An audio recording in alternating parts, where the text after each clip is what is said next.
I just saw some information about what kind of a game that Budanov, appearing live and well, has played with the Russian propagandists. There's just such a wide variety of things that I run into, Alan. You never know where we're gonna go.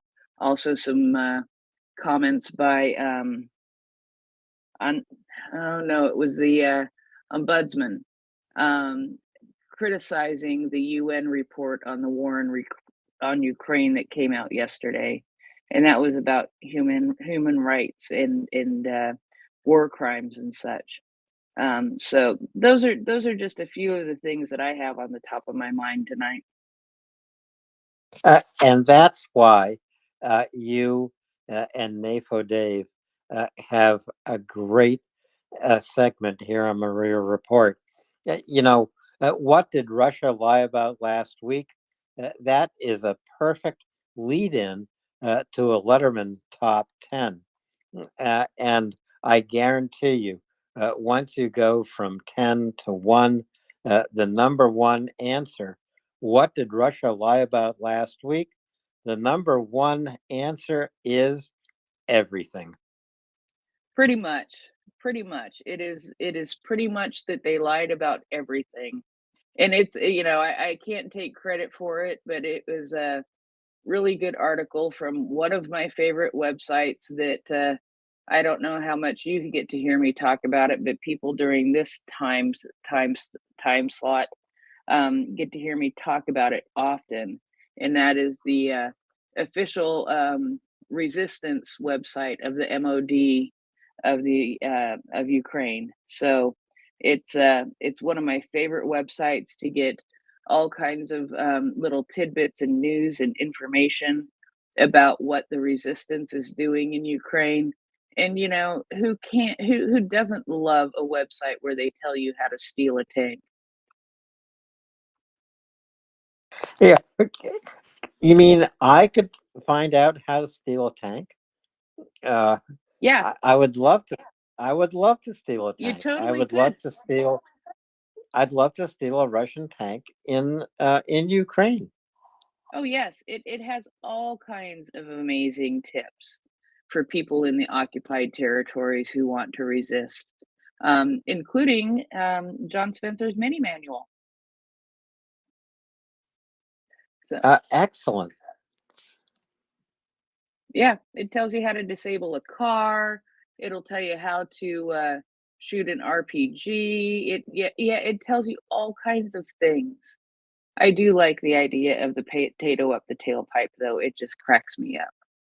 But I do see we have the Hoff fella who came up to join us. So I'm gonna go ahead and take that hand really quick here. I don't know where Nafo Dave is, but I assume he's coming very soon. Go ahead, the Hoff fellow. Thank you so much. Good evening, everybody. Good morning for everybody joining overseas. Um, I think one thing that we should be hinting towards too is, the nuclear power plant. Russia, from what I heard, applied more TNT to the power plants. So I mean, they're really like trying to push our buttons. I mean, they blew up the Kharkova, dam already. I see that they might be blowing that too, and then blaming Ukraine for it. Well, I think the Hoff fellow that uh, currently the understanding is Russia has mined a very specific part of the Zaporizhia nuclear power plant complex. It's 6 reactors. It's the largest nuclear power plant in Europe. But what Russia has done uh, is mined the cooling pond. If you look at some of the satellite photos of the Dnipro reservoir, there's only one place filled with water. It's the cooling pond that lies above the Dnipro reservoir. It's the cooling pond for the Zaporizhzhia nuclear power plant. But remember, as you reminded us, Russia mined, and Ukraine told us, Russia told us, Russia had mined and rigged the Hakova dam, and finally they decided they would blow it. But right now, I think the risk to the power plant is a low level risk. It remains psychological warfare. They've mined the cooling pond. Maybe they've mined uh, and rigged explosives in other areas of the nuclear power plant complex. But right now, we're just looking at the cooling pond. Is that your understanding? That is my understanding, is that they have only mined the cooling pond. I'm I don't know why, but I'm not too worried about it. You know, the cooling pond can cause problems, and there are other problems at the nuclear power plant. I keep looking for a good update and report from Rafael Grossi, but I haven't seen one since the 16th. So yeah, that's uh that's that. Go ahead, the Hoff. Oh, I think Jeff was before me. I apologize. I didn't see Jeff's hand. Go ahead, Jeff. No worries. I'm patient. Yeah, I just wanted to dovetail to with what you and Alan were saying. I don't see it as high risk because the potential downside for Russia to do anything to sabotage the plant is huge and is quite likely, depending on the severity, to trigger Article 5, you know, from Poland or the Baltics if they get irradiated as a result of any uh, accident following from destroying the plant. And it would certainly trigger very serious action on the part of the West, at least some states that are part of it. So, and I think also I would be surprised if Ukraine actually has any plans to really try to invest it, to try to go into Energar and to try to take the plant back, because they're really, besides taking control of it, which is doubtfully that it would be successful. It's like an urban assault on steroids, trying to take back those plants. So they're far better off just simply encircling them, isolating them, and just waiting until the defenders get hungry. And because if they're locked up in there, if they can't leave, they're not going to blow the plant because they're going to be at ground zero for any radiation that happens. You know, so isolate them, keep them trapped, and then give them a chance to surrender, and then make sure that you prevent the plant from going off after they hand it back over to you. So Yeah, a good analysis, Jeff. I know you and Chuck and I talked about it. Chuck was very skeptical about a special forces operation to take this plant, and for a very good that's a reason. bad idea. He It's a bad idea, and as Chuck said, it's 6 reactors. It's spread out over a large territory, and it would just it would be, as he put it, it would be the most spectacular special forces operation probably in history. Uh, so back to the Hoff fellow, please. Oh, thank you. I'm like I completely agree. What you guys are saying. One thing, one thing that I'm worried about. I mean, the reactors are powered down. You know, they don't create any kind of electricity right now. They're cool. You know, they there's no reaction happening in there. The problem is, with any nuclear power plant, you have spent fuel rods that are sitting in a pool of coolant being water. This is what I'm worried about. This is pretty much what happened in Fukushima.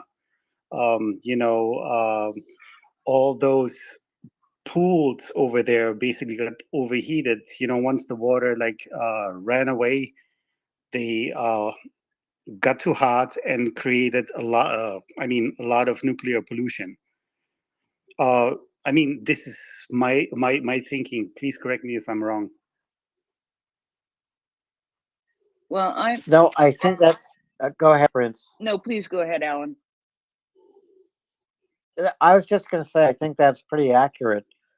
There is only one power plant that is running, I believe, Prince. No, I believe they put that one into cold shutdown also. There may have been Pastor, if I may interrupt. Yes, go ahead, Jeff. Yeah, Fukushima was not a result of the cooling ponds for spent fuel melting down. That was not the primary problem.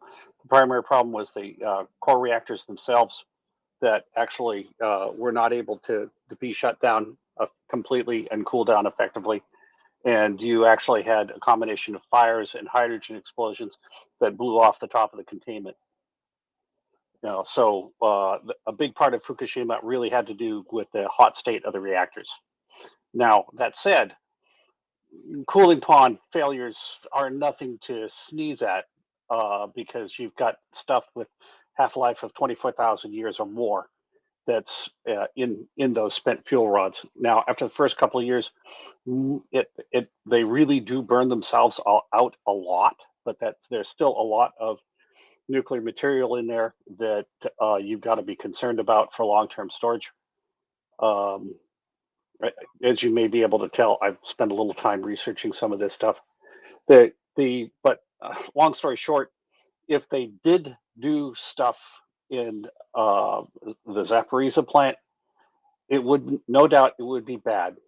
There would no doubt be releases. I have my doubts as to whether or not it would reach the level of Chernobyl in terms of the total area affected and the total number of curies of radiation released. But it would certainly be locally very bad in terms of the immediate region, at least probably within 50 to 100 kilometers of the plant proper, and would have a serious impact on Ukraine's economy going forward. So there is that aspect of it, and once again, though, the reaction of the international community is going to be very important here, and I think there are some states in the EU that have already drawn a line in the sand, saying basically if we get affected by radiation from the sabotage of those plants, the gloves are off. And I think Russia has to treat that very seriously.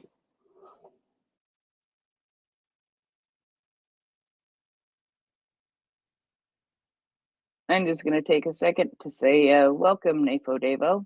It's good to have you with us. And I hope you are ready for the next couple of hours. Well, you're not the only one, so I hope I'm ready too. But yes, I'm glad to be here. Sorry for the delay.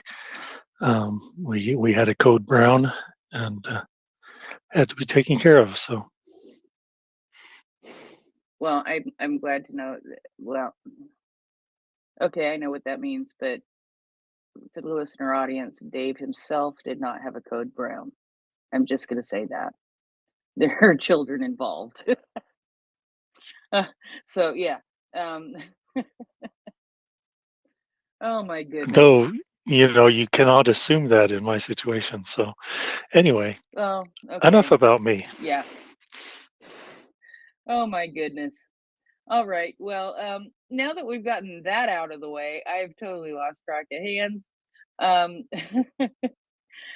Let's go to Nick in that because Nick hasn't spoken of the hands up. So let's go to Nick. Go ahead, Nick. Thanks, Prince. I have a question. I've actually been hoping to glean this information from somebody anywhere, like on a podcast or in a space, or maybe in an article on that I read online. What incentive? Now, I understand. I should preface this. I understand that setting off explosives in the Zaporizhia nuclear power plant will not create a nuclear detonation, but it'll create a release of radiation. And I want somebody to explain to me what incentive the Russian garrison in the power plant has to do that. I mean, why would they want to commit suicide uh, through radiation poisoning to satisfy a directive from the Kremlin? I do not understand that, and maybe there are lots of nuances and facets that I don't understand. So I would love it if somebody could explain that to me. Thank you. Personally, I think the biggest answer is to screw with the Ukrainians, to make life worse for the Ukrainians. I mean, that to me, But I'm asking the guys, the Russians in who are garrisoning the power plant. Why would they set the demolitions off knowing that they won't get out of there without being irradiated fatally themselves? That's what I don't understand. because It doesn't have an. Go ahead, Prince. I don't think that they think that far ahead. I think that they think that they are sacrificing themselves for Mother Russia. That's how. Okay. Go ahead. Go ahead, Dahab. Sorry to interrupt, but I mean, when you look what happened in the first 2-3 months of the invasion of Russia and into Ukraine, they went into freaking Chernobyl. They dug the trenches over there, and they got poisoned by it because they were not told about where they were going. So I think the same thing is happening there in the Zaporizhia plant, where they're like, oh, this might be just like a gas-powered plant, just rig up the explosives and just stay down. I think it's probably another like a form of misinformation to their own people. Yeah, I don't know because of I don't know about that. You know who I would really like to hear talk about this, and he had his hand up in the order, from what I see because Jeff put his hand down, would be Alex Caftelli. Alex, I bet you have some things to say about this. Yeah, well, those who plan these things, they probably have some idea, and I'm not saying that their execution is perfect. Like even with them, and they acknowledge it themselves, they were planning something else, and what came out was whatever came out. But anyway, the plan could be, well, it could be just setting explosives and then affecting them once you are on a safe distance. That would be one possibility. That could be also plan communicated to the crew, but then at the last minute, things won't. Basically, they can let the crew die without crew knowing that they are really expanded.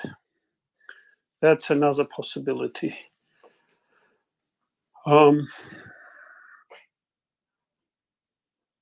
So, but I think really these two scenarios are discussed. Basically, setting explosives and then planning to set them off once you are on a safe distance. Again,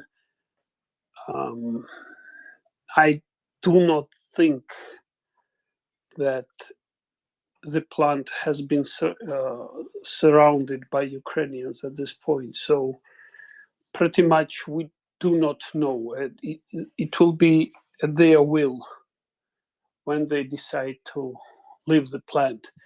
But leaving the plant doesn't mean they they just leave everything. They can set explosives and then activate them once on a distance. And like the second possibility would be that could be also the plan, but really the real plan would be, to basically expand the people who are on the plant. Also, it is possible that those people who are at the plant, I mean, they may not have slightest idea what is the risk and how to mitigate it. Their training could be very basics. Maybe they believe that all they need to do is, I don't know, wear some gloves or lie down on the ground, or all kind of crazy things. We do not know, and what we know for sure is none of them is physicists having slightest understanding of how radiation works. You can probably lead them to believe whatever you want to. So yeah, it is a risk, but I wouldn't really like people often confuse or are confused. This is not a nuclear explosion.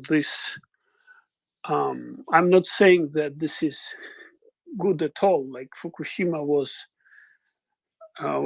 pretty bad, but in terms of how many people die,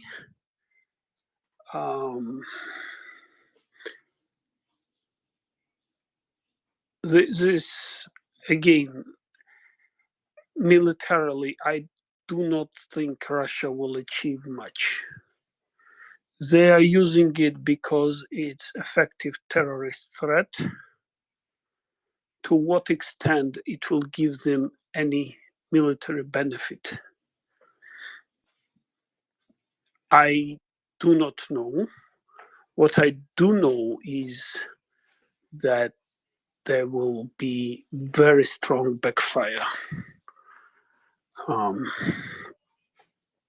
So I don't know. Again, I don't want to underestimate their level of stupidity, but this act would be A, desperate, and B, very stupid.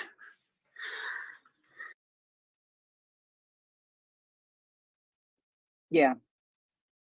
Desperate and very stupid, I think would be a very appropriate way to describe how it would be.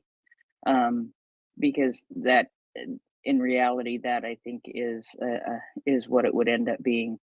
I think that maybe we think of it in a small way. It could be that there have been troops sent in there to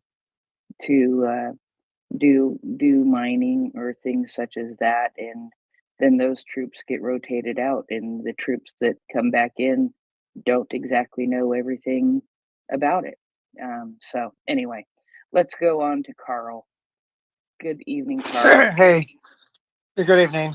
So regarding this, what I heard or was said was it's the cooling ponds that have been kind of mined lately, to blow that, and so it's not if they do it, it's not necessarily an instant thing, right? Because these reactors are shut down; they're not on. So the amount of cooling they need is only a fraction of what they and need in normal operating conditions when they're on.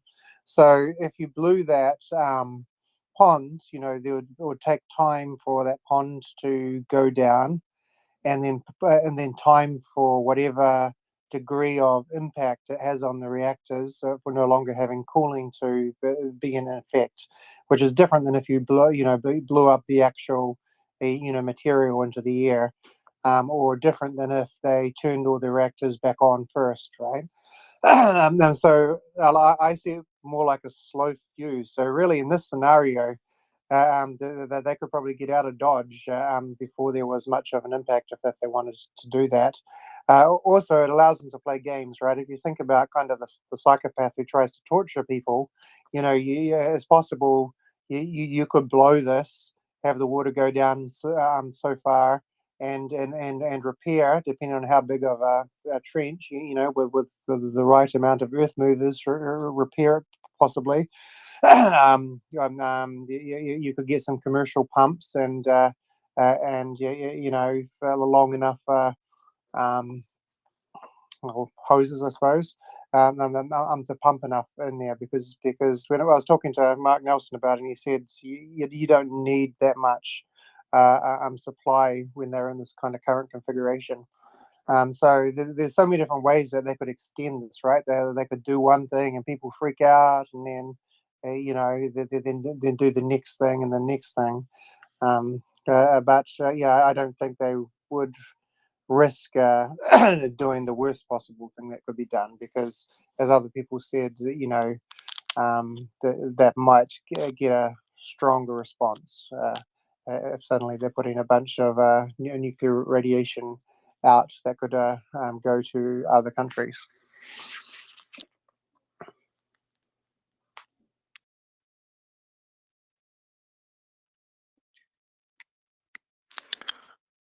Yeah, thank you. I have no idea which order the hands were, though. I think it is Nick next. Nick? Okay. Thanks, the Hoff fella. Don't forget to put your own hand up next because when you speak, it will drop and then you'll lose your place unless everybody's paying attention. So thank you. All the answers I heard were varied from somewhat convincing to plausible. I would simply say that I don't know. I'm still unconvinced that the people, the Russian garrison doesn't know it's a nuclear power plant. They have to know. I mean, Chernobyl was one thing. It was a deserted or it the circumstances around it were different. The Nova the Zaporizhia nuclear power plant has been um, uh, visited repeatedly by the IAEA. It's got to have all sorts of warning signs around it about nuclear dangers. And I know that the Russian military is semi literate at best, but I just I'm less than convinced that the garrison will choose to detonate mines and explosives in its proximity. And if the military operation that whatever military operation the Ukrainians are planning to do to surround it or whatever, um, I don't know. I I suspect to me it feels more like a publicity card to the West that the Kremlin is crazy and will do anything. So please stop supplying the Ukrainians and whatever you do, don't send them ATACMS. Don't do it. Don't do it. We'll blow the power plant. I think there's a lot of bluff in this, and I don't know whether I want to be wrong or right. Frankly, I want the whole thing to just I don't know. The whole thing is horrific. I will say this: the tepid at best response of the West to the destruction of the Novakhovka Dam is probably serving as a green light to Putin to maybe order a detonation of the power plant. Now, again, I don't know. I am unconvinced that the garrison will do it because they're probably not suicidal, but that may be in the cards. The way the West has not reacted to the Novakhovka dam demolition is probably uh, um, emboldening to the Kremlin. and I'd like to be wrong about that too. I'd like to be wrong about practically everything I say on this space, but you know, it's Russia, it's the Kremlin, they're barbarians. What are we going to do? We have to somehow isolate them and hope that they collapse inward all of their own accord. Thank you. Thanks, Nick. Yeah, I have to wonder sometimes if there were um, very quiet messages passed to the Kremlin regarding the blowing of the dam. And I am sure that there have been not even so quiet messages passed to the Kremlin about what would happen if they did something to the nuclear power plant. I think that it has been made extremely clear to the Kremlin exactly what would happen if they blew the, let's just use the word blew the nuclear power plant. The Hoff, go ahead. Okay, I mean, this is the reason why we don't have F-16s just yet in the airspace right now, is because there's still enough air defenses happening. Second thing is, Alex, are you from Georgia? I am, Just yes. asking. Yes, Gaumajus. Gaumajus. Yeah, Chemi Soli from Sakadalo. This is as much as I know. Congrats. Sorry. And Hachapuri and the Hinkali. Any.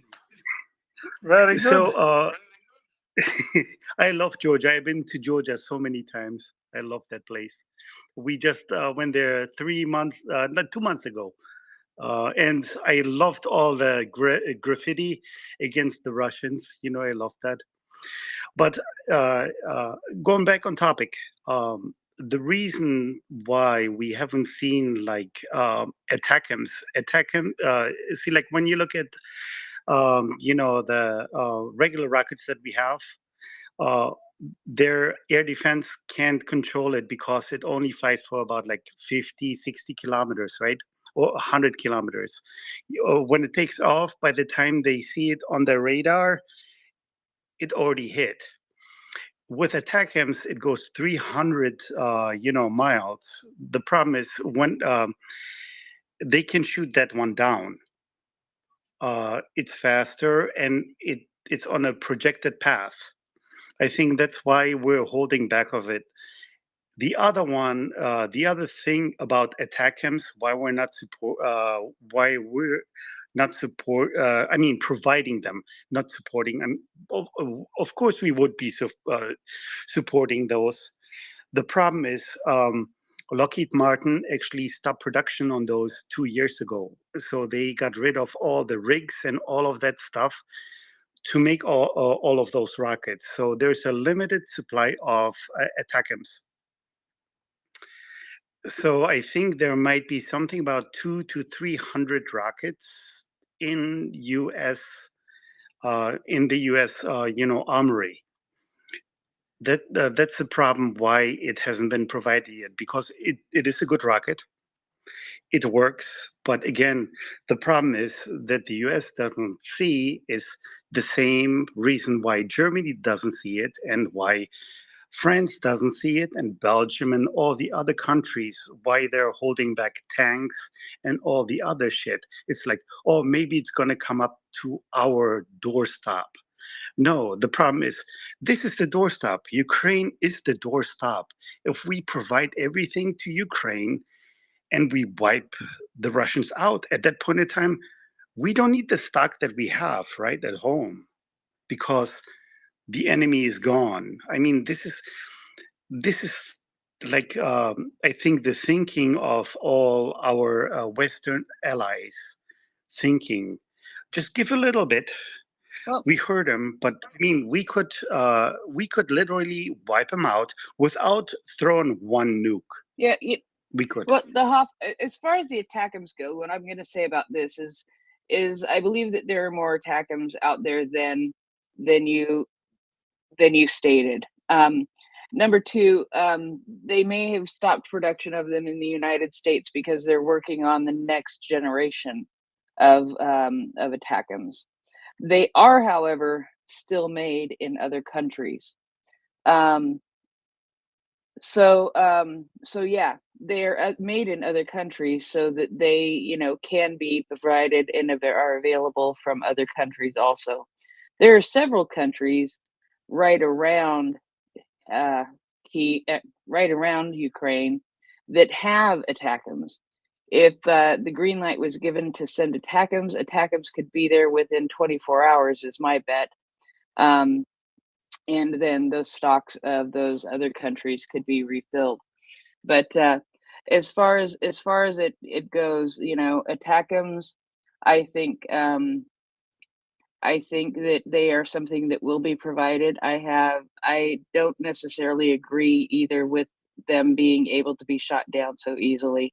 I also sort of am on Chuck's side and agree that they have had a very limited number of them to this point, and that one of them may have been used to take down the Kirch, and may be used in the future to do the same. So there are ATACMs available, and there could be more ATACMs available, and it will get taken care of in time. I know that there's a big. I don't want to get anybody's hopes up because I'm not clairvoyant. I don't know anything amazing, but I know that there is plans for a package to be announced tomorrow. Boy, wouldn't it be nice to see ATACMs in that. With that, let's go to Carl.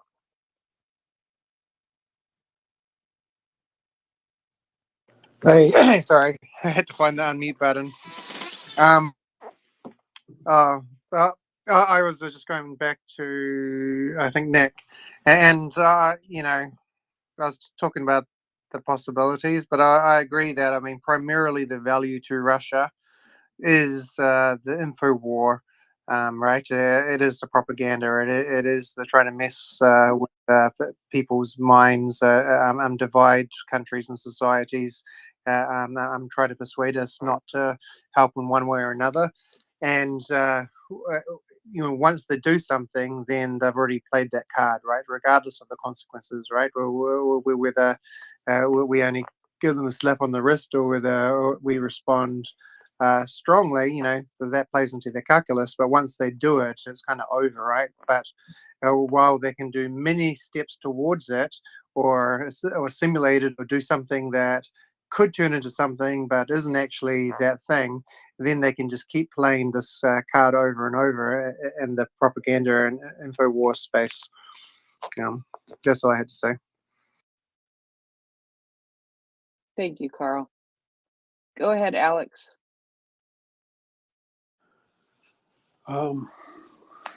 Yeah, regarding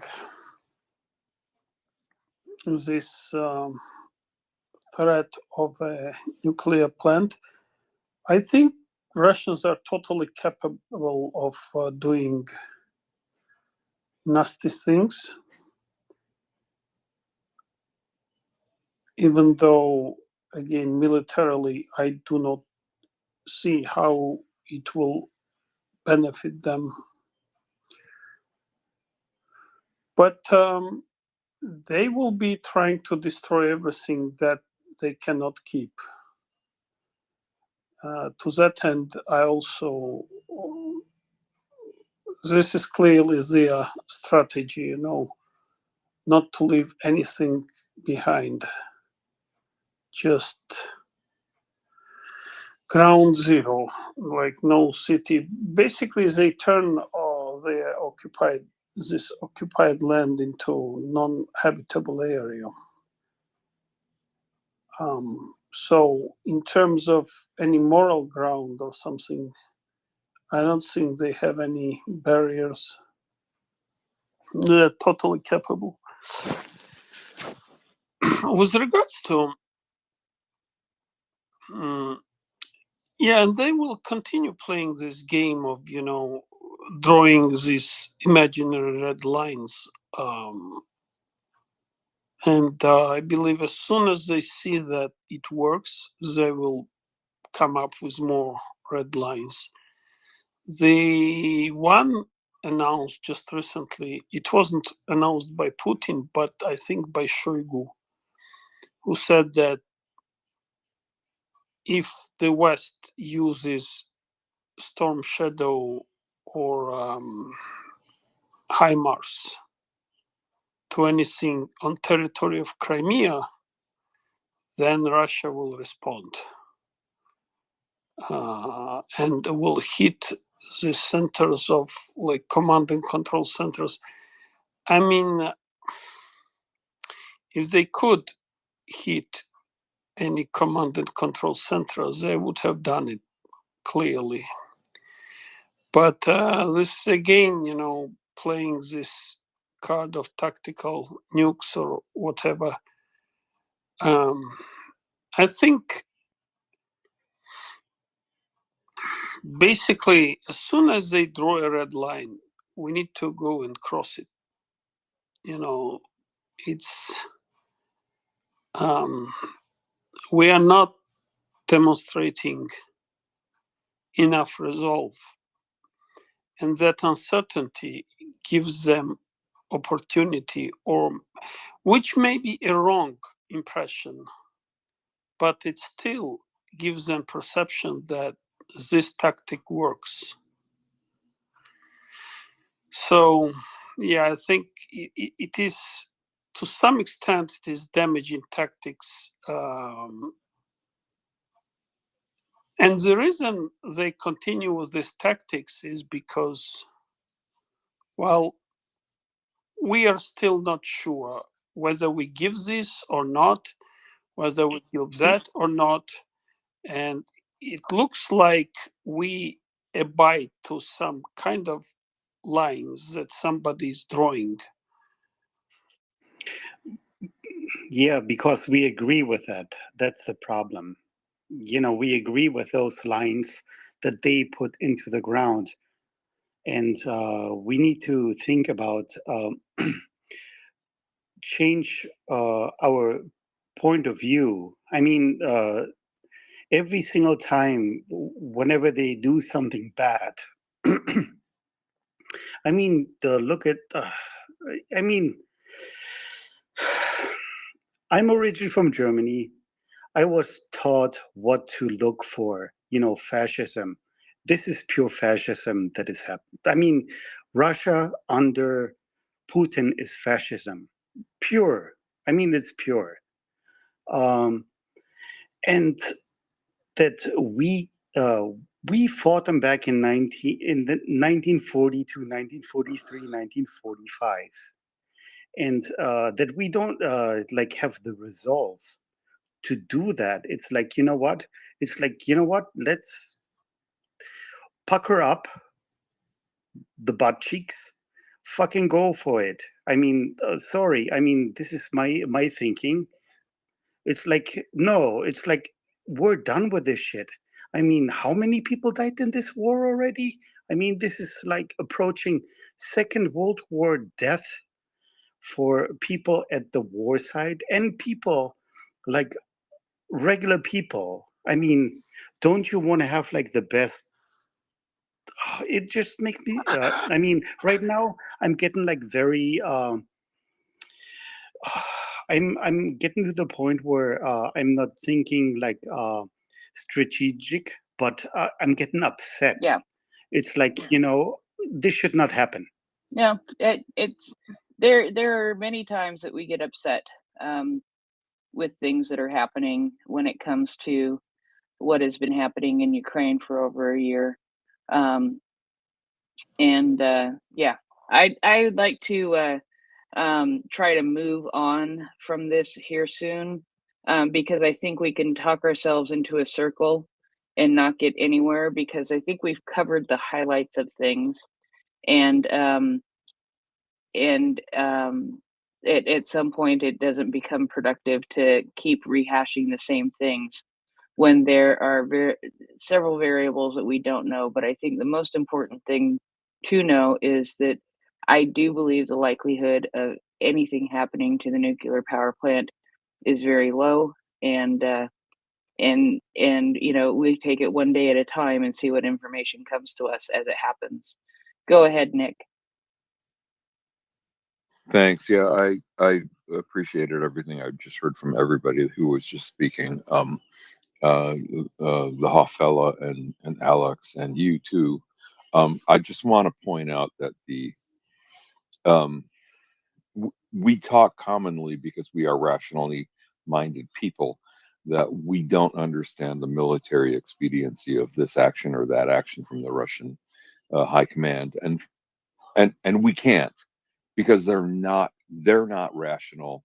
They are treating Ukraine as a possession that somehow got pilfered by degenerate inhabitants who have fallen in love with the degenerate West. And and unless we understand that mindset about Putin and his cronies, we will not understand their logic because they are not doing things from a military logic, from a logical military standpoint. They're trying to punish and destroy and eviscerate anything that is anti-Russian in the territory of Ukraine because they think that Ukraine is a rebellious or a separatist part of Russia, and it is not. It has always been inhabited by non-Russians. And not just Ukrainians, but let's face it, there's Hungarians and Greeks and Tatars, and I mean the list is endless of people who are not Russian who have inhabited Ukraine in recent decades. And Russia can't stand that narrative. They can't bear the actual truth. They are besotted by their own propaganda, by their own litany of lies and fabrications and fantasies. And and we have to understand that, and that idiot Putin is the leader of the Fantasia. So just keep all of that in mind. That's there are so many layers to this, but I had to spout that off before you move on to whatever the next topic is, and I appreciate everybody for tolerating me because I get very worked up about this sort of thing. Thank you. We love you, Nick. We don't just tolerate you, we love you. Appreciate your input on the space very much. Jorit, good morning. How are you? Yeah, good morning. Yeah, I'm doing fine. Yeah, I was just listening, I think, for about 10 minutes. But well, first of all, very well spoken, Nick. I really agree with you. It's also before the invasion started, there was this very weird essay of Putin or some ghostwriter about what the Great Russia idea, etc. So totally with Nick on that. I just had a question. I'm not sure who it was. I think was Alex or someone else who was telling like, okay, why don't we give more weapons? Because Ukraine is the doorstep. We can give everything to Ukraine because if we beat Russia, there is no enemy anymore. I'm not sure if I can agree with that because there's more hostile countries than just the Russian Federation. We have the People Republic of China, who is arming up heavily. There's also Iran. So I'm not so sure about that. That if Russia is beaten, then everything is gone. And then second question is, if we go all in, would this also include nuclear weapons?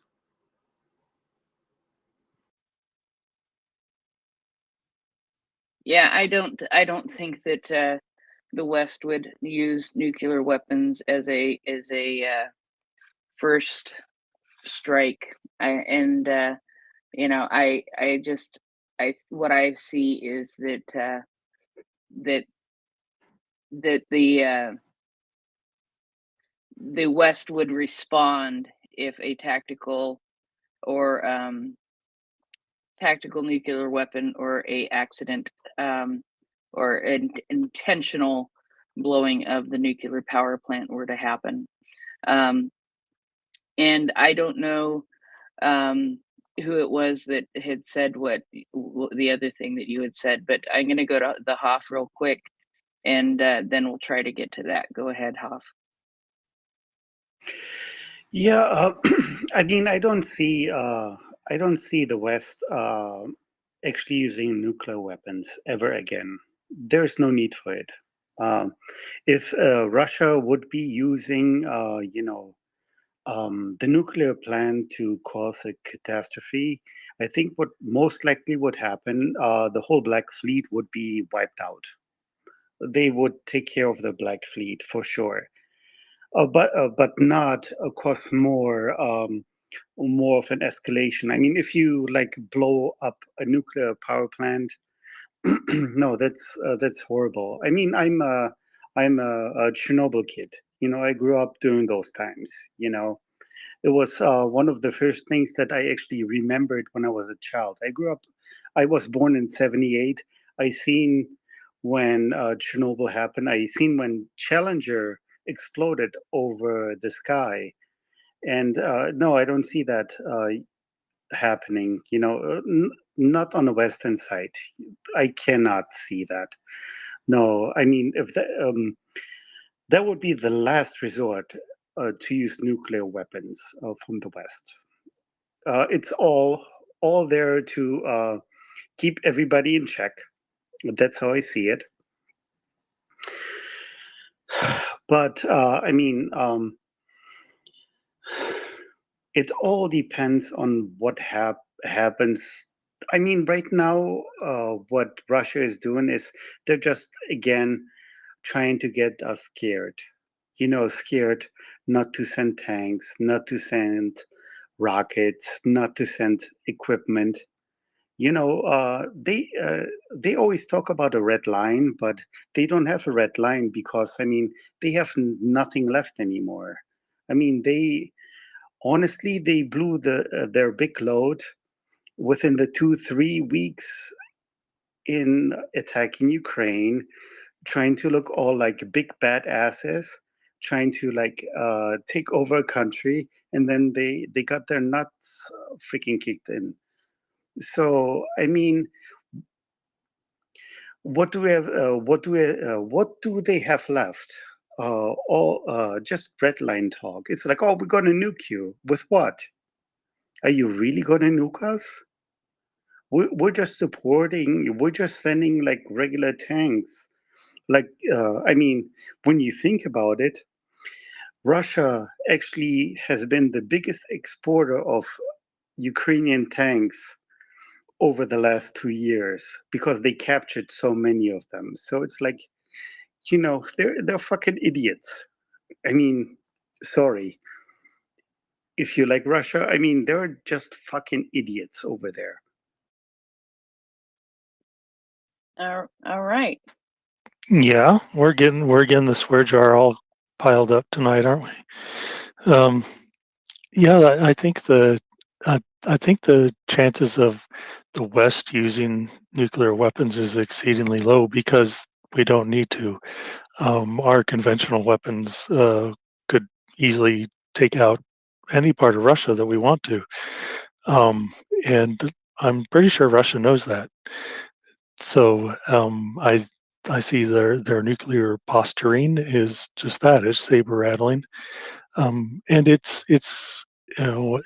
and at some point we have to call their bluff because they say, well, you send F-16s, we'll use nuclear weapons, and the next is, well, we'll invade Poland, but if you defend them, then we'll use nuclear weapons. And Or Poland is gonna go fuck them up.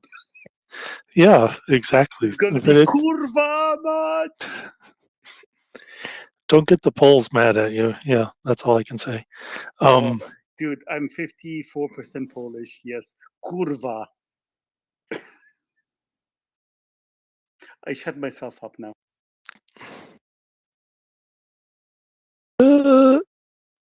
My microphone. Hello there. My microphone was not working. Did we lose you, Dave? Hello. Hello. Can you I hear can me? hear you now. Hello. Hello. Okay. I estimate a crash in about 5 minutes. So my crash, not the space, hopefully. I was just saying that conventional weapons are much better now than they were in World War II. The nuclear weapons are just kind of there as our big stick, but we don't really need to use it. Russia knows that. I think the whole world knows that. So I don't know why we don't call Russia's bluff, but Putin is just crazy enough that you have to second guess yourself, I guess.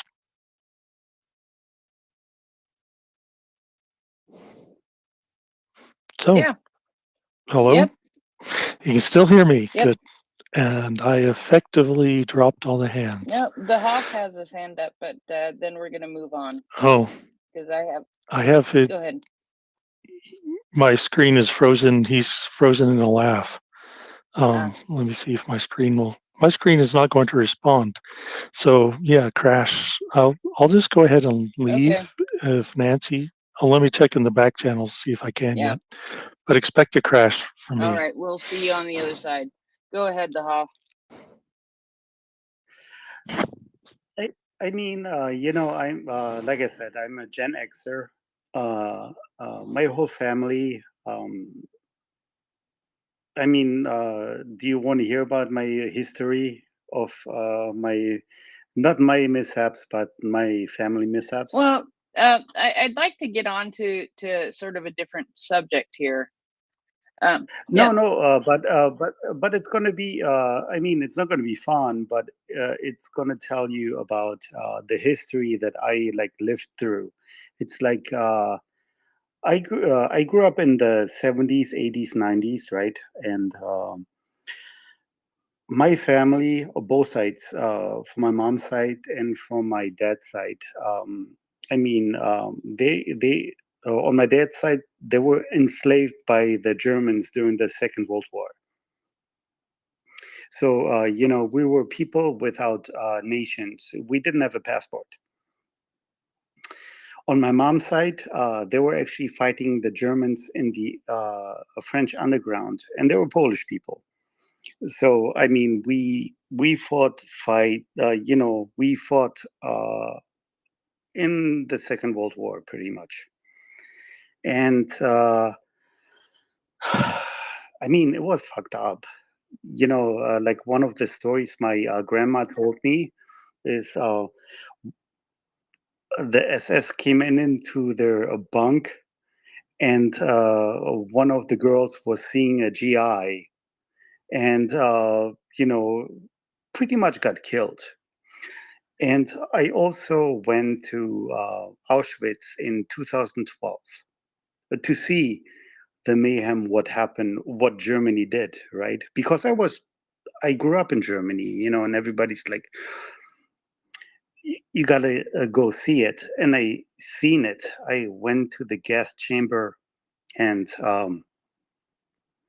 yeah, I mean, you could see like people's not fingerprints, like scratch marks in the wall, trying to get out of the shower, and they told us, it's like, do you want to see Auschwitz-Birkenau too? I'm like, no, enough. I was crying the whole night. I couldn't handle it because I seen how many people died in this place. I mean, I wish everybody should experience that. They need to experience that just to see how bad it is. And you know what? It got repeated in Bucha, all over Ukraine. How are we letting this slide? I mean, no, we cannot. We can't let this slide. I mean, I'm sorry, but it like left a mark in my head, big time. And I might sound very American, but No, it like fucked me up. I was crying for like 2 days in a row, seeing all the luggage, all the hair, all the glasses, all the shoes. And that was not even the bad part. I mean, you go to the places where they fumigated. That's what it was. It was fumigating people to death. And this is not being taught in this country. It was being taught into my head nonstop in Germany, and it's not happening here. And all of a sudden, you have those fucking crazy right wingers saying it's not true. I've seen it with my own eyes. I'm going to have to disagree with you there. I was born and raised in the United States, and it is taught in the United States. It's taught very well in the United States. There are special projects and programs for kids as early as elementary school and middle school to start learning about it in very great detail, and including there's a documentary that I watched called the Paper Clips, I believe it's called. It's about a very small town in Whitwell, Tennessee, and it's about the program that they developed for their 7th and 8th graders to understand the Holocaust. And boy, howdy, did they take it and they ran with it. And they made a memorial in their school. And they were able to get a authentic rail car from Germany, and they have made that into a little museum that they have used to help people understand exactly what the scale of the deaths were. And it's a very impressive thing. I don't think the education is extensive enough, but it was enough to spark my interest and continue my interest. Of course, I had family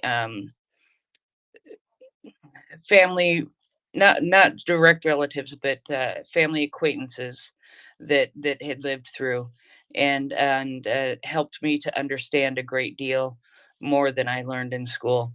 But it isn't something that's ignored in the United States. It's something that's very much talked about. I am going to go directly to finance because I am sure he came up for this. Go ahead, finance. It seems I logged in at the right hour.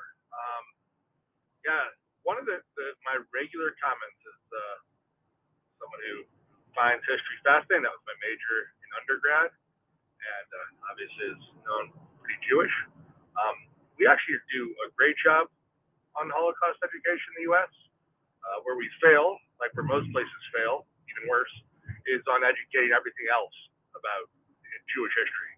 To be fair, we kind of suck as a human race about educating everyone on history, so we're not particularly unique in the U.S. on this.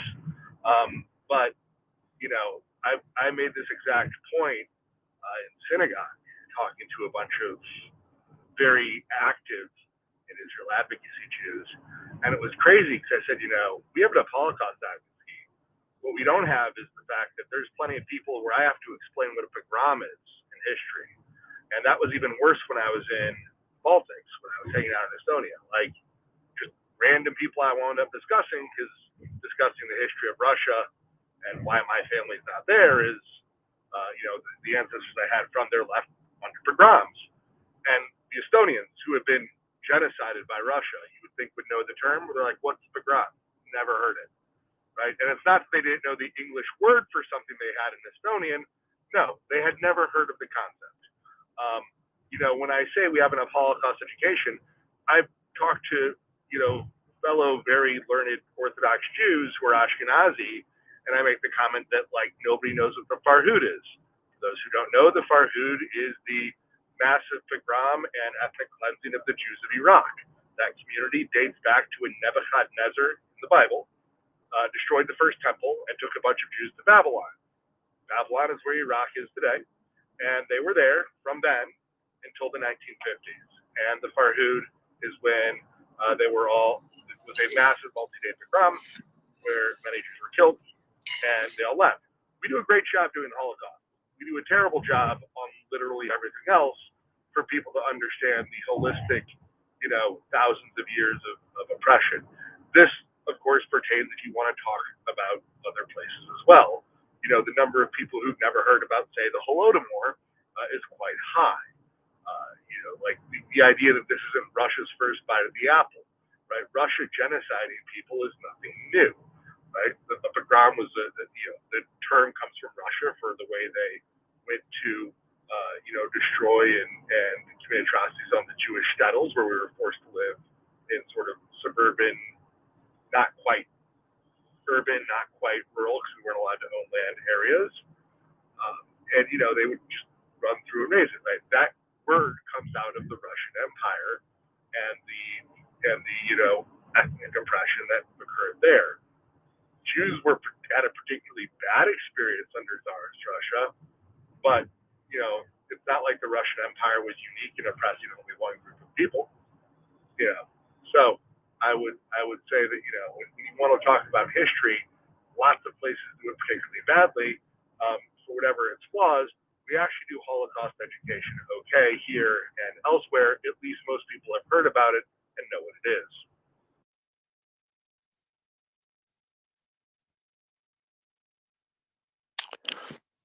Yeah, thank you for bringing that up, because I think it does depend a lot geographically. Some states do a really good job, and some states do a less good job. But overall, my kids all had really good instruction on the Holocaust in their schools. So now we have some hands here. I think George, and then Nick, then the Hoff. Yes, thanks. Yeah, I can also really recommend the work of Hannah Arendt. She has reported on the Eichmann process. There's this MOOC report.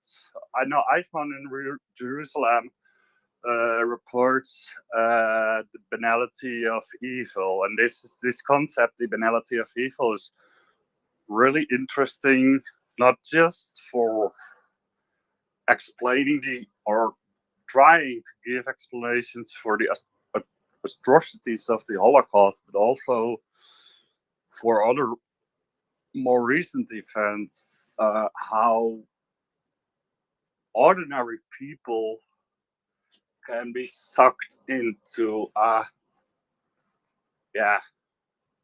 horrible genocide, because it was not only Hitler who was on his own able to commit this Holocaust. He needed ordinary people with train drivers, bakers, everything. I think if you're really interested in it, I would have a look at it. Maybe not for children, because it's rather theoretical and complex, but the concept of critical thinking and not always doing what you're asked for by a superior, I think that is something you can teach children as well. Yeah, that's a very important concept. Goes along with the saying that all that is needed for evil to triumph is for good men to do nothing. Good people, I'll modernize it. Good people to do nothing. If you sit back and let evil happen, it'll happen. It takes an active resistance. You can't just be passive. Nick, let's see. Oh, and we have Daniel up here. So Nick, the Hoff, Daniel, or finance, then Daniel. Nick. Thanks. Finance, it's great to. I'm not commonly on the space when you're here, so it's really tremendous to hear from you while I'm actually cognizant of your and able to respond. I want to split the difference in some small measure between what the Hoff fellow was saying and what you were saying, finance. In this, the unevenness of historical education in the United States is pretty stark. It's let me put it this way, just from my own personal experience, I was educated well by not just family members, but by my public um, education system where I grew up in the Holocaust.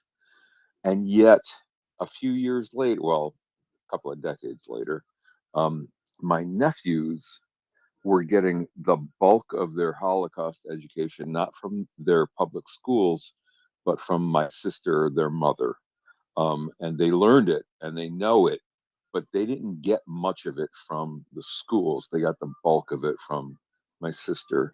And I think that on one of the flaws in the American education system is that it's so disorganized and regionalized and it's almost neighborhood by neighborhood sometimes. So the Hoff fella has a point about in some cases that the Holocaust isn't well taught, and in other cases it's extraordinarily well taught, and it's so differentiated by region and by neighborhood that we can't always judge it accurately. And for goodness sakes, for all I know, I mean, I'm a pretty old dude, so everything I just said could be wildly out of date at this point. But I wanted to thank finance. It's so great to hear you talk, hear you come up, and to hear you speak. So I'm going to shut up and hopefully listen to a really good conversation from this point on. Thanks.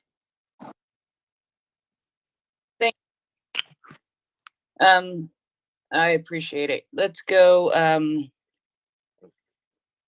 to Hoff.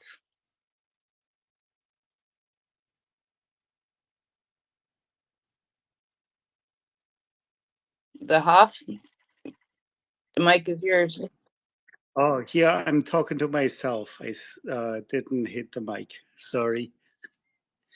But no, what I'm saying is like, Nick, I completely agree with you. You're probably a Gen Xer, I think.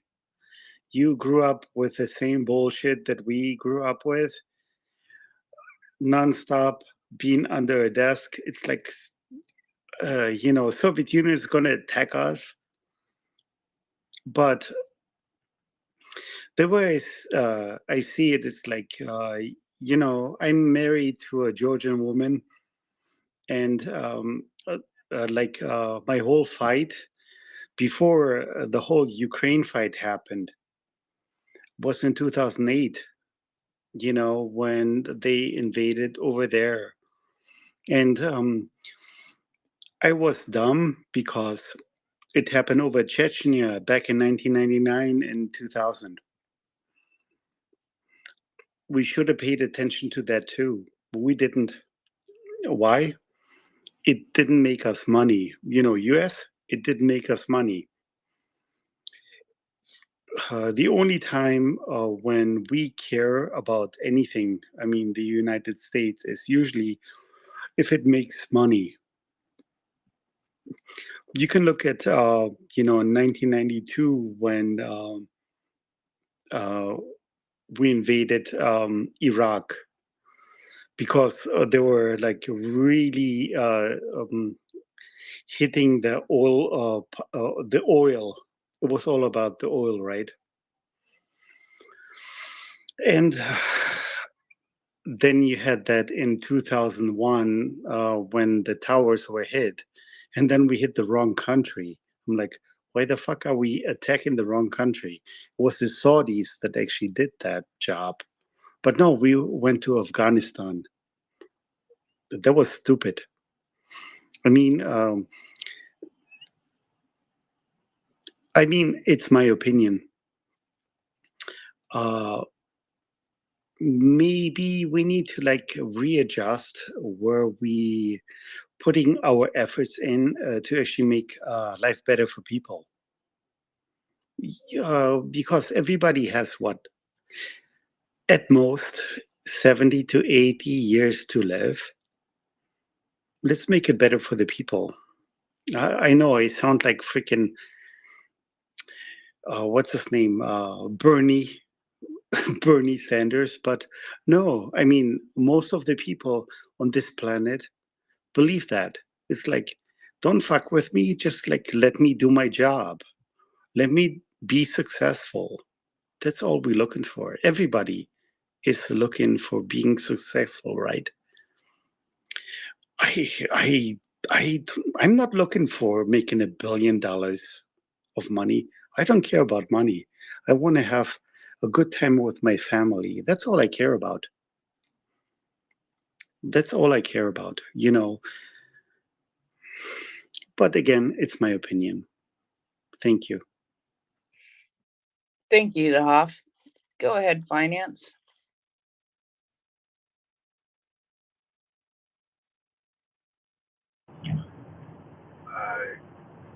I was considering, yes, I agree that history education is uneven in the United States.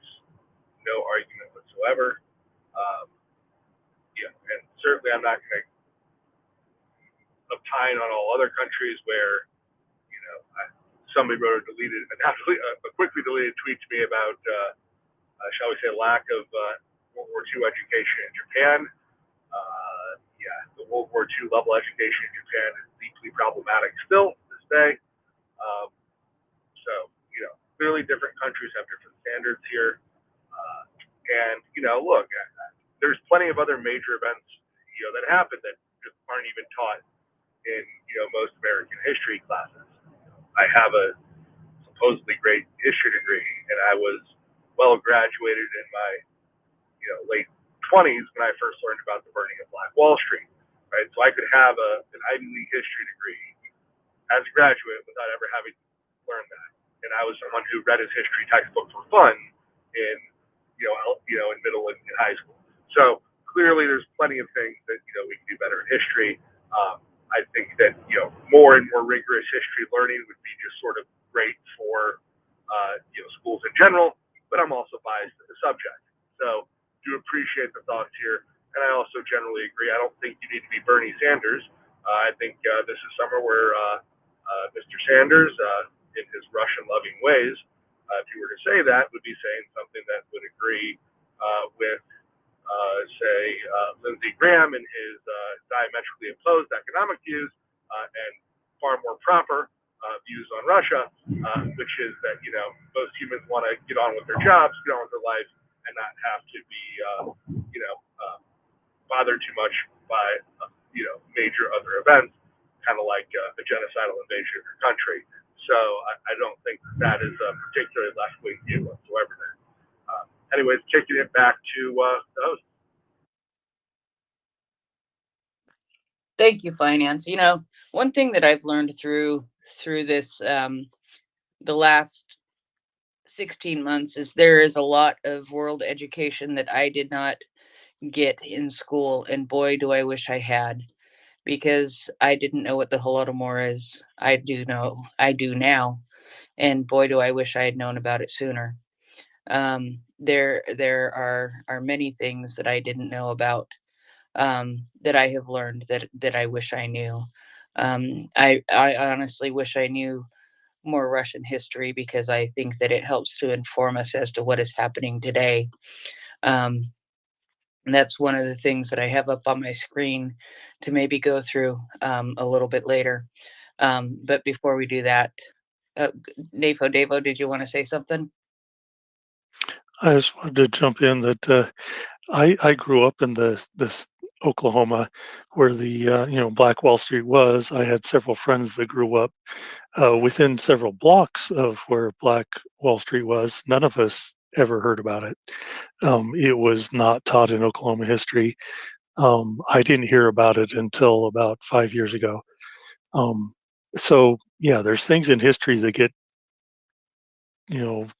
swept under the rug, so to speak, especially when it comes to different African American things in the U.S. But also this thing like the Holodomor, I'd never heard about it till a year ago, and I wish they had been taught in school alongside the Holocaust.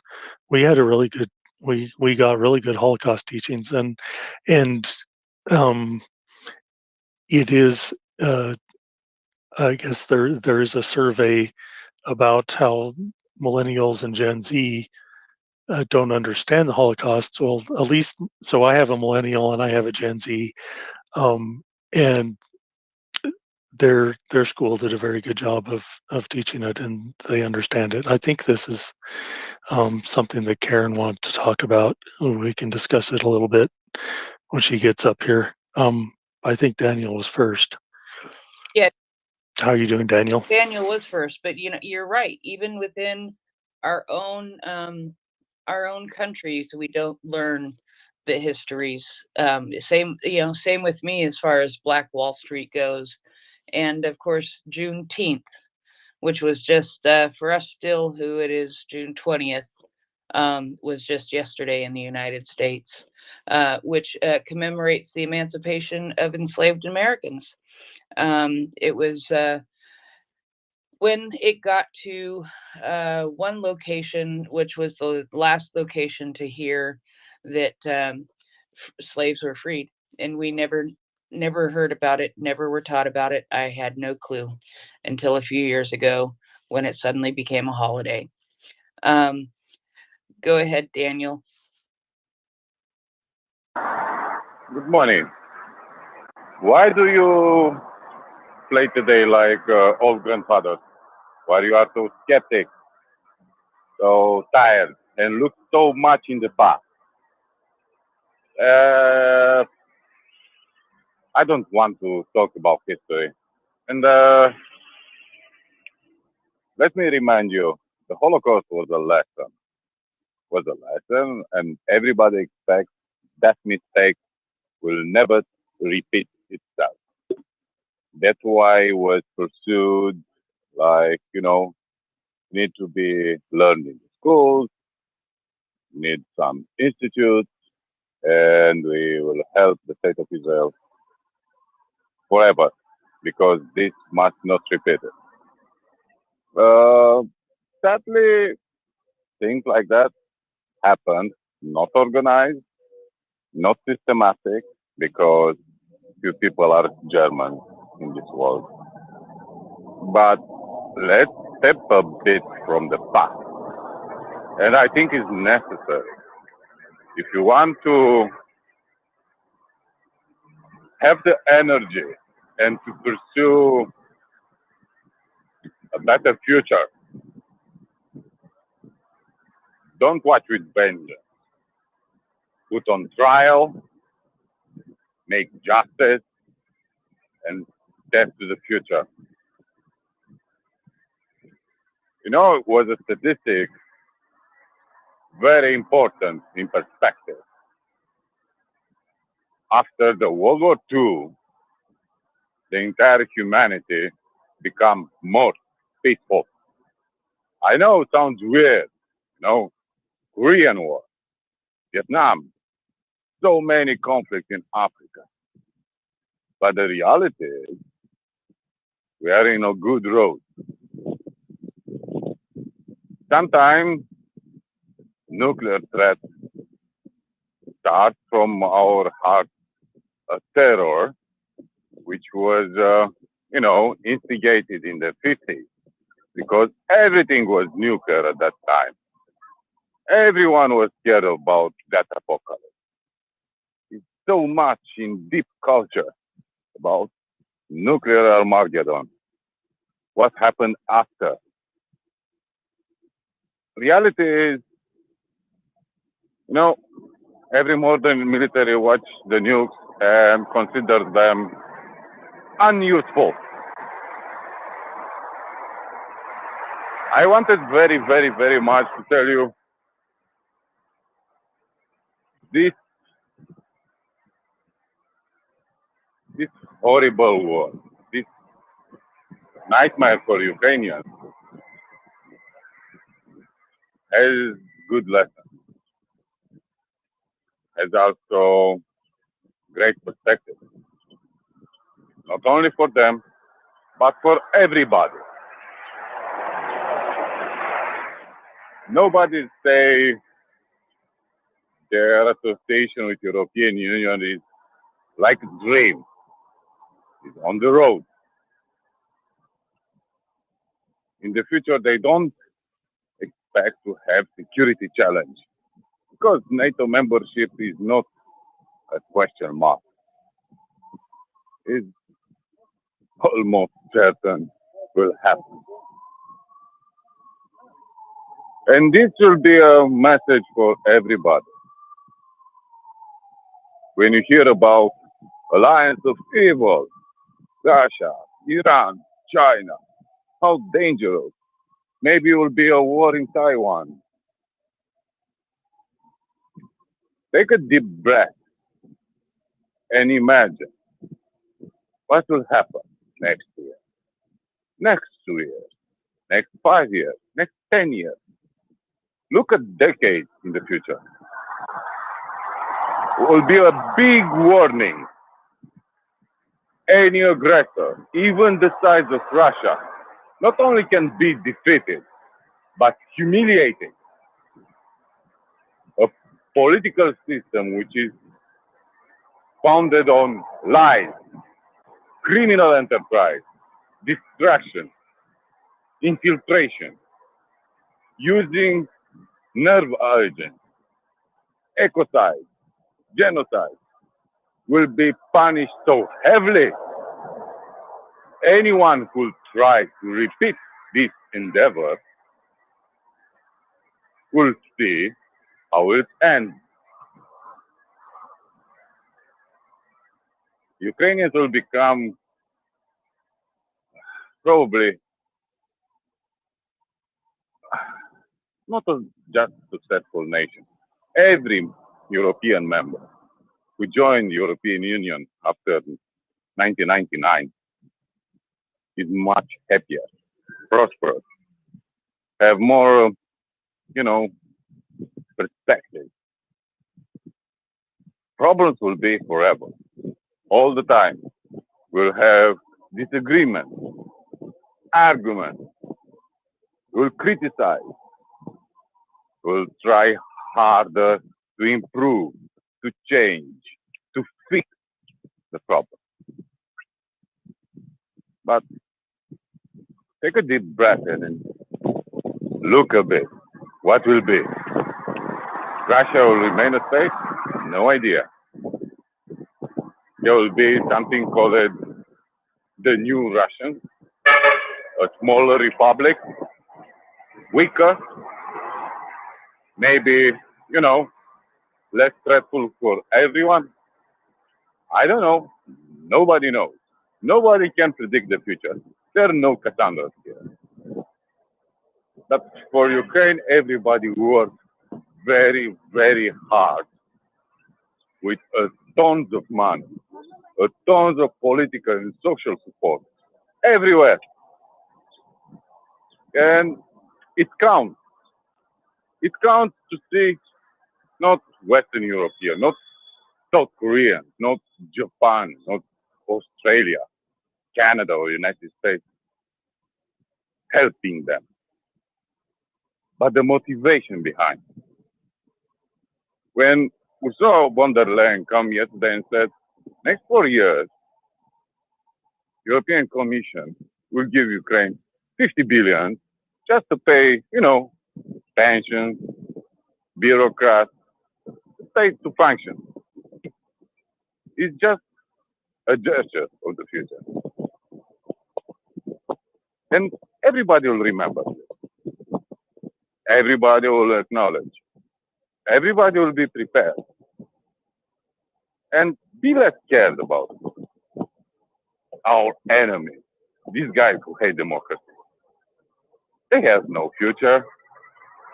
The system is dead. It's like a zombie, So more optimism, guys. More optimism. And don't watch in the past. Yeah, rarely there are, cyclical answers there. History is history. We need to build, not, get in the hook there.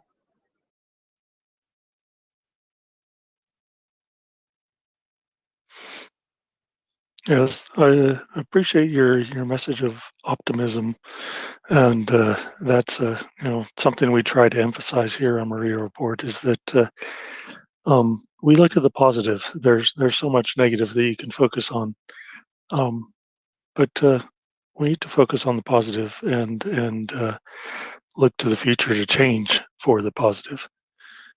Now I think it was Karen and Victor in finance, or finance and Victor. I'm not sure. Victor, then Other than finance. Karen's been with. Karen first. Okay. Hello. Me? Hello, Karen. Well, I just wanted to interject very quickly that I think it would be equally untrue to say that Holocaust education was great in the United States as a whole, as much as it would be to say that it is poor in the United States as a whole. And I've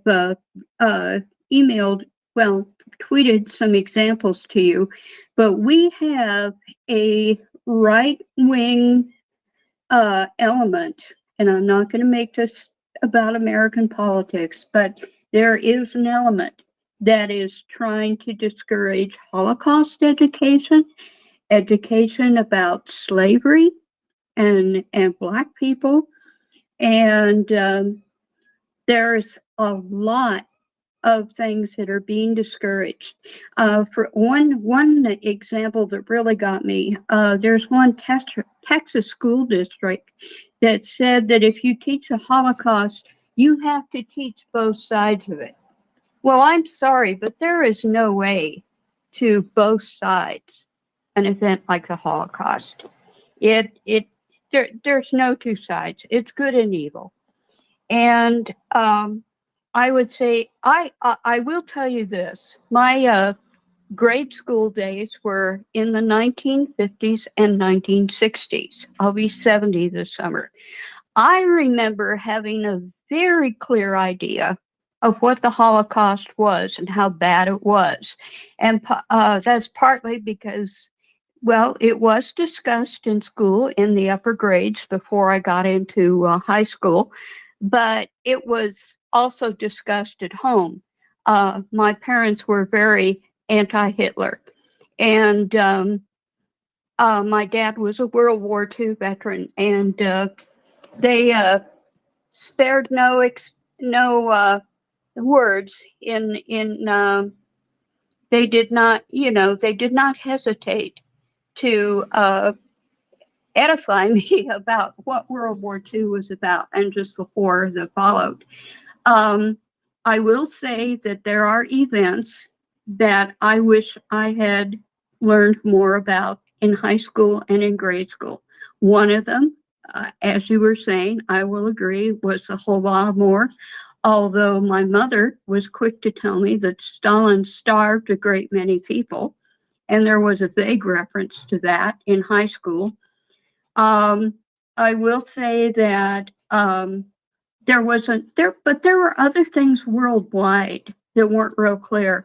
One thing that didn't get talked about, and it wasn't an American event either, was the Opium Wars in China, where Britain had a war with China to force it to buy opium that had been processed in India, but that's a whole nother story. But there are segments of history that have not been given the attention they deserve to, and I hope that we can improve, and I hope that we can turn back this tendency in our social and public life to want to sanitize parts of American history and parts of world history that are difficult and painful to confront.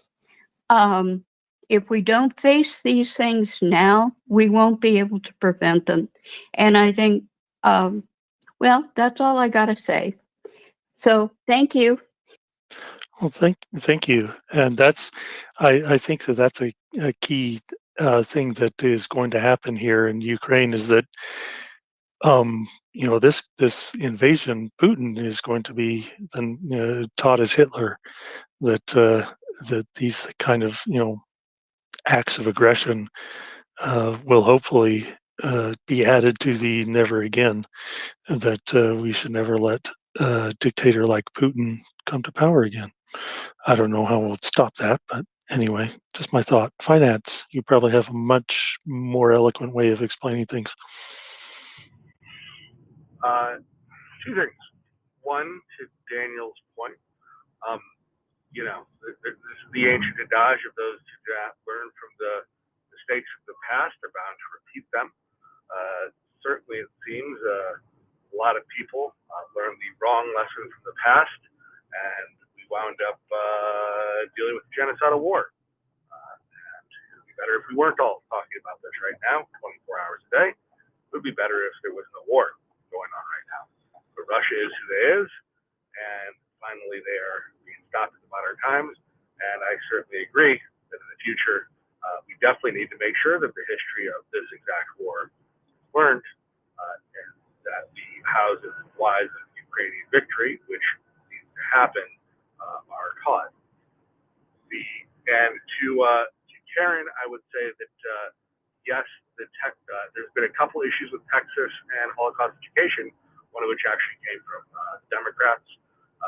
This is not purely a right-wing issue. If you also want to look about problems in anti-Semitism in education, unfortunately, this one is actually a major rising issue on the left, not particularly a convenient topic politically for some people, but this is definitely one of those issues where people need to clean their own house first.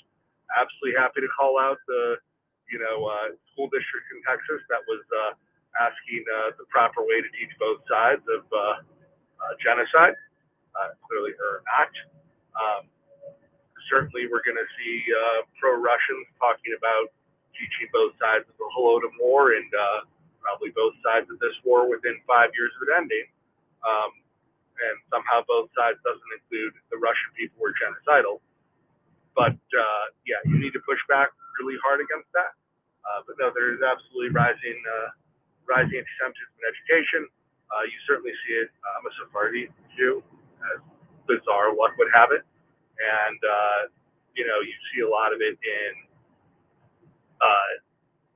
the narratives around Israel, the complete erasure of, I'm a European Sephardi, but those Sephardi moved after the expulsion from Spain to the Muslim world, and the complete erasure of the Sephardi experience from any Jewish education, as well as the fact that you then completely flatten all issues around Israel into an incredibly anti-Semitic colonial narrative, as opposed to discussing the fact that there's half of Israel has a Sephardi descendant that came from a Muslim nation where they were either expelled or led to or had a particularly oppressive situation, which led to them wanting to leave. Shout out to Morocco, who did not do that, but notably there aren't many other countries I can say that about. So, when you start talking about this, let's not just point fingers in one direction. As generally is true, this is not just a Jewish problem. We're sort of a microcosm. When you wind up having politicized issues around education and around other things like that, minorities wound up getting caught and smushed into the middle of it, and generally we're not fans. And this can go in both directions. In very different ways. You hear problems often coming out of the Native community where certain parts of their history get totally thrown into things and have been caught in the middle of things, etc. So I always hesitate when people want to politicize this one and say it's, coming from one side, especially when we start talking about anti-Semitism in America. Absolutely not in education. This one, unfortunately, on balance, I grew up saying it came from one side because it was back then, but in the modern era, sadly, that has reversed. Anyways, but to Daniel's point, I do agree with where we need to be in 5 or 10 years, but I would say that is a big favor to learning history. Also, one of my small assistants has just woken up and probably wants to say something. Yay for the special assistants. I haven't heard them in months. Herom Slava, special assistant. Yeah, Herom Slava. So, we have been spending a lot of time on things that are not quite Ukraine. Let's try to get this back. But I know we have some hands, so if it's about the Holocaust or other things, we can touch on it briefly. But I would like to get us back to Ukraine here, and I think I skipped over Victor earlier instead of going to finance. Sorry about that.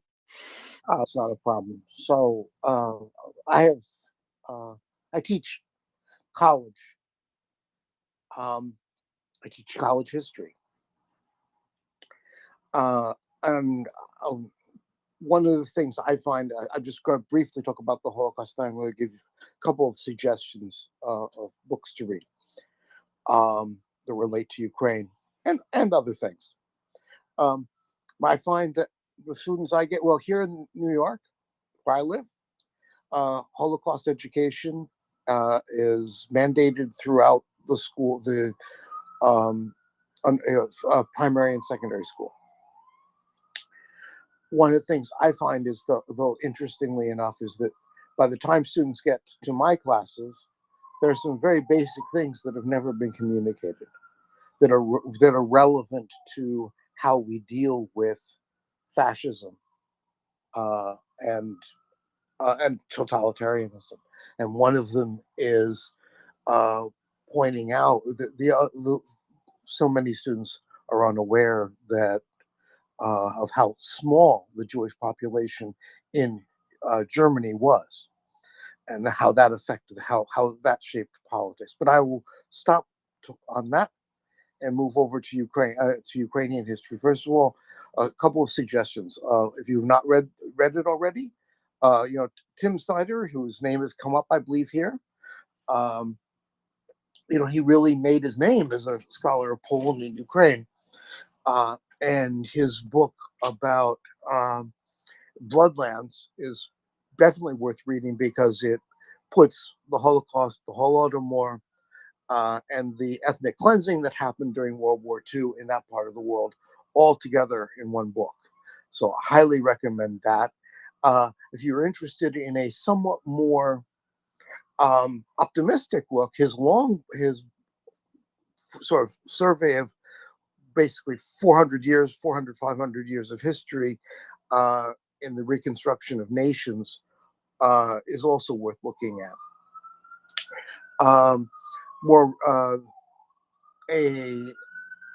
Also an interesting book is to understand the complex relationship between Russia and Ukrainian history is Faith Hillis's book, Children of Rus.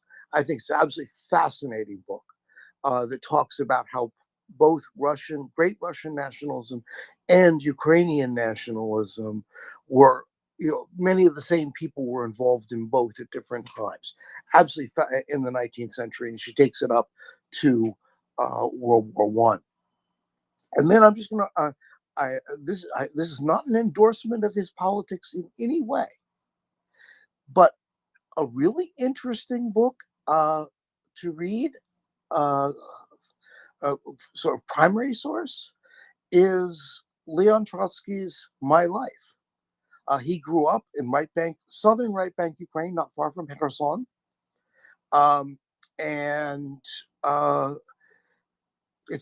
He tells a good story. He was a journalist. He was much more interesting than Lenin in that way. I can hardly recommend that book if you want to get a look at both life in that part of the world at the end of the 19th century, and then how someone becomes a revolutionary. Um, so I'll leave you with that, and then I'll have you on, but I'm going to have to go to sleep now. Have a good night. Well, thank you very much. You have a good night too.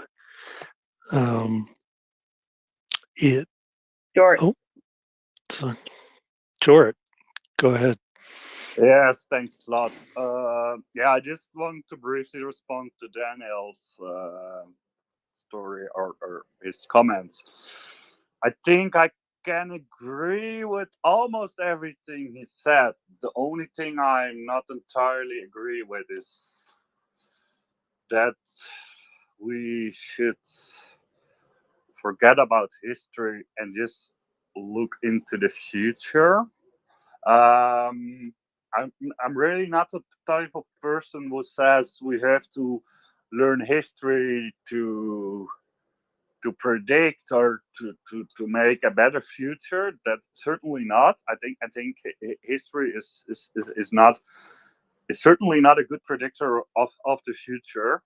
Um, but I think we can learn from historic events as long as we take the the the, the yeah the current context also into account, because we're living in different world. If we're looking at wars, we were talking about World War II. We can learn about the tactics and everything, but the whole military system has changed. Also, politics has changed. Society has changed. Economics has changed. So that was just I can agree. I think with 85% with what Daniel was saying, but not with the fact that we should forget about history and just look into the future and make the future as good as it is. That I agree with, but not to forget about the history. Although I think there is some people that look too much into the back mirror, and if you go on that path, I think your hope is also lost. That's just what I wanted to say. Thank you, Jarrett.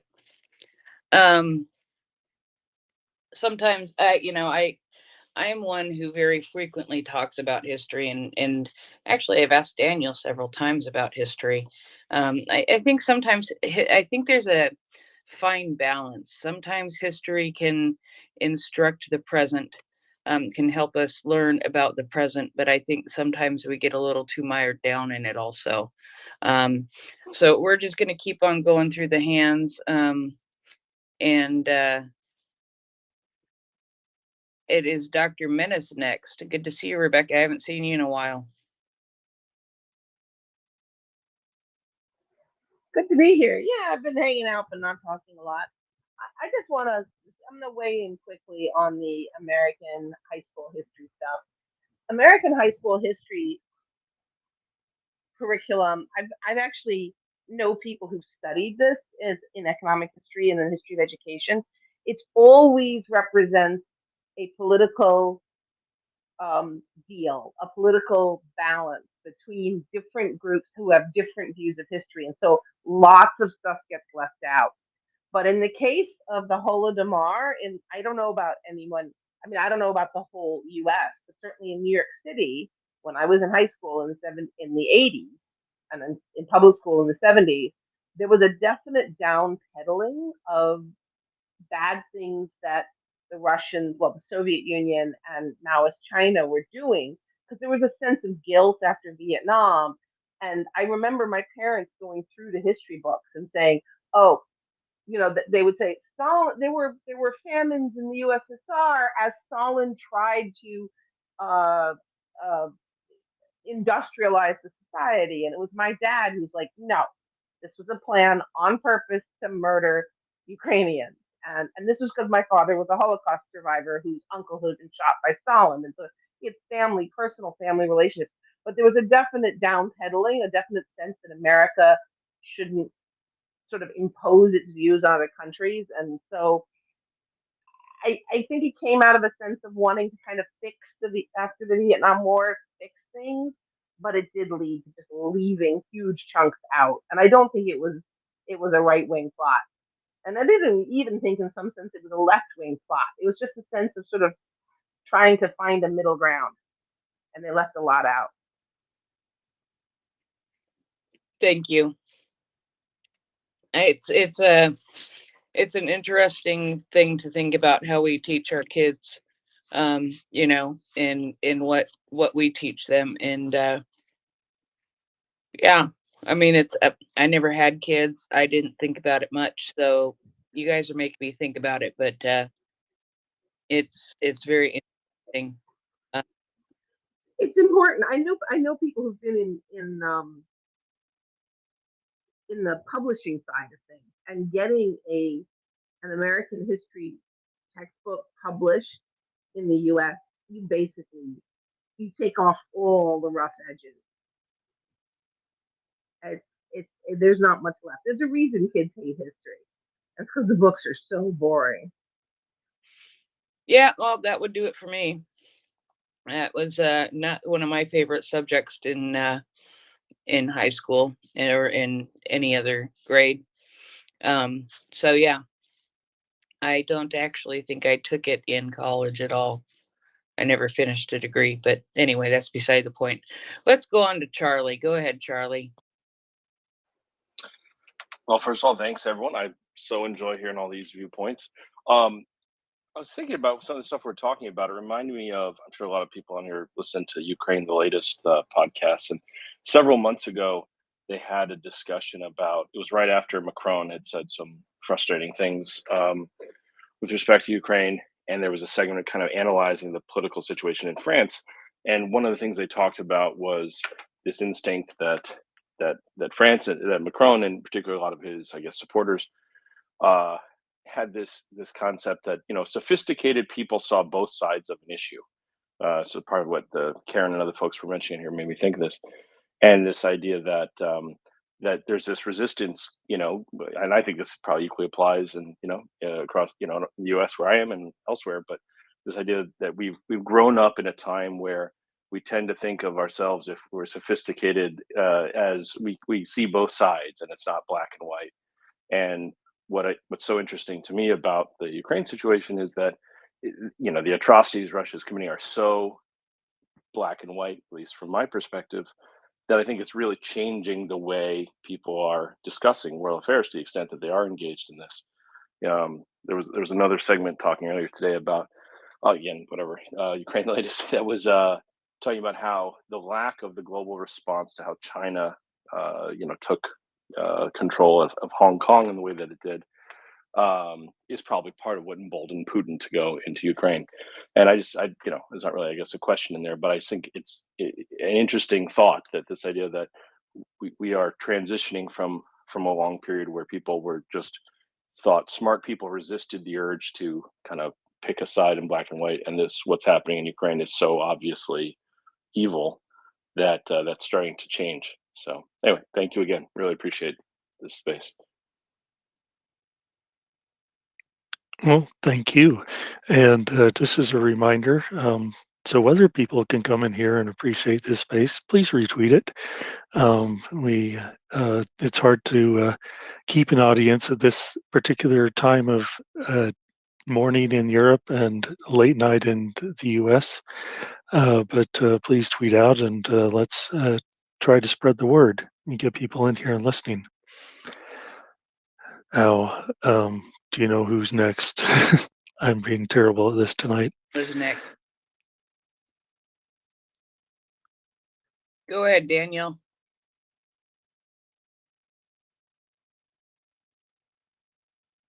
Are you sure? Me? Pause.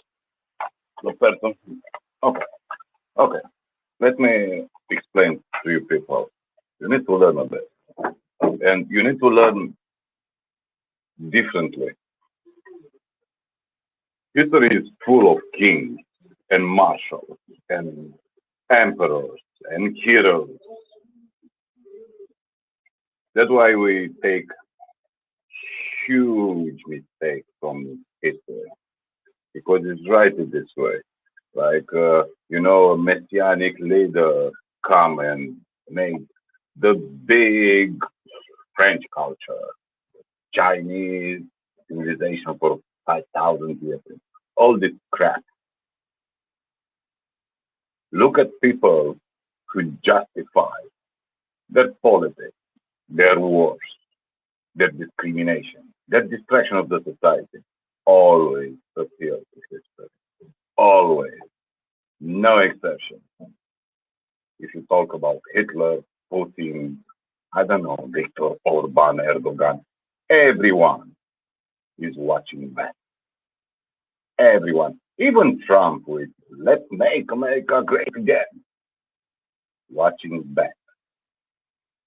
Can I tell you, for me, American history is not George Washington, it's not President Jackson or Roosevelt, but the American.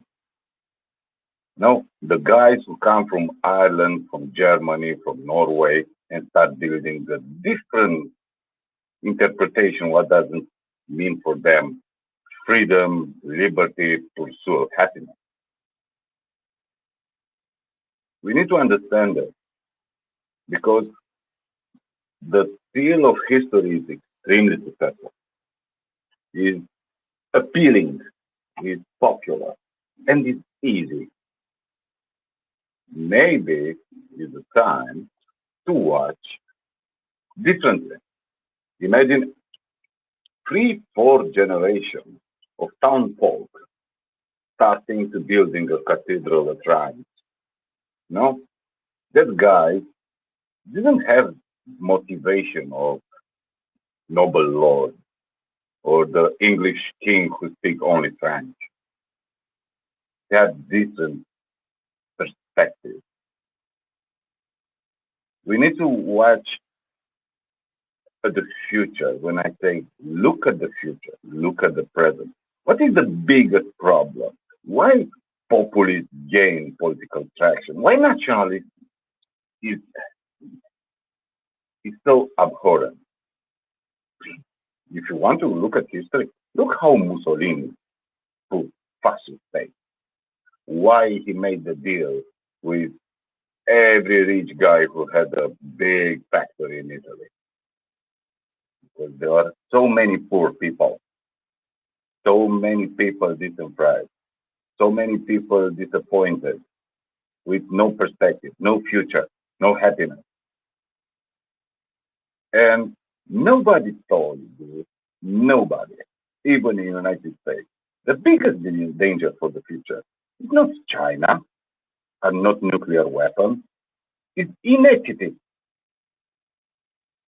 You have a handful of people who have all the riches in the world, and you have a lot of people who cannot access even the basics.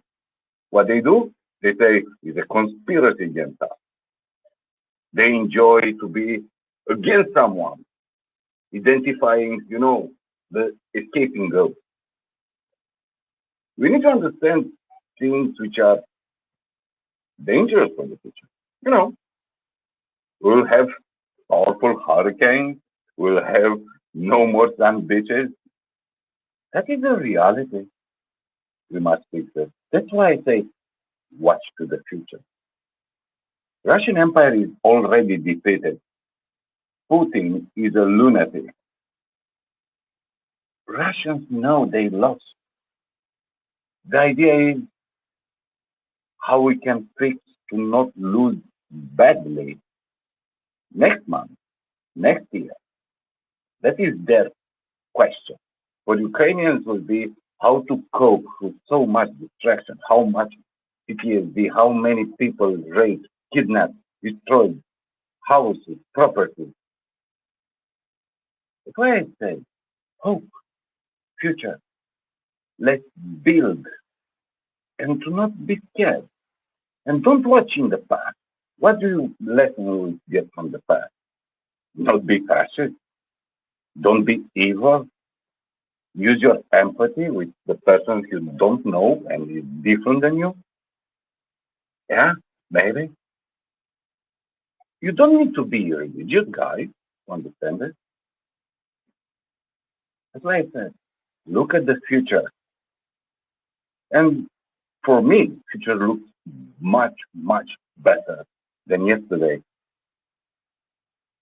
And be more confident in your power. Be more confident what you can do. Because what 1 year and a half demonstrates me, democracy is great. Liberalism is wonderful. Capitalism works if it's regulated. That is a pure reality. And people can come together if there are huge differences. Society, politics, economy, and we can do stuff under pressure very well. And we can resist the urge to fight each other. So be more altruistic and more optimistic. It's just a simple message. I think that's good advice to be more altruistic, optimistic. Um, those are some good things. Oh, I'm sorry. My brain is fried. Is it George or Karen? Karen, Okay, This yes, is like a joke now. I'm sorry. okay. One last comment. I just wanted to agree what an extraordinary scholar and historian Timothy Schneider is. He his books are often very deep, but he has a common touch, and it is worth it to read his books. And I don't think you'll find the reading dry at all. And in particular, his book, the Bloodlands, Europe between Hitler and Stalin, has large chunks of Ukrainian history in it, 20th century Ukrainian history in it. It is excellent reading. I would advise to go for the audible narration. I love audiobooks because it is long, it is deep, although it's very moving.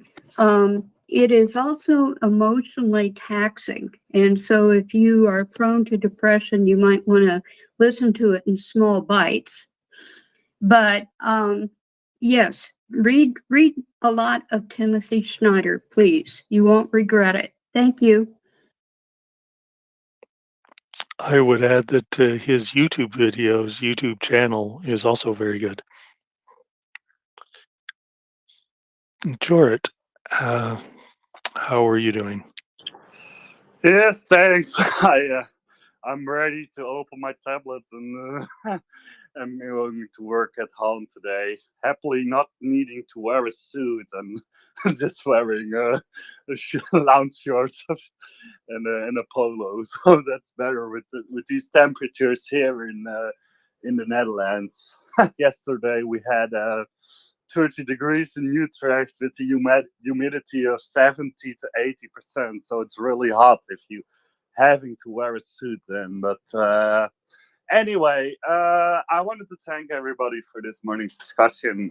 I'm an early bird, so I get up in the summer. I wake up naturally at 4:30 or 4:45. So it's good to tune in and have breakfast and coffee and yeah, sometimes make a comment. So I want to thank everybody. For those in the US, good night, and for those in Europe, a good day.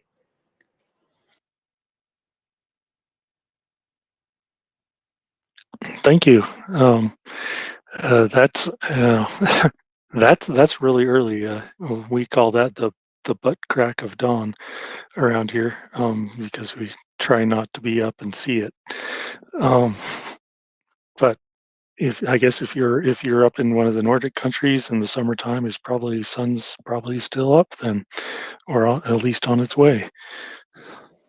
Yeah, here the sun gets up at well, the total, yeah, the sun, yeah, the dawn is like 4:45, and then 5:13, it's totally yeah, sunny if it's sunny and not cloudy. So, yeah. Okay, I'm going to leave. Thanks, all. No, Maybe see you tomorrow. thank you. Have a good breakfast. We're glad you stopped in. Yeah, thanks. So, Prince, we have run out of hands. Yes, Would the boo boo. you, huh? Hello? I'm here. Are you there? Hear me?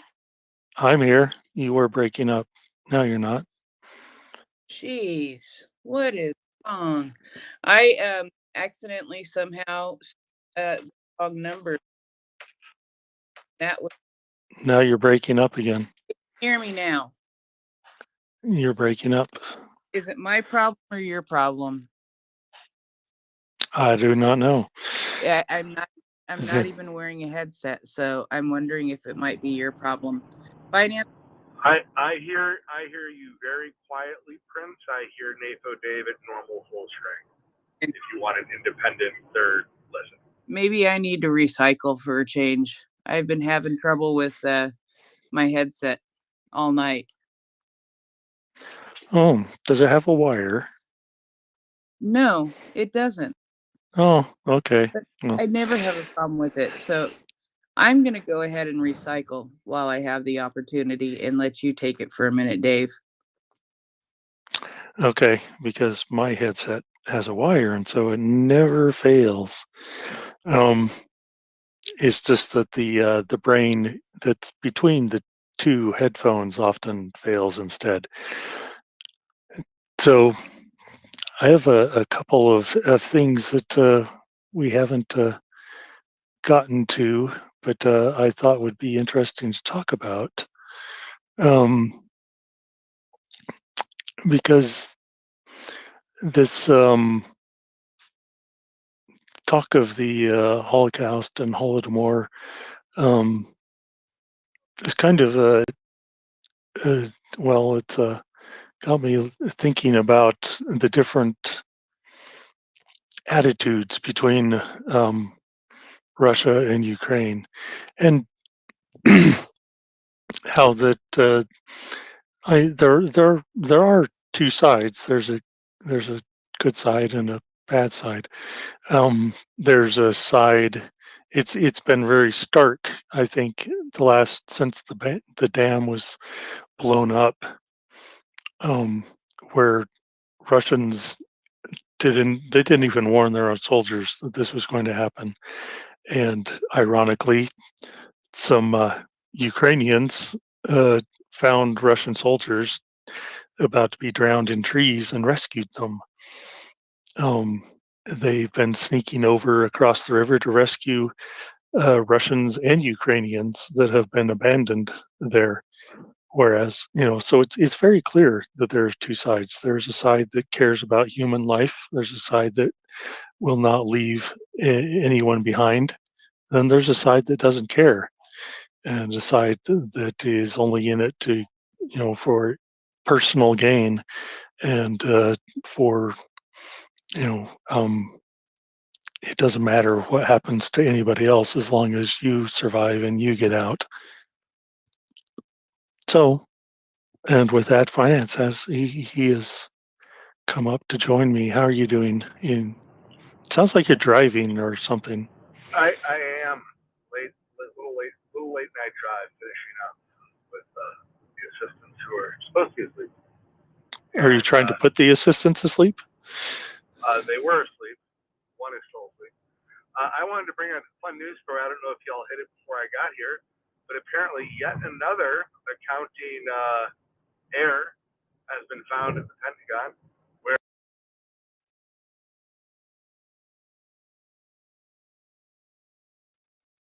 Hello, I think we lost you. Value of a 30-year-old tank is not the same as the value of buying a new tank. So the 30-year-old tank, to the tune of $6.9 billion with a B dollars of equipment. So turns out that under the hood in the penny jar is a metric F ton of pennies that we can all back up and turn into yet more ammunition. They'll be launched in the Russian direction.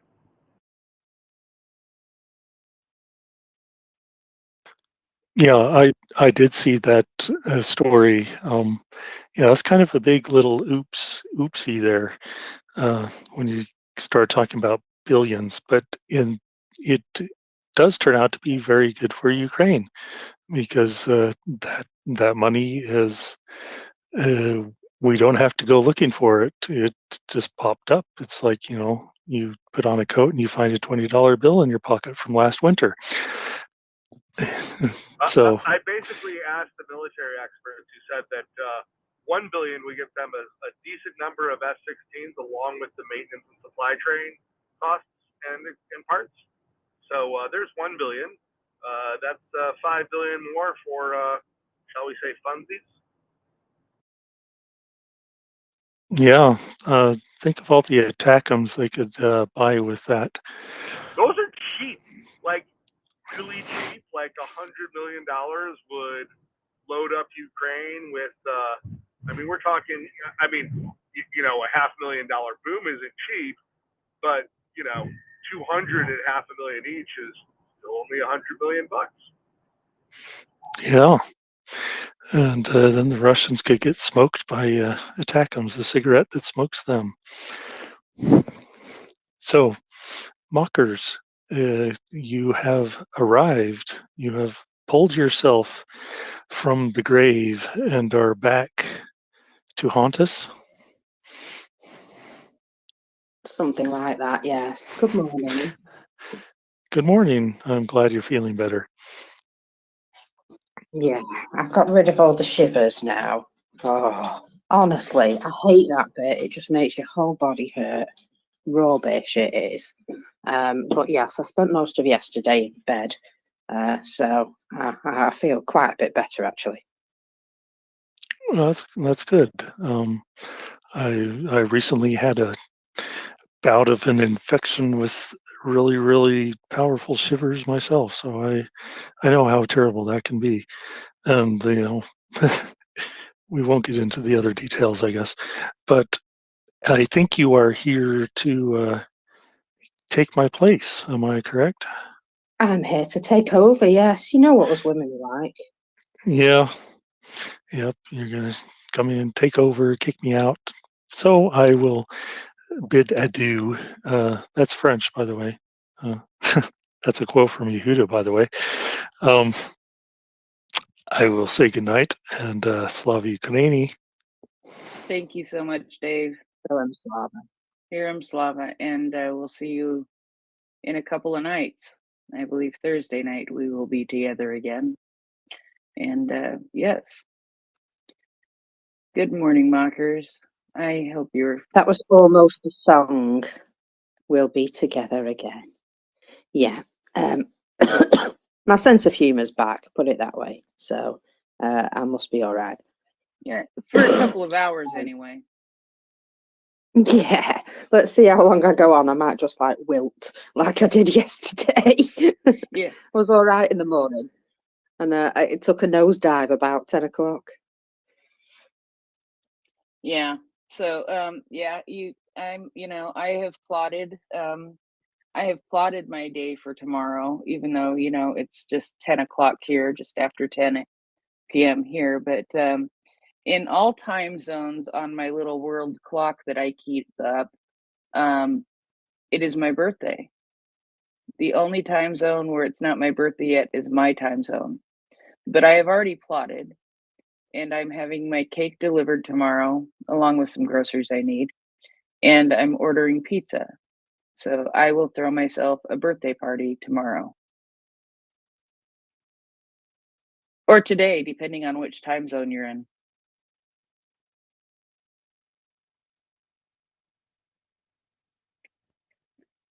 Marcos doesn't seem to care.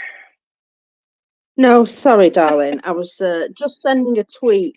I was just sending a wee tweet out. I'm just kidding. To say, to say, come and join us for the numbers, because we do have some numbers. I'm also going to change the title, just because it's no longer the NAFO night shift, and we are now back in the room. So let's do this. Ukraine. Oh, hello. I can't spell it. You know what? I've spelt it so many times. Ukraine. There we go. I can't believe that came up. It's back. There we go.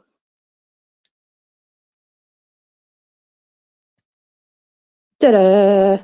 There you go. The morning is broken. I've even changed the title. NAFO Dave, you're back. Yeah, I'm back like yesterday's burrito. I just since it's I'm not going to be around for Prince's birthday. I just had to come up and wish her a happy birthday and sing happy birthday to you. Happy birthday to you. Happy birthday, dear Heather. Happy birthday to you. You are so sweet, Nafo Davo. You are just really one of my favorite people.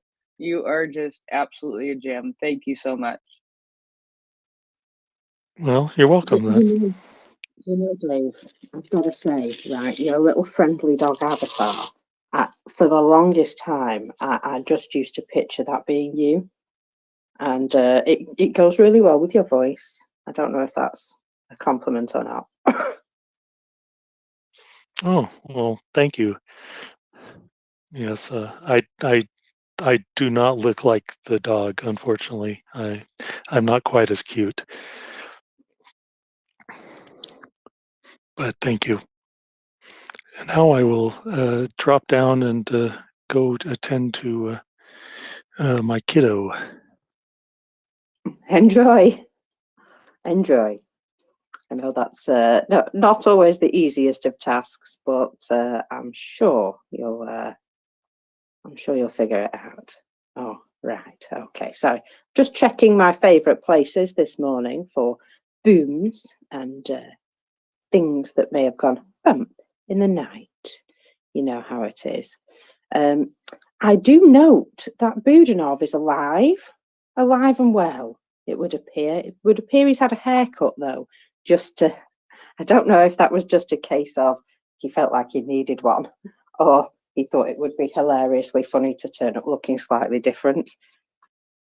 Which one do you reckon, Prince? I don't know, but I'm waiting for some Russian conspiracy and lie about the fact, saying that he was perhaps, had to have his head shaved because he had to have emergency brain surgery for his coma. That. You know what? If he'd have had emergency brain surgery for a coma, he's looking really well for it. Yeah, I know, but still, it's just, it's that kind of next level BS. I've got to find a tweet that I saw earlier about the disinformation, about how it's so backfired. I've got to go find that real quick. I'll be back. That's okay. I I watched the video, obviously with translation of what he said about it, and he just finds it amusing, I think. But he kept a straight face right up until the end, and then they said, "Do you want to give a message to prove that you're alive?" And he says, "Yeah, just say hello from me, And he can't help it. You see that smile creep onto his face. He'd obviously been holding it back the whole time. I honestly think he is like 2 twitches away from bursting out laughing at most of the time. He's just got, he's so serious, but you see him every now and again really try not to pee himself laughing. I bet you he's got such a good sense of humor. Absolutely. So go ahead. Yeah. So, folks, I have an important message for you all. is that I have some numbers, and I would like you to do a wee retweet and share and all of that palaver, so that I can ensure as many people get to benefit from the numbers as possible.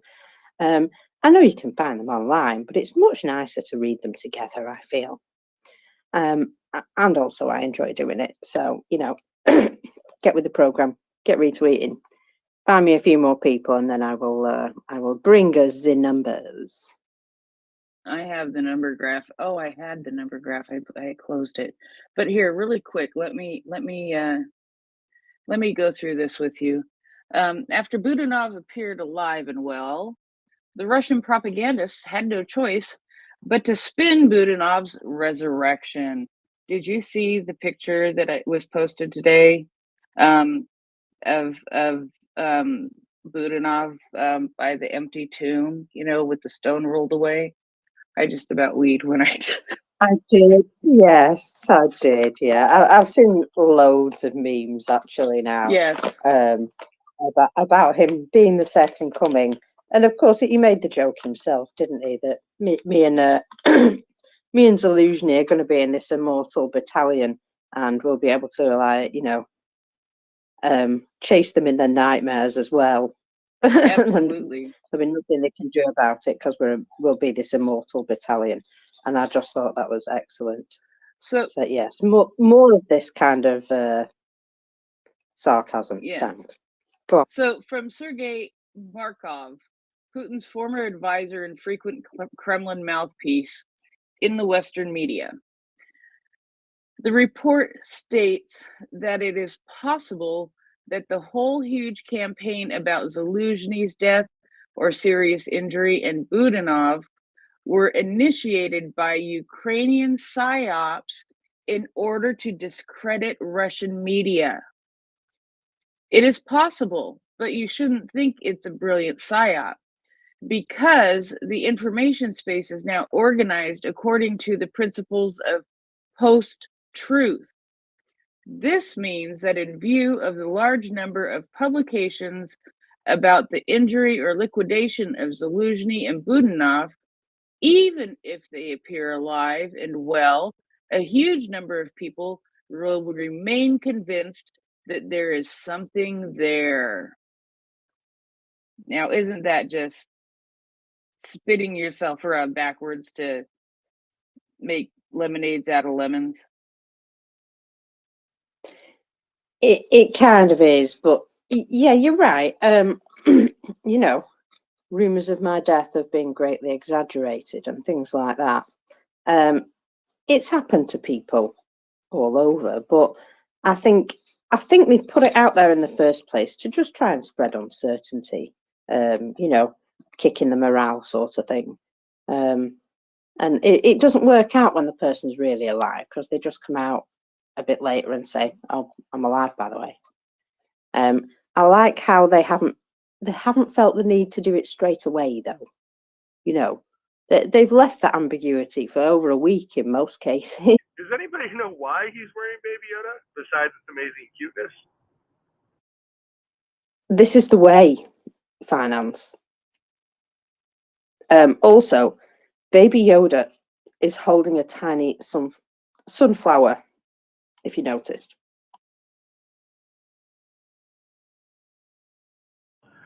I still want to know how Baby Yoda wound up on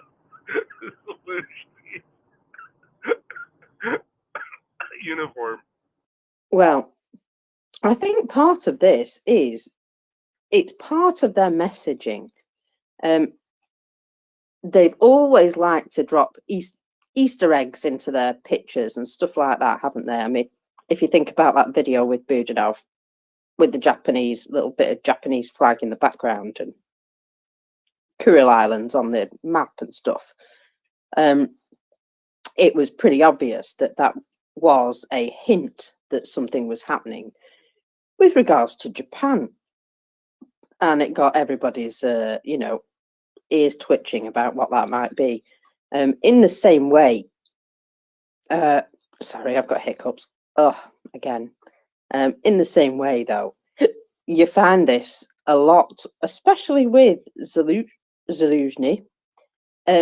He has a lot of really good, really sort of like down with the kids patches, if you get what I mean. He knows how to appeal to his audience, and it proves that they're not a fuddy-duddy old men military either. These are a young progressive force, and he's obviously somebody who keeps up with the times. Otherwise, he wouldn't have so many lovely new patches. Did you enjoy that hiccuping explanation? I mean, it's won me the ability to convince one of my best Ukrainian friends that they need to watch more Star Wars with me. But besides that, I was just quite curious if we've gotten a story about why he's chosen such excellent patchware, or if it's just left up to the imagination and appreciation of the new Baby Yoda patch. Yeah, I think the second. I don't think they ever feel the need to explain themselves. That's something I've noticed.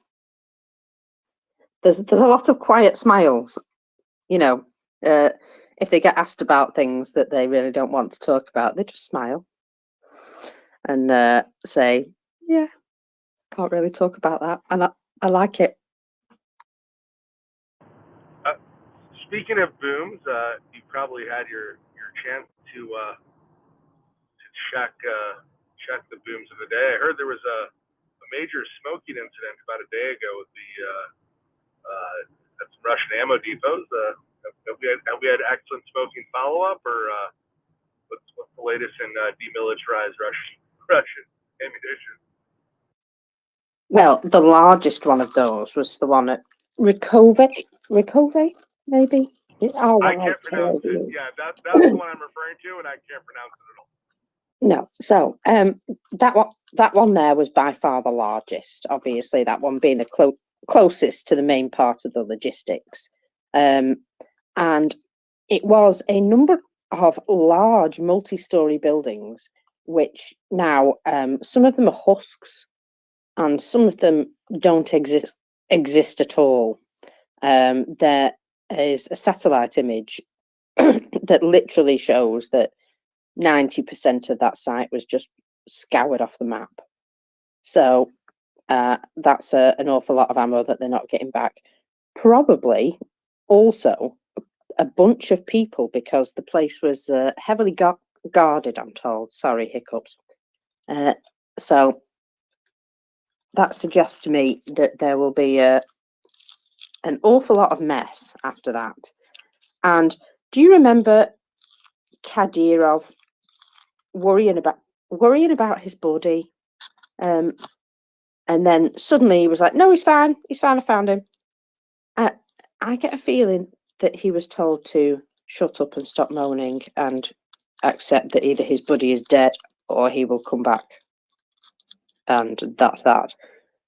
Because he was very concerned over this guy, and then suddenly out of nowhere he's standing next to him, and I don't totally buy that. I'd like to see that fella in the flesh myself.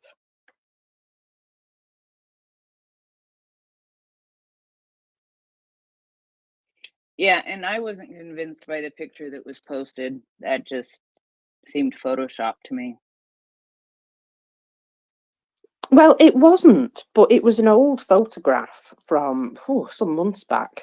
And you can also tell that it was older by looking at the map that they're sat in front of, if it's the same picture that I'm talking about. The map shows the particular state of affairs at the time, and it's way out of date.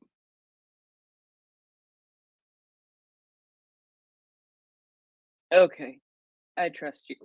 Now I have the hiccups. I told you not to give me anything. Isn't it yawns that are contagious? I don't know. I'm sure it's supposed to be yawns that are contagious, not hiccups. So, yeah, weirdo. But I don't have them. Look at that. They've gone. You've taken them away from me. Oh my God, I like that. That's a skill, Heather. Thanks. So, last night, Tokmak, or yesterday, in fact, or the whole of yesterday, Tokmak took a massive battering. And it would appear that Tokmak is, I'm going to say, a particular place of interest for the Ukrainian forces right now. Otherwise, they wouldn't have hit it a total of 3 times yesterday with what appears to be HIMARS. And when I say 3 times, I mean 4 arrivals, 2 arrivals, and then a further 3 later. So I don't know what they're after there, but they obviously felt the need to hit it again and hard and again and a little bit harder. So taking Axel's advice there, eh? If it doesn't work, hit them again, just harder. So yeah, I don't know if you've heard him ranting about that, Prince, but that's his theory for getting the Russians out. Just keep hitting them. Oh yeah. And harder until they leave. Harder, and just let's go booting off with deeper and deeper too. There's some jokes in there, but it's way too early in the morning for me right now. I'm trying my best not to jump at them. But yes, as a British person, you got to be careful what you say around me, because I can pretty much turn anything into an innuendo. Yes, it's a skill. It's a skill. So we did have a big fire in Russia yesterday, and this amuses me greatly that they have pallets, wooden pallets. They use wooden pallets, but they don't use them for their ammunition, just because they never have, and they can't quite figure out how that would be useful. You know, like every other NATO army in the world that literally palletizes everything, so it's super easy to transport and count and sort. But you know, so anyway, it's no longer a workshop for the production of wooden pallets, because guess what? Wood is a bit flammable, and this particular fire, well, 6,000 square meters. I think we can definitely say it graduated to a big fire. I would have to agree. And, you know, pallets are very, very flammable. There was a time, many, many years ago when I used to go into the industrial areas, not alone, but with friends. And we would collect used pallets for burning in our fireplace at home. And it kept the little apartment very nice and cozy.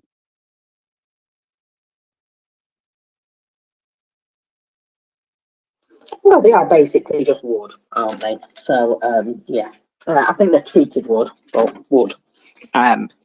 So, yeah, they just, unfortunately, they're never going to be able to pallet their logistics now, because, well, all them pallets that were created at that factory have gone. And to me, it seems like quite a good target, that, if you were going to set something on fire, just off the top of my head. Finance. Did I hear you say the amazing word palletization? Yes, well, it's something that obviously the Russians are never going to be able to do, and especially not now, as the big factory that builds pallets apparently is, well, it's ashes. Well, it turns out that even with the big factory running, wasn't palletizing their military. They were making those pallets for export. So one of the hilarious things that came out after Trent Slanko went viral, pointing out the total lack of palletization, because apparently that's too much of an advanced technology for the Russians to do in their military logistics. And in fact, the Russians do make pallets at home. disinvest in the technology that is simple enough. Industry can still make natively. Well, it could until their factory burned down, but have no fear.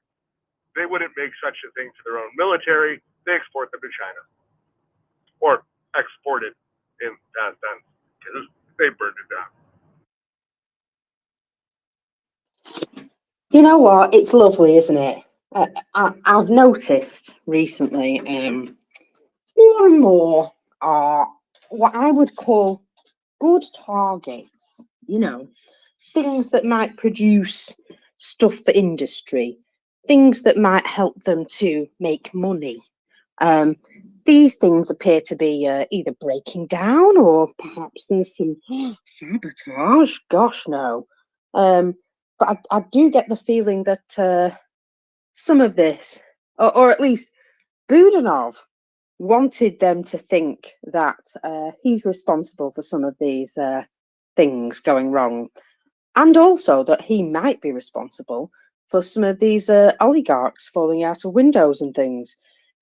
He suggested something that left those two very ambiguous, and I love his manner of psyops. You know what? He might have absolutely nothing to do with it, but he's like, if you think so, you know. Go on, Fana.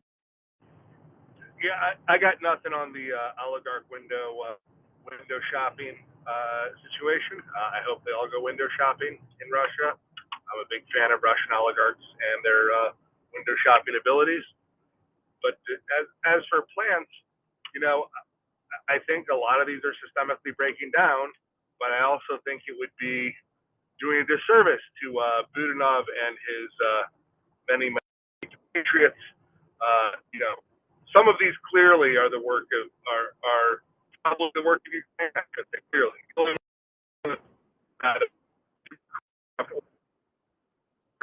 spurs are in between the Russian air defense, just blew the thing to smithereens. But other than that one, you know, it's not so clear. But sure, of these hundreds of industrial fires and burned down factories, some of those got to be Ukraine, right? Like they stuck a guy in some of these places. But you know, some of them are just they're running stuff past their, you know, due date. They're working on, you know, they mobilize the first string of guys and they've recruited new people, so they've got new guys on old equipment that's breaking down, and you know, all it takes is one or two major parts to break down in the wrong part of an assembly line, and you've got yourself a nice big old fire. And you know, depending on what kind of facility you have, depends on if you're burning down the whole thing or just the assembly line. Apparently, when your whole facility processes wood, fire's a really bad thing. Who'd have known, hey? Who'd have known?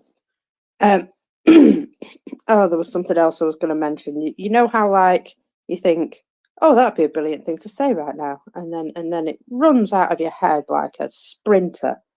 It'll come back to me, I'm sure. But yeah, I did have a something I was going to say, and now it's bogged off. Oh yeah, I have the numbers. I just had something else that I was going to add, and it was like, oh, it don't matter. It'll come back to me. Anyway, oh yes, it was utilities in Crimea. I don't know if you've heard recently, but they've been having some electricity problems in Crimea. Did you know? I had heard that, yes. Yes, and yesterday morning I spotted another utility building with, well, let's just say there was quite a bit of smoke rising from it. This was reported by Crimea 24 channel, and well, I can only imagine that those cheeky partisans have been activated, hey? In fact, we've seen information about that. There's an awful lot of psychological stuff going on. For example, did you note yesterday we had an announcement of a tactical pause, but we also had an announcement of a news blackout? And then a bit later on, we had news that, that things were happening in lots of places. So I have a feeling that tactical pause might have been a lie. It might have been for one particular area, I wonder perhaps. why. I mean, They had a tactical pause on the Belarusian border. Well, I reckon, right, what happened was a Challenger tank rolled up and they went, oh, hang on a minute, this thing's got a boiling vessel. We all need to stop and have a cuppa because we need to test it. I reckon that's what happened. So that was the tactical pause, that the Challenger went round dishing out cuppas for everyone. It's a joke, but you never know. then they said, tease over, let's get to fighting. Yeah, exactly. Let's get to fighting. And they were they were superpower energized by the English tea that was included in with the tank. Or coffee. Yeah, it'd have to be coffee for me, otherwise I'd be extremely grumpy. So yes, we have some numbers, and the numbers of our listeners has indeed gone up. So thank you, everybody. And I shall bring us some more interesting numbers. So here's what we have. Now, I'm pretty sure that Ukrainians have done this slightly on purpose, because the top line reads 222,000. So I feel as though that's just a fun milestone. 222000, easy to remember. Anyway, to get to that point, we have a number of 540 liquidated personnel, 9 tanks, a prince. Did you know that that's 8 more tanks than they had in the parade in Moscow? 8, I know. It is. And yeah, good for them and their little tank, eh? So 21 armoured personnel vehicles. Oh, that's picked up. 32 artillery systems, more than yesterday. And 1 more of those MLRS. It's nice to see them going. Again, something that we don't see a lot of on the numbers. But we've got 3 today, 3 anti-aircraft warfare systems. Now, I'm a tiny bit disappointed we don't have another helicopter today, just because it seemed that we were on a roll. Well, it seemed that Ukraine were on a roll. Where am I? However, they were a bit busy with UAVs because 35 of them, and that is mainly from the attack that took place yesterday morning. And there was damage to a number of places, including some infrastructure facilities in Lviv. So, they're still having a difficulty taking them all out, because let's face it, these things, they might make a lot of noise, but you've got to find them and you've got to be able to shoot them down. Unfortunately, no matter how many teams they have on it, 1 or 2 may slip through. Sorry, I'm just coughing in the background like an old codger. So anyway, let me get to just remind you that I skipped past something earlier, and that is that we are over 4,000 tanks. So it's 4,006 tanks this morning as a total. Apologies, my bad. We have 22 vehicles and fuel tanks, but the last number, you know me and how I feel about the special equipment. We've had quite a few the last couple of days, haven't we? But today we've got 8. 8. I like the number 8. It's supposed to be mystical and lucky, and you never know. It's an infinity symbol, isn't it? Number 8, and well, it makes me happy this morning. I did see a few things that could be classed as special equipment going boom. So I shall be keeping my eye out for some more because obviously Ukraine's having a good time finding these things and taking them out. Love it.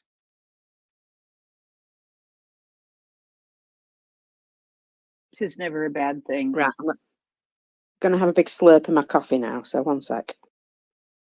Coffee. Get the coffee into Mockers and she performs. Well, that didn't sound quite right.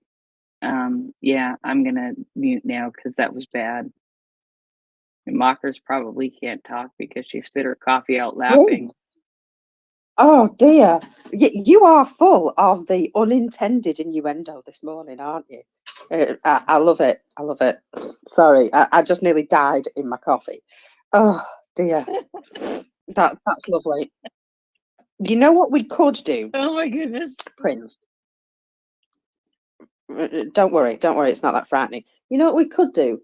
As tomorrow is your birthday, we could suggest that if anybody wants to send you some lovely birthday wishes, they could send them via donation to MriyaReport. How's that? Is that an idea? I love the idea. I appreciate the idea. And I think it is a fabulous idea. I was going to wait until I woke up in the morning to say something about that, but go ahead, start now. Donate to MriyaReport.org for my birthday, please. Thank you so much. That wasn't actually my idea. That came in from a lovely listener. So thank you, listener, for prompting us for that. And yes, I will be pestering people that it's your birthday, even though you're asleep. And you will probably wake up to something like 3,000 DMs like I did this morning. And thank you, everybody who wished me well. As you can tell, I am feeling a bit better now. I'm a bit more awake.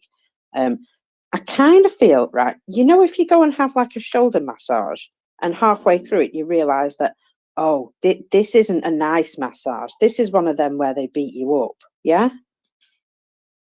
It's not a massage. So It's not a massage unless you're sore the next day. I have said that a long time. Exactly. Yeah, well, I do like a shoulder and neck massage, but I kind of feel like I had one yesterday by some really big beefy guy who didn't realise his strength. Because yeah, for some reason, all my shoulders ache like I've been beaten up, and I think it's just because I spent most of yesterday shivering, feeling very sorry for myself. So we shall be glad that that's over, shall we say? But yeah, I do feel like I've done some sort of rounds with some boxer chap and lost. So let's see what other news I have for you, because I do have some bits and bobs here. So there were more drones sent last night. And I'm just having a look. There were 6 Shaheds shot down, and 4 of the other type. You know, what are they called? The ones that look at stuff. You know what I mean? They look at stuff. Surveillance drones? That's the one. That's the one. It's too early for me to think up words like this, you know. So I'm just having a look to see if all of the drones were destroyed, which they were. So that is fabulous news that nothing got through. And also, there is a bit of information here that Aviation of the Air Force carried out dozens of sorties yesterday, striking the positions, equipment, and the rear of the occupying forces, in particular with air weapons provided by their Western partners. And I know there was quite a lot of discussion yesterday about a particular missile that was blurred out on the wings of some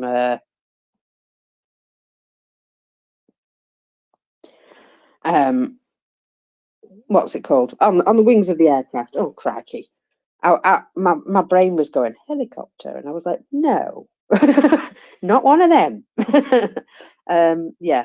On the wings of the aircraft there's a blurred out image. And I think there was some discussion as to what it might be. I think Thomas Steiner was siding with an AIM missile. I don't know. I don't know what they are. I just repeat what other people tell me about missiles. So, yeah, there was some suggestion it could be one of three things, and then there was a great big discussion. Yeah, there was a great big discussion about how, what, why they could have mounted this particular missile. So I'm quite excited to have that confirmed, just because if it is confirmed, it confirms a particular capability that they didn't have before, and it would explain some of these booms behind enemy lines. So, you know, these are just things that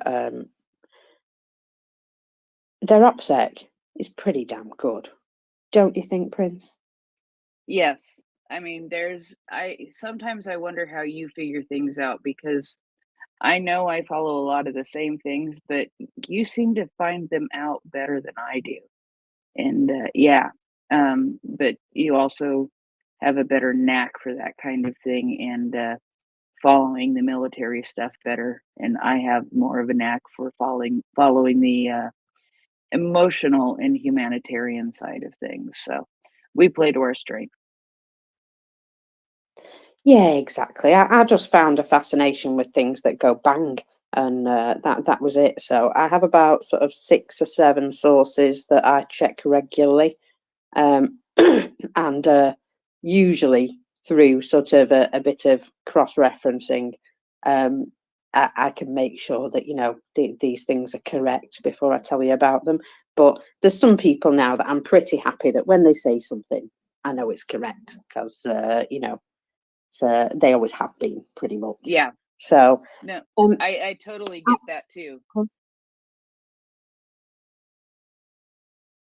Yeah, well, there's a particular thing that you helped me verify, if you remember, and so now when I receive information from there about certain things, I think, oh, that's interesting, because I know that 99% of the time, all the stuff off there is pretty good. Happy birthday donations. Yes, please. Sorry, just received that message. Thank you, Liz. Yep, happy birthday donations for Heather. Thank you very much. Now, I'm not going to ask you your age, Heather, but I'm going to say if somebody wants to make a donation of that amount, $55. then, you know. Oh, bless you. Bless you, my $55. lord. I was going to say they might have to ask you.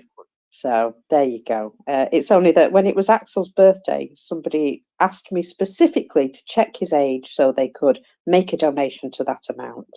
And, well, let's just say he should have been a couple of years older. Cheeky, aren't I? So, yeah, there's something here which is quite interesting. You remember them drones that look like they were sort of flying backwards because they have a sort of a finny thing at the front? I absolutely do. I do. But I gotta find out if that's true. Yeah, well, one of these shaped drones appears to be recorded flying over the outskirts of Moscow. According to the governor of the region there, 2 of these types of drones were shot down.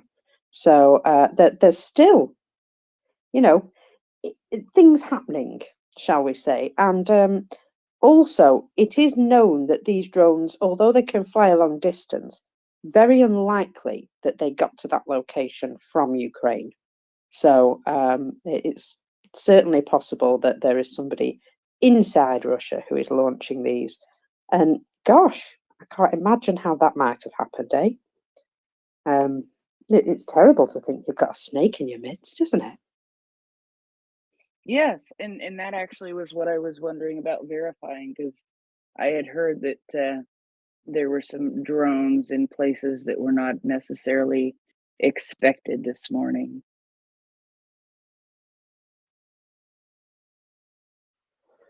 Yes, well, let's just say that it's making the Russians terribly, terribly paranoid. And of course, the more of that, the better, really. Totally up for that. Happy. Now, not only is it making them paranoid, it's making them mad. Oh, sorry, I'm just going to have to just tangent because I've just seen that I've just seen that there's been a big NAFO effort with regards to War Gonzo.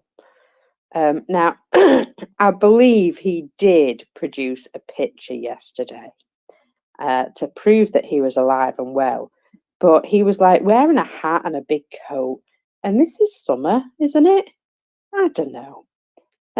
People still aren't convinced, put it that way, that he's alive. I'm 99% sure that he's alive, but I do like this ambiguity. I do like the fact that he is now the target of this Schrodinger's situation. I just think it's really funny. Yeah, I don't believe it is War Gonzo. I think he would be probably further back in the rear. A lot of people said, oh, but he doesn't have a leg. No, it's not a leg. It was a foot. He got shot in the foot, it would appear. So I'm sure he'd still be able to run around, but I don't think he generally runs around with a weapon. I think he's just more of a blogger. So I'm not sure he would have the intestinal fortitude to be one of those in a trench near the front. Was that a nice way of saying he doesn't have balls? Yeah. Russia doesn't have balls anyway. We know this. Finance likes to point out that Russia does not have balls. Ball bearings, but balls nonetheless. Yep. None. Aren't they getting ball bearings from some places? Aren't they still managing to get them, Fanon? Yeah, China and unfortunately India, which is so extreme that it has led me, Madi, and some of the other people I talk to who do our best to try to figure out what the world is going on with the Indian-Russian trade. And yeah, no, one of the things that India is selling them turns out to be ball bearings. So they are getting them in from alternative suppliers, not quite the quantity they're used to, especially in the Chinese case. I don't know anything about the Indian quality. The Chinese quality is not quite the quality they're used to. So they've had to choose between using some to keep their trains online or using them to refurb old tanks, which otherwise can't drive. Unfortunately, apparently they made the correct choice here and are choosing to first make sure that they keep their train system online, because if the Russian trains go down, there is no more logistics, and no logistics, bad logistics is one thing, but no logistics means no more war in a good way for Ukraine. So unfortunately, they weren't so incredibly stupid in this case. I think they hit that button wrong, but it is a significant shortage still, despite the fact that they are being able to import them from China and India.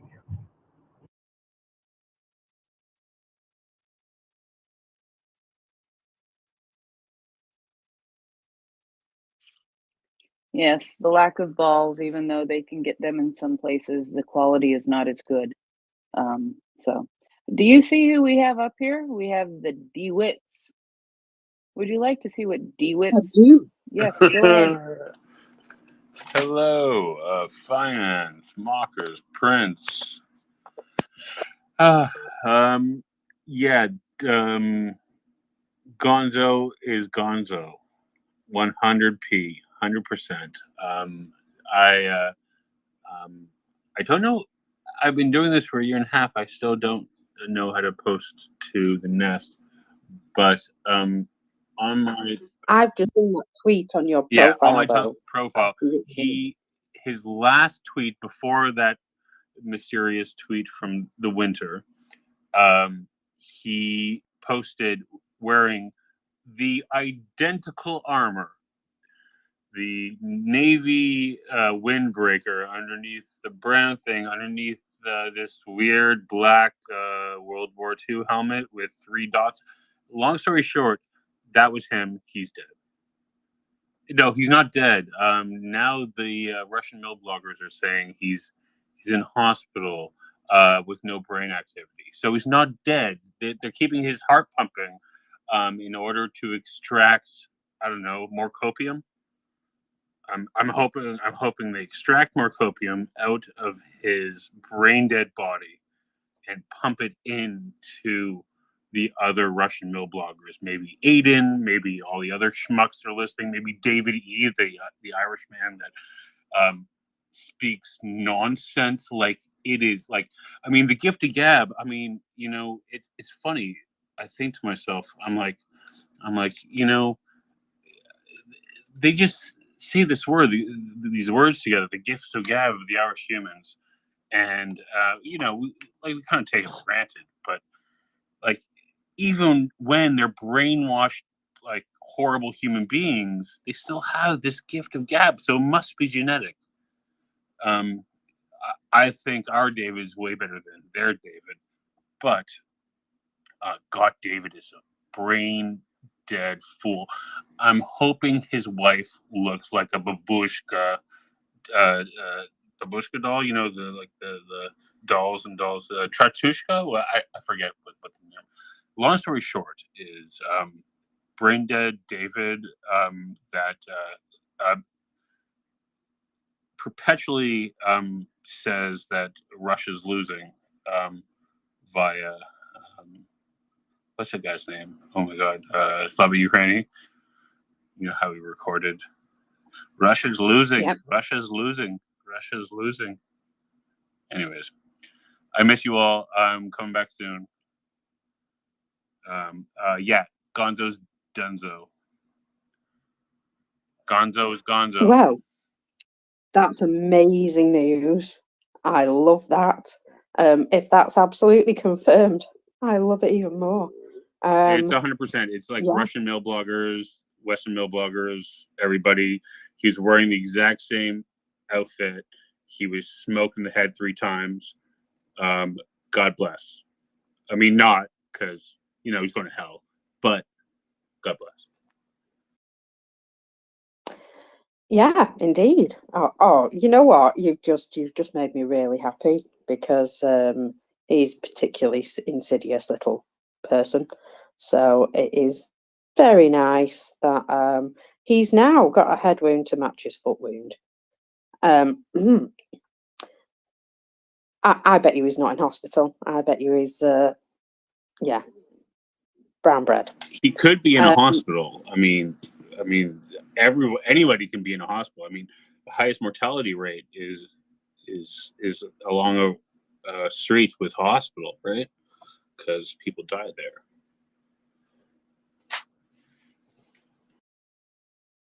Well, and what we've heard about their hospitals as well, crikey. I mean, you know, we've heard that there are some very concerning problems, shall we say, with lack of doctors and lack of equipment and lack of medicines. And yeah, so I wish him all the best, wherever he might be. Now, you know, these liberation of Russia people, these what are they called? Liberty of Russia Legion, that's it. The Liberty of Russia Legion have stated that in the Sheblinski district, they're still having some fun. So they state that the Kremlin's repressive regime is designed to suppress only unarmed people, using batons on the street, dragging people out of their apartments, dragging any dissent. That's all they can do. The bunker cowardly grandfather has surrounded himself with the same vile and greedy people who have turned our country into a squalid copy of a sub-imperial dictatorship. Well, at least these people get it, hey? Our actions have demonstrated that only armed force can cleanse our homeland of this filth. Resistance is growing, the time of the Legion is coming, and we are preparing now for new challenges. I like that statement. These guys have really put the cat amongst the pigeons, I feel. Just going in and taking out Russians in Russia, Russian forces in Russia, and taking prisoners as well, bless them. They seem to have had a great time while they were in Belgorod last time. So let's see what they can get up to this time, because I think they have lots of contacts now within those border areas. Something tells me they were seeding some plans, and maybe even seeding some of their people into those areas. I get the feeling that there's still an infiltration going on. Let's face it, you've got to get those drones into Russia somehow, haven't you? Mockers? Yes, my love. I think we have a very interesting defense intelligence report today. Have you seen it? I have not, but I can no doubt go and look at it. Bear with We're me. used to one graphic, and there are 4. We have that one blue picture, but there are 4 today in the thread from the defense intelligence. Oh, yes, I see. They're specifically looking at Russian defensive positions. Oh my God, I can't speak. In the area of Armyansk. So let's have a little read as to what they've got to say. Here is the Defence Intelligence update for the 21st of June. Intense fighting continues in sectors of southern Ukraine. However, over recent weeks, Russia has continued to expend significant effort building defensive lines deep in rear areas, especially on the approach to occupied Crimea. This includes an extensive zone of defensives of 9 kilometers in length, 3.5 kilometers north of the town of Armyansk, on the narrow bridge of land connecting Crimea to Kherson. These elaborate defences highlight the Russian command's assessment that Ukrainian forces are capable of directly assaulting Crimea.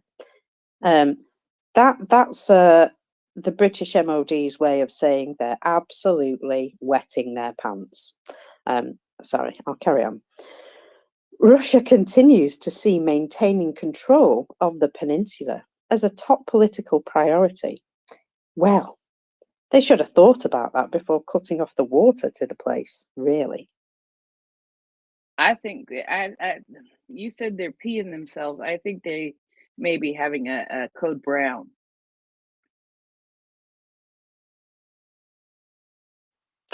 I was trying to keep it nice. But yeah, that they are definitely doing that. These are Russians. So, they don't keep things nice. I mean, you've seen enough of their trenches. You've seen enough of their positions. You've seen enough of the houses that they've occupied. They don't leave anything nice. It's all a disaster. So code brown makes more sense. Okay, I'll agree with you. You've got many good points there. So then they've given us some images of these defensive positions, and they do appear to be building what they believe is extensive fortifications. But one thing about these fortifications is, have you noticed they're only in a particular area and they don't go any further than like the 2 edges that they've decided is the edges of where they think Ukraine's going to come? I just feel like there's scope to go around them. Totally. And do you remember? Well, you usually sleep, I think, during Thomas Steiner's Steiner-thons.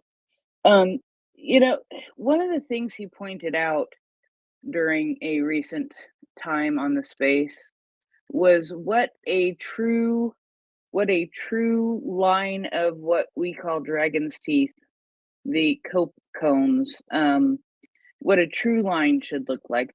Have you seen that image? I have actually researched, yes, I have researched dragon's teeth in the past, and I have indeed seen those images of what a proper line of dragon's teeth looks like. And I can definitely say they're a lot bigger than the ones the Russians seem to have produced. They're usually a lot more elaborate and placed a lot closer together. Literally a massive line of concrete spikes. And yeah, I would say that they look pretty impenetrable to vehicles. Not quite the same as these ones that we've got from the Russians at the moment. These ones that can literally just be pushed out of the way. The very fact that they're just sort of sitting them on the surface, you know, these things aren't big enough to be dug in and still perform their purpose, and they're really not fit for purpose as they are. So yeah, I have seen a good line of proper dragon's teeth. Please go on, Prince. No, that was all. It was just, you know, I look at the proper line that Thomas tweeted out, and I look at that and I say, you're not getting around that. You're not getting through that. Not real easily. But then I look at what Russia has put together, and it's just like, you know, you remember, you know, you used to flick checkers around, or if you're Canadian, you played crokinole. It just looks like you could flick the little dragon's teeth out of the way with a tank or something. It wouldn't be hard to do at all. Croquet. Crokinole. Croquet. Not croquet. Okay, but What's you know crocus? what?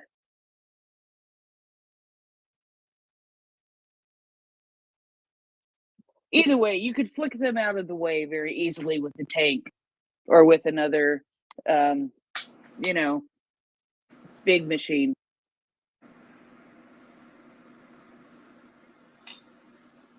We've even seen Donnie, your mic is hot, sweetheart. Sorry. Your mic, yeah, there we go. It's all right. I just in case you wanted to, you don't know, scratch something. I don't want to hear it. How did you know? Yeah, see, I know you boys. Good morning, Tim. Good morning. I just heard the term big machine, and the first thing that came into my head was a photocopier. So I'm looking forward to seeing that.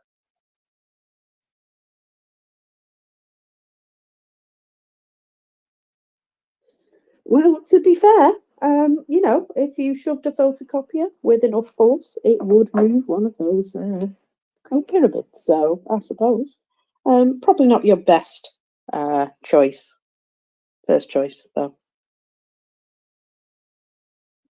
I mean, some of these modern multifunctional ones, you know, they do all sorts of things, don't they? You know, you can photocopy, you can send, you know, you can send the copy to your email. You know, you can remove field obstacles. You know, they've got all sorts of functions.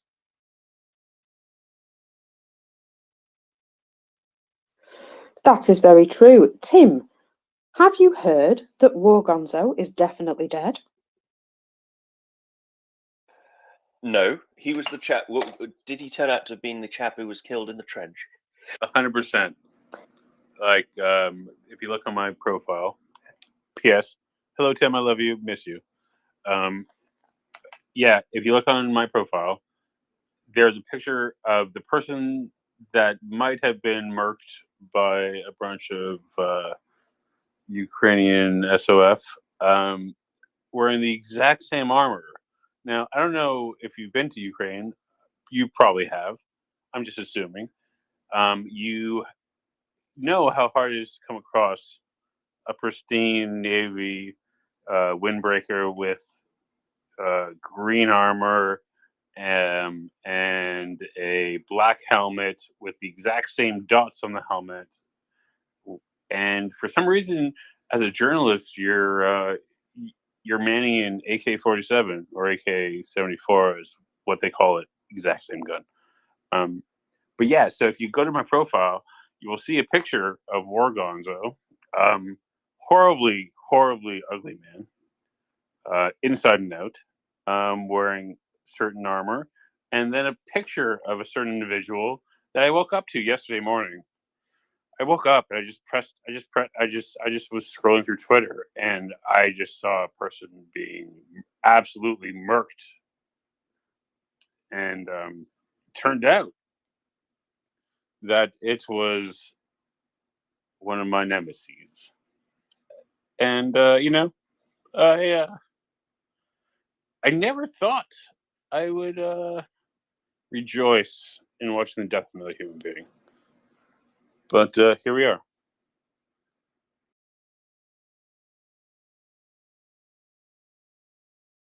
Well, sometimes it's a case of watching karma in action, isn't it? So you just have to sit back and enjoy karma in action. But yeah, there is evidence that this chap who died in the trench has the same helmet, the same shirt, the same ballistic trousers, the same beard and characteristics, and the same 0% knowledge of gun handling or trench warfare. And they're pretty convinced that there is every chance that this guy is the same fella. Even his shoes look familiar. So we've seen Russians' attempts at faking stuff. This they don't have the capacity. Yeah, I mean, spotted that. Go on, Tim. It's funny you mentioned, him picking up an AK. I mean, I did hear a story when I was in Ukraine about Kay Burley, who there was a Russian strike while she was reporting, and she immediately went for the general purpose machine gun and started spraying it in the direction of the drones. It was really quite extraordinary. So these journalists, they do they do participate in combat. Sometimes quite valiantly. So this is the It's so weird. Like, it's supposed to be the what's called the fifth estate. In North America, I mean, the fifth estate is supposed to keep democracy at bay and to account, whereas in the third world, the fifth estate keeps I don't know, the first world at bay. I don't know what they do, but they have. I know I wouldn't be able to just pick up an AK-47 and shoot with accuracy. But for some reason, Russian journalists really know how to use weapons. Well, that's not too crazy. In a country where there is where there is national service, and in a country that's kind of a bit obsessed with weapons, except not in a kind of American way, in a kind of a really sinister Or way. like competent way. The word you're missing. Sorry, I didn't hear that. Competent way. I meant like being able to do it successfully. Yeah, exactly. So not in a competent way, not in a kind of old timey American way, but in a kind of genocide-y way. And you see that because you see the videos from all these primary schools of Russian children being taught to assemble and disassemble AKs, and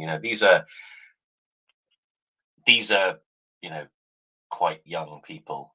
You think, okay, so the West, we have our cadet forces and things that generally starts at what, 13, 14. Yeah, but you never pick up a weapon. You maybe go up in a Cessna 150.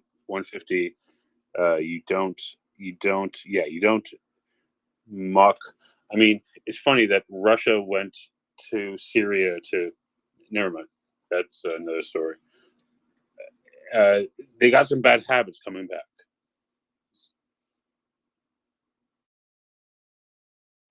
They've got an awful lot of bad habits.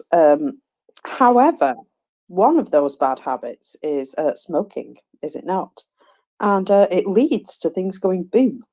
And I'm just hearing that the resistance in occupied Crimea has sabotaged yet another railway. So this explosion damaged tracks in Fedosia, and currently trains are at a standstill as a result. Gosh, do love these partisans. Tim, you were going to say something? I was going to say, actually, in the UK, I don't know about Canada, but the UK, the cadets do actually do weapons training. So, yeah, it's not part of the military, but it is a very, very military organization. Oh, 100%. So yeah, they do weapons training, but drill, at least the balls small drop. unit tactics, all of that stuff. I'm being rude. I should go to bed. Good night, people. I will see you in hours. Good night, Donnie. So lovely to see you. As well. Good night. Night, night, Donnie. Hello there, Lee. You had your hand up and then it disappeared. People aren't allowed to do that around me, so you kind of have to contribute now.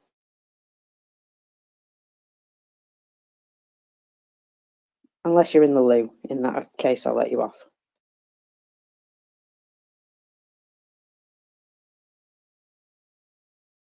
I'll let her off for the moment. Occupiers have said that a Ukrainian drone has hit an apartment on the 20th floor in the center of Donetsk. There is indeed an apartment with damage there, but well, we shall see whether it was a drone or not. There appears to be casings on the floor, shell casings on the floor, as though there's been a fight. And there does appear to be some bits of a drone. So, well, we'll have to see more as to what happened there. But yeah, the occupied Donetsk area did indeed receive some gifts yesterday. So we'll see what happens with that.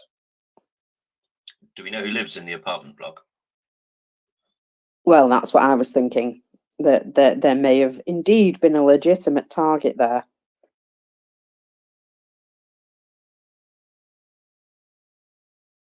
But I'm sure we'll get more information as the day goes on. You know how it is. These things trickle out. I believe yesterday we had 3 of the 11 men, 11 fighters that were, for some reason, in Hungary. 3 of those men have actually been returned. And I think that that's great news. And apparently the others are being searched for. According to Hungary, they just let them loose. They just decided it was time that they stopped trying to play this silly game and they just let them go. Well, it would appear that that might actually be the case because 3 of them have managed to contact the embassy and get themselves returned. So I'm hoping that over the next day or so, that will happen with the rest of them.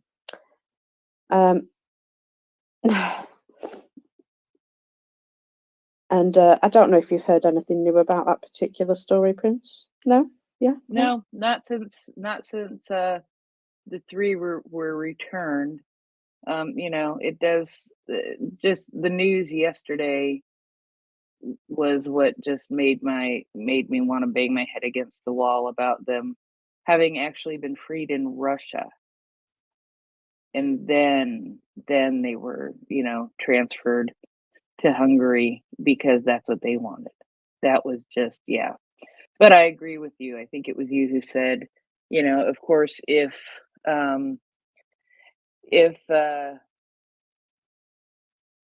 you had been in, you know, prison as a POW in Russia and you had been freed and you were told you could go to Hungary, I think you'd agree. and I can't disagree with that.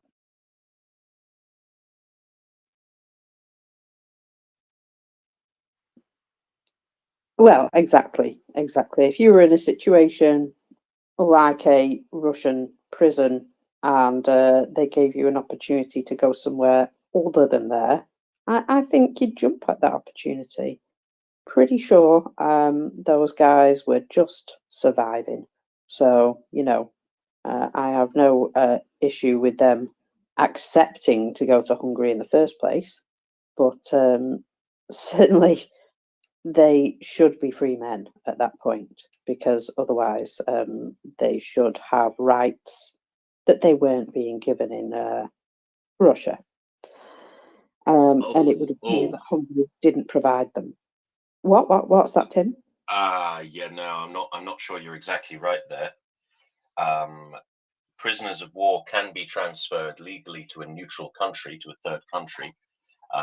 They do have to be, that country does have an obligation to guard the prisoners. And I don't think they have consular rights. They're treated the same as other prisoners of war. It's not, they're not criminals. They've not been arrested. They're being, they've been captured.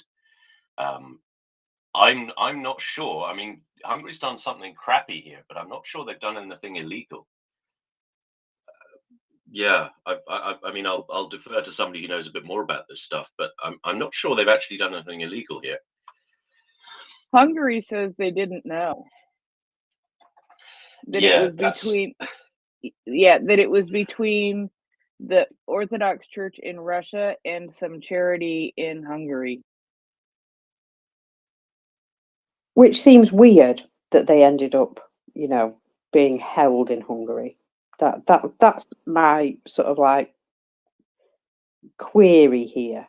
That if it was nothing to do with the government at all, how did they end up in some sort of government facility? That's just the thing that baffles me. I guess it depends who we think they're trying to save face towards, right? Is it the West or is it Putin? Like who are they lying to here? I mean, it could be either. Do you see what I mean? It could be both. Or indeed both.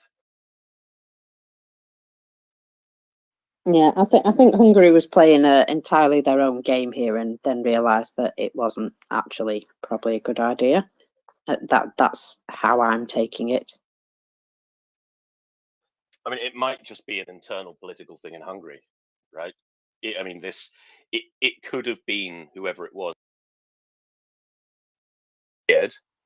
but if it was him doing this for his own reasons, political ambitions, perhaps within Russia, something like that, then or indeed political ambitions in the West, this was something that I think probably had quite a good outcome for the prisoners who were involved, as you've mentioned, Mockers. Like I can kind of see a humanitarian case for doing this, like going rogue as the deputy prime minister of Hungary and getting a few guys out through a contact you have in the church. Like I can kind of see that, but it's just so weird that it's very difficult to make head or tail of, right?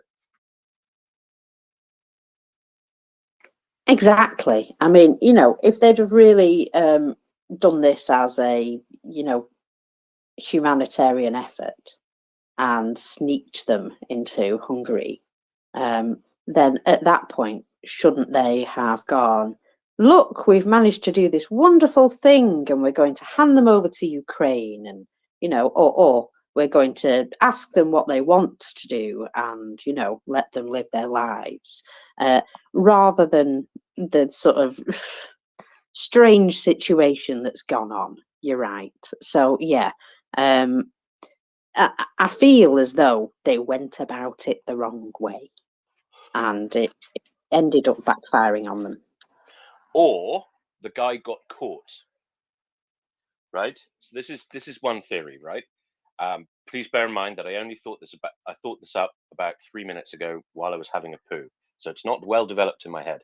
Now, rogue element of the Hungarian government decides to do something humanitarian for entirely genuine reasons. So they call up their mate in the Orthodox Church in Russia and start arranging a rat line to get guys out of Russian captivity, because they're not having very much fun in Russian captivity, or this guy supports the Ukrainian war effort and wants to get them, wants to get the Ukrainian soldiers back to work, or whatever. Some combination of the two. Both is perfectly possible to believe in both. The first 11 guys, they were successful in getting them out. Then the Hungarian state noticed and panicked. So the case is not that they're not going to make a big song and dance out of how humanitarian they're being, because it wasn't the Hungarian state doing it. It was the private initiative of a member of the Hungarian state using his personal power in an unauthorized way. I hesitate to say illegitimate way, but certainly unauthorized way, who then got caught doing that without going nearly as far as he intended to, and now they have this problem where part of their government's gone rogue. It's really embarrassing. It is annoying absolutely everyone. Like, there's nobody who isn't annoyed by this. Yeah. Anyway, there you go. There's my half-baked poo theory.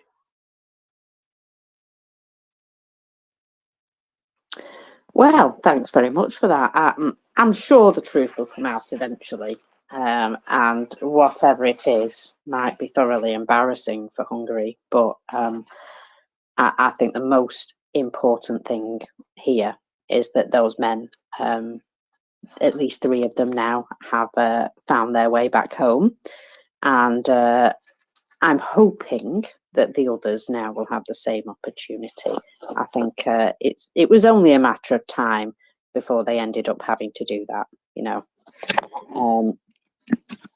having to have them released properly into the hands of, the place that they actually want to be. But yeah, they seem to have gone about it in a very strange and roundabout fashion. There was an awful lot of concern that these people were going to be used for propaganda at some point, and then after that situation was announced, it seems that everything started to get sorted out. So hopefully they're on the right track now. Now we obviously know that Russians like to talk rubbish on the telly, and Solyolyubov, him, I hate him, so I don't ever say his name properly. I do know how to say it, I just don't want to. So Solyolyubov gave away the entire game, apparently, yesterday. He said that the dissolution of the USSR was illegitimate, and this war has only ever been about restoring the borders of the Soviet Empire. Well, you know what? That might actually be the truth. That everything else is a made-up lie just to get them back to that situation. And are we surprised? We're not surprised, are we?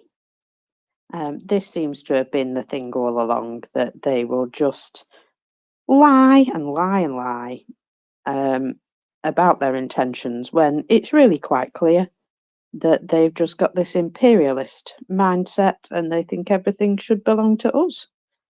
And we've heard them even say it, where there are Russians, there will be Russia. No, mate, you're no longer welcome.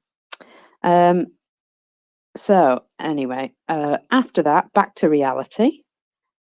Ukrainian forces, and I'm loving this, are gaining some ground towards Melitopol and Berdyansk in the Zaporizhia region. This information comes from Andrei Kovalev, a spokesman for the General Staff, according to Reuters.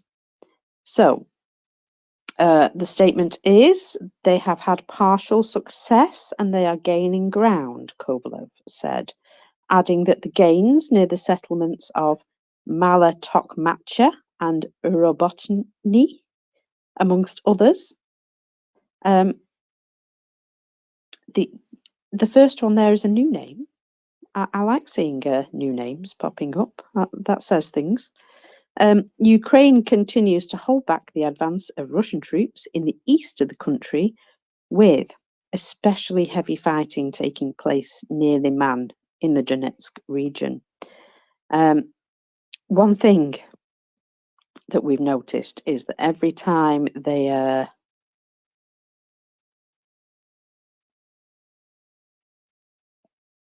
every time they've been attacked by Russian forces in a particular area, the Russian forces seem to have failed in their attack. And there were two such things noted yesterday. There were two such attacks noted yesterday, and one of them failed spectacularly, and the other was still ongoing when I went to bed, but it looked as though it looked as though they weren't doing very well there, and it was only a matter of time before Ukraine fought them back again. But this is something that they are doing. They are still pushing people into assaults, even when they're not very likely to win. And it's a sorry, I'm just getting messages at the same time and chuckling to myself.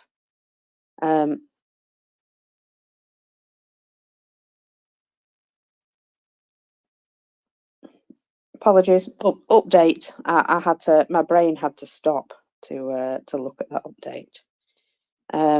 I've had a little bit of news from our friend the Bakhmut Demon. Let's just see what he's got to say. Ooh. Right. So apparently it was a crazy night and morning. So they've been busy in Bakhmut. And he states here, a special greeting to our tankers. Thank you for your wonderful support. So it sounds to me as though some tanks have arrived in Bakhmut and are doing their jobs. Do we know what sort of tank? We do not. It just said our tankers are doing great work. So I'm hoping that we hear more about that. I mean, it's nice to hear that they've got some heavy armor in there now. I think at one point that was something that was, impossible for them to field in Bakhmut just because of the situation with artillery fire and what have you. And it was something that they weren't able to necessarily bring in. But now they've got tanks that have extremely good range and good night optics. Just with him saying that the tankers were working at night leads me to believe that this may be some of their new equipment. Yes, indeed. Although I believe the Czech and the Polish T-72 variants they have got night optics as well. Would they also have an additional range? Don't know off the top of my head. I think they've got exactly the same gun. Maybe I'm wrong. Because the gun on the T-72 is quite good. It's a respectable piece. Don't know. That's the answer to that. Oh, I see. Yeah, I know they've been heavily upgraded, but I wasn't sure, if the gun was as well. Certainly stuff that, if it ain't broke, don't fix it, I suppose, is it's worth thinking about that. Like you say, if it's a good gun, they're probably not going to have spent an awful lot of time checking that. So I am apparently hungry. So if you hear some strange noises, that will be my belly rumbling. We are seeing quite a lot of destroyed Russian equipment again, if you notice. I recall this from sort of last summer, that there was an awful lot of videos of destroyed Russian equipment, and we have seen a sort of a regular stream of them. Seems to have had a little uptick recently. Don't know about you, but I've noticed an awful lot more. I wouldn't say that's any major surprise, because certainly Ukraine are more on the offensive now. In Zaporizhia area, there was what appears to be a total loss of equipment for the Russian army in that area. There is a road to Jerebianki, I'm going to go with that, and it's filled with so many destroyed Russian vehicles now. It is difficult for Ukraine to advance using that particular highway because they've filled it up with scrap. And of course, the Russians will say that was totally their strategy, I'm sure.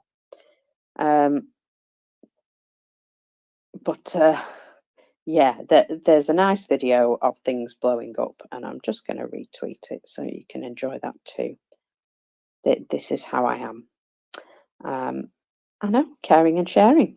It's just how it is. So, oh, that's my belly. I'm so sorry. Rawr. Yeah, it does that often.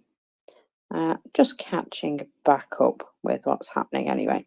So, oh yeah, that's the railway track in Fiducia. So, the UK has announced a major packet of financial support for Ukraine, including 3 billion of World Bank loan guarantees to bolster Ukraine's economic stability as it continues to push back the Russian forces. Now, as a Brit, I am not going to complain about that at all. Our government may be very flawed when it comes to internal problems that we have in the UK, but you know what? It could be a lot worse, and we could be getting bombed on a daily basis. So I think, you know, it's only right that we help those where the need is more immediate, and that's something I'm really proud of, actually, that we haven't shied away from doing everything we can to help. And so, yeah, I'm actually a teensy bit proud. How do you feel, Tim? I mean, yes, it's great. I find the drier financial stuff a little less exciting. I mean, it's obviously important, but that never excites me as much as when I see a tanky country getting very, very upset about Britain, and this happens a lot. So the Iranians, the Russians, the North Koreans, they harbour this kind of really quite rabid obsession with the UK.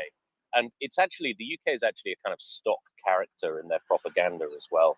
They have the way they frame it is, we've basically got two enemies. We've got the US and the UK. Everybody else is kind of a follower. And the US is the big stupid one. You know, they're big and dangerous, but you know, they're not very bright. But the UK is the kind of crafty one. And so the UK is the one you've really got to watch. It's very interesting. So in Iranian propaganda, the UK is depicted as a, you know, kind of a clever fox, you know, clever, untrustworthy, you know, will kill your chickens if you're not careful. And that, you know, that's in Iranian cartoons with kind of this sort of foxy character, surreptitiously killing your chickens when you're not looking.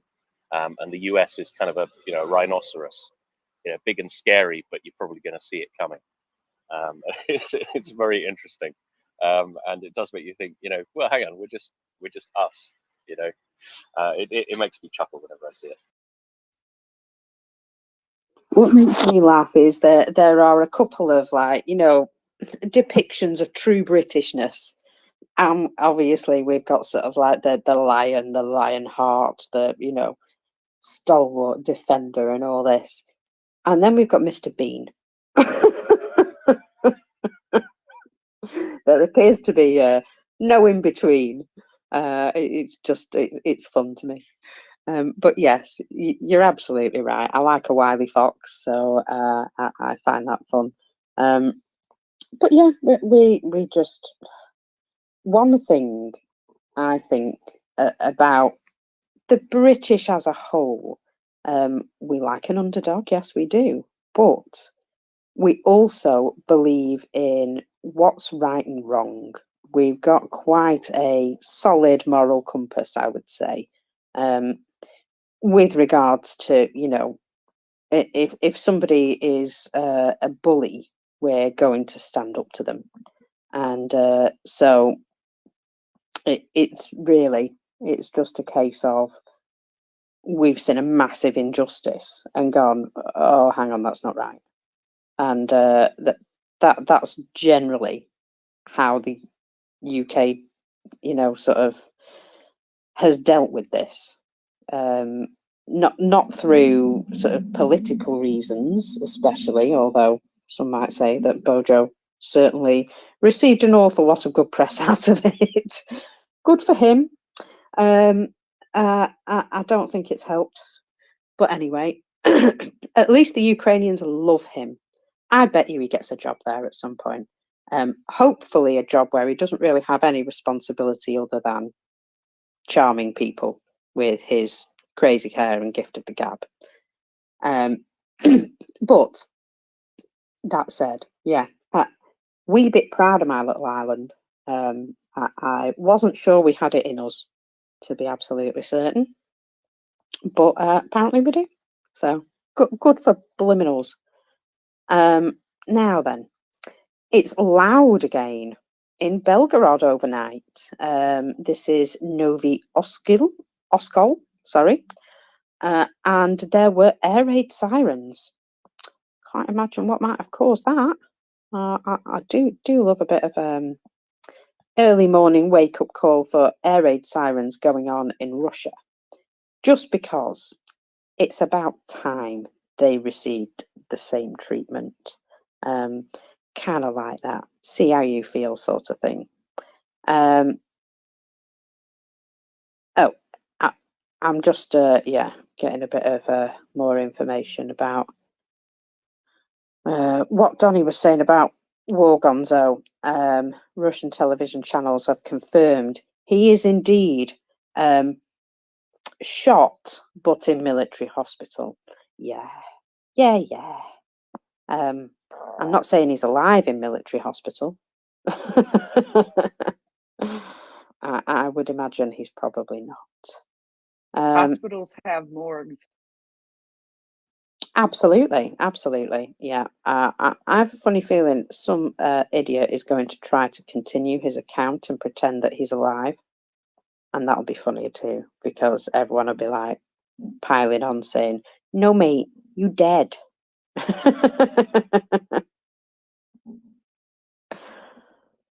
So, yeah, I am getting confirmation that there were indeed more drones apparently in the Moscow area. So I'm going to have a little look on that. Ooh. So I've just been advised that Mala Tokmachka, I hope I said that right, is the settlement from which the armed forces of Ukraine are advancing on Robotin. And so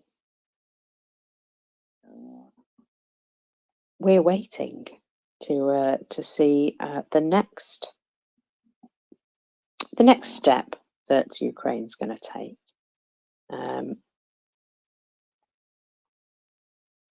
Sorry, I'm just going through 1,000 messages at the same time. Just trying to keep up with everything. Go ahead, Tim. Did you have something you wanted to add? Yeah, I was just going to say, have we discussed Sergei Shoigu this morning?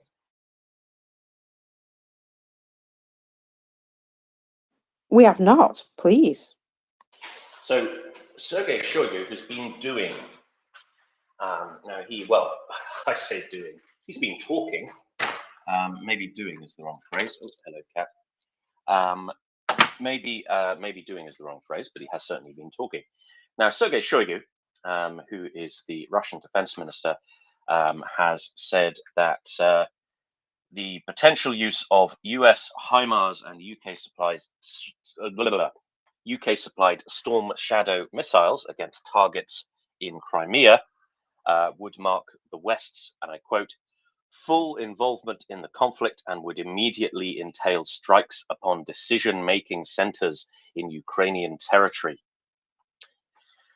So he has basically said that if these systems are used against Crimea, which I don't know, have they been already? Possibly, I'm not really sure, but maybe.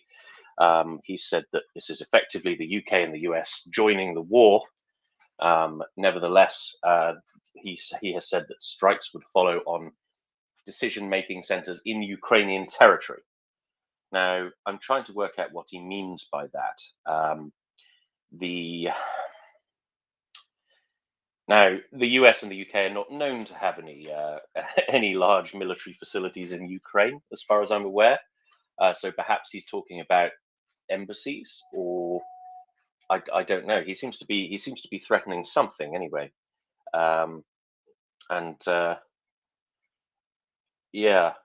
he's making a lot of noise about the use of these weapons. So they're obviously worrying them. I think I can read into that they're just going to continue doing as they're currently doing, because isn't that what they're trying to do, sending missiles towards Kyiv on a regular basis? Yeah, this is true. But they might start actually aiming. I don't know, rather than just hitting random blocks of flats. It's a possibility. Aye, and we've seen A, how good their aim is, and B, how good air defence is, because air defence is getting better by the day, as far as I can tell. So, good for them. Now, I found something which might just be an explanation for why they keep making these strange statements, and it comes from a Russian newspaper that is published outside of the country, reporting a new phenomenon happening within the Kremlin. And this is heavy drinking of alcohol by the people of Putin's administration. According to their reports, they are drinking alcohol from early in the morning. Are we surprised? Employees of Putin's administration generally start their day with vodka. Dmitry Medvedev is often drunk, and he usually shows this off by writing his apocalyptic threads, of course. So this information, according to the newspaper, was provided by sources close to the Kremlin, claiming that this drunkenness is coming from the stress associated with the war in Ukraine. The information was published by the Verstka newspaper, citing sources close to the Kremlin. According to the newspaper, this is quite common amongst close associates of Putin and has increased sharply since the invasion of Ukraine. So not everyone in the Kremlin starts their day with a glass of vodka. However, many more people do it now than they used to. And for some, the glass has become a bottle, one source told the paper. Among those drinking, of course, is Medvedev himself, deputy head of Russia's Security Council. Two sources have claimed that he is often drunk when writing telegram posts about the atrocities of the West. I think we might have noticed because, well, it's pretty obvious, isn't it? I think even I've replied to him, "Go home, you're drunk," one day. Anyway, among Kremlin employees, this was first reported by the Swedish newspaper Aftonbladet. If I've said that right, we'll have a party. Crikey.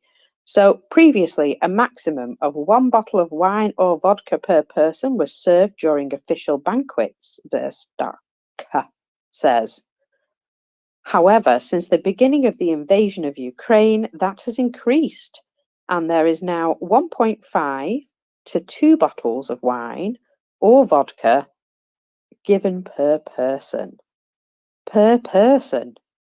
Now, 2 bottles of wine or vodka? Yeah. That seems like very different things to me. Well, I was going to say that, to be honest, the vodka I would get on better with than the wine, because 2 glasses of wine and I feel like someone's tried to kill me with wine. Yeah, I seem to have a bit of a intolerance. See, I don't know. I mean, 10 years ago, I could have managed 2 bottles of wine in a night. Maybe not now. Well, I'd have a sore head in the morning, and I wouldn't be making much sense. But 2 bottles of vodka, no, that I think I'd be dead.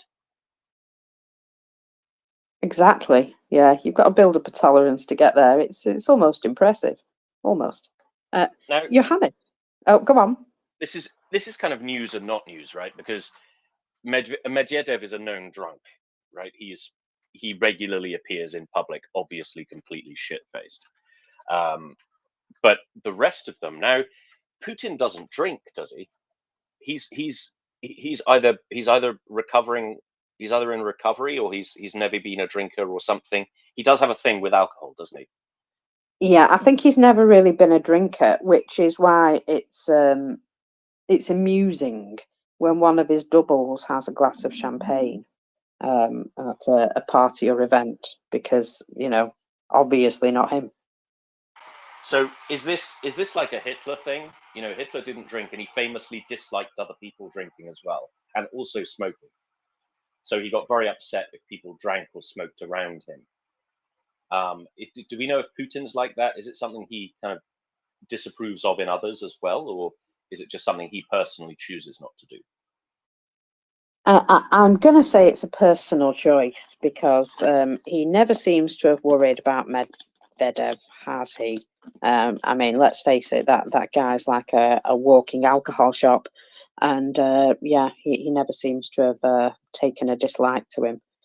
In fact, he finds it very useful, I think, for him to constantly be in need of somebody to manage him. Well, maybe this is the explanation we've all been looking for. You know, people have been doing Kremlinology for decades. We spend a good couple of hours every single day. Well, I mean, maybe not every single day, but we have spent countless hours speculating on exactly what's going on in the Kremlin, why they are making such irrational decisions, why they aren't winning. You know, stuff as basic as that. And why do they seem to be deliberately sabotaging their own war? Maybe that's the explanation. Maybe everybody at the senior level is just pissed all the time, and they just don't. You know, they're in this kind of vodka-fueled funk, 18 hours a day, because it must be pretty horrible being in Russia, let alone being a Russian politician, and you self-medicate your way out of reality, and that leads to just awful decisions. Because, you know, I don't know how alcohol plays with your sense of with your decision making, Mockers, but it doesn't really do mine any favors. And so maybe that's it. Maybe the explanation is the simplest, most stereotypical one. They're all just drunk. I wouldn't be terribly surprised. Sorry, Heather, go on. No, it's okay. What's rather interesting to me, though, is you have named Hitler didn't drink. Did you say Stalin didn't drink too? Not sure if you did. Doesn't matter. We're not going to go there. And you're saying Putin doesn't drink. So Hitler, Putin, you know who else doesn't drink? Just going to put this Donald Trump. He makes a big deal out of saying that he does not touch alcohol. It's just an interesting coincidence as we're naming people. That's all I'm going to say about it, and we'll go on with life. Excellent choice. Let's go to Johannes, because he might have some insight that we don't. As for Hitler, he actually, I mean, as far as I know, he indeed didn't drink, but he was constantly getting pumped with methamphetamines and other substances by his doctor. So, and I have no idea what's up with Putin, whether he is also getting kind of doped. in a similar fashion or not. Maybe not. Who knows? But indeed, I mean, Medvedev has been said to have this heavy drinking problem since he handed the presidency of Russia back to Putin in, when was it, 2010, I think, and or 2009. And because before that, he seemed to have harbored real aspirations of being of staying as Russia's next president, even though everybody knew that this was just kind of this was just an interlude before Putin would be legally allowed to take it back, which he did. So I think, I mean, that this is really nothing new, and I'm not sure what to make of such newspaper reports. It sounds a bit stereotypical for me and doesn't really sound, I mean, it sounds something unverifiable, and it may be true, it may not be true. It doesn't really help us a lot. It's regarding those decision-making centers, that's an interesting language, because I mean, exactly the same language has been used the day when the African delegation visited Kiev, and the Russians promptly bombed struck Kiev with missiles again, and on that day they also claimed that they had been hitting decision-making centers. I'm not sure whose decision-making centers. I took it for granted that they mean Ukrainian decision-making centers, and I wasn't even sure. Like, Tim, when you mentioned that they were going to hit decision-making centers in response to storm shadow attacks on Crimea, that they did he actually say British decision-making centers, or did he just say decision-making centers? Because that could literally mean anything. He just said decision-making centers. He didn't single out British ones, and it would be slightly foolish of him to suggest that he could strike British decision-making centers in Kiev, because there aren't any. You know, the UK is not going to run a war from an embassy in a neighboring country, right? Okay, the embassy is going to be important for British policy, but it's not going to be, you know, it's not going to be stuffed full of MOD blokes, you know, directing the UK's contribution to this war, right? That's going to happen in Horse Guards, and that's going to happen in Whitehall. That's really not the local embassy's business to do that. So, yeah. He just said decision-making centers. The Guardian speculated that he meant Ukrainian decision-making centers, so the presidential apparatus, the Ukrainian MOD, that sort of thing, which, you know, makes me go, right, okay, because I assume they're trying to hit those already. I don't know why they don't seem to be succeeding. I mean, maybe they are, and we're just not hearing about it, because that would, you know, that wouldn't surprise me either. But yeah, the Guardian suggested that he probably meant Ukrainian, you know, high level Ukrainian government apparatus.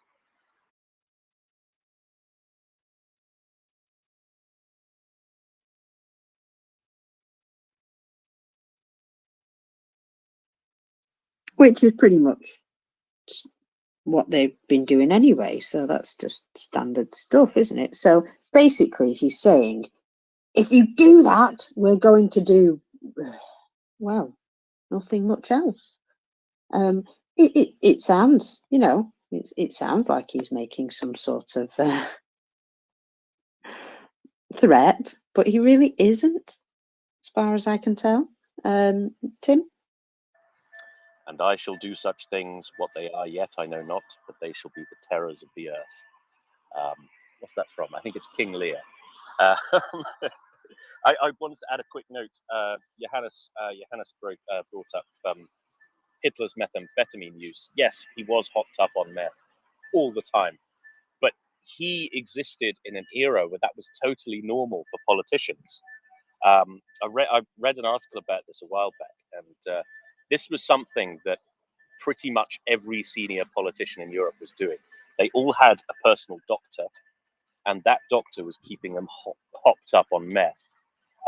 So Hitler was doing it, Mussolini was doing it, Sir Anthony Eden, who was gosh, what was he in the war cabinet? I can't remember. He was in the war cabinet, but he was prime minister in the 1950s. Famously supervised the Suez debacle. He had a terrible problem with methamphetamines, and he was really quite profoundly addicted. And I think JFK as well, because he had some serious health problems, and he had a back issue, and he could barely walk. And they had him on all sorts of drugs to keep him, seeming like he wasn't disabled. Yeah, so this was a very common thing for about a kind of 30-year stretch between, let's say 1930 to 1960. This was something that all politicians did before everybody realized that it was actually quite bad to be addicted to methamphetamines. But it was a really quite extraordinary era. So yeah, I'll not begrudge Hitler having participated in that culture. I think we can get him on much more serious charges than that. What do you reckon, Marcus? You're absolutely right. There's other things. David. Yeah, morning, friends. I had just a couple of points, and then unfortunately I've got to drop down again. The first thing was that Shoigu coming out with this, we're going to destroy command centers. As I keep saying, everything's for television, right? Everything's for those shows in the afternoon. And so my reading of that would be that it's basically just that they're going to bomb somewhere. It doesn't really matter where it is, and then declare that they've killed 7,000 NATO key NATO decision makers somewhere. So keep an eye out for something like that coming out in the next 2 or 3 weeks. I'd say that's probably the only explanation, because it's a completely meaningless statement. The idea that they're going to hit anything accurately in the first place is somewhat fanciful. The other thing is on alcoholism in Russia, and it's kind of an anecdotal thing. So Russia's one of 2 languages that I know with a single word to describe something like a bender. So I mean, in most Western cultures, you might have a word for a bit. Well, yeah, bender, for example, which usually means going out and getting drunk of an evening and waking up with a headache the next morning. In Russia, there's a word for kind of a week-long bender, where you're drunk for the whole week. Sort of typically, the kind of thing that you might say about a Soviet factory director on occasion when he's drunk for an entire week. So this is kind of a normal phenomenon in Russian culture. So you can say "nezapoi" is the word, zapoi. Pete's being the verb for to drink, and yeah, so there's this thing, and I expect that this is something that the Russian government is completely engaged in at the moment. The only other language which I know that has a word of a similar nature is Finnish. Maybe they have something similar in Estonian as well. I'd be fascinated to find out. But Finnish has got an even funnier word, which is I can't remember the word. You'll have to forgive me for that. I'll have a look for it, and maybe you can mail it to you later for fun. But it's a word that means I'm going to sit around all day in my pants, in my underwear, and drink. Yeah. So anyway, just a bit of frivolity there, hopefully. Yeah, I believe the word you're looking for is kalsari kannet, which means sitting around drinking in your underwear. I don't know if there's an Estonian word for being drunk for a very long period of time, but it is very much an Estonian activity. So, for example, I have I've got my circle of Estonian friends. We have a tradition called factory beers, where one of the little group owns a shoe factory, and so every so often we go to his shoe factory and we get drunk around lots of dangerous machinery. It's amazing, and I tend to peak, at about 1 o'clock. So I can start drinking kind of early evening, and then by about 1 o'clock, I just want to go to bed. And so I do that, and I go home, and then I get a text on, like, you know, we do this on Friday, and then I get a text on Sunday morning from one of the guys saying, "Hey, we're still drinking. Where did you go?" How can you do that? How can you do that? Like, these guys are older than me as well. You know? You just think, God, I can't drink like that. It sounds horribly familiar, Tim. I usually fall asleep and find myself on a bench somewhere or something like that. Although I have to admit, it doesn't happen very often these days, thank God.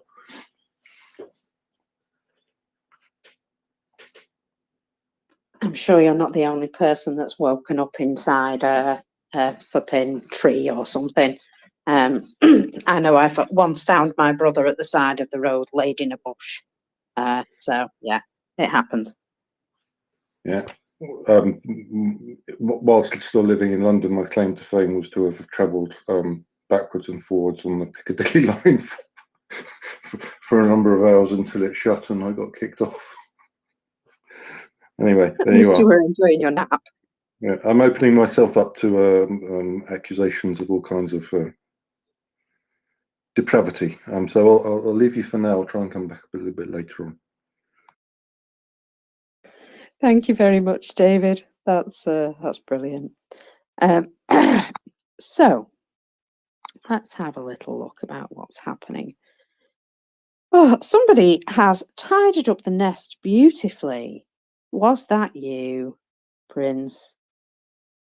Crashes do that, and yeah, Oh, cool. it's I did. I intentionally only had a few things in there. The link to donate, which of course always donate to MriyaReport.com or .org. Geez, where did the .com come from? .org. And then the videos that were posted. One from Alex Caftelli, who went down to downtown Toronto to the consulate and took part in the picketing that was happening and will be happening, I think, pretty much every day this week from like 8:30 in the morning till 4. And then there's another one of the picketers who is a Canadian-born Ukrainian, explaining very well why it means so much to him and what his family has gone through. With that, I see that Doman is ready to join, so I am going to drop down and say, see you all tomorrow, or see you all in the morning. It's already tomorrow. Enjoy. Have a good day. Thanks. Thank you so much, Prince, for hanging out with me, and have a lovely rest. And we will have the lovely Dominator with us in just a second. Yes. There is confirmation coming that the railway line at Federosia is definitely broken. So you know me, I like to check these things for you. And oh, hello. I've not got Doman yet. I can't talk to him yet. I'm just going to go back to my bookmarks from yesterday. There was something. Oh, sorry. Go on. Sorry, I was just going to say to the host phone, Waller, that you sent the host invite to the wrong person. It should be Doman, not me. That's what you get for not having enough coffee in the morning. Good morning. There you are. Good morning, Doman. Lovely to see you as ever. You can tell I'm feeling a bit better, can't you? I can. This is very good. Should we? I hear the numbers are fun today. Just saying. Would you like me to go through the numbers for you, Doman? Because yes, there are some numbers today. Let's just bring them back up. Here they are. So yeah, we have a couple of milestones today.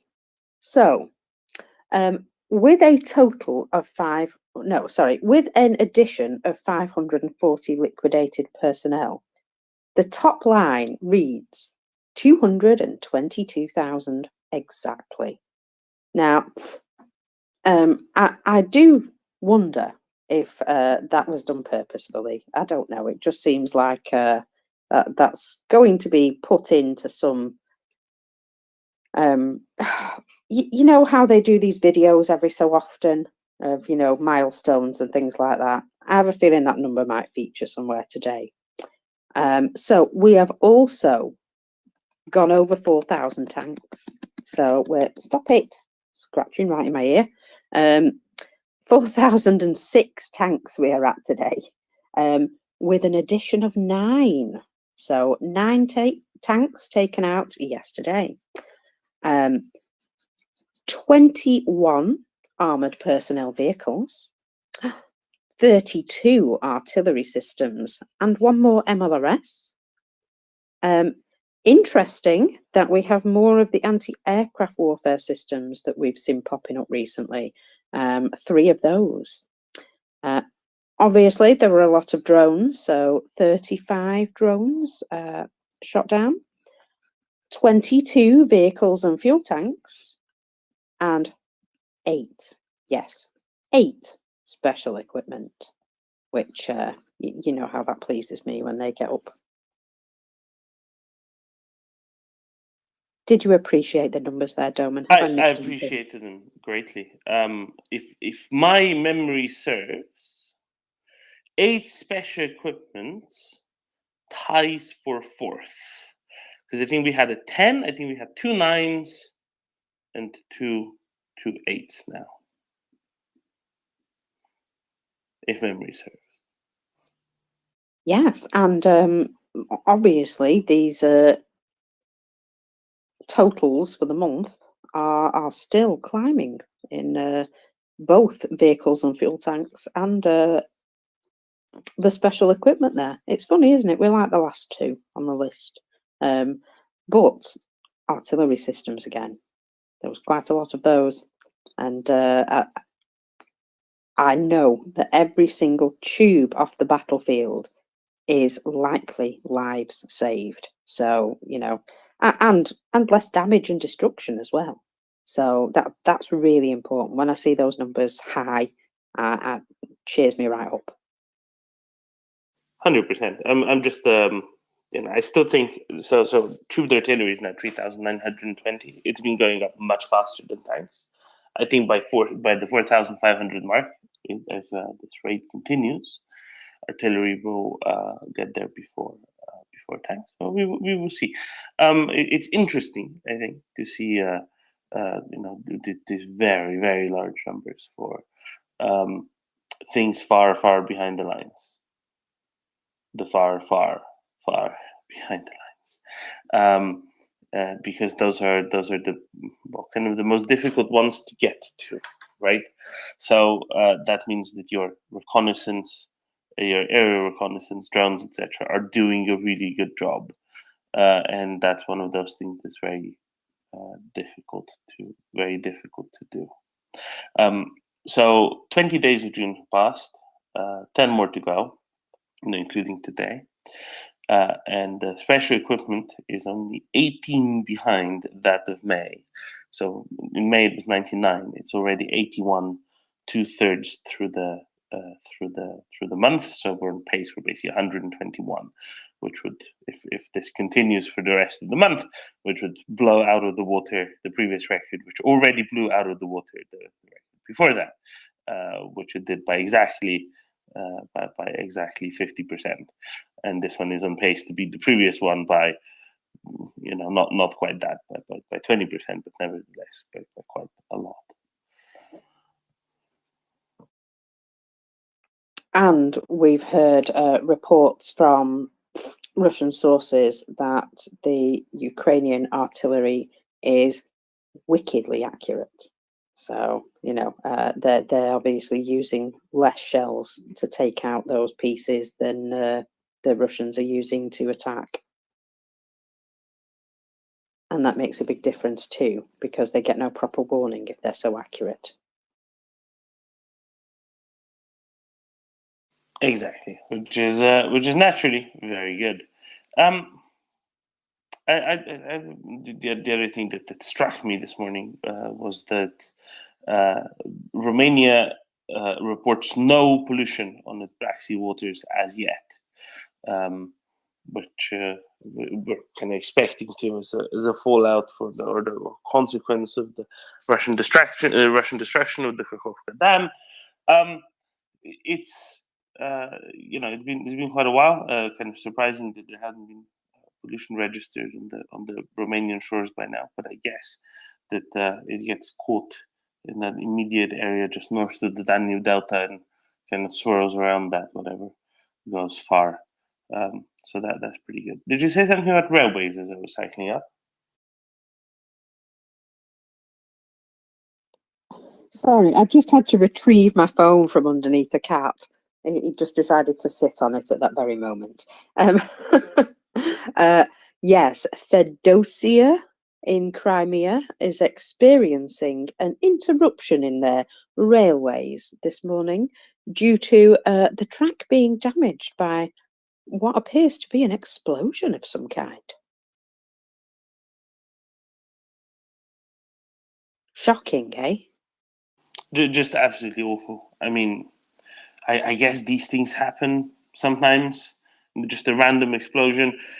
Railway tracks are famously known for spontaneous explosions, aren't they? What with all of that iron in a large chunk, sometimes it just blows up naturally, doesn't it? There's also something else I wanted to ask. Are rail lines generally electrified? About 50% of rail lines in Ukraine before the war were electrified. Now I don't know which ones are and which ones aren't, but I know that the number was right around 50%. I don't know what the state in Crimea was specifically. That's an interesting separate question. So before, when Crimea was a part of Ukraine, I don't think that rail line was a particularly important rail line. They tended to electrify sort of, primary lines. Areas around Kiev were all electrified. These electric suburban trains and so on. But that was because it didn't really go anywhere, just to that corner of Crimea, right? There was no Kerch bridge. So I wouldn't necessarily expect it to have been electrified. What I will say though, in the images of the aftermath of the explosion at Rykove, that one definitely was electrified, and that was leading from Crimea to Melitopol. But it was also leading, onward in Crimea down towards Sevastopol, Simferopol, the bigger cities, rather than to the east. So I don't know if this one was electrified, but Peter might, because I know Peter understands trains very well.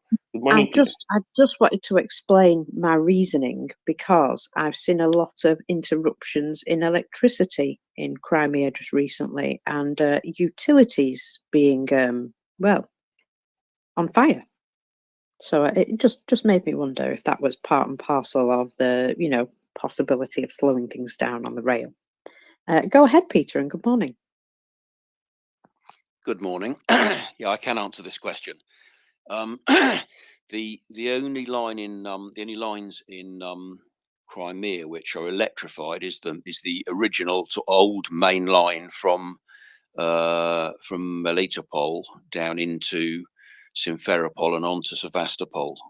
It's double track, so quite a sort of prime main line up to Simferopol, and then on from Simferopol to Sevastopol. It's single track, so that basically trains have to go into passing loops to cross because you've only got one physical line. The line over to Krim, to Kerch, and in fact on to Krim, goes off at Jankoy, which is why Jankoy is a big sort of distribution point partly. That is not electrified, has never been electrified. And at Vladislavivka, there's a separate branch to Feodosia, which is on the south coast, where there's just been this incident or whatever.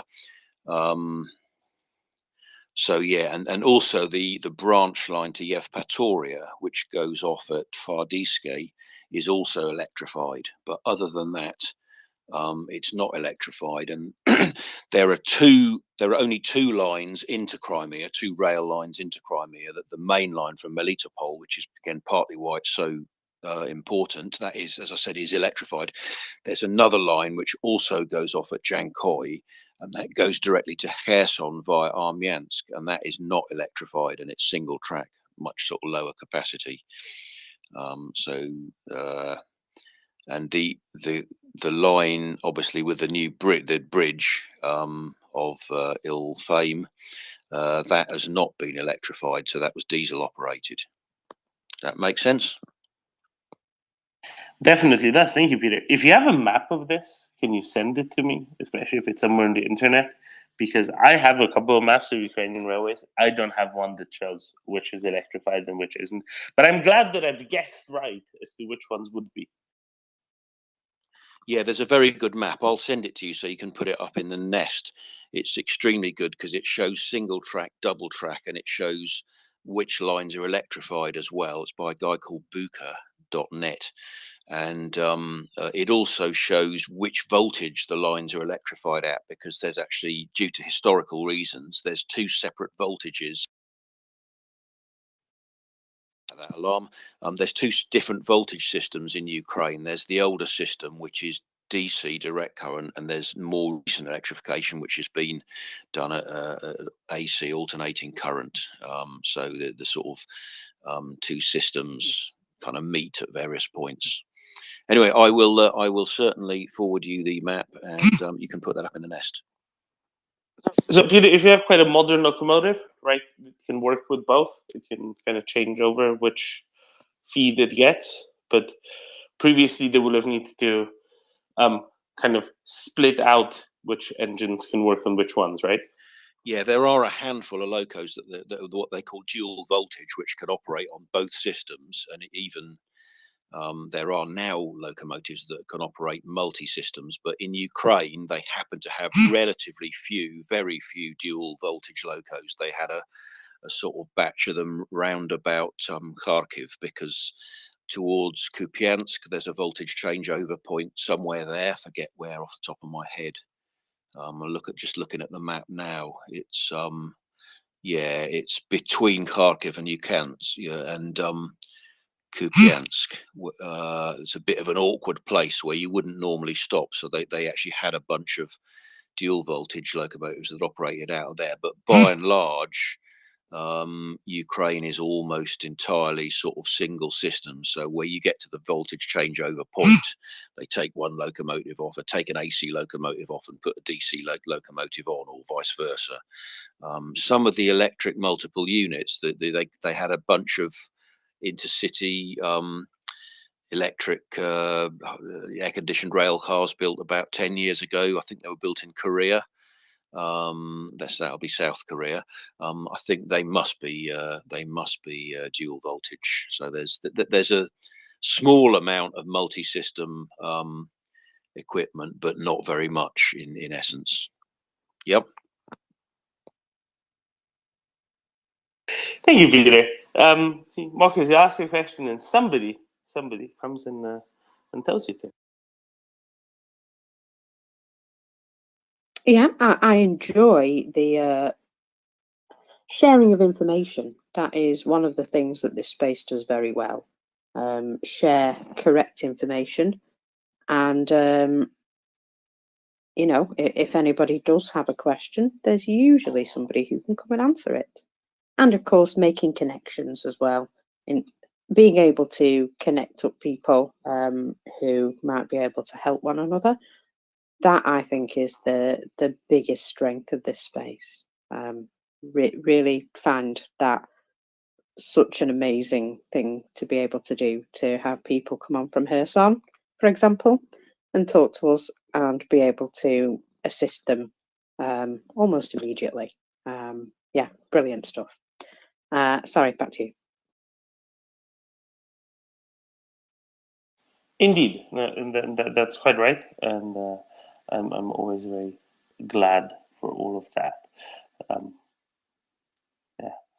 Sorry, I got a different map already this morning, which makes me even more excited, which is nothing to do with Ukraine. So I get to be very happy today with a lot of train maps. Sorry, not train maps. It's not even a train map. It has nothing to do with either trains or Ukraine. But with a lot of good maps. There we go. A lot of good maps.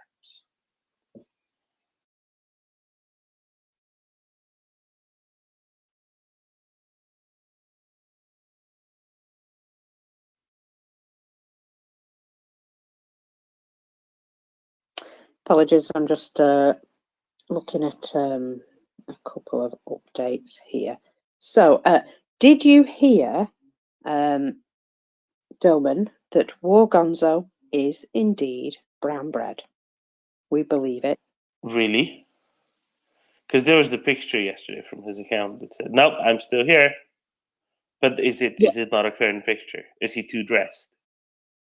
That current picture shows him wearing a hat and a coat, and was apparently already posted in the winter. I know. And A picture well, with a hat and a coat posted in the winter. I know, it's shocking, isn't it? It's shocking. And somebody has done a bit of a dive into the information they had about this this beardy chap, and well, let's just say that he was wearing the exact same outfit that Wargonzo wears. Same helmet, same shirt, same ballistic vest, same trousers, same characteristics and beard, same crap knowledge of gun handling or trench warfare. And one of the things which I did find indeed very interesting is he has this helmet with a couple of dings on the front of it, a couple of, like, you know, marks on the front, like 3 dots almost. And that was on that guy's helmet. I mean, people have said, you know, this could be a bit far-fetched, but he's wearing 100% matching outfit that Wargonzo was last seen in very recently. And it's this dark blue sort of windbreaker jacket that's it distinguishes him from the others, shall we say. And yeah, so there is a admission from Russia this morning, from Russian sources, that he is hurt with a head injury in hospital and he is brain dead. So yeah, that, I don't know when the Russians managed to collect him, but that also sounds like a lie.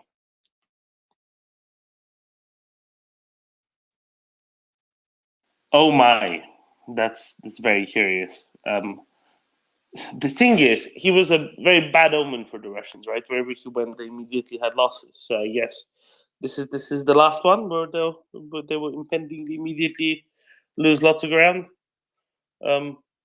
Guess it's appropriate. Peter? Yeah, hi. My audio keeps on cutting out annoyingly, but yeah, somebody, I couldn't remember where I saw it, but somebody posted that he was known to be in the Piatikapki area where this trench was stormed. Apparently, Wargonzo this is. So, well, hopefully it was him, but interesting that apparently he had been located to that area, and it appears that he was just possibly covering the trenches and didn't realise that he was as close to the front line as he was.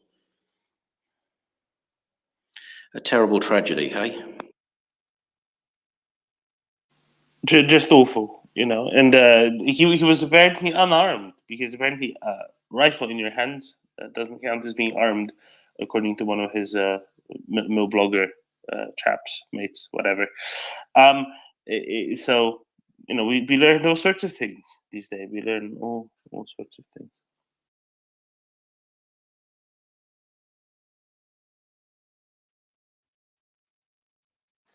Good morning, Andrew. Oh, sorry, Peter, go ahead. Sorry, yeah, there's also somebody, I don't know where they got it from, but they said apparently he was wearing white trainers, which he'd been seen in previously, and his shirt matched what he'd been photographed in and various other things. So It's difficult to tell from the only footage I've seen, which is quite blurred. But the Ukrainians must know because he'd have had ID on him, so presumably they'll know by now. But keeping tight and quiet on it or whatever. But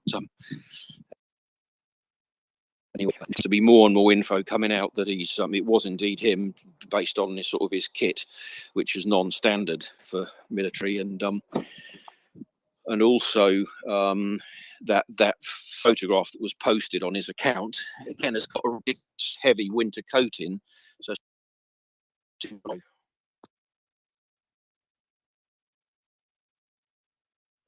I think we lost you there at the end, Peter, a little bit, but I got the gist. Good morning, Anda, my lovely. Let's try that again. Good morning. See, you're having fun here, right? I came in not for having fun. Not this morning, not yet. Anyway, I have a terrible headache, but I wanted to share with you something interesting. So, and it's in an entirely different direction. So, it's about a meeting which is taking place in London. Actually, you can go and cheer at some point if you want. It's a conference regarding Ukraine's reconstruction. It will take place so yesterday and today. So there will be high officials from all over the world, some international organizations, and also they are seeking to meet. I'm sorry. They are seeking to meet people from the private sector, right? From the academic sector and also civil society. And this time around, the conference will focus on concrete actions that can help rebuild Ukraine, with putting an accent on what the private sector can do and what are the necessary reforms to help investments and support the integration of Ukraine in the European Union. So they are planning to what's going on ahead, but also they will focus on integration against war. How should I express this? So what they plan to do for later this year and next year is to obtain a means of insurance against war. That's something you don't have right now. And this is for investment. So if you invest in Ukraine, you will have the possibility to have your investment protected by an insurance against shelling and other means of war, which happen right now in Ukraine. Because you will say, you can say this is crazy, but it's not. And the reason is they foresee at this point weaker reactions from Russia, right? So if you have, it's a when you're in this part of insurance, right? You work a lot with big numbers and percents. So what you're interested in is that a big number, a big percent of the businesses that you insure don't have any problem. Therefore, you have the money to pay the ones who do have problems. So basically, what I'm saying is that Cat says hi, mockers. Uh, um, what they are saying is that going forward, the risk of you losing a business in Ukraine or an investment, a big investment, it's pretty low, and they will insure you against it. This is what they are trying to do going forward. It's not that the shelling will stop, but basically what they foresee is that you won't have carpet bombing of one city or another. So you will not have a lot of businesses hurt at the same time, and therefore um, the risk of for them to pay the insurance is low, but on the other side they have the means to pay the insurance if something happens. So this is on the agenda for yesterday and today. And other sectors that will be taken into discussion will be technology, logistics, transport coordination, green energy, resources, infrastructure, the reconstruction of the infrastructure.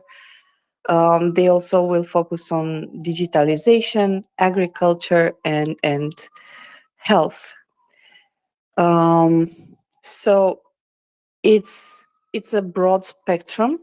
It's gonna be a very tight agenda, and I'm really hoping a lot of good things will come out of this. From my point of view, discussing investments and also insuring for them, that's a great step forward. So if we do everything we did last year and we add this one in order to push the private sector, give them a nudge, a further incentive to help Ukraine from within, that's going to be great, and I'm really happy. I'm really happy for this. So this is what I wanted to bring forward. I will step down and let you speak. And thank you very much for what you're doing.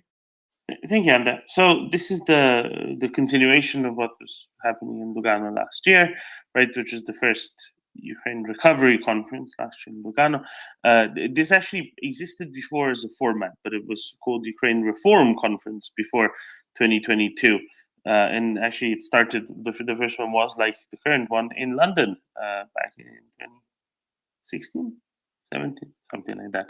And at the time, of course, it was mostly focused on how to get Ukraine through and out of the what's quite unpleasantly termed a frozen conflict at the time, but also to implement all of the changes necessary for the Ukrainian European future, which the revolution of dignity, Ukrainians there, the revolution of dignity in 2014, 2013 and 2014. So clearly wanted to achieve.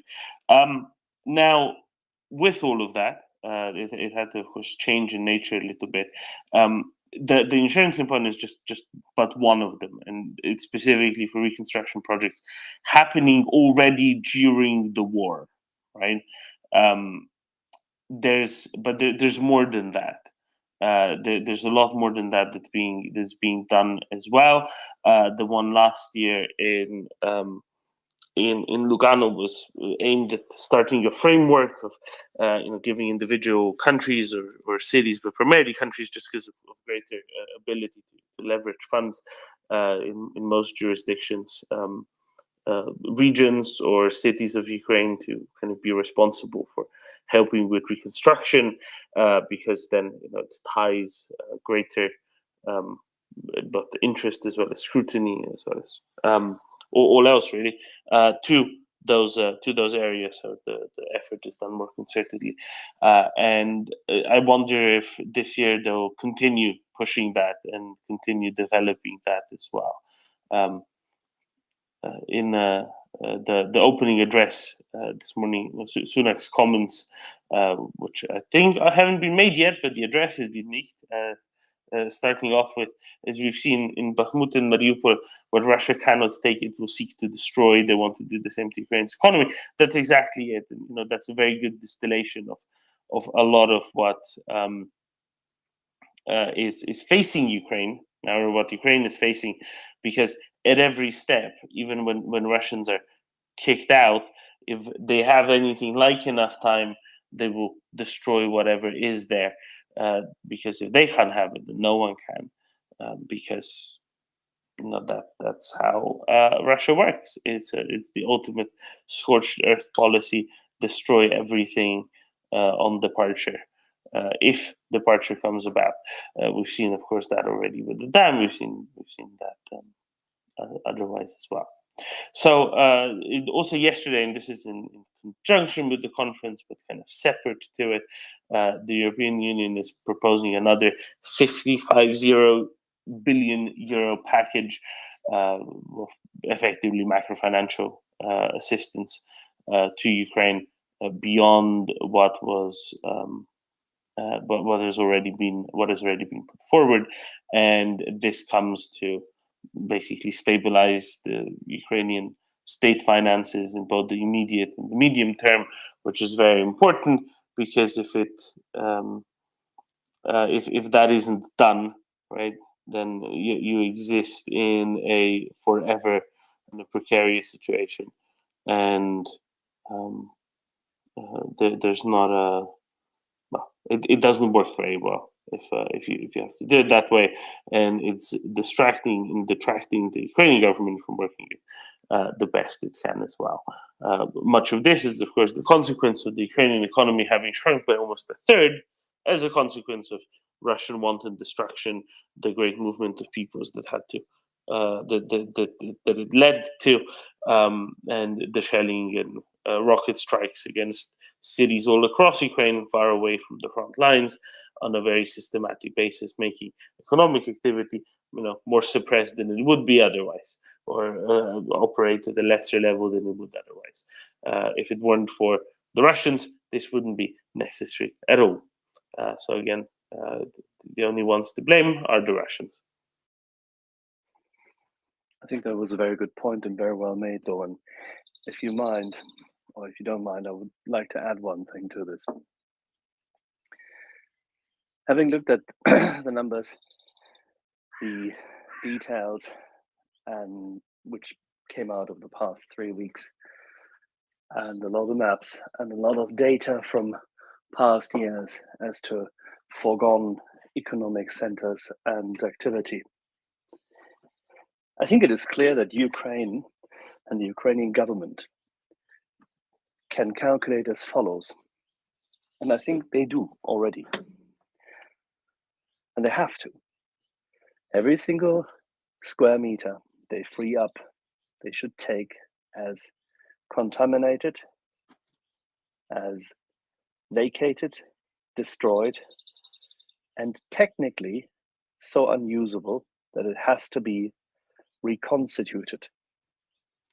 They should expect every civil infrastructure, every factory, every building, and the livelihood of the people they free and liberate to be impaired, if not destroyed, or on the verge of being intolerably hard for a long time. If you start from the assumption that everything you liberate, first and foremost, so to say, is at zero, everything else thereafter requires hard work, smart work, and a complete new building of society, its institutions, but also the land and its capacity to sustain people. Nothing which is liberated should be assumed to be liberated and in some shape or form in working order or alive. As long as you start from that end, each liberation still comes with a hope that there is something better to be found. Each liberation will come with the thought that at least sovereignty over that space is restored. Unfortunately, it requires all those pieces to be liberated in order for sovereignty to be restored and deterrence and containment to be enabled. This is a very hard fight. Ukraine will win it, but this is how you should see it from an economic, social, and institutional perspective. The Russians, as you quite rightly said, Doman, will destroy everything in their way. This is how they are. And we've said it here since March last year. But the positive thing is, it can be done. And it will be done.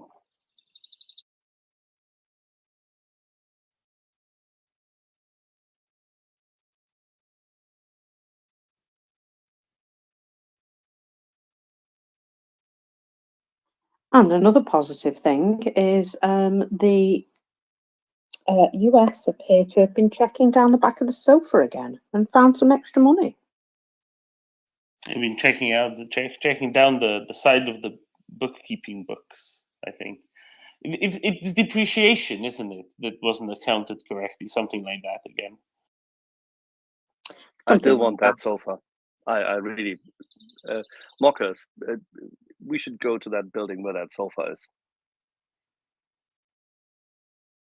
And I think we'd find a lot of extra money for Ukraine. Yeah.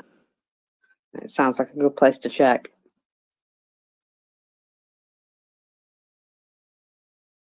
It's like a second-hand furniture store where, you know, with the stuff you get, or like an antique store. You say, okay, I'm going to buy the whole corner over there, take this, put it on a truck, and there's a couple of trunks in there, and then you find some old bearer bonds in them. Yeah, it's amazing how they found this extra money, isn't it? I have no complaints whatsoever. But yeah, if they can keep on doing that, it's always good. We did a little back of the envelope, or yet again back say on a napkin calculation last night. But David, G-Man, and I could achieve in procurement with 6.2 billion to spare. Quite a lot. Quite a big bunch of tanks and missiles. Proper, sensible American helicopters with appropriate, say, air-to-ground and air-to-air capability. Lots and lots of ammo, but a massive amount of tanks and IFVs.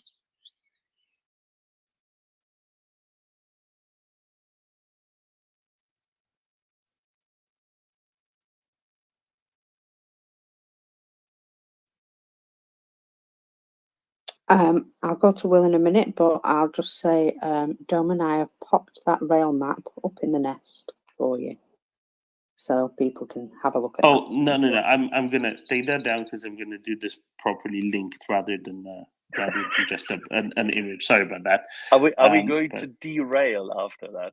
No, we're not going to derail. I just need to do something else first, and then I'll do the rail map properly, not just as an image, but as a link as well. Oh, is this the one from Boyka? Yes, but okay. There's more to add to that. Well, let's. Shall we will about a bit? Dom. Will, go ahead. Hey, Markers. Good day, Domin. Yeah, the funny thing about that, the audit that found that extra money in the defense allocation was they wouldn't have even done all that auditing and then said, yeah, we should mark to market on these items what they actually cost. I think they only did that audit because of the people who opposed providing aid to Ukraine, military aid to Ukraine, required them to do these extra auditing steps in Congress, and Marjorie Taylor Greene and that lot. So they did the audit, essentially mark to market, rather than take the original face value of the things, and that's essentially where the money came from for good accounting that wouldn't have otherwise been done. I have a question for Axel, if he's heard it, if that's okay. When Chuck was on this morning and Latin was in, they were talking about some mystery missiles that might have been attached to MiG-29s. I wonder if you heard about that, and if you have any comment on the fact that, well, the possibility that they may have figured out how to attach more than just harm missiles to MiG-29s with those mystery rails. And Latin was speculating that maybe those are some way to put an air-to-air missile on there that might have been the cause of the shoot down, the increased rate of shoot down of these Ka-52s.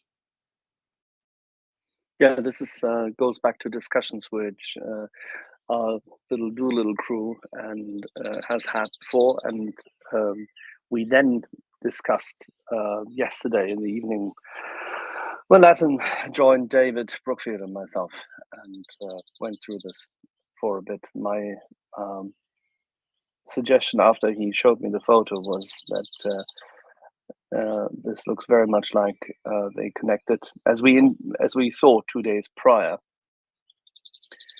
that they connected IRIS-Ts as a suitable missile to their MiG-29s, which in itself is not an issue given the fact where these MiGs are coming from. And that would explain exactly that, because it gives you that added capability, precision, and a significant range. And please do not believe the air-to-air range which you find on Wikipedia, but because it's a little bit over that. In any event, it would give them significant capability in close air support, suppression, and taking out both helicopters as well as ground-to-air defenses, and therefore anti-air defenses of the Russians. And this is what we believe has happened.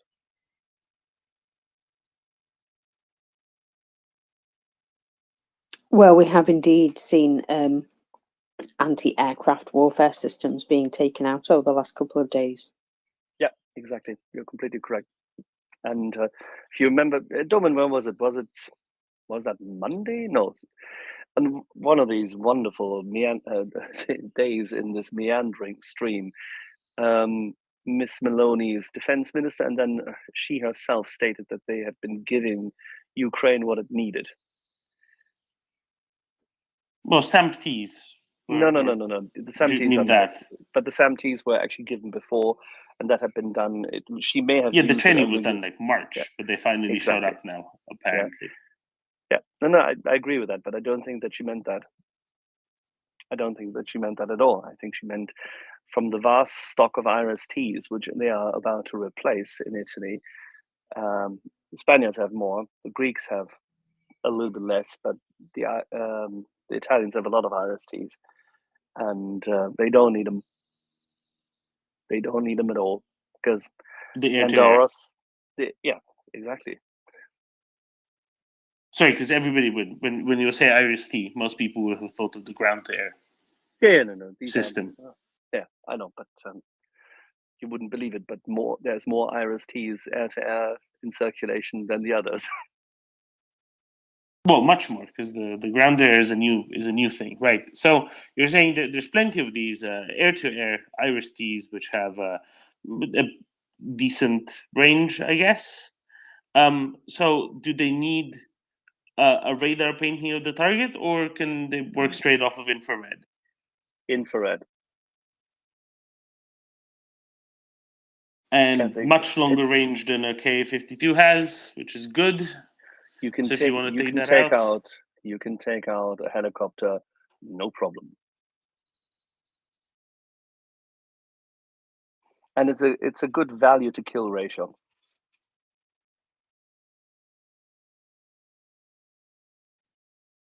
I mean, yeah, a missile versus a helicopter, absolutely. And it's one they can't reasonably quickly detect.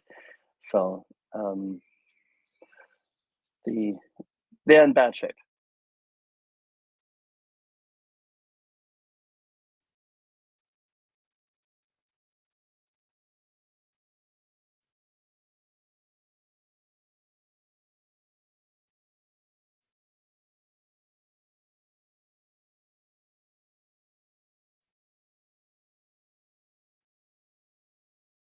Sadly, no helicopter yesterday, but I guess that could be a consequence of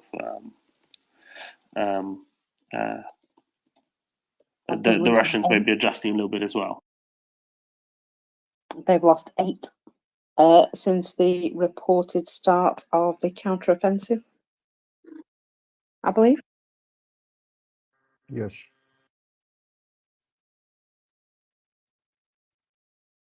Well, that's not good if you're Russian, is it?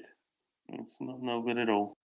No, the only thing they have from it is they have enough handbags, belts, shoes.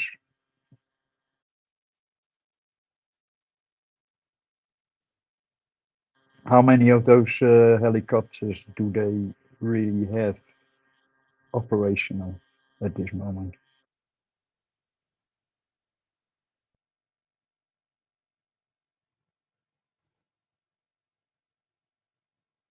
I think we worked it out to be between 30 and 50. Will, you might have some info though. No, I was just going to restate that. We worked out yesterday that the number would be 30 to 50. Yeah, so probably in the range of 40. That's not a lot. The bigger issue might be pilots too. They're having you would have remember, I think Mockers actually might have reported this a few days ago, that they're having trouble getting their pilots, in helicopter pilots particularly, to re-up their contracts because those guys only get paid about $1,500 a month, because they signed contracts way back when in peacetime, and they complain about the fact that contract soldiers who sign up to go be part of the meat on the ground can get up close to twice that a month, and they're not happy because they feel they're just as exposed to loss of life, and consequently having difficult time getting the surviving ones to re-up. And if they only had 200 roughly of those helicopters to start the war, I don't know how many MiG-24 and MiG-28s and what the similarity in flying those is, but they could be looking at a pilot shortage too from Russia's side. Yeah, because the pilots, trainers were also conscripted, I believe. And if they are conscripted and... No. No? No. The people who are instructor pilots are definitely not conscripts. No, but they're working at the front, and some of them might have died. Exactly. What happened was they were using instructor pilots as combat pilots. That's what happened. They definitely weren't conscripted. They are contract professional soldiers. I mean, the word professional might mean some other things to you, but they are definitely contract soldiers, not conscripts. Okay, that's clear then. So they were not contract soldiers, but nevertheless, that isn't a good idea to replenish your pilots.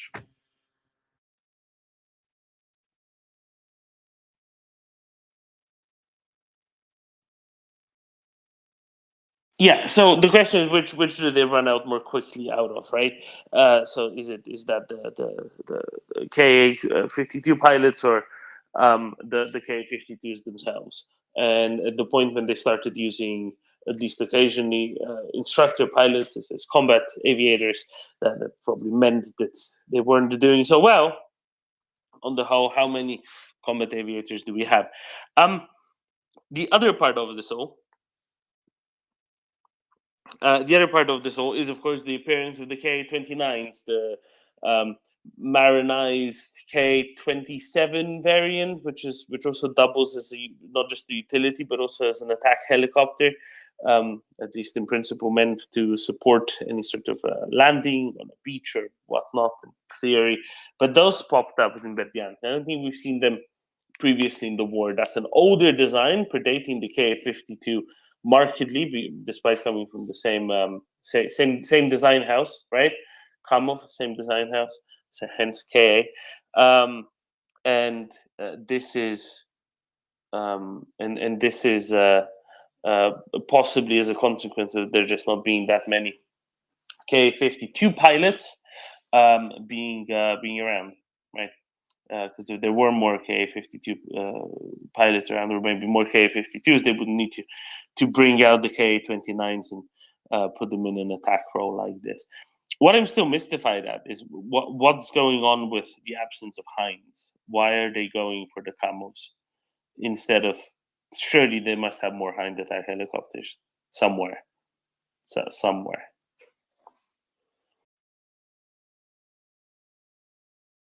They definitely had a lot more for their border controls along Kazakhstan.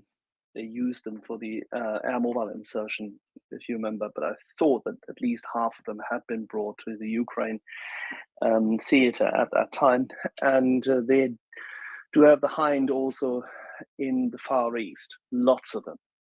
So if they feel, for example, comfortable that they don't have an annoying neighbor and they don't have a, say, dispute with the Chinese or the Mongolians for that matter, then they could withdraw a lot of their capacity from there.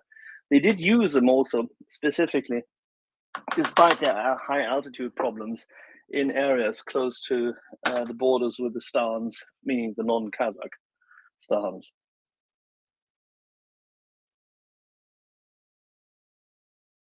And you will see a lot of them still for Kazan and for Moscow air defense.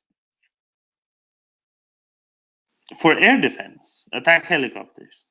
Yeah, no, they Or just use to them. move They it, or- no. They use them. They use them to guard certain areas, and they have them on a regular basis, part of their layered air defense. And in Kazan, don't forget, Kazan actually they have them stationed around the factory where they build them. They just have to thin that out, Doman, and then they have another, what, 50, 60 available. So it's, in that regard, you're right. They have more capacity, which they can bring there, which just means Ukraine has to patiently shoot everything down which comes. Nothing new under the sun. No, I was just surprised as a general thing why they were putting the Ka-52s forward and then Ka-29s instead of the Hinds. I can't tell you that.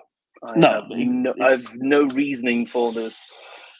This may just be vested in the specific, utterly decrepit logistics they have, internal infighting, bad planning, and the likes. So the usual.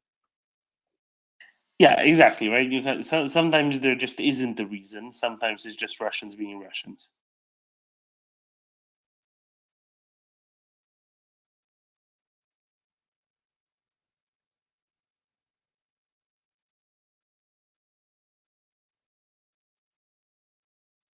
I sent you something on. I read it. Yeah. Yeah, makes perfect sense why this would be something that could be used here. If they manage to integrate this, that's terrific. That makes a big difference for combating tactical aviation over the front, because it also allows them to hang relatively well back. You know, likewise, is the Ukrainian MiGs that is likewise outside of Manpad's range, right? And that's good. And they can hang out very low because it's not that far away, whatever it is, and they also can hang out behind a little bit of a hill or whatnot, and never still be able to presumably shoot down these Russian helicopters, which is a good thing.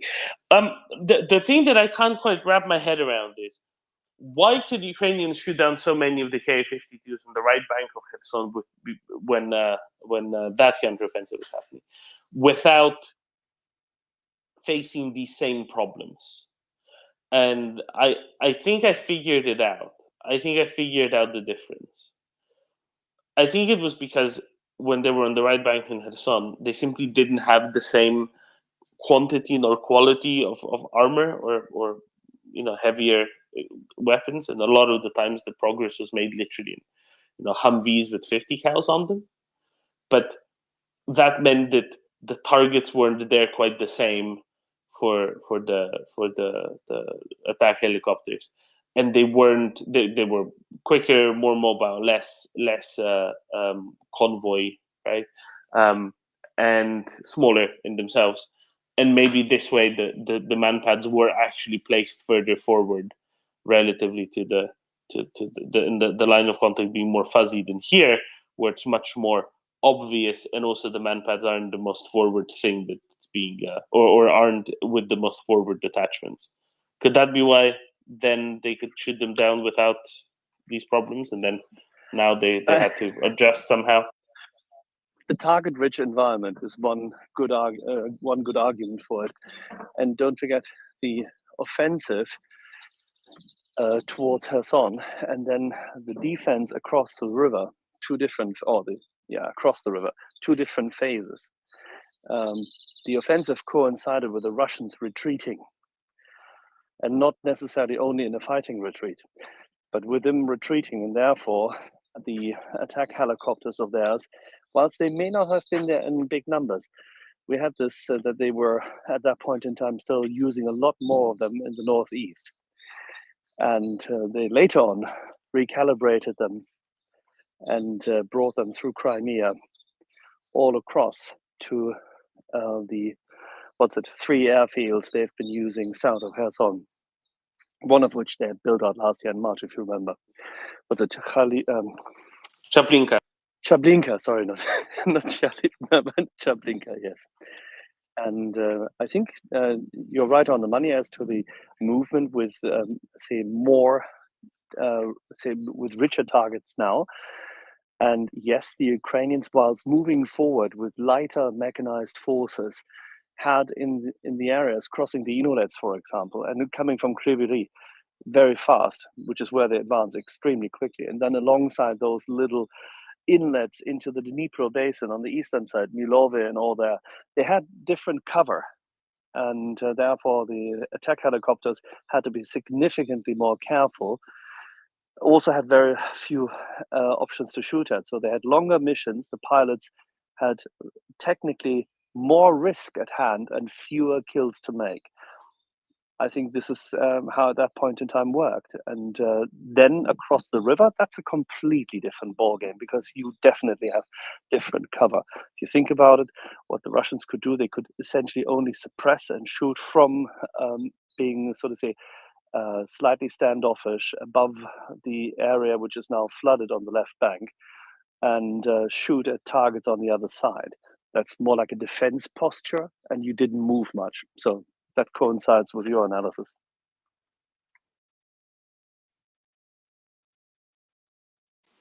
Very good. Thank you, Axel. One little piece of news, because I know you need to go soon once Mockers and Ming switch, but I also need to highlight something that I think will be of great interest to you. I don't know if you've seen the additional Nord Stream news, especially the pipe near Bornholm, and the Danish TV2, TV2 went out and with a drone investigated how it looks like, and they spoke to a bunch of experts in the field as to what do these consequences mean. They say, instead of a giant explosion, it was actually a small cutting charge, it seems. And I'll just read out the conclusion of it, because that's the most relevant bit, I guess. You can see lots of videos. I've linked that up as well. They say, according to the explosive experts with a military background who have seen the images, there are still several signs that a very resourceful player is behind it. It has been a science-heavy operation. It requires knowledge to carry out a focused blast at those depths, says Niels Kamp, and adds that there are several signs that Nord Stream 2 was destroyed by people with an understanding of explosives. What I see here is consistent with the operative requirements I would have had if it were my operation. All very knowledge-heavy, he says.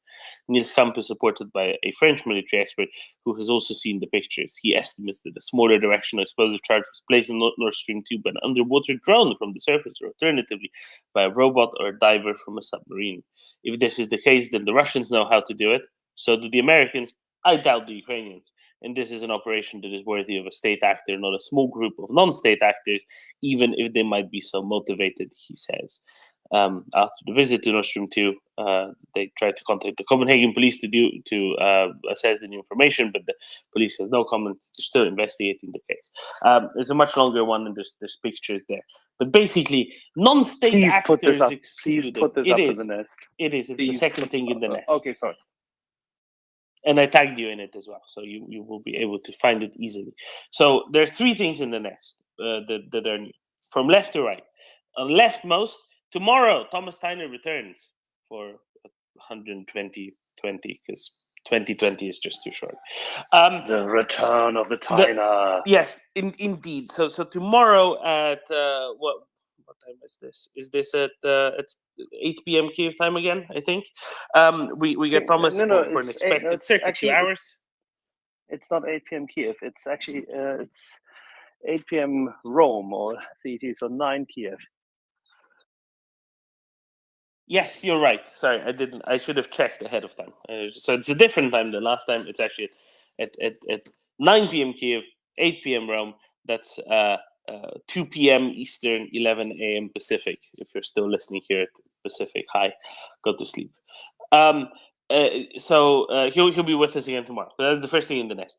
The second thing in the nest is news on Nord Stream. But there's commentary from Jakob Kospo there as well. Basically says, "Yep, state actor, right? That's kind of what it says, state actor. If you need something And like this, submarine. Submarine. Yes, look through, or one of those research seabed drones, possibly that Russians have a bunch of for some reason. Definitely not menacingly at all. Look at the article. There's like videos and pictures that illustrate a lot, and they kind of do a dummy demonstration of it, and it's pretty well done. Worth a read through. I had a couple of people message me with that earliest in the morning when it came out. Thank you, and you know who you are. Then I was trying to write it up, but by then Jakob also posted his. So I thought I better just link it up to his. But look at the whole article, and then the third one is finally the map of electrified. A link to a map of which railways in Ukraine are electrified into what standard. Or were rather before Russia started destroying all sorts of things. But that is to say that that section at Feodosia where an explosion occurred yet again definitely is not electrified. There we go. I'll leave it at that. But that's the news. The news this morning.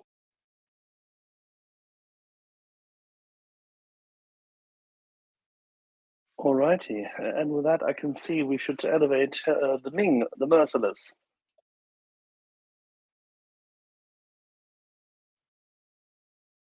Yes, straight onto the straight onto the mantle. I guess that's where Ming things usually go. Did you ever see the scene where Ming the Merciless first appears in the film? Oh, it's an actual thing. I don't know what. Yeah, it's my I thought it was a vast thing. It's my pinned tweet, Axel. I didn't know. and I was ignorant. I know that I remember from I don't know. When is this? This is so old. This is not even real. I mean, it looks still like Technicolor, but when did they make that film? 1982, something like that. Is it 82? Okay. Well, I remember watching it when I was very young. 1937, as I have seen. No, that's the black and white version. That's the black and white version of the book. No. Ming the Merciless in color. With the track by Queen. Yeah, and the one with Max von Sydow as Ming the Merciless. Yeah, exactly. Max von Sydow. It's very campy, but still good. I actually saw it about a year ago. Within the last year, I saw it again. Yeah, and you can recognize in the clip there, you can recognize Sylvester Stallone and Brian Blessed. Brian Blessed.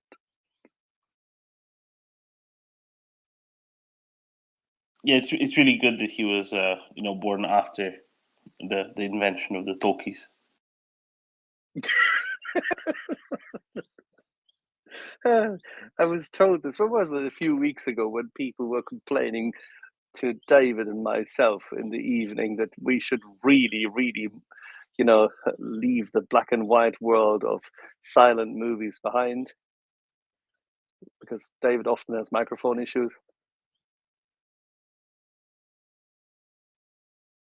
So who's playing the piano? Typically, that would be me, because I'm really incompetent at it with my 8 functioning fingers.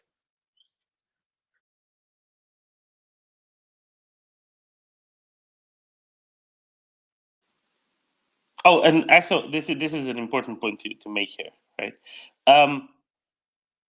The explosions at the south of Bornholm, that explosion was the small directional charge. The explosions to the north, which were the Nord Stream 1, right, to the north of Bornholm, whatever that was, those were big and crude.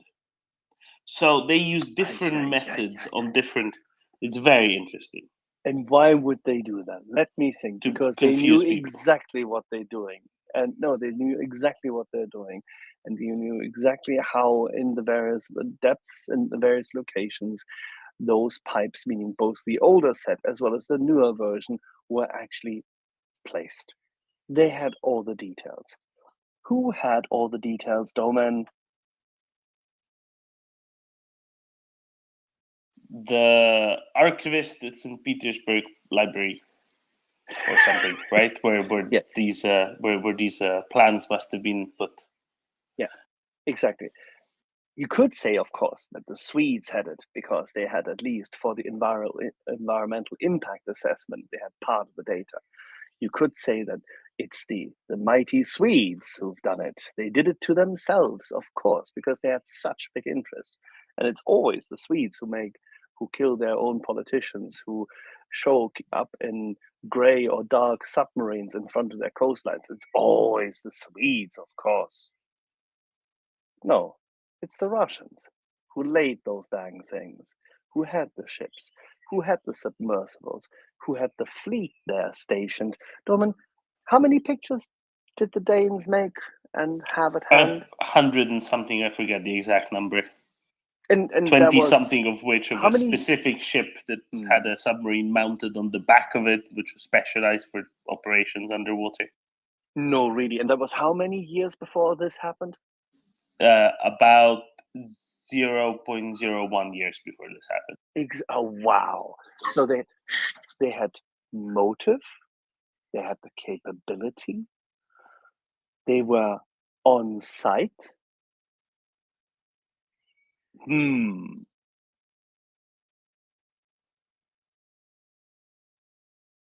If only there was a narrative they could have also spread in order to seed discord between the allies and confuse the Germans.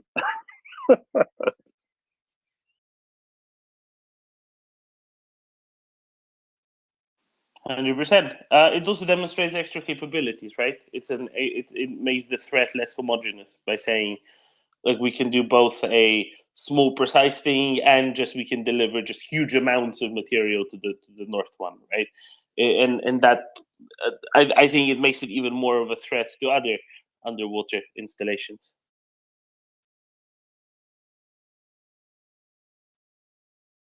Well,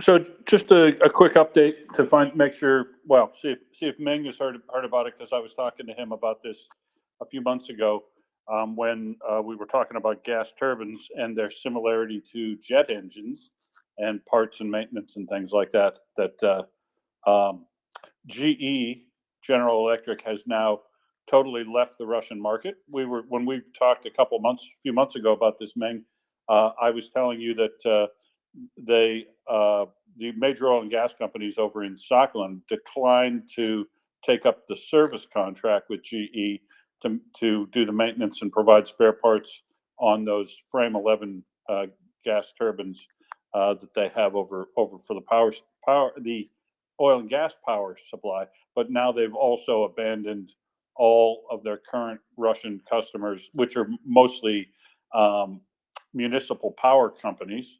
are now no longer going to be. They no longer have access to the remote monitoring system to provide information to GE on the the current status of their turbines, and they won't be providing them any technicians to do the scheduled repair, and won't be supplying them any spare parts. So that's more good news.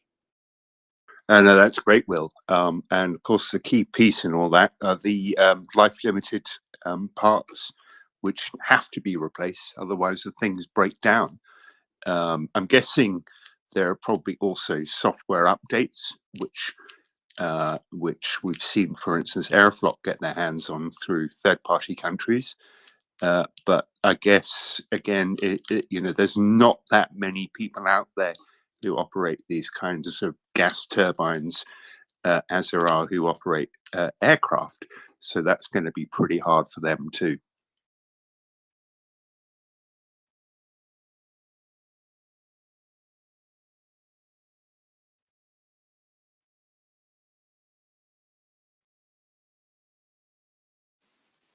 And that doesn't affect the Suho Superjet, of course, right? Because that has not an American but a French engine that they're now replacing, which is going to be very well done, and undoubtedly, just tremendously well done. It will be super, some would say. Yeah, especially with its exciting development you flagged up to me yesterday, Derman, the fact that they're going to install all Russian engines on it later in the year. But no doubt those will have the same flaws that all Russian engines have, which is they're not very good, not very efficient, and they're really thirsty for fuel.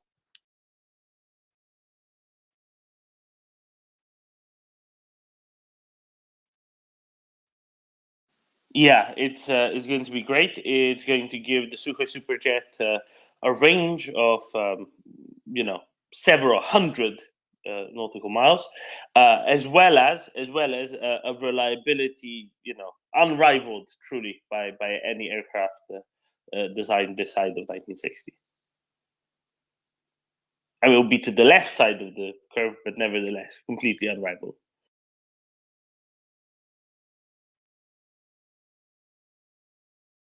Johannes, good morning. Hey, good morning. Yeah, regarding the well, two things now. Regarding the pipeline, I'm still wondering. Certainly, if the Russians did it, it wouldn't be the first time that they shoot themselves into the foot. So maybe that's not excluded. But generally, I mean, having been part of kind of civil society efforts to kind of somehow stop the pipeline, before the war. I think, well, whoever blew it up, I mean, whoever you are, thanks a lot. I mean, so that's why I'm totally I'm still not it just doesn't make sense to me that the Russians, but I mean, maybe that something doesn't make sense doesn't mean that the Russians didn't do it. So as I mean, that's a kind of a pattern.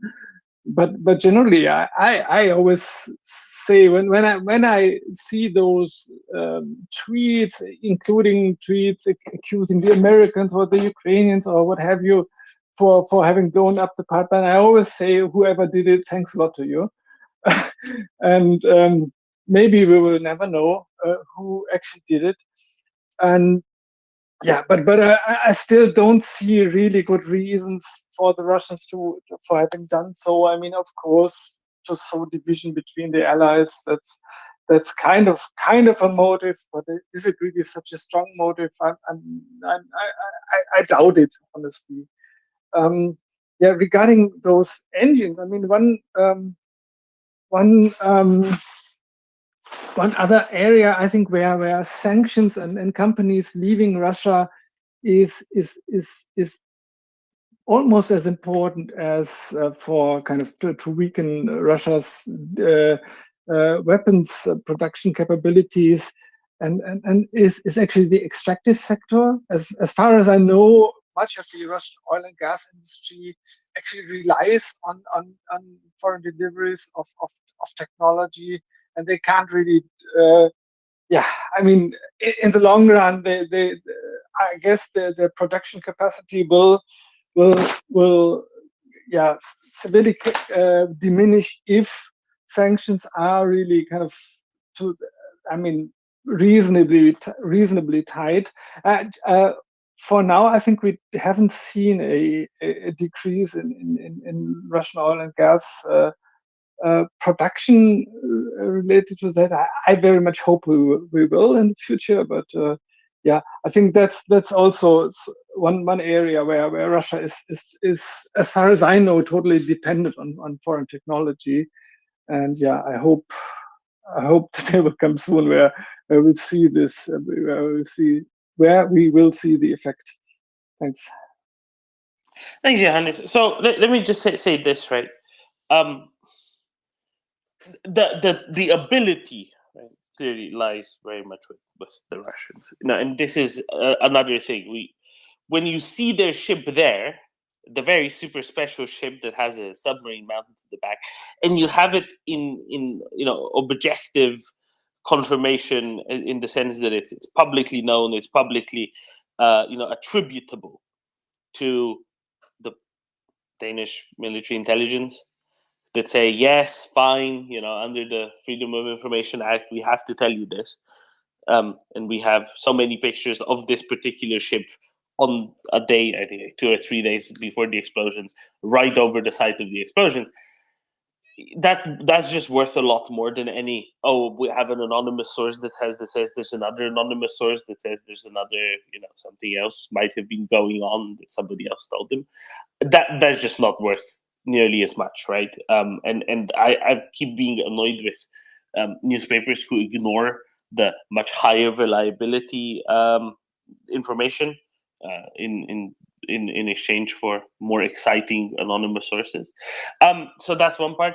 The other part is the motive keeps being thought of as about the pipes. It wasn't about these pipes. Nobody was going to be using these pipes anymore anyway. The Russians stopped the flow through them weeks prior, right? They knew that this was over. They knew that this wasn't the thing anymore. Gas prices in Europe were already dropping. They have more than halved by the time that they were the pipelines blew up compared to the heights some weeks prior, right? The record high some weeks prior. But think of it like this.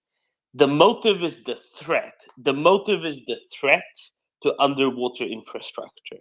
The motive is, if you mess with us, we can go and we can destroy the pipelines linking Norway to Europe too.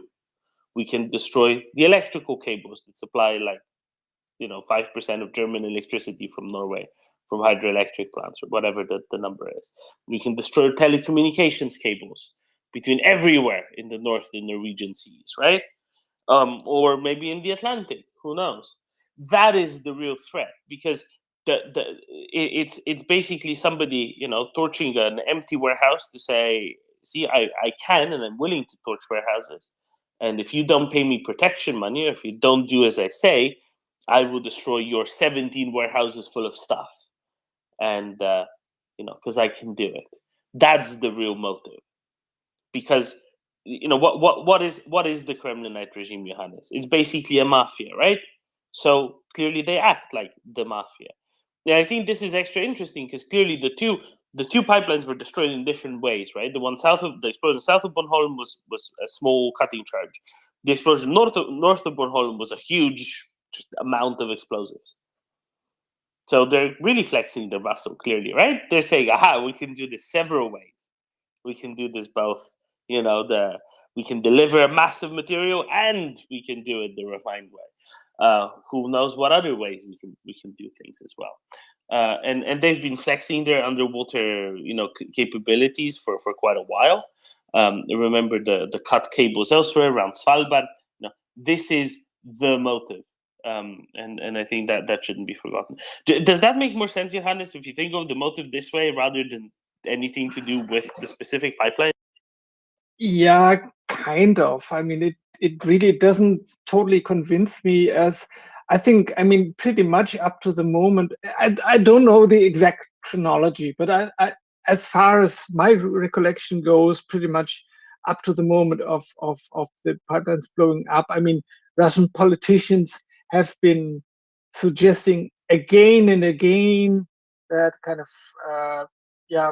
putting Nord Stream 2 into operation. Kind of the deal was, well, yeah, Nord Stream 1 would be kind of switched off or doesn't have. I think it was. I mean, after the explosion of Nord Stream 1, they kept suggesting that Nord Stream 2 could replace it as kind of my But it happened recollection the is a same bit day. factual. Are you sure? Yes. Okay. Anyway, I mean, at least I think the behavior was such that you wouldn't suspect that they would. Well, anyway, No, Johannes, what you're remembering, what you're slightly misremembering, and we'll go to the JUN in a second, don't worry. But what you're slightly misremembering is that both things exploded within like 12 hours or within 8 hours or whatever. So they both happened, kind of back to back. That's one thing. The other thing that you're missing is that the flow through Nord Stream 1 had stopped weeks earlier, many weeks earlier. Okay, so that is what you're bringing in here. You're basically saying, aha, it was okay. So Nord Stream first went to 0 in week 28, and then went to like 32-34%, and then it went to 0 in week 35 of the year. Week 35, someone help me out with which month that is. That's about a month before it exploded, right? Because it exploded around week 38, 39. So basically it was at 0 for a few weeks by then already. There was nothing flowing through it anymore. So what they were saying is, Russians were saying, aha, Nord Stream 1 has all of these technical problems which Russian invented. And then they said, aha, now you can use Nord Stream 2 as a replacement. See, Nord Stream 2 doesn't have technical problems. So this is what you've confused the period during July and August when they were kept saying kept talking about technical problems. I guess you're right. You're right on that. Yeah. Yeah. So that's where the confusion comes in. Then John, good morning. Yeah, good morning. You said what I wanted to say, plus some additional, but especially the last thing, the Nord Stream 1 was choked weeks and months before, and still Germany was not. It didn't persuade Germany to start Nord Stream 2. So I think they realized that this is not gonna happen. We're never gonna persuade Europe to actually continue buying our gas. So we need to use this investment for something else. And as you said, I mean, they used it as an example, as a veiled threat. You see, if you continue supporting Ukraine, you still have other infrastructure which is actually in use and important, that we can blow it up if we want. And also at the same day, was it the same day that the pipelines from Norway to Poland was inaugurated? So the timing was kind of perfect for that. Plus, the propaganda pundits has talked about has come back to this, not talking about see what happened to Nord Stream. We can do the same, but they are talking about destroying cables and pipes as a revenge for Europe helping. So I mean it's pretty clear it's them. And but also I agree to what Johanna said. Whoever did it did a good job. Had to be done. So there was no turning back to this as usual. Put the clarity in people's mind that this is not what we're going to continue doing. We have to find other solutions. So in a way, whoever did it was good, but it's quite obvious it was the Russians. They have the incentives to do it. And also regarding that the information from the security service is not coming out. I mean, this is quite obvious. That would never be. They will never come forward with this kind of information on their own. But maybe someone tipped off the press that why don't you go and ask for it, the legal way, and maybe we will be forced to reveal some secrets. And that's what I had. Thank you, then, John. It's quite interesting, right? That this is additional stuff coming out now. I'm quite fascinated by it. I really it just looks like a flex. Knowing the chips are around, maybe they said, let's try both. Maybe one works, maybe the other doesn't. Could be as well. Tommy? Yeah, well, Benjamin mentioned the Norway-Poland pipeline, which was actually the main intention was showing the capability and thus affecting the calculus of allowing Nord Stream to operate, because the EU was diversifying and moving away from Russian energy, and then Russia goes, well, if you think you can move away so easily, see what we can do to your brand new pipeline. So that was one, and also let's remember that there was a very concerted campaign to attack European infrastructure. There was the cutting of cables in the Mediterranean, when the Kerch Bridge was eliminated, the rail traffic in northern Germany was also attacked and disrupted by cutting cables in, I think it was a distribution server box or whatever it was. But basically they shut down rail in northern Germany for a while. And it was after all of this that NATO basically went, well, any attacks on critical infrastructure of NATO will be considered triggered to Article 5, and then most of these less covert efforts just went away. All the deniable ops, because we have the covert, deniable, and so on ladder of operations.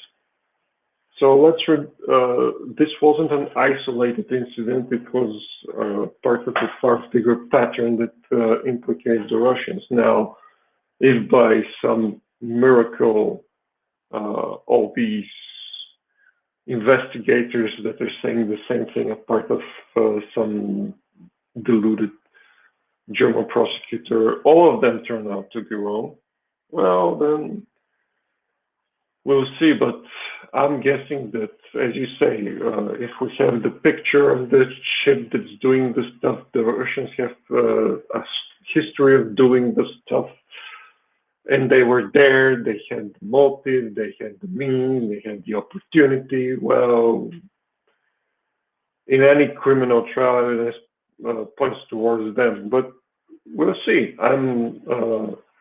For me, the challenge here is not proving who's to blame, but proving it in a way that doesn't reveal too much about existing intelligence capability and the ways we gather information in the Baltic. And that's the tough bit, because you can't,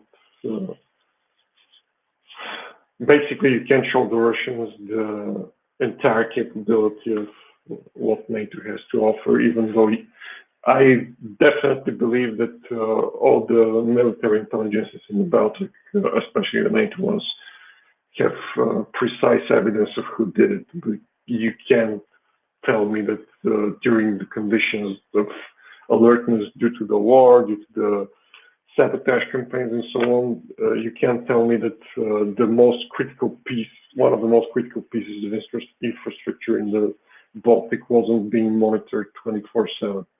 It's just how information should be published in order to preserve the security of the intelligence gathering methods. And it's literally impossible to monitor all of those, right? That's the other bit, and that was found out. And Baltic might be one thing, but the much greater volume still of infrastructure across the northern Norwegian seas is, let alone the transatlantic stuff, is really difficult. That shouldn't be ignored either, and that's what kind of terrified the militaries, the governments of various countries. Ivana, good morning. Good morning, Domen and Ming also. I was out for a few minutes, so I don't know if you mentioned this, but I wanted to add to the context. It was, the day when the Nord Stream was blown up.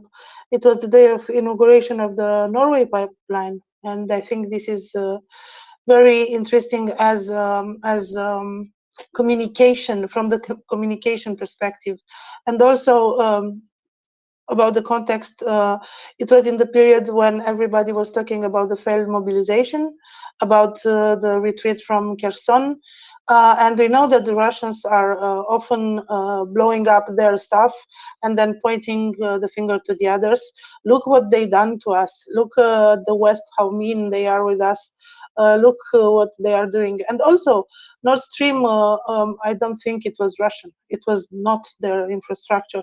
Maybe Gazprom had a small share in it, but the owner of the pipelines were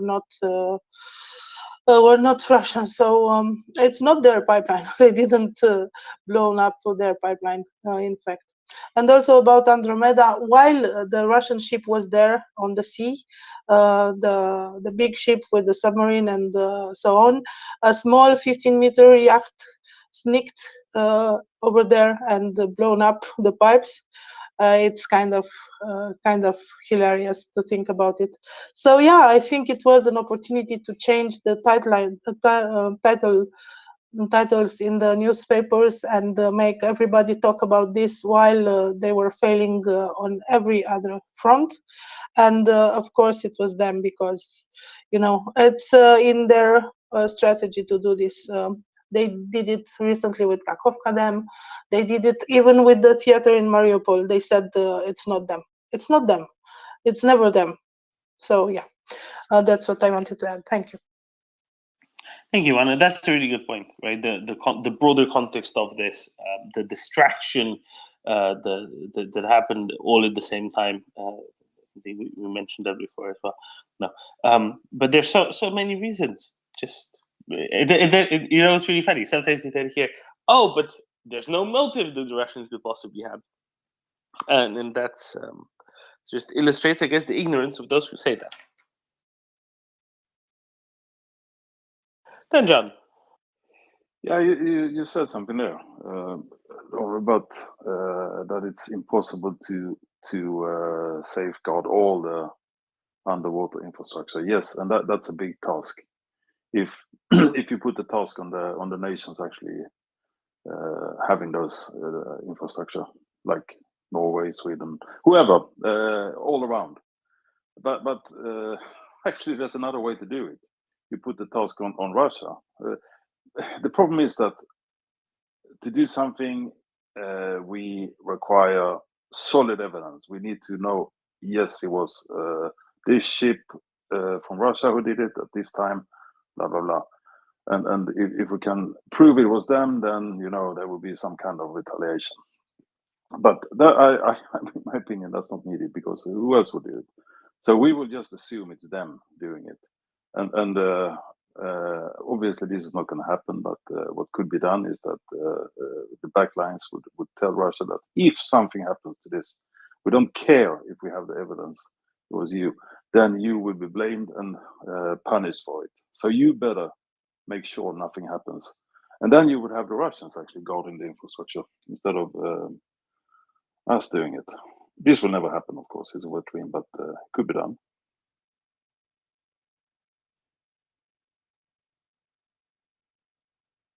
Yeah, flipping the script is something that is difficult to do by democracies on a authoritarian type regime, right? But that doesn't mean that it shouldn't be at least investigated and figured out what and how it maybe could be done. I like the thinking of that. That's an interesting one. Luana?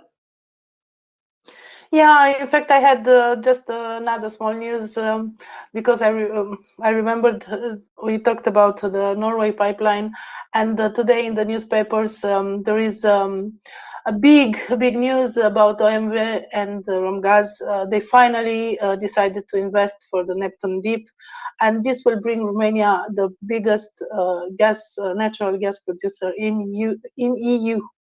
It's not Europe. It's not compared to Norway, but in EU, in 4 years, Romania will be the biggest natural gas producer. So they finally got over the small problems with the taxes and whatever else they had as a problem, and they will. So they will invest, and in 2027, Romania will begin to deliver an amazing quantity of natural gas. So I just remembered this because we were talking about Norway, and it's funny because the biggest producer in EU. It's interesting because Norway is not in EU. So voilà, that's it. Well, that's good. It's going to be about 3-4 years before they actually start to get it out of there, right? I think that's yes, the other one. 2027. Yeah, so it's not an immediate thing, but it does mean that there will be more gas coming, and I'm guessing Romania doesn't actually use that much gas itself, right? It's not a highly gas dependent Romania. country. Right now, our internal production covers the needs, and we may export. It depends a little bit. There is a season aspect, but usually it covers everything we need. So yeah, the most of these quantities will go to export. Very good, right? And that gives you kind of a prospect not too far off, where there's going to be significant benefits from it, not just domestically directly, but also from export funds. And it's good, any replacements that there are for gas coming from further off, the sketchier places. I think Europe should very much jump at that very happily. Then John? Yeah, I think I know the perfect customer for the Romanian gas, and that's Hungary, because it's close and they need to get some incentive to be better. Yeah, but will they be able to pay? I guess it would be worth a discount from the EU. Ioana, what do you think? Well, I'm not sure about it. I'm really not sure about it. Yeah, of course, if Hungary will like to export, Romania will deliver. But right now, I'm not sure because, for example, yesterday I've seen a news in Commerçant. Orban and Vucic signed a memorandum on the expansion of the Druzhba pipeline to Serbia. So Druzhba is oil, not gas, but the fact that they got together and talked about expanding the oil that comes from Russia from Hungary to Serbia means that they kind of have a line in mind. And I'm not sure that they would like to import gas or whatever from Romania. It seems that Orban is very set on who his friends are. Yeah, that was quite obvious. There was somebody put up a graph somewhere, of the meetings between Vucic and Orban. They had like 40 plus in the last decade or so, which is a lot for two people from neighboring countries. Then John? Yeah, but I used to be quite peaceful and a good person, but it's changed towards Russia and all of the allies. That's a nice pipeline you have there between, was it Serbia and Hungary? That's a very nice pipeline. It would be a shame if something happened to it.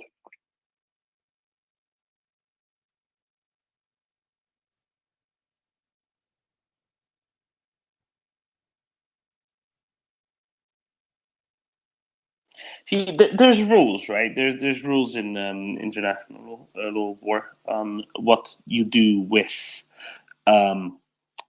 energy infrastructure, and it basically says don't touch energy infrastructure, especially ones that matters for other countries as well. Now, Russia has been very systematically ignoring that, right? Remember, Ukraine was an electricity exporter to the EU. Russia went and basically pummeled Ukrainian civilian electrical infrastructure throughout the winter.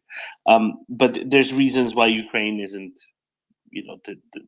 getting rid of, say, the Druzhba pipeline or anything like that. And it's part of it is because it's wrong, right?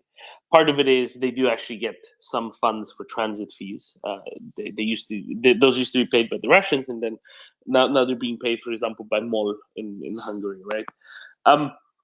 And then the last one is because the European public opinion might actually turn against them if they seem to be extorting Hungary, and that's why they don't do it. But any expansion in volumes, in flows, in perhaps due to an extension of the pipeline to Serbia, I think that would require a renegotiation of transit fees, and I think that'd be only right to renegotiate transit fees.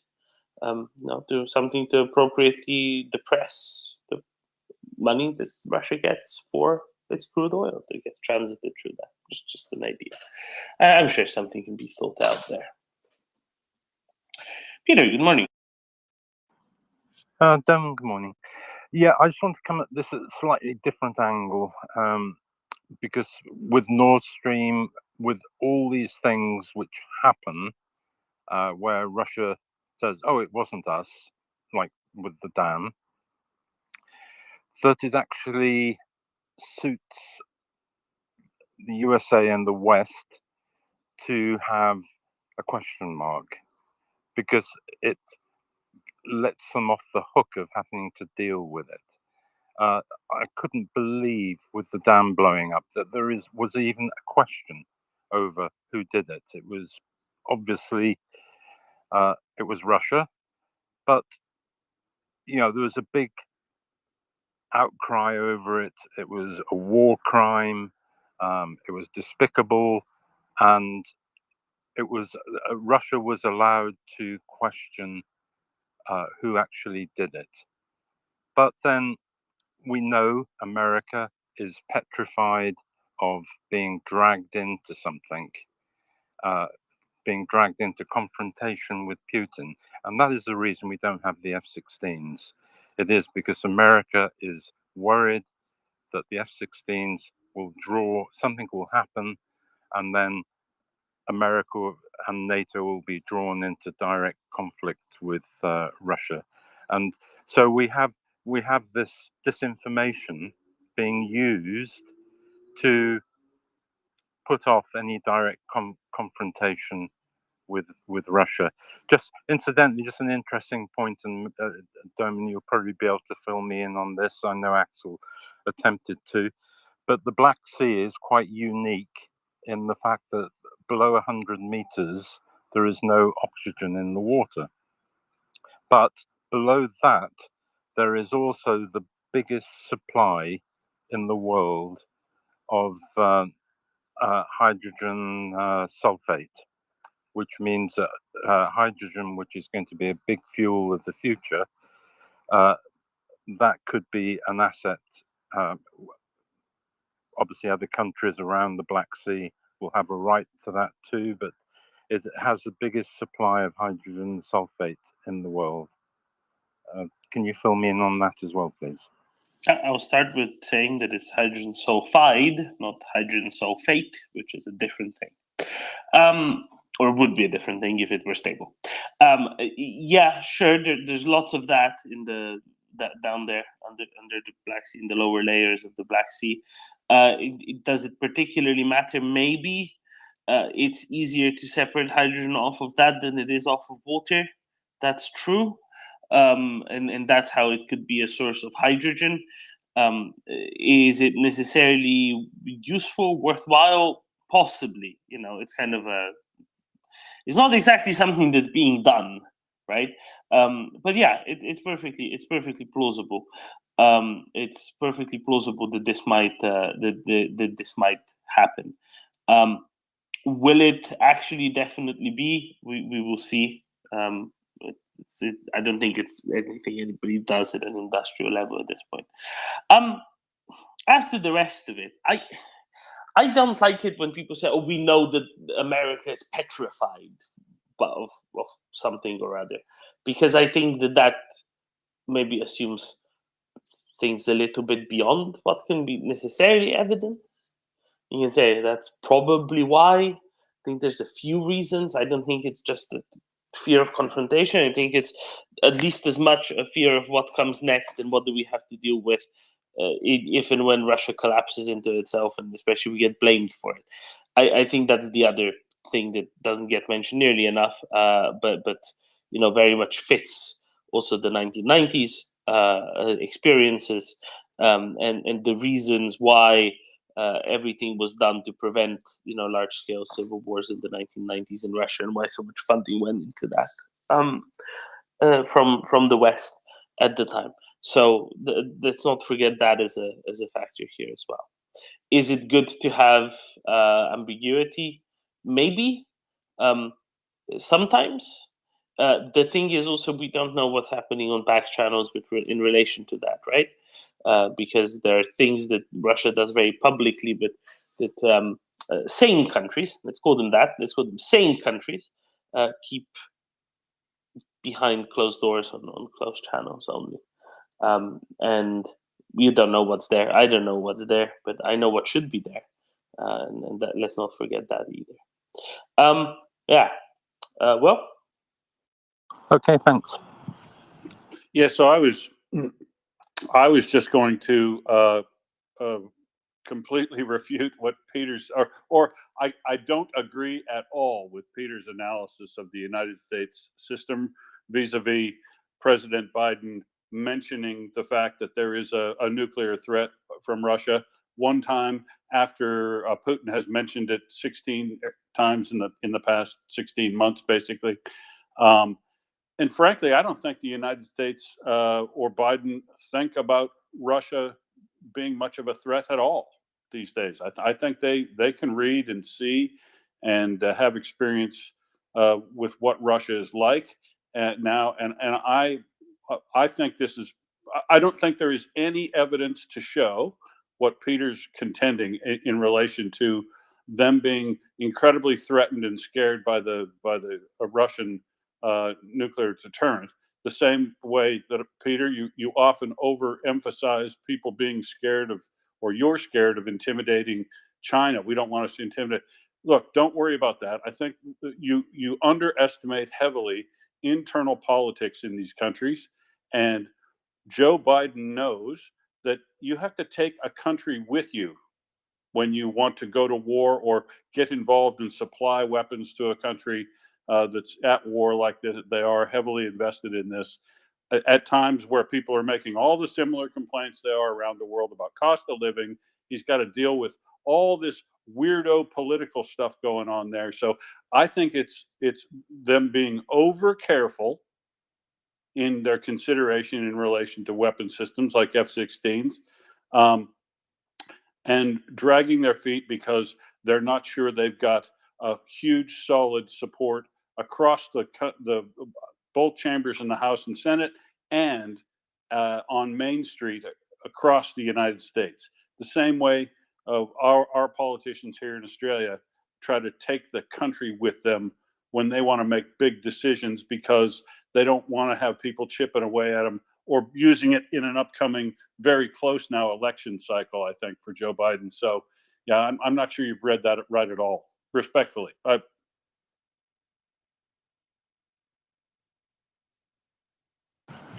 Can I come back on that? Go for it, Peter. Yeah. Yeah, I probably sometimes use quite colourful language to kind of pull things out. So kind of saying petrified, it was probably wrong, but what I meant is probably more concerned. But, you know, I'm quite skeptical about the F-16s. I think they have been timed to make sure they're not on the offensive, etc. Had a long chat with Colonel Jeff yesterday, and it was quite interesting of what he said, which he would have to say. But so, you know, I think there is this reluctance that if Putin did do something incredibly silly, that the West would have to do something very significant in a conventional way. And I do think that a lot of this stuff saying, oh, well, we think it was Russia, but we're not sure. We've got to do a bit of research, etc., is more to keep things quiet. And I actually take what Doman said as being correct. But will we see the F-16s anytime during the offensive? I doubt it. No, but sorry, what made you think that you would see them during the offensive, depending on how long the offensive goes on, for example? Well, okay, I think if there's a will, there's a way, and I don't think. Okay, that's no. You're avoiding the question because you know what the question is asking. The question is asking, what within a say 3 to 4 to 5 month training period, and knowing from public sources, public announcements, both the Dutch and Danish governments, the training would start in June, and we know how to count, right? July, August, September, probably October, being the first point at which Ukrainian pilots could be trained for them. What made you think that they would show up in June or July? Because that just doesn't correspond with what's available. And that's basically saying, well, they're not showing up when I think that my strawman argument requires them to show up for, and that is a failure because my expectations weren't met, but your expectations are based on things not in evidence. Yeah, I mean, I think that decision to supply F-16s could have been made earlier. Now, there we agree. I don't think it was made, and I don't think it was made for political reasons. As for the rest, I mean, we know that various people from various countries are fighting in the military in Ukraine, and if there was the will, they could have brought pilots in from around the world who paid them a lot of money to cover a period of time until the Ukrainian pilots were trained. So there are ways you can bring in engineers, you can bring in maintenance in. Did you not notice a problem in that plan that you just mentioned? A very glaring issue. What did you say? Bring pilots from around the world and do what to them? You could pay them to yes, you say specifically paid them a lot of money. So all of those people who are fighting in Ukraine from other countries, how much are they paid? They won't be paid. Well, they're paid exactly the same as all the Ukrainian soldiers, right? Because they're members of the armed forces. They're not mercenaries. Okay, and this is the same logic applies here. Basically, in order to avoid having mercenaries, because that brings in with it a lot of moral hazard as well as issues. Let's just call them issues and not go into it. There is no way that they could pay them a lot of money, right? See, do you see the issue? See, but you just glossed over that because you didn't think of it as an issue. But this is the sort of issue that Ukraine considers. This is the sort of issue that Ukrainian partners consider as well. So that just wasn't an option. I agree with you that they should have been done earlier. Everything should have been done earlier. Tanks should have been done earlier. IAV should have been done earlier. F-16 should have been done earlier. Absolutely. The thing is, time has moved on. So that in the current context where training was announced to be starting in June, pretty much now, possibly a few days ago, you're still arguing as though we're in April, but we're not in April anymore. We're in June. Time has moved on. The world has moved on, and we actually have some realities to deal with, and we are living them. So let's just not ignore those and that because there's no benefit from that. So let's look at what the reality is then. The reality is we have an offensive going on without air cover. So we have to rely on, I'm not a military expert at all, and, kind of I'll bow to anybody's knowledge, so it's just bits I've picked up. But they need to then supply air cover for the military from ground to air missiles and these missiles have to reach the correct distance to stop bombers or Russian aircraft firing missiles at Ukrainian forces. Short range stuff, 4 kilometers. You know that's not true, right? You know that what you just I said don't. again No, I said I isn't don't. true. You said that I'm, there is no air cover, and you're ignoring all of the existing planes, triple digits of that Ukraine operates. yeah, I don't think they don't have the correct radar systems. They don't. They're very exposed aircraft. If we're talking about MiG-29s or 24s, Su-24s. But I said I'm not. I bow to anybody's knowledge because I have very little military knowledge. It's just stuff I've picked up, and I think. You know, are we supplying the correct missiles for ground to air to give them that protection from aircraft firing stuff from 40 kilometers away? So there's my question. So anything being fired from 40 kilometers away isn't a missile that's in a air to ground, right? Unless it's a cruise missile which is fired from hundreds of kilometers away. So that's not an issue. The real issue are those attack helicopters and other tactical aviation, if you're talking about the front lines. And 5 of those were taken down in the span of about 85, 90 hours over the weekend, over the extended weekend. Right? So clearly they figured something out that can take them down. The most recent suggestion is that based on some, let's say, pixelated images, is an IR-seeking air-to-air missile of some sort of Western manufacturer, possibly an IRIS-T, possibly something else, which might have been integrated onto MiG-29 specifically. So please don't speak in absolutes. Please don't say, oh, there isn't any air cover, because it's a large, inhomogeneous battlefield with very many different components to it. And again, if you're saying they don't have sufficient air cover, I agree. They don't have air cover they could have had, I concur. But it doesn't mean there isn't any, because you're basically calling the Ukrainian Air Force useless there. And that's not true either. There are nuances in the world. The critical component here is, and this is well worth understanding, right? Is that this isn't black and white. It's about giving them the best opportunities possible. And I will say again, if you're arguing about the F-16s on their face of it, you're arguing the April argument, not the late May, June argument, because the reality has actually changed. Libero, apologies for the long period here, but this had to be worked through. Okay, thanks. Yeah, no worries, though, man. I get the the ebb and flow, and sometimes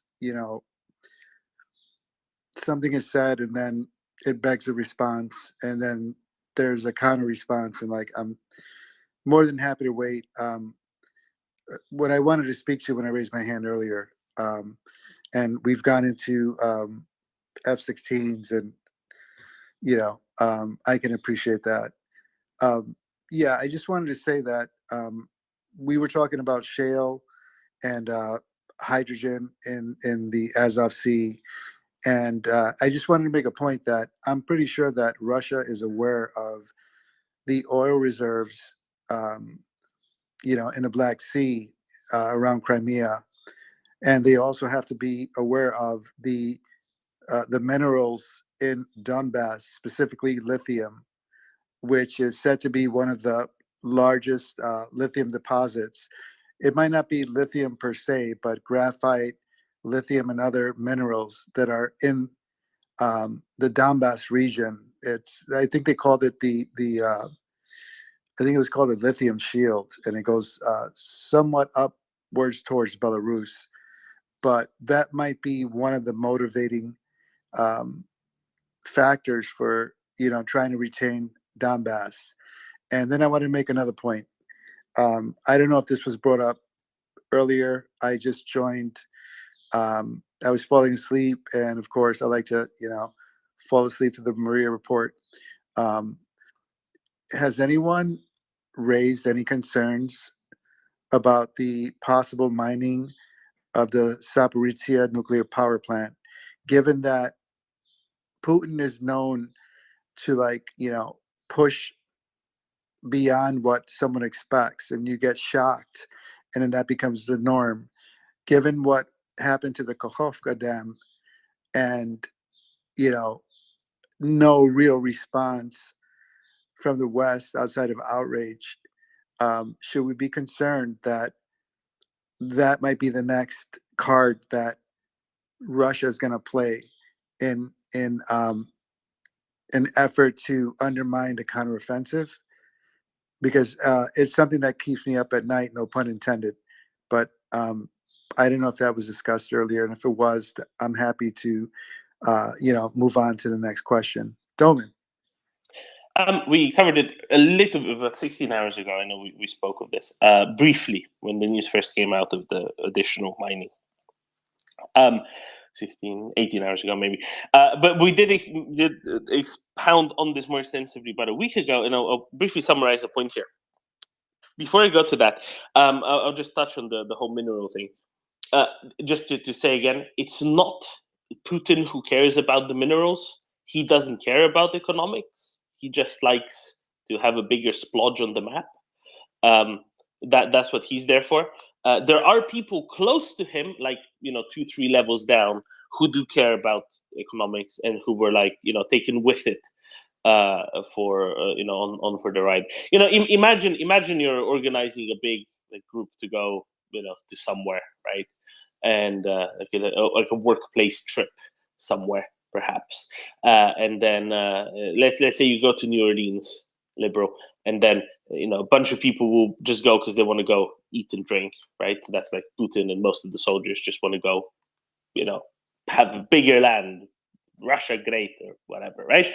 And then a few of them go because they want to see the sights and want to go to like Cajun History Museum or whatever there is in New Orleans. And that's like the oligarchs 2 levels down from Putin who actually care about the minerals. So, but everybody goes on the same trip. It's kind of like that. So that just covers that side point. It wasn't a critical bit, even if there weren't minerals, Putin would have gone and invaded Ukraine. But he definitely had some people also on the trip more excited to go and do the invading because they thought they could benefit from it financially. They're kind of done with it now because all of their yachts can't go anywhere except for like Magadan, and that's not a great tourist destination. So that covers that. The other bit's Zaporizhia, right? So when the dam first blew, and in the aftermath of the Russian destruction of the dam, we were talking about Russia kind of having 2 big things that they could do. One was the Zaporizhia nuclear power plant. The other one was the dam, right? Both of them, let's call them with similar real life effects. If anything, the dam probably had bigger real life effects, and the Zaporizhia nuclear power plant having bigger media effects or bigger scare effects around Europe and the world. So a combination of those 2 is interesting to look at. Now, my theory is that they went for the dam, or certainly for the dam first, because it had bigger real life effects, and that's what they really care about. I think they will probably do something in Zaporizhia. I think it will actually have smaller effects in nature than this did.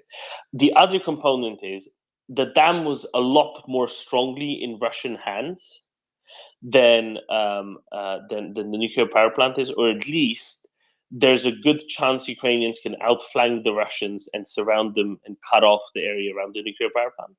Whereas with the dam, that was almost unachievable. And I think that's where a big difference lies. And it's also about the consequences of those present at the plant would suffer the worst of it, as opposed to with the dam, people far away from the dam or not necessarily close to the dam suffer the worst of it. So if you entrap Russian forces at the power plant, that makes it a lot less likely that they will harm it a lot, at least, right? So there's degrees of what they can do, and they go from this is a massive pain, but it's fine, and it will cost, and it will be an effort, and we need to resupply cooling from elsewhere, whatever, right? But it's like sortable all the way to big problem. The thing is, I don't think that Putin's backers in China, etc., will allow for the big problem to come about.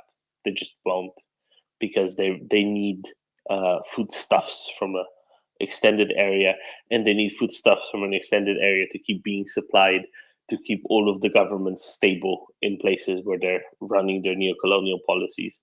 And that's important, and that's why they wouldn't want a big issue. They'll probably do something, and they'll probably make it very difficult to get back into operation, at least all of it. I think that they won't probably be able and allowed to cause a much bigger, further to the right on the scale. But there's definitely a want and an intent there, Liberal. I just think that the intent was much stronger with the dam, because again, it likely has greater consequences in reality than anything that they're likely to end up doing at Zaporizhia power plant. Did that kind of make sense? On some level, but I also believe that Putin is like an ex-lover, and Ukraine is like his girlfriend. And if he can't have her, no one will. Look at the Kakhovka Dam and the ecocide that's going to create for years to come for the breadbasket of Europe. Number one. Number two, Putin is famous for blaming attacks that he or Russia perpetuates on the people that they're attacking. So it wouldn't, for me personally, I'm not an expert, I couldn't put it past him if he were faced with the counteroffensive being successful and facing the disgrace of a loss, of him somehow creating some kind of a catastrophe in the Zaporizhia nuclear power plant and blaming it on maybe an errant shell from the Ukrainian forces or sabotage. So to what extent? Because that would render a large portion of Ukraine uninhabitable.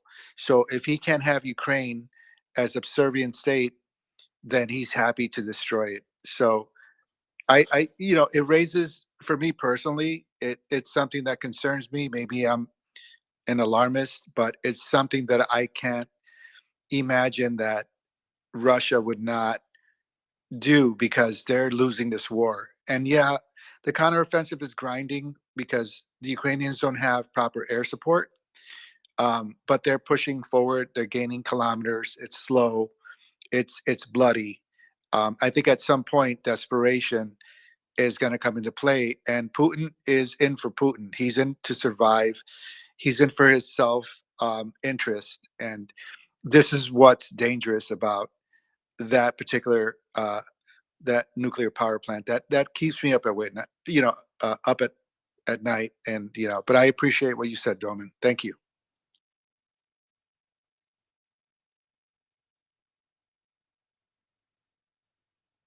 So I just challenge one little bit, right? Because again, there's not one thing that can happen. It's not an on or off. There's a wide spectrum of things that can happen or be done to the power plant, and they range from so what, right? Which is kind of the Russian tanks shooting at the power plant, especially when they were hitting the non-administrative buildings. There were some people, I think, injured in that. So I'm not saying that that's the so what. I'm just saying that they didn't have any wide-ranging consequences outside of the immediate area of the power plant. So it ranges from that to, yes, actually a big problem, right? The thing is, for the really big problem, they need to literally drop a nuke on it or in it, and that's a much bigger problem then. So I agree with the principle of Russia pursuing a scorched earth policy, because that's what they're doing. Objectively speaking, they're destroying not just the Kakhovka Dam, they've destroyed a dozen other dams at this point. And that's just the start of it. But not to mention the wide-scale destruction of cities and everywhere else that Russians either go or retreat from. So 100%. However, I wouldn't just put all of the things that can be done to the power plant into the same basket, especially anything that can be blamed on an artillery shell cannot possibly have very wide-ranging effects, not long-term wide-ranging ones. The last point is, it's one of those things that can harm Russia just as much or even more if it is towards the right end of the spectrum, the right end of the curve. It's something that does or can harm Russia just as much as it destroys Ukraine. And that's where especially there will be, I won't call it restraint, but second thoughts. They can get just as much of it from a propaganda perspective with much smaller level of damage. And again, I certainly hope they get, trapped there, outflanked, etc. And then it's much more difficult for them to deliver on anything but something small. I think what's the most likely outcome is that there's damage to a lot of the subsystems, and that there's booby traps all over the place, but not a big, wide-ranging, let's call it dispersal of any R.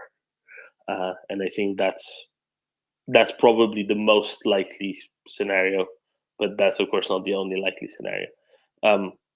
Yeah. So let's just operate within the spectrum. That's what I'm asking for. Libero? Yeah. Again, one artillery shell is not going to create, mass destruction. But if the Russians are doing what they did to the Kakhovka Dam, which is undermine it and plant explosives, it's been reported, I think since last October, November, that they had mined the Zaporizhia plant. Look at, the Russians lobbing T-55 tanks with 2,000 tons of explosives towards the Ukrainian front line, and that massive blast wave. I mean, it's not an artillery shell. It's the aggregate of a lot of explosive power put into. No, I agree. Yeah. All I'm saying is, Libero, I'm saying that's why it's important to entrap, whatever Russians there are at the plant, so that they don't, they can't get off scot-free off it. And that also limits the willingness to do it. This is what I'm saying. The people who mined the dam and blew it up, they didn't suffer directly from having destroyed the dam, right? But if somebody were to do that there while not having a way out, they would. That makes them much less likely to do it. And also, secondly, if they did it to the scale of the dam, it wouldn't be at all localized just to Ukraine. It would go far beyond, and also Russian borders. That's the difference. And I think that's worth appreciating. Yeah, Domin, I appreciate the time. I see we have another hand up. I don't want to, overstay. I'll just say this, that the West should make it clear that any failure of the Zaporizhia nuclear power plant would be seen as, a possible threat to Western democracy, and we might have to, respond. Even if, we're not going to go to war, I think we need to draw a red line that enough is enough. And, that's a red line and it should not be crossed.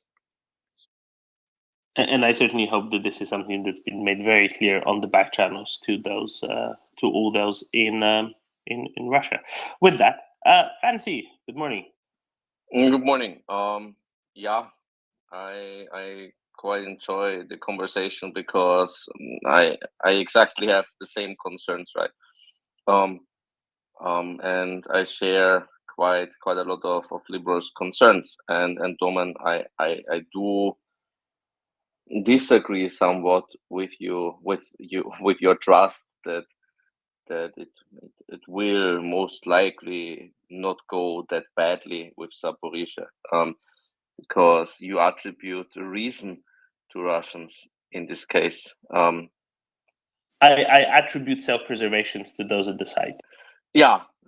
I mean, I think even that is too much to attribute to Russians, given the evidence, right? I mean, how much self-preservation did we see happening by the Russian military? Not a whole lot, right? They might just keep some other low-grade forced soldiers there, tell them some funny story, and have one guy pull the trigger, right? They might not even tell the forces that keep the perimeter secure what's about to happen. And I think that's most likely how they would pull it off, right?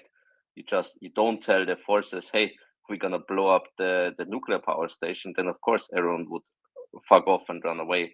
But if you have prepared the explosives for remote detonation, like you have you have the cord wired up such that it can be detonated, I don't know, via remote detonator or something, then it's just fine. You have a bunch of idiots that Russians, without doubt, like the soldiers are, but like poor idiots, right?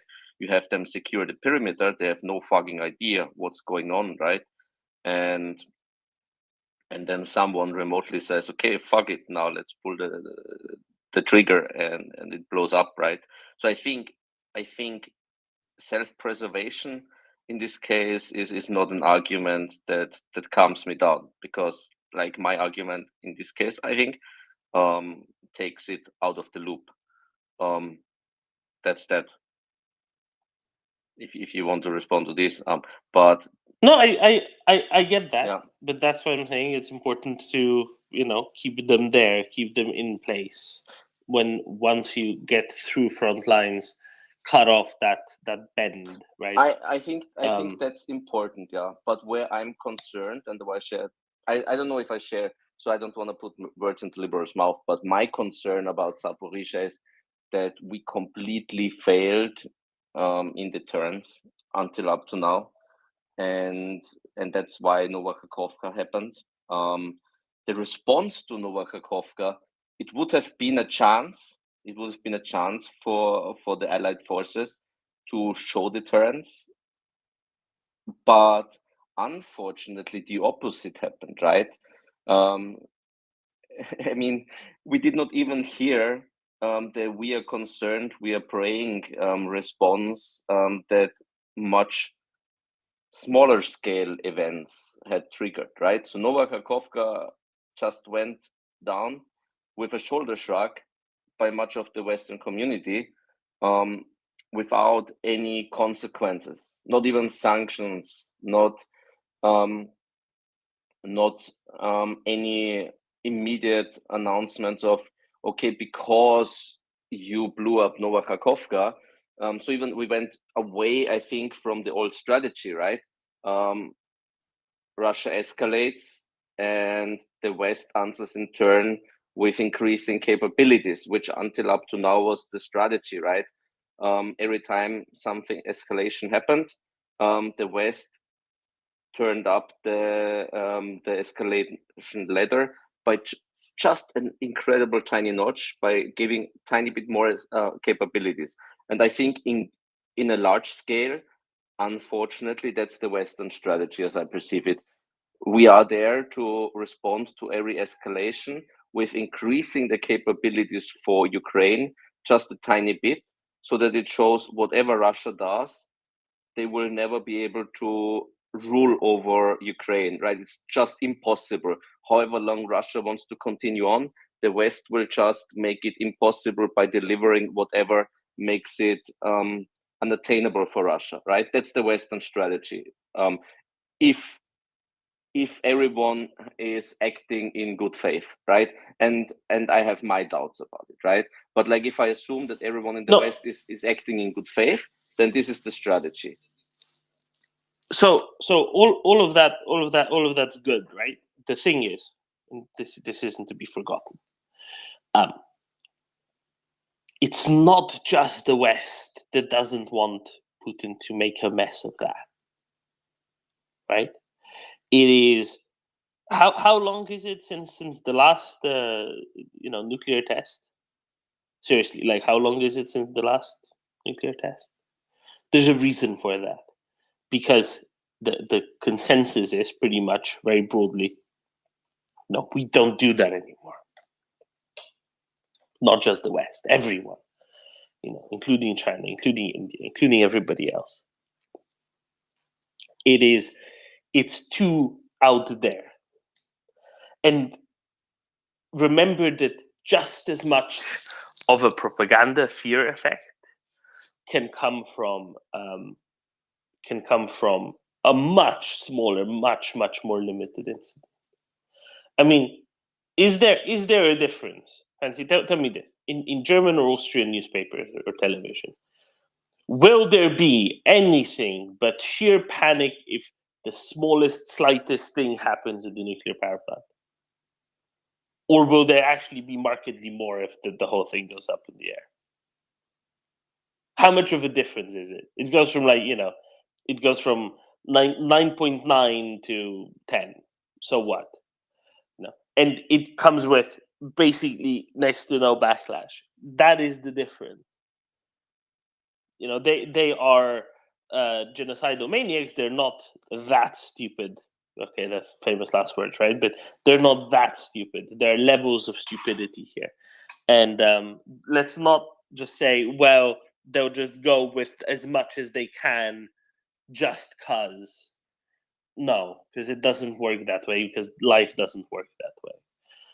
And I think it's important to think of what do you think the responses were on the back channels after the Kakhovka Dam destruction, and then think, okay, do you think that deterrence was stepped up or stepped down because of it? Right? Do you see the line there? So assuming that the worst will come is a really bad assumption because of all of that. Fancy? You have an argument there. To answer Austria, yeah. People would be probably woken up and in some shape or form in panic mode. Yes. I do agree with you that the international community, which is not the West, let's call it China and all the Russian allies from Africa or wherever, I think they also have an interest that the soil in Ukraine does not get irradiated in order to have quality food getting to them. And so I think that is and any another fallout argument. doesn't know borders. It goes to Russia just as much. Yeah, well, honestly, about Russia giving a fuck about anything, here we disagree, I think. So No. Wait, who are the big wheat exporters? Fancy pants? It's not just Ukraine, it's also Russia. yeah, Right? but so Which bits? The ones next to Okay. Ukraine. I'm saying it amplifies the reasoning that you just put forward about China being iffy about this or that, because it wouldn't be limited then, would it? If it comes to that, it also goes to Yo, Russia. It doesn't. yeah. It doesn't throw out one big wheat exporter, but two. Okay, yeah, that's a valid point. So the point is exports and food exports being contaminated, and that also would piss off and disincentivizes Russia's allies, which in turn might be continuously working Russia and saying, guys, if you do this, then you lose us. So I think that deterrence, if you can call it like this, is there. That's in place. Yeah. There I would agree with you, Doman. Hey, Thank you, Doman, quick Fancy. question. Quick question. Did we see a noticeable uptick in any support for Ukraine after the dam blew? Because I can't think of anything outside of the Ramstein, monthly meetings. Like, we're not still seeing ATACMS. I see F-16s on the horizon. Like, what happened after that dam was blown up that punishes Russia? Because I don't see it. There was nothing that punishes Russia, but you can't just punish Russia because you don't have a giant stick with which to simply go and say, I now dole out punishment on you. No, you're right. I think the point 3 of the response, right? Mitigate, take advantage of, excessively supply, and then reconstruct. The third one of those, excessively supply, wasn't done, or certainly wasn't done anything like to the scale that it should have. No question about that. What you don't know is what happened on any sort of back channels, right?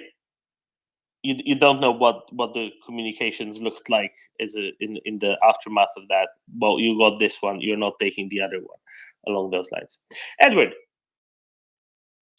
Yeah, Domin, I think I pass on to Matthias, but he took his hand down. I don't know, Matthias, do you want to say something? No. Well, Domin, I just had I didn't listen too well, your discussion here with Vishnakowski, and but hasn't the, just correct me, Domin, if I'm wrong, but hasn't the US said that the Zaporizhzhia nuclear power plant is a red line, Domin? Or is that wrong? Well, yeah, Just a yes quick and question. no, because I think the US has learned from setting red lines, because red lines are a bad idea to set, because then it gives the other side the incentive to say, aha, and now what? Here I am doing something, and now what? So there's that, but within all of that, I'll say the following.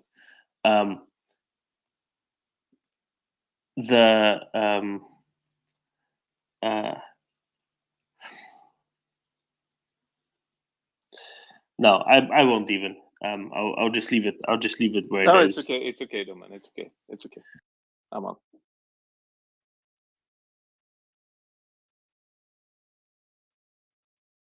I don't understand the fascination with let's look at the worst possible outcome and then assume the worst possible outcome at every step.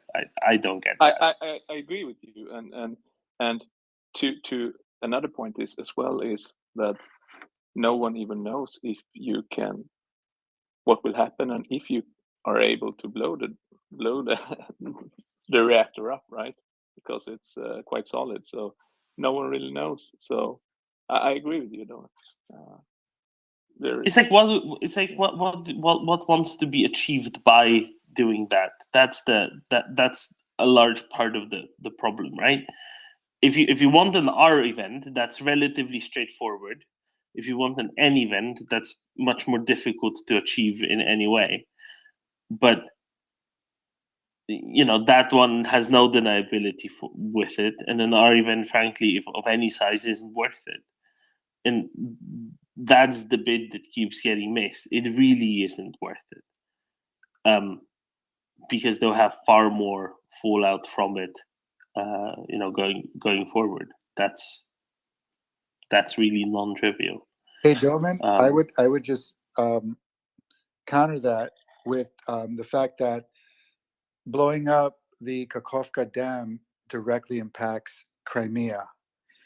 And in doing so, it's almost as if Russia is aware that they're not going to be able to hold Crimea. So that's the scorched earth policy. Yeah, and this is an argument I have made many times, so this isn't new to me. And specifically, there's a nuance here. It is Russia admitting that they won't be able to hold Kherson Oblast, and that they won't be able to access water from the Kakhovka Reservoir for Crimea. Actually, it's a weaker thing than just not being able to hold Crimea. It's a thing that says not able to hold Kherson and not able to benefit from the Kakhovka Reservoir to get water to Crimea for economic purposes for the next 2 or 3 years. That's how limited that argument actually is. But I completely agree that it is a scorched earth policy, but it's a scorched earth policy for Kherson, not necessarily for Crimea in itself. Plus, you throw into the mix they blew up the dam in the Second World War, so they've kind of look, we've been there before. We've got all our Stakhanovite workers. When we recapture Ukraine, we can fix it all again.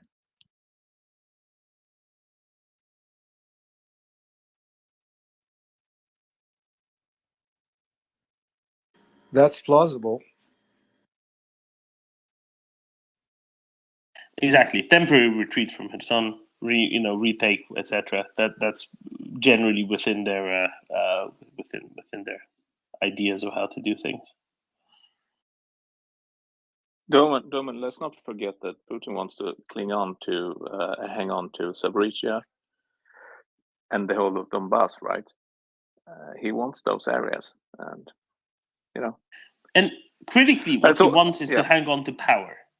And this is the best reason why there are certain things that you don't do, because they are actual taboos, and where support would be withdrawn from the outside where he still needs it from in order to continue existing. That's the best reason why any event at Zaporizhzhia nuclear power plant is more likely to be limited rather than unlimited. Anyway, so yeah, he wants to hold on to all of these. Edward, sorry, please continue. No, that's just an argument as well. So that's all I have to say. No. I would also add that if Putin was focused on taking land, say the Sirhan region, blowing up the dam is destroying that area. So this idea that somehow he wants to preserve, Zaporizhia, to me, is either he can hold it or he can't. And if he can't, then he's going to play that card. We're not dealing with a stable man. We're dealing with a lunatic that. Okay, again, Libro, it's not comparable because it's not an area, a limited area effect. Please take that into account. Unless it's very limited, and then it is. But that's what I'm saying. Okay, so what's not limited? Blowing up Zaporizhia nuclear power plant, or are we talking about Kakhovka Dam? No, the power plant. That's what I'm saying. It's not an apples for apples comparison, right? The effects of blowing up the dam are predictable. You know exactly, geographically limited, where the effects are going to be. That doesn't, if you have unless it's a comparatively small quote event at ZMPP, the consequences of it aren't A, geographically limited, and B, the fallout against it again isn't geographically limited to just Western countries. It's also it also includes those that don't support Putin, that currently do support Putin or do kind of work with Russia. And that has to be taken into account. So again, whatever event you're talking about, it's important to place it on the spectrum of small to big, right? No, that's a great point, Doman. But again, who are we dealing with? We're dealing with a maniac in a bunker in Russia, and I don't think he's taking everything into account. He's playing every card he can. This is a card he can play, and I'm just saying that, you're very intelligent and you're thinking this out through, but I don't think that Putin sees it that way. And again, if he sees he's losing, he's more concerned with being alive and not losing this war, because if he loses this war, his time is going to be numbered. But that's it. That's all I'll say to that. Except this way, he does lose it, and he does lose the time, and he loses the war, because this is the way to lose. Daniel. I think people not understand the taboo. I think something which needs to add a perspective. Imagine United States is at war with China, and he loses the Pacific Fleet, and China is winning. They attack Japan, South Korea, landing in Australia. Don't laugh. Imagine. And in desperation, because the president is a moron, they launch a nuclear strike on China. A military target. How many allies do you imagine United States have after that launch? In this moment, you understand what does that mean, the taboo. Anyone who play with this taboo, not just him, like political figures in society, is about everybody, because everybody has nuclear plans, because everybody knows no more launches in space, because when the first space test was made, everybody understands how stupid idea is. That's why we don't have any nuclear tests except laboratories and simulations.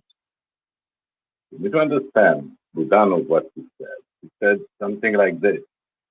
They mine the pond which assures the Zaporizhia nuclear plant possibility to cooling down the reactors.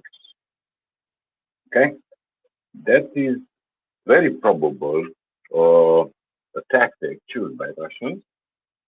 It's probable to do it because to stop melting the fuel in the reactors, you need to deliver systems to keep the fuel cool.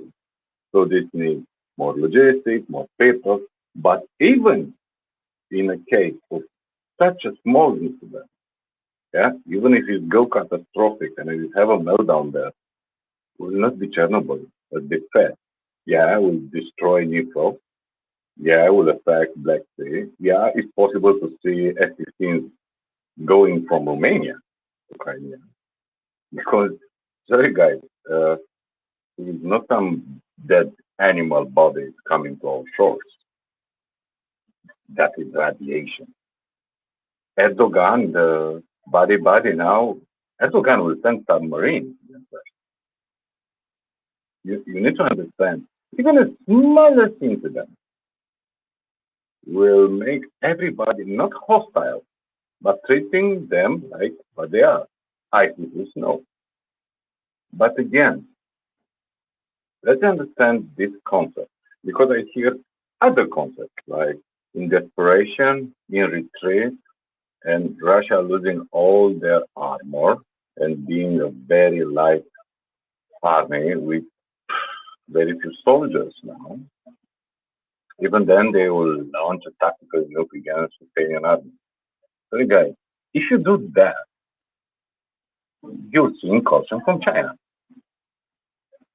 You need to understand is the taboo of using any kind of thing, any range, any scale, any megaton, kiloton is a taboo. Don't ask why Kim Jong-un is in other planet, because he plays with this card. It's not a card is acceptable for anybody in the world. Anybody. I mean, even the huge extractive dictator in Africa, in Eritrea, will not play with this. Even if you are totally desperate, you need to understand is the house of cards behind him. Is the figure. He has a lot of power. But at this risk, he will die and entire his family and entire his friendship successor. It's not a joke. What do you think that captain of the sub who stopped a strike is a national hero in Soviet Union? Just because was a traitor, he loved capitalism and America? Because people understand the risk. After Chernobyl, after Fukushima, nobody played with it. Okay? Let's be more calm and just read something about Mururoa Atoll, which was dismantled by French last day understood nuclear weapons. And you understand why. Why they needed a lot of effort to French to become palatable in diplomacy. So easy. Stop being tempted. Thank you, Daniel. In short, the best, the easiest way to assure a loss for him is to do something this particularly stupid. All right, I think we have Matthias, then Jens, then Tommy, then David, I think. Let's go to Matthias. Thanks, Dylan. Yeah, I got a phone call in this part of the conversation, but yeah, I was just gonna say, I guess my point of view, I think most of the conversation I heard before I dropped out was a lot of rational reasoning, right? Regardless if it's a nuclear bomb, which I think is unlikely, but still in the cards. But if it's more pollution, chemical plant, or blowing up a turned off nuclear plant or something of the like, it's way too much reasoning going on, rational arguments, what's to gain tactically, operationally. I don't think that's the right reference frame to evaluate how likely this is. I think we need to think like Putin. It's everything about his power is, ruling by dread. Dread, being a thug, It's all about intimidation. And there's been a long campaign by the Russians with strategic bombing of cities and civilians. They're torturing people, they're castrating POWs, they're beheading people, which was hopefully just a few incidents. But even at the large strategic level, it's really all about that. It's about trying to scare the West, right? So I think it's plausible that it will happen. I think that's my assessment, and maybe I'm different. Just for this very reason, it's Putin is doing everything to probe what is going to scare. Matthias, I don't know whether it's wind or something else, but it's very crackly and it's hard to understand you. Okay, I'm moving. Is this better? Yeah, this is fine. Can you repeat the last sentence? Okay. Well, I was saying that everything that Putin has been doing for since they started to systematically, strategically bomb cities and trying to slaughter civilians and torturing civilians in occupied territories and all those things, castrating POWs, all of these things, it's really about probing what scares the West the most, what scares the US. And keep in mind, some of the West, especially US, is kind of permeated by Russian propaganda. People are deluded, hard to tell facts from fiction. Everything becomes an opinion. It's not really rooted in reality as much. So I think it's plausible that they would try to create something that looks like an accident in for example, in one of these plants, the chemical or the nuclear, and then they're going to blame it on the Ukrainians and just kind of shrug their hands. And because it's an act of dread, it's anything that will scare the West is a path to freeze the conflict, right? And I'm just concerned that we all the time fall back in thinking, what would we do? Like, for example, Daniel, I agree, there's been a taboo, but the example you gave, US and the US allies, we don't do this kind of shit. It's about what would Russia do it? And would Russia care about their allies enough? Would Putin care about their allies enough? It's not like China is necessarily cheering Putin on. It's been very, very cold, that relationship, for a while. And we all know why, right? So it's really about what can I do? And I think we can't underestimate how incredibly all in Putin is politically either. He's been all in since day one in February last year. So it's really about how can I make this work? Well, how can I scare the West? So that's my point of view. I agree with that. It's all about how you can scare the West. This is why, again, we need nuance here, right? And we just can't just say, well, he will do everything. He will go to the maximum, because that doesn't work in that way, because it doesn't scare it. It's a suicide note for himself. Look, there's literally a long article in Kommersant today saying, no, actually, all of this talk of nuclear strike, it's all nonsense. It's also something that Putin himself has said, we are not doing something like that. I agree, something that can be packaged up as an accident, Matthias, sure, plausible. But a nuclear event, let me just add to that. Wait. But a nuclear event cannot be packaged up as an accident. A limited radiological one, yes. A very limited radiological one, yes. The thing is, that scares people just as much, especially those in places like Germany and Austria, as a full-scale nuclear event. And this is where nuance is important. This is where nuance is really, I agree. really Nuances are very, very important. But I'll tell you one person who doesn't agree with your assessment, and that's Biden. We talked about that yesterday. And that makes me think that the US military intelligence don't really know either what to make of this, what's actually possible. So, I don't know, it concerns me. Jens. Yeah, good afternoon, everybody. If you take a loaded gun and put your finger on the trigger and you point the gun at somebody, right? The chances of something bad happen increases, right? Whether it's an accident or it's intentional, right? If the gun goes off, it goes off. If you mine a nuclear power plant, right? That increases the risk, and that is a risk we have lived with since they first took it, and it's a risk we will live with until it has been demined. I think it's important that we don't panic. I think Ukraine has a war to run, and we have a war to support.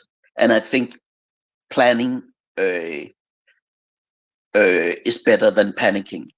And we have faced this risk for half a year or more, just like we have with the dam. And I don't think if the intention is to freeze the conflict, I think this would have the opposite effect. Obviously, we've seen that Russia, their incompetence is only superseded by their cruelty.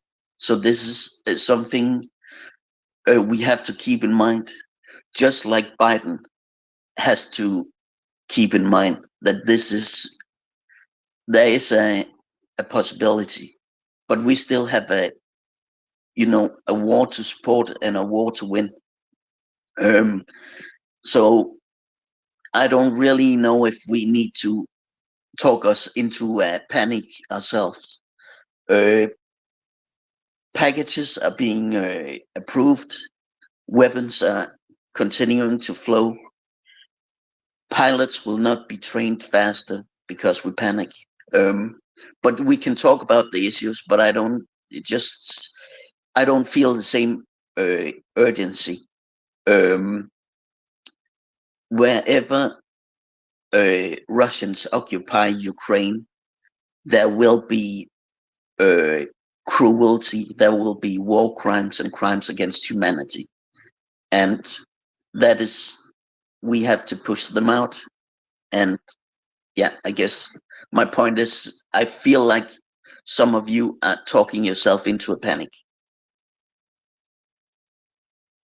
Yes, and a lot of that comes from, well, the nuclear power plant is mined, therefore it's all going to go up in a giant nuclear explosion, which that's not how it works. There's a spectrum, right?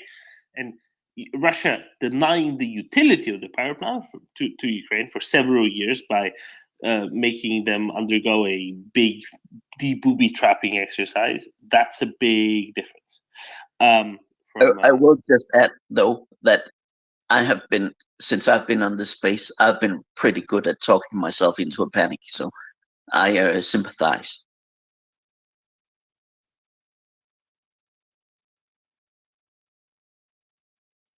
Well, what I'm asking for is the terms, really. And we haven't seen enough of it. So that's what creates the instability, from my point of view. It's being created by the lack of firm response. Maybe it's on the way. We'll see. David. Yeah, number of points here, I think. I guess broadly I agree with the general direction in which we're going. And so first thing I'd say is that, the key thing here is to avoid panic, because it's really not going to happen. So the disaster that, Putin wants to create, or Russia wants to create here, is something that's just totally unrealistic. And if you look at the worst nuclear accidents that have happened in the past, it might sound flippant to say it, but basically they've not been that bad. Fukushima is already more or less a non-event. The big thing about Fukushima was that a wall of water several thousand meters high hit the coast of Japan, and the Fukushima disaster is not really Fukushima. It's more that there was a tsunami, right? Chernobyl equally. I mean, obviously we'd want to avoid those kinds of things, but even in the worst case where the reactor melts down and explodes, the amount of deaths that you can allocate to that accident are way below what the number of people that die from burning coal every year. And you know, I'm an advocate for nuclear energy for the reasons of you know, being independent from countries like Russia and Saudi Arabia for energy. But and I think that case isn't made enough. But in this case, I think we have to look a little bit more as well at messaging. So international messaging against Putin doing this kind of thing, I think, is key. I think that's a lot of the reasons why we're in the place we are, because we have not been good enough in communicating internationally about what would happen should something happen. But at the end of the day, I've kind of discounted the fact that he's going to do something, because I think something is going to do something there. You know, at the very least, we know it's mined, just as we knew the Kahavka Dam was mined. So I mean, something will happen. It will happen probably towards the end when everything is clear. But the other major point I wanted to make was really about what we're dealing with, and in terms of Putin. So I think there's a danger that we say, you know, oh, Putin's a madman, so who knows what he'll do, and that's exactly the message that the firm want us to believe. That he wants, yeah. And I don't think he is rational. Irrational. Sorry, I think he's completely irrational. He might be a psychopath, but that's, you know, no different from any other KGB operative, basically. So I mean, it's not just all about Putin. So, you know, get the idea out of your head that, you know, he's a madman. He's just going to do something crazy because he's this crazy guy, and he's in control of everything because he's not. You know, I think that I keep coming back to this issue of Potemkin everything, and you know, Putin's a Tsar as much as you know, the pillboxes in Kherson are valid pillboxes. You know, nothing's what it seems. Anything's possible, as the Pomerantsev book says. That's exactly what it's like, and you know, Putin's really not that important. It's more about what they're going to do, and the MO is, you know, the same as the Nord Stream pipelines, the same as the dam. It's you know, if my neighbour's got a cow and I haven't got a cow, then I kill their cow. It's exactly that kind of thinking, and it's one that permeates the entire Russian mentality. So it wouldn't make any difference if Putin died tomorrow; it would still be the same thing. Yeah, so I think they're my main points, I think, for now. David, I agree with you. I don't think Putin's crazy at all. I think the problem he has is that he's fantastically misinformed because he just simply lie all the way up the chain. So I'm pretty sure there's pretty well nobody in Russia who has a big picture here, and that, of course, you know, carries risks of its own. But I doubt, in the context of Zaporizhia, that those risks are the same. If he knows anything, if he's well informed on anything, it's this component. And there's I mean, I sent it to you. You wanna thankfully shared with me an excellent article in Kommersant this morning, which both, you know, has a bunch of sort of people from Russia who talk about this, but also quoting Putin on this specifically, saying, you know, first, the position of the top Russian leadership on this issue is clearly expressed. Putin has repeatedly stressed, we do not have a preventative strike in our concept of using nuclear weapons. Our concept is retaliatory strike. Just over the weekend at the Economic Forum, he said nuclear weapons are being created in order to ensure our security in the broader sense of the word and the existence of the Russian state. But we, firstly, do not have a need to use nuclear weapons, and secondly, the very factor of reasoning on this topic already lowers the possibility of lowering the threshold for the use of them. In other words, you know, this isn't going to be done. If there is a scare the West event, it's going to be an R, not an N, and presumably a very limited R, because that's all you need without getting the Chinese to bonk you with their big stick over the head if you are Putin. David? Yeah, I mean, there'll be a severe reaction if anything does happen to Zaporozhye, so there's really not an incentive to do anything before, it's clear to everybody that they're going to get kicked out of the entire territory. And the second thing is, as you say, what they'll do is they'll blow up the reactor hall, the reactor hall, the turbine hall, and all of the valuable equipment in there. Because to do anything really serious, you just need too much. Equipment and expertise. I think it's just really not going to happen. So even if they blow it up, it's not going to be a big deal. In any case, as soon as it happens, there'll be a massive intervention with the support of the rest of the international community. And so it's something that they have to do towards the end of their adventure, let's say. Perfect. Thank you, David. Tommy. So something to consider, and by the way, I hate the whole irrational actor argument because it doesn't even matter. It's like at the beginning of the war, I was very worried because I didn't know stuff about how nuclear doctrine functioned, all the stuff I've read up since then. But the point was that the first thing that changed my mind was something that General Wesley Clark said, and it was how we should basically how you disregard the nuclear deterrent and the threat of nuclear weapons when you're planning conventional action. And he said that it's simply a matter. He said it differently, but what he meant was it's simply a matter of game theory. So a rational actor would never use a weapon or a nuclear attack, or however you want to call it, would never use it because it assures that he will not survive because there will be a retaliation. Now, the only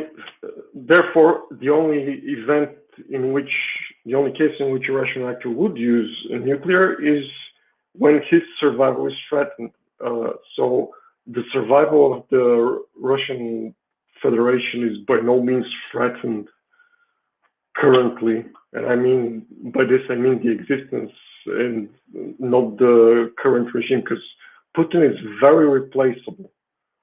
Now, let's go to the case, and this is what Wesley Clark meant. Let's go to the case of an irrational actor. So you have somebody who's willing to do whatever the hell they please and so on. And in that case, all you're doing is delaying their irrational action if you submit to their demands.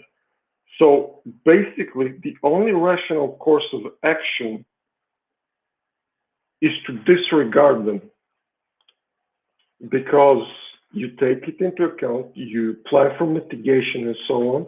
But what happens is that, yeah, Russia threatens with nuclear arms unless you move out to Ukraine, unless you stop attacking, blah, blah, blah. We're gonna deploy our nuclear arms. And you do that.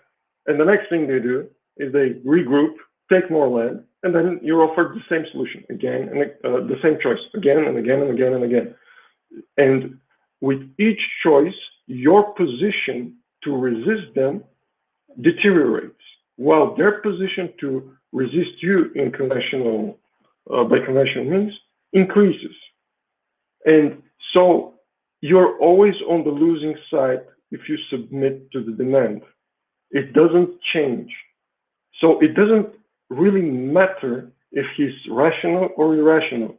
Now, on that matter, whether he's rational or rational, what we actually have to evaluate is if he, not only him, but the entire security apparatus is irrational. And I don't think that's the case. Because I personally don't subscribe to the notion that Putin is the sole holder of power within Russia. I subscribe to the notion that the power structure behind him is the sole holder of power, and that power structure is using him currently as a shield. So basically, every gambit that they want to take, they place the responsibility on him and thus exculpate themselves. So what's going to happen is that in the case of the Kakhovka Dam, they had a short-term game that they could try. They also had a propaganda game because they cast doubt on the Ukrainians. So what happened was that the decision was taken. Now, this will not be the case for Zaporizhzhia because, as Doman said, it's either going to be extremely local, they blow the reservoir, a reactor melts down, we have and by the way, the reactors are currently in cold storage as far as I know, in cold shutdown, so I don't really know how much of a problem and how likely it is.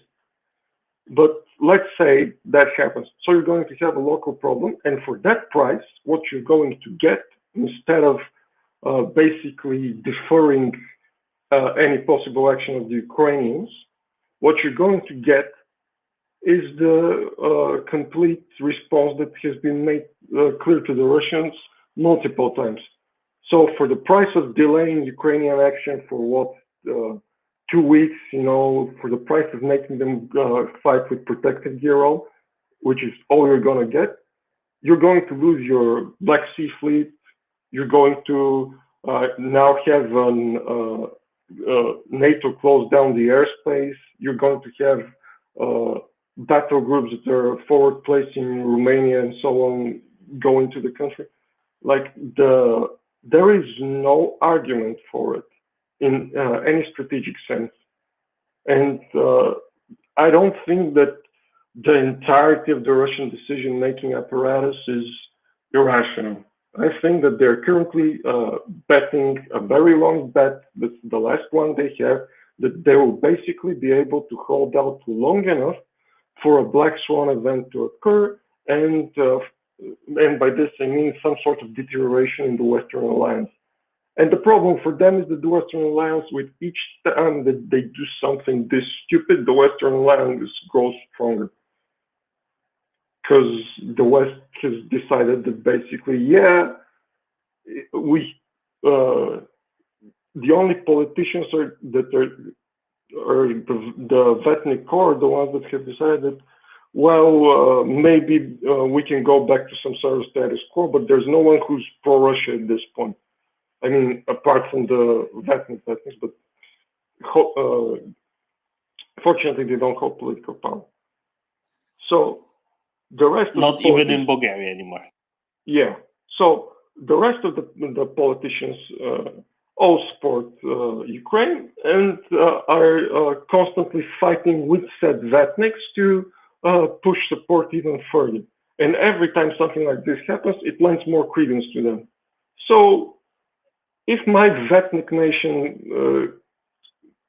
has gone so far as to start providing aid first directly, there's no way in hell that the Western alliance will suddenly fall apart the way that the Russian security apparatus is currently betting.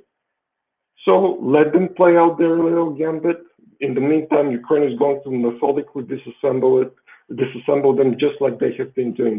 People think that the offensive is going too slow. Well, just keep in mind the fact that, yeah, it's not the breakout that some people were imagining is going to happen in like 2 days and they're going to be in MriyaReport. That was never going to happen.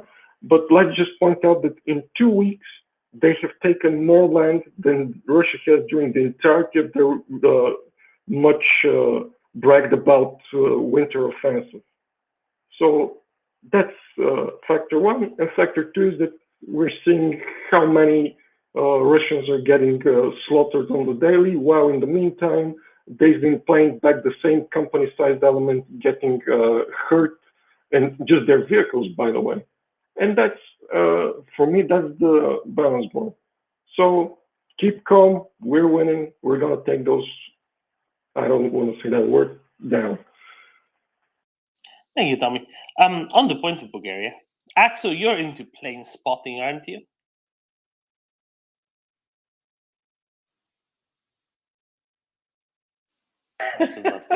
You're not into you're plane into spotting.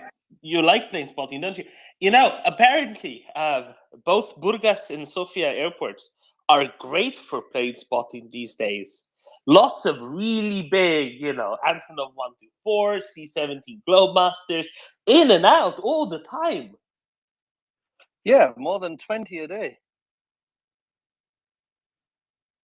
It's very exciting. Just look at the cargo volume going out of Bulgaria.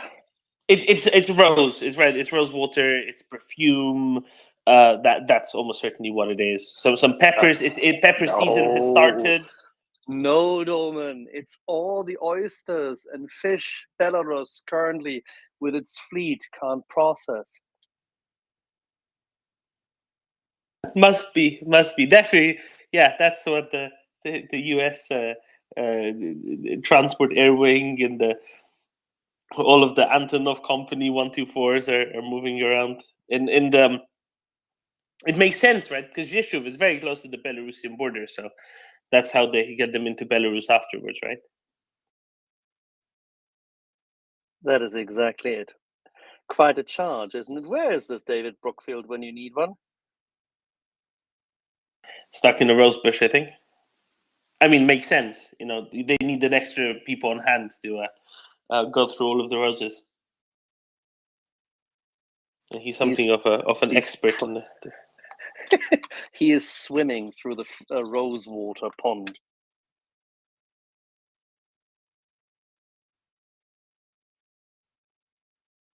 So what did I miss in the last 2 hours or 2.5 hours? Is it true that they are losing 1,000 a day? It was only about 500 yesterday, apparently. But today is the 4,000 tank day. And the Ukrainian Defense Ministry put a wonderful thing on Twitter saying, we beat their tanks into plowshares. I really appreciate that. Oh God, isn't it beautiful? The old sermon of the German pacifist left. I think it's great. The other thing that's interesting, so there's a Polish journalist who highlighted this to us and to the world, and it isn't Maciej saying, you know what? These Russian POWs taken on the Zaporizhia front line, they seem to be rather underfed. They're all starving. They all, plead for food immediately and then go at it as soon as they can get any. Might say something about logistics more broadly about the Russians. I think there's a bit of a self-selection going on, right? The ones who are starving are much more likely to surrender than the ones who aren't.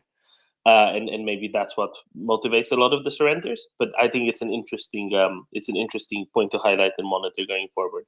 Now, of course, Russians might prioritize ammo logistics to food logistics, but I think always, it's a good indicating factor here as well. We have a David now, though. We have a David just before David shoots, shapes and charges. Very briefly, in 1917, Russian troops had to be fed by the German army after their rout and surrender for weeks on end because they had absolutely no rations left. There were thousands of them starving in the days prior to the deferred capitulation, which is why the peace, this capitulation which happened at Brest-Litovsk, was considered to be the so-called Brotfrieden, the peace, the bread peace. Russian troops are being fed day by day full rations, which they haven't had since the beginning of the war. Just imagine that. David, how is that shaping up? I don't know how anything is shaping up, but I will I will say yes, but I think I added you, I tagged you into an image I sent of some POWs and just how extraordinarily skinny they were the other day, Doman. Yeah, I remember, but Yes. so somebody went and looked at it more broadly, right? Not just one group, but apparently group after group after group. I think my point was that this is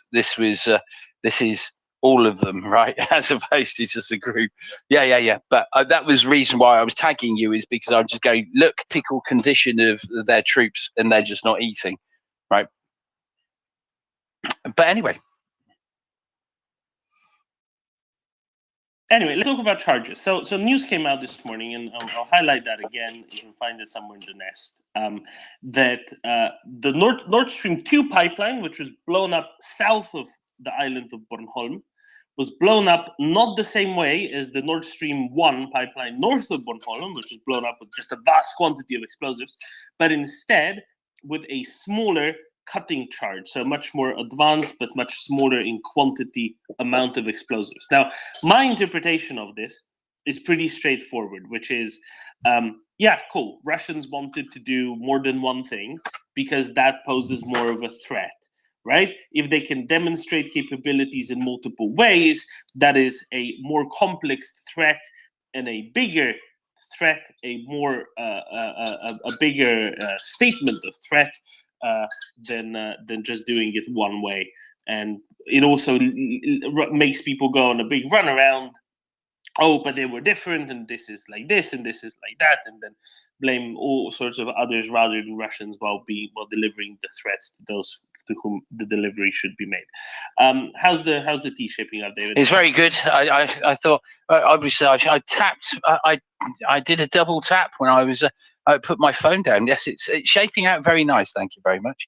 Yeah. So you're correct. So here's the thing, right? So the initially, before we etc., I just believe they would just put a bit of explosives against it, because a bit of explosives is all they needed, and put a hole in it and let the pressure do everything. But you're right. So if you have in one place there's a nice clean cutting charge is being used, because that's very different from there's a let's call it a naval mine which is placed next to something, right? They're all different things, right? So and the point I was trying to make in my tweet or my reply was those shape charges, and I thought we were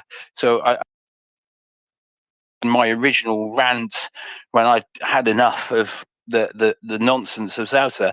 You can make cutting charges. They can be really small. It could have been, I mean, there's quite a big pipe, right? So that, I mean, it could have been in the way less than 100 kilograms. It could have been probably as little as 50 kilograms, right? The point about cutting charges is what's doing the cutting isn't the explosives, it's that piece of metal, right, that cuts through. So it's superheated, it's forced, it's hitting something else, molten metal, and that has a tendency to cut through stuff, doesn't it?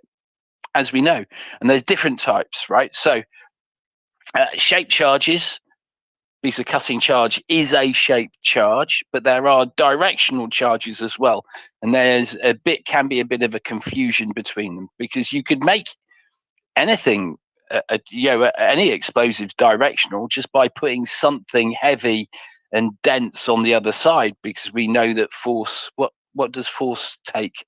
The root of least resistance. Yes, exactly, right? So if you got something big enough on the other side, then you could just make it directional in that way, right? And there's other directional charges. So those German anti-tank mines that look like rockets, right? They are also, I mean, in fairness, it's also a cutting charge, but it's a different type of cutting charge, right? So, but it's also directional, right? So it recognizes tank, explodes, molten piece of metal hurtles at, I mean, it's at that point, I don't know, maybe it's doing 200,000, 20,000 meters a second or something, or whatever it is, astonishingly fast, hits tank, because it's molten metal, it sort of cuts its way through and then does a bit of damage on the inside, because guess what? All that metal, those metal droplets start going through. Maybe they hit some munitions on the inside, and then you get a cascade of events, right? But they can, and shape charges and cutting charges can be pretty much any shape you want them to, because it's the shape whatever you're trying to cut. So in the case of a pipeline, right, if you're trying to cut it like you would as a big saw, you would put the charges around it, like as if you imagine putting a piece of hose pipe around a tube, and that's how you would do it. And then you'd have the explosives and the metal on the inside, and it could be really small. And here's the thing, right? The bit that makes the message, as I said, it's a separate message, because if you were building a device to check a pipeline for naval mines, right? Well, but naval mines are quite big. What's this large object to the side of this pipeline, right?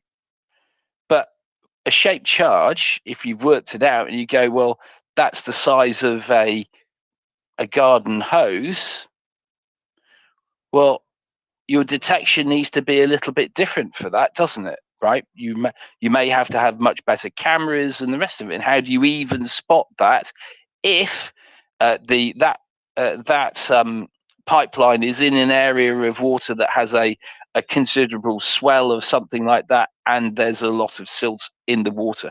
You may not even see it. So yeah, it's causing all of those problems, isn't it? It's gone, here you are, and it adds to those, the useful idiots who go, no, it's different, and so it can't be the same people, and every single other excuse that we get. So when you said earlier about it being a rectangle or a square, so the reality is that when you look at anything, because when you build it, right, it may just be a sort of a V-shaped, what's it? There is a name for it. What's it? A square, but not necessarily as a rhombus. No, so imagine a square, but has had the part of one side taken out, and there's a V in it. Trapezoid? Sort of. Right. Anyway, but part of one side taken out. So you mean like somebody took a bite out of? Yes, the square? but you've made it a V. Okay, I don't know what that's called, but David, I meant as a proverbial square rectangle, right? Because you were saying cutting charge, yes, it's directional, but it's not. But directional charges are also different. What I meant is the proverbial. Every square is a rectangle, but not every rectangle is a square. I got so that. calling a cutting charge a directional charge is correct. It's just not. It's just incomplete. Yes, exactly. Like calling a square rectangle is correct, but it's incomplete. Yes, exactly. Except for it's not just us talking, is it? Because that's on the internet. So I'm clarifying. There were other people present. I know. I feel violated. So self-conscious now. Yeah. So yes, right. So, but it could equally though. So if you were depending on what you were doing, it may be the top of it may not even be square shaped. It may be oval shaped. Right. You just need the bit that's important is that gap and the metal. Right, so I think it's the Montreux. Anyway, it's something like it's something like Monroe's effect, right? And it's a gap, and the metal, and that you with the gap in actual fact produces a stronger, more powerful effect, right? With the metal there, right? What that does is that causes you can get laser-like. A laser-like cut from it, because all of that force and the explosives makes it into molten metal. Now, David, I'll be real quick on this, and I'll just say the good people commenting on this for Danish news said basically it would require somebody with a lot of resources. It would require somebody with both the technical knowledge as well as great ability to execute something at a depth like this, be it by drone or a robot or a diver from a submarine or whatever. But basically, it would kind of require the Russians even though it's a smaller thing, because it's not just a smaller thing, it's a complicated smaller thing, and it's complicated to deliver it correctly somewhere underwater in the depths like that. So it looks like the Russians really did it in two ways. Like you go to a restaurant and you can have a rabbit 2 ways or something like that. They decided blow up pipeline 2 ways on the menu. Yeah. Let me add one thing before David cuts in with his charge. Do you remember, Doman, that the other pipeline, Nord Stream 1, had seen the attention of the same Russian fleet before, a little earlier, a year earlier? So the pictures were taken over where Nord Stream 1 exploded, not this place south of Bornholm, if I remember correctly, right? Nymphen was to the north. So they have had several trips there, is basically what you're saying. Exactly. So let's just assume that Nord Stream 1 is a slightly different construction. Let's just assume that what has been said once before, that during the days when Nord Stream 2 was laid, the Russian fleet has been circulating around the area, supposedly always for oceanography and for supervision and support and security and safety.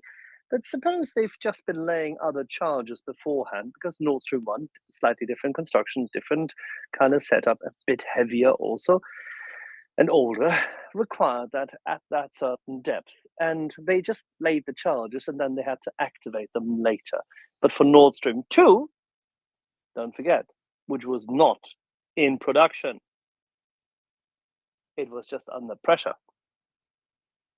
For Nord Stream 2, they just needed different charges, lighter ones. And the decision to take it out came later. That easily would be one explanation for how they did it, why they did it, and in what time frames they did it. That's all. Different phases, nothing special. David?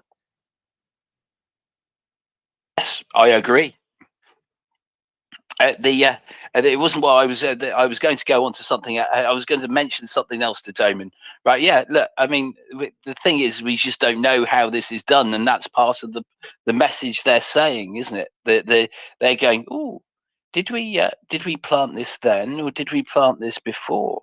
These naval mines are designed to go down and stay underwater for a very long period of time, right? So that is the thing that they're trying to do. Right. So yeah. One second. And we should add that, of course, the maneuvers which led to the build-up in Sabat the year before coincided with their naval activity.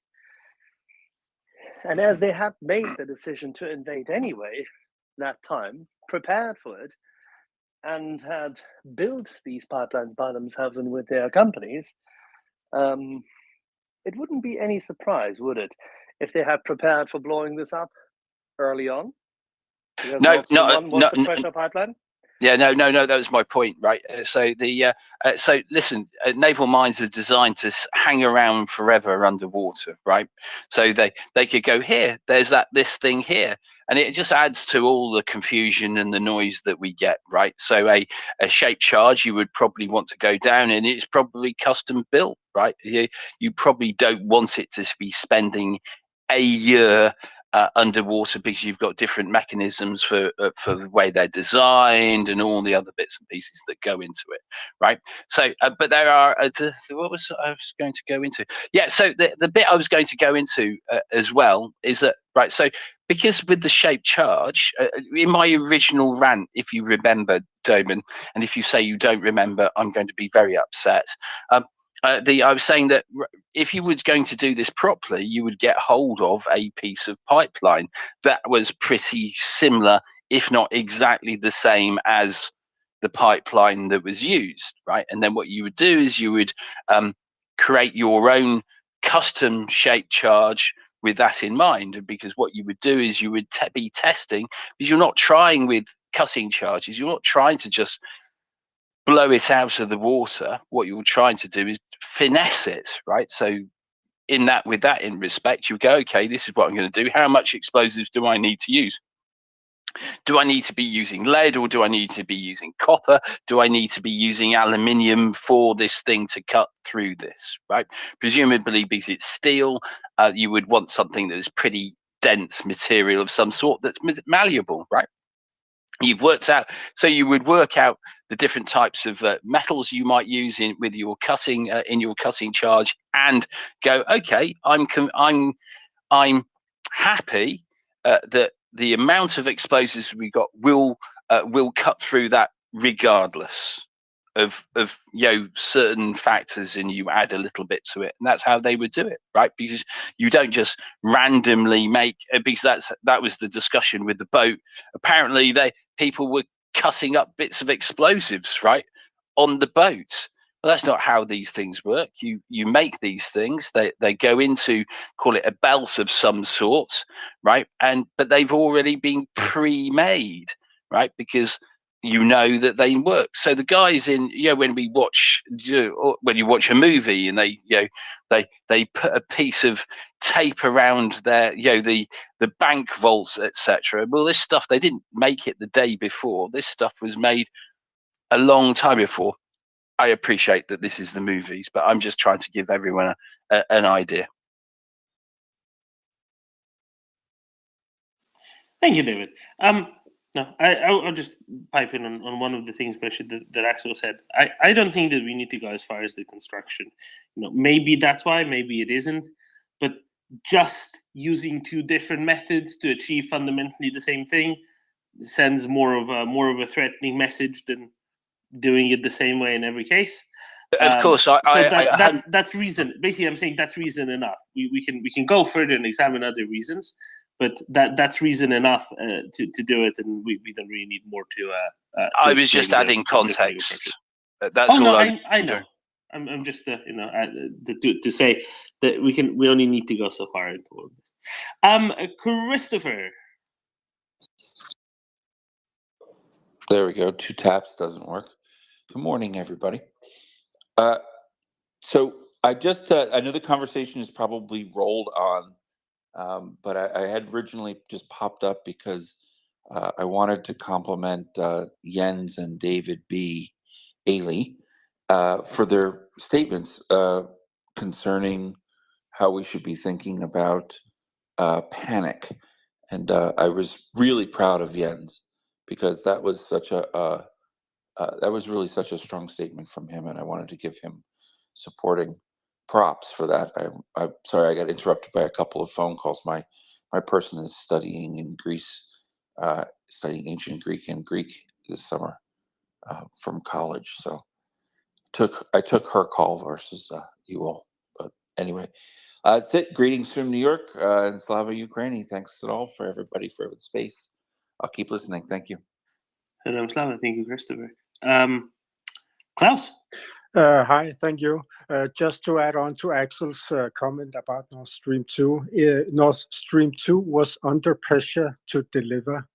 And the reason why the Russians used 2 different charters is probably also to get experience what works best under these conditions, because it's probably not that different in the Baltic Sea than in the North Sea.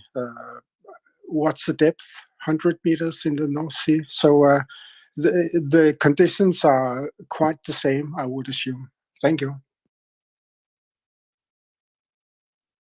David?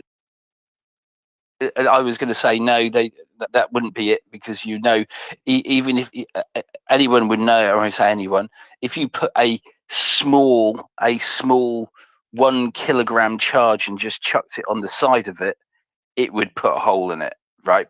And it would have done the job, because the release of pressure and the rest of it does everything. So it was all messaging, right? If they're naval charges, we don't know what charges. So someone said they're considerable size. That's the thing. That's the bit I was saying, because obviously if you have a small cutting charge, right, and you've put it around that's a different message, because if you're saying to someone, and this is the message, because we got to remember there was a cable cut near the Shetlands around about the same time, wasn't there, Doman?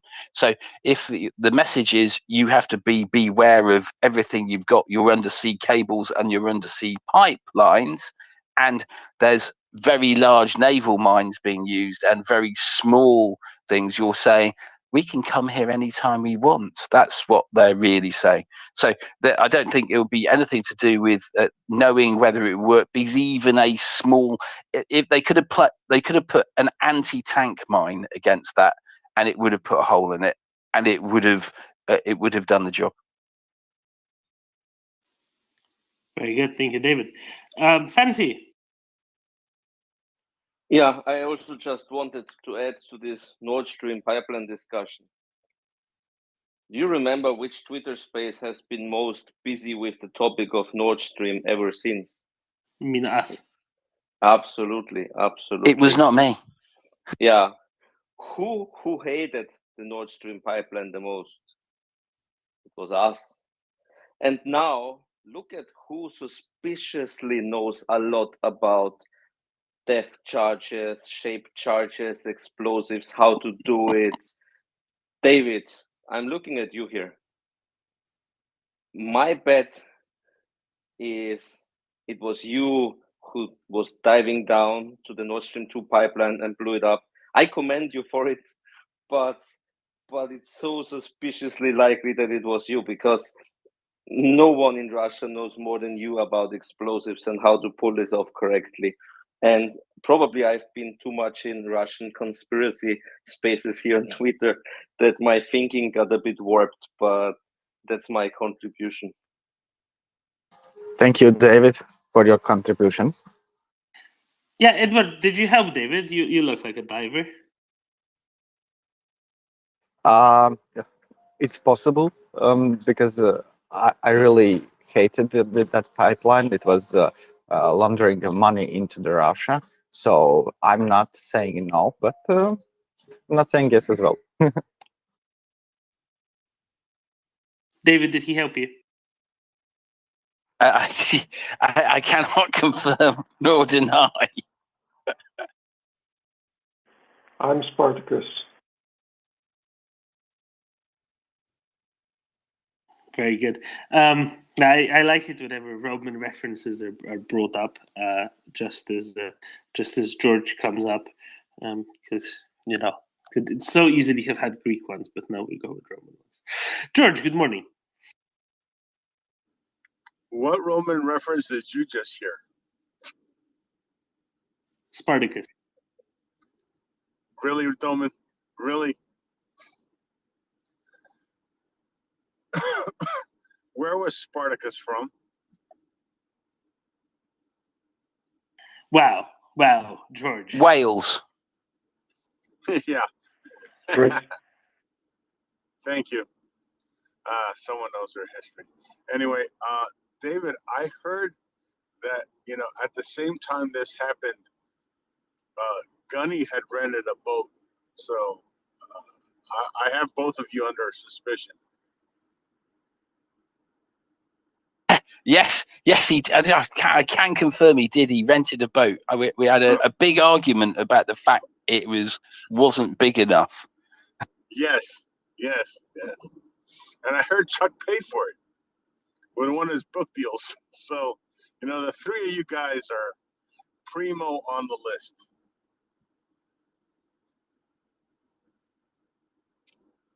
But anyway, gentlemen, do we have any interesting news moving forward today? We have something that I've not even mentioned yet. I just stuck it in the nest, but I haven't mentioned it. Great, George. There was a conversation or a speech of the Cypriot president. I know it's not quite Greek, but enosis and all. So he affirmed a zero tolerance policy last night towards any Cypriot citizen or company helping to evade international sanctions imposed on Russia, which I think is very good. He says he wants to safeguard the reputation of Cyprus as a credible business and financial center. Apologies. So that's pretty good. Yeah, that is. No, if only I they think can. I think I If, got a computer virus that started coughing. yeah. So he said a bunch of things about that, which is all good. He did say something else, which is quite interesting. So I'll just quote this from the AP.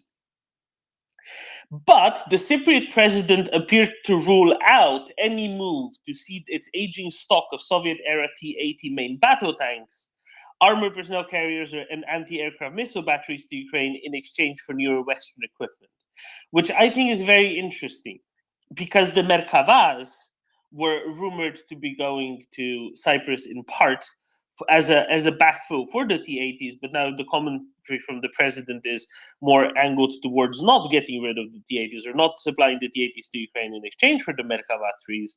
That's kind of interesting, and I think that's the real news in there. Yeah, I think I mentioned it on the space a couple of days ago. Is that I still found that whatever new like. I'm trying to find where the hell that original source came that they were going to go to, that it was a done deal, and they were going to go to Cyprus and then Morocco, and I'm like, huh? Who? Like, it didn't make sense the way it was worded, and it was being posted by some dubious, you know. People, let's put it that way, and I just don't see a Merkava 3 would be going. I just I don't know. It's very confusing because I haven't heard any official statement from Morocco and Cyprus, and then the Cypriot president says this. So, like, was he not in the loop? Or is this really not happening with the tanks going to the Merkavas going to Cyprus for T-80s? Like, do you understand what I'm saying? It's way more confusing than it was 12 hours ago. Yeah, I mean, and this is why maybe I'm still hoping that they end up in Italy or Greece. Just saying. Then John, go ahead. Yeah, I'm a little bit disappointed here. I think I at least deserve the honorable mentioning for the BLTs, David. The sandwich is very important for such a mission.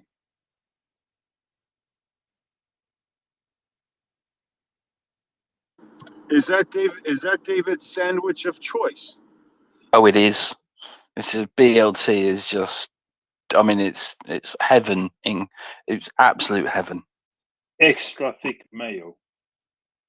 Yes, with you can't, and anyone puts ketchup on it. I mean, that they need to be excommunicated at that point.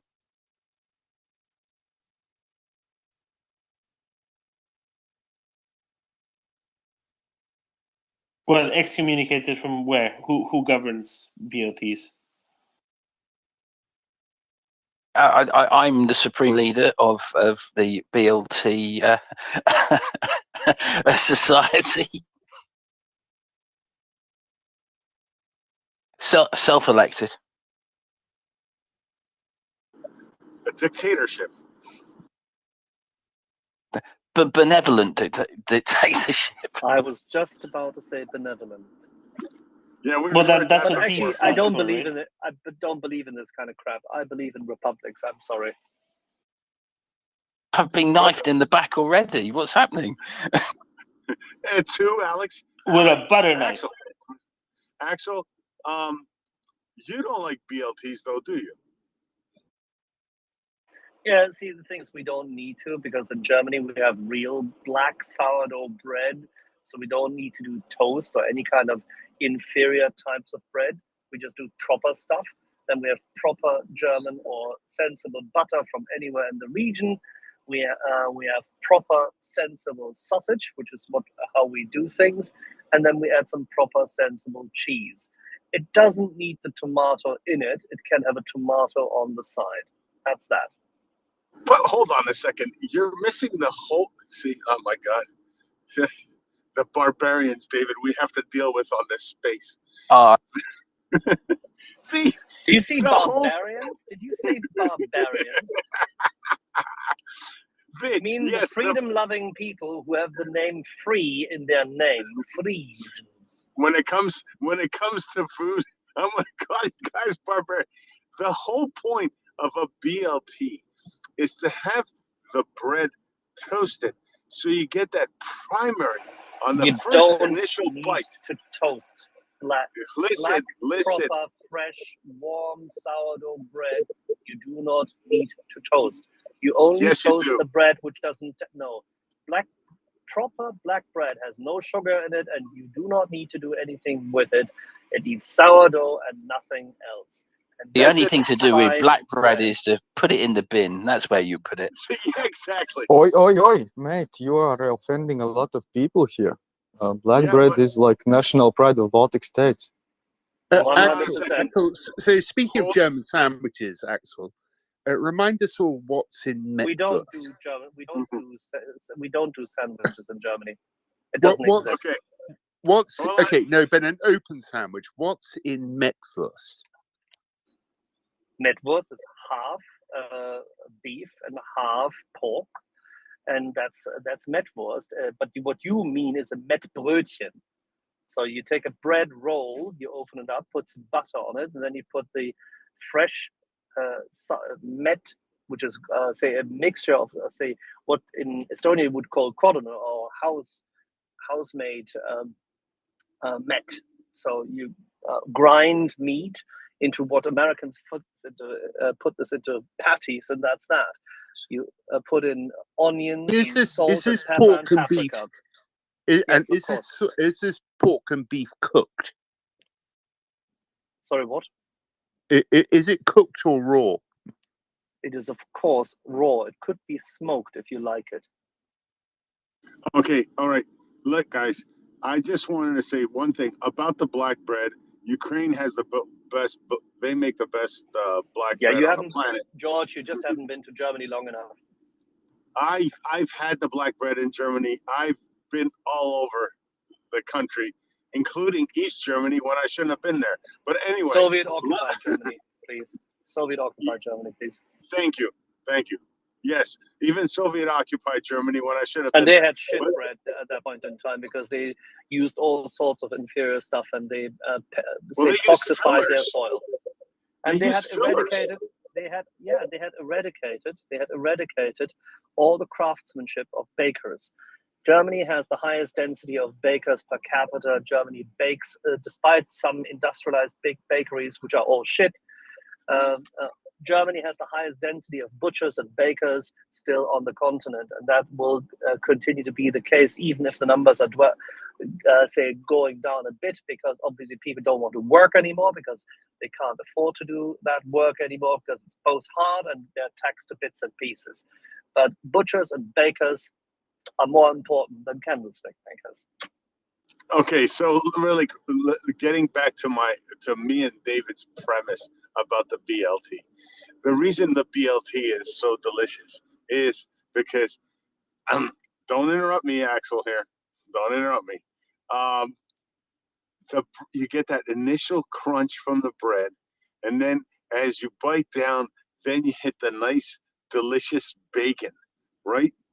And then you get the other crunch from the lettuce and the tomato. It's just heaven on earth. I don't know if they're healthy for you. Them to be the health. They're just delicious and they're really good sandwiches. And you can't switch out the toasted bread for non-toasted bread because you will not get the same crunch. It doesn't matter what bread it is. Thank you. And David, stay in your position as president of the BLT authoritative society. Thank you. Okay, can we go back to cutting charges then, please? Yes. Sure. David, so the statements in recent days, yet again, in the German media specifically, as well as then quoted in American media from time to time, always, meandering back and forth, were the same, that supposedly, no, this could all have been done by the Andromeda. And now they were trying, even today, they were trying to use the statement by the Danes, because they didn't quote it in full. They were trying to go after and say, yeah, this could be done with a smaller cutting charge. Could you please explain to people what this means and why this is insane? I mean, if we're going to get back to the Andromeda. Are they still on that? We have, right? yes, they are still on it. They're still on it. I mean, Surely they'll start running out of food and water at that little boat soon. yeah, right? we would definitely have run out of BLTs. I can tell you that now. So listen, I can't remember what the calculation I did, right? But I think it was something like 160 20-litre cylinders, which you wouldn't have be able to fit onto the boat and still be on the boat yourself, right? It's just the technical the technical part of it is so complex, because when you're going down there and putting on your cutting charge on, it's just complex. This isn't Belize, where you can see for 300 meters and it's nice and clear water, and there's some angel fish points you in the right direction, goes here's the pipeline, right? You go, there's no one doing this. There's no some strange, we get some whole load of starfish and the rest of it come to help you out. What happens is you get a boat which is not under power, right, fiddling around over the top of where it believes the pipeline is, and you have to go down. And when you go down, right, this is what happens. You go down with a rope. You would have something very heavy with you to help you go down, right? But you're twisting around in circles everywhere. You have no idea. But by the time you get to the bottom, which is 85 meters, there's a current in there, and they got different currents going in different directions at different levels, right? And by the time you get there, you will not know whether you're looking north, south, east, west, right? The silt goes up, you won't be able to see anything. And then because in the movies, you've landed on top of the pipeline. That isn't going to happen. You may not even be 300 meters to the pipeline. So how do you actually even find it? You don't even know in what direction you're trying to go. And the list of complications is just so huge. It frustrates me, and it makes me very angry, because it's just stupid. And then so if you do your bottom time, right, so people go, oh, yes, I've dived to that, and I spent 3 minutes at the bottom and came up, and they spent 45 minutes doing their decompression, right? Well, let me tell you, decompression after 90 minutes is considerably different, right? And how do you even do that, right? It's called wet decompression, because with your 160 cylinders in the boat, there is certainly no room for a bottle decompression chamber or compression chamber, right? There's no room for it. So you have to do wet decompression, which is deeply, deeply unpleasant, because that water is very cold, isn't it, Doman? Very cold, right? So you've gone down there in your dry suit, and let's hope that you don't have a leak in that, because then you've got the water coming in at maybe 3 or 5 degrees or something along those lines. And at some points it might be even colder than that, depending on where the water's coming from. It's just nonsense. I mean, it's just it's frustrating for me. Thank you, David. Speaking of diving, Edward, I think I trust you have points and questions on this. Actually, I wanted to return to the BLT conversation, because it's a great analogy for good man, Edward. If you send me £20, you can be a member of the society. I hear they need a vice president. I rather create my own society and charge everybody $9.99. So join mine, not David's. Follow the cord, not the sandal. Yeah. So this conversation regarding the black bread was is a great analogy how misinformation spreads, because David, most likely living in Great Britain, have never even eaten proper black bread, proclaimed that it's shit and not worth eating. George most likely not tried all type of black breads. I mean, from all regions, proclaimed that German black bread is best. I'm not saying that Latvian black bread is best, but I think everybody who likes it should try from all the countries in the East and Northern Europe black bread, because we have our countries have like hundreds of years of culture regarding the black bread. And returning to the diving thing, just to be a devil's shit, you know what I mean. So you can tie the charges by the rope, so you have to be down for the first charges and the last charges when they are dropping, and put them on the correct position next to the pipeline. Next ones will just follow because they lower the rope and the charges. Thank you.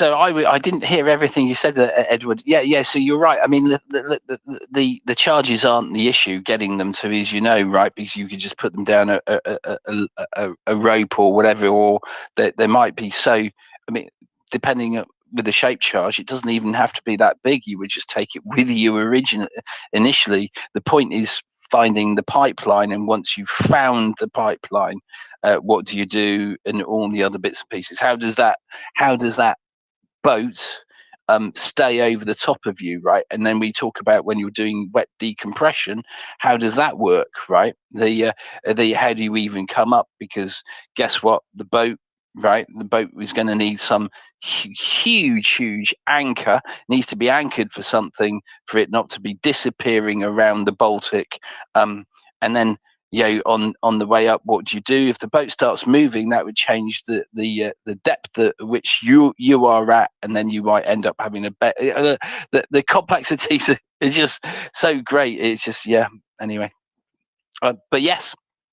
If you'd anchored it, you could just easily drop and let's just say you anchored the boat to the pipeline, right? You could drop anything you wanted down that anchor chain to whatever you wanted, right? And it's not you're going to go. But the real difficult part is when you've dropped a diver in, is getting to that pipeline and finding it. I mean, that if you were off by a little bit because you're 85 meters, and let's say, for instance, there's a current there and it took you 300 meters away from the pipeline, it could take you 2 hours to find the pipeline, depending on how you were doing it. As most people would do it's called a circular search, right? And you have a piece of rope, you go out to the extent of the circle, and you just go round in a circle, keeping the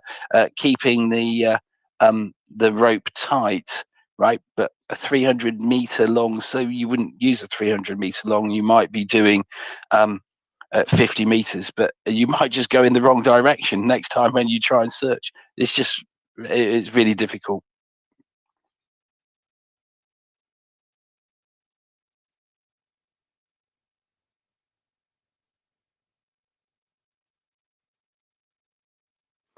Is there an option to use underwater drones for the delivery?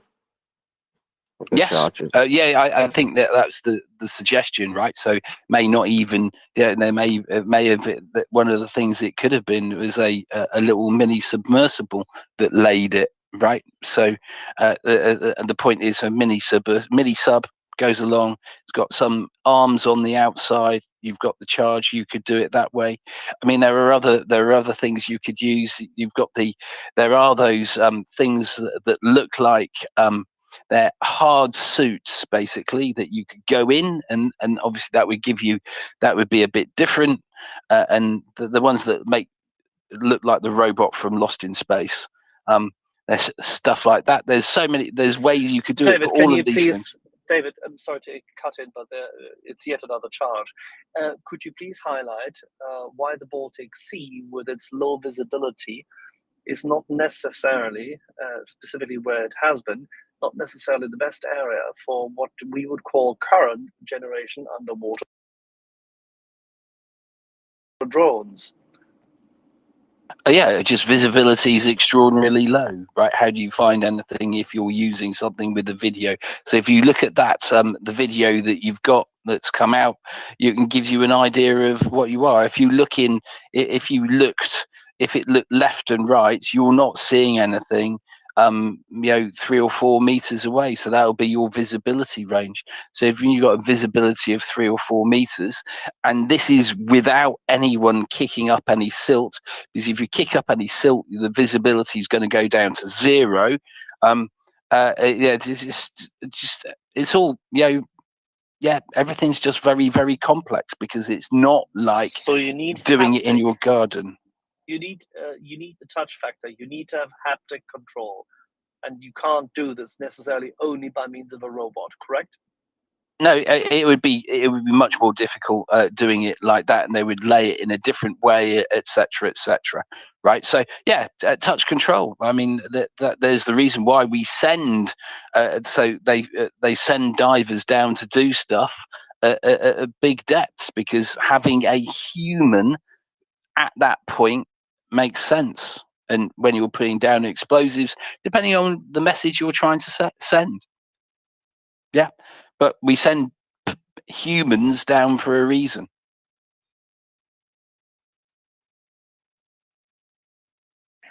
And is it fair to say sending a human down with a sensible mini submarine, as evidently seen on footage, shown on and available to the Russian ship, which was on top of Nord Stream, that this would be a way to go? Well, I think I've been quite clear all along. It's how they did it, right? I don't think there's any confusion here. It's how they did it, right? So all the other things are There is just the these. Andromeda Nebula, isn't there?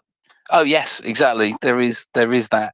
Yes, There's always that. No, I've been clear all along. This is the way they did it, because why would you all the risks, etc., and the whole idea that you might get this might be a different operation from someone who just happens to want to blow up a pipeline is just it's just madness.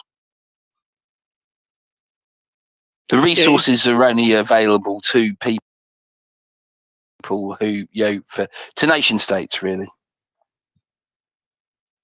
I find it endlessly fascinating, everybody who ever brings up Andromeda and just fails to mention that there is actually a specific agency which came out publicly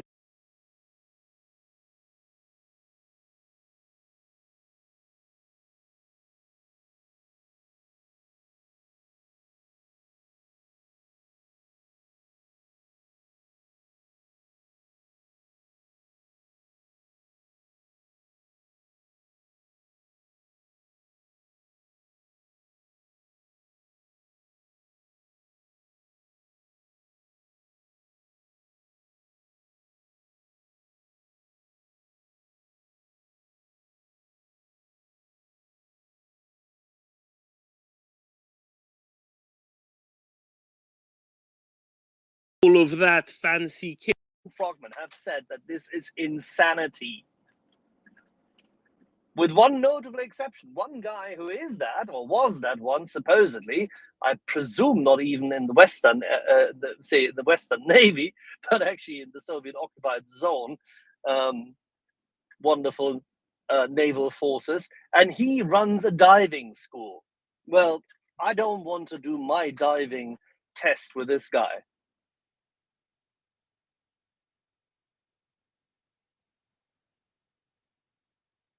The thing is, there's a big difference between going down somewhere to look at fishes, right, as opposed to doing a task, right? And they're very, very different. In the yes, yeah, You know, plodding around under the water looking at fishes is fine, but it's not. It just isn't the same. There we are. Watchful, go ahead. Hey, this is a question for Dave. Hi, good afternoon, guys. Dave, I know it's not the trivial dive. You know, it's not like for your PADI entry level kind of dive, but it is not. I don't think it's impossible as you're painting it. You can have. Oh, sorry, I didn't say it was impossible. I mean, you painting. What I said is the complex. Okay. Well, I said the complexities are so high, right? That it makes it almost impossible to do it from a boat. So you tell me how they could do it from a boat. Otherwise, What I would say is, I've never been a Navy diver, but I've dived a lot and done some technical diving. Here in the UK, we've got people diving the Lusitania, which is not a walk in the park kind of dive at greater depth and diving off boats. And they don't need 120 cylinders and so on. You know, you could have. But they don't spend 90 minutes at 85 meters, though, do they? Do we know that they spent 90 meters? You know, you could send your stuff down. You know, you said, okay, finding the pipe is the first problem. Put a short line. Use a grapnel to find the pipe. Put a short line there. Send divers down to confirm yes, it is. Then you start sending stuff down. And if you need to move stuff down there, you can use a lift bag or any other device, depending on how many people you've got. I don't think it is that complex for accomplished divers. No, I understand you. So here's the thing. Tell me how you find a pipeline with a shot line. No. How do you find that pipeline from a yacht? Echo sound right? or side scan sonar, Dave. Yeah, it's not impossible. Okay, and no, of course it's not impossible, right? But then there's the other part, right? Have you ever put explosives around a pipeline, right? There's all of these things. It's not a 5-minute dive. If it was a bounce dive, if it was just a bounce dive, sure, there you've got it, right? But here's the thing, right? When you've got the echo sounder and all of these other things, right? It just increases the complexity of what you need to do. And there's the point we're trying to say, the complexities. It's not going down to see a big ship. You're going down to a specific position to do something, right? And they're very, very different. No, I appreciate that, Dave. But, you know, I think the dive itself, I'm not talking about strapping I don't even know what size these charges would be and so on and how they could be attached. But the dive itself, I don't think it is beyond the realms of, you know, technical diver, like you know, recreational technical diver, you know, with some slung cylinders, with you know, traveling gas, and then decompression gas on a short line. So listen, okay, let's talk this through, right? So you're saying, and in some ways, I would sort of agree with you, right? There is, they could do it, but this isn't what you're going to do. This isn't a fun dive to a ship somewhere that might be deep, right? Because the risks are very different elsewhere, right? Okay, so firstly, right, so you're not doing this from a dive boat, you're doing this from a yacht. A dive boat which will have the ability to stay in position of where it is, right? So you'd be on a shot line and you could do your wet decompression on that. And you might be happy with the fact that you're doing your decompression correctly. But this is taking into account ideal surface conditions, right? You're not diving on a ship when you've got the sort of waves they had in the sea at that time, right? Not doing a dive down to a ship to it. And what you're doing is, because let's face it, right? You got waves of 3 meters. I think they were saying 3 to 5 meters, right? So every time you've got that wave, you bounce up and down, right? And you're bouncing up and down doing your decompression, right? That is not a good thing, right? But the other one is, this is a yacht. It can't stay in position, right? And the risks that go with that, right? Because guess what? wherever you are. How does that yacht even stay in position? We've already addressed that. That might have to be left in one place, but you're going up, you're doing X, Y, and Z, but you've completely missed the other part. If we forget about the explosives, right? If you said to someone that, and because this is what we're really saying, if you say to someone, listen, mate, yeah, you're in the pub, and you know that someone's a bit of a technical diver and the rest of it, I want you to blow up the Nord Stream pipeline. I can show you how to do it. What do you think someone's going to say and do? That I don't know, Dave. Yeah, but I But yeah, so but as just an aside, so but humour me here, right? So if someone said and let's just say they wanted to do this, right? So because most technical divers they have a brain, they can certainly do calculations because that's what they want to do. So how much money would you want to blow up a pipeline that is a national asset and that would if you were caught presumably by the West, and they didn't say you were a spy and lock you away forever, right? They just would put you in a normal prison, right? So and you would be incarcerated for life. How much money would you want for that? I think Humour me. know. How much would you? But humour me. How much would you want? I think, Dave, most people. Would you do it for 25? Would you do it for 250,000? Would you do it for 5 million?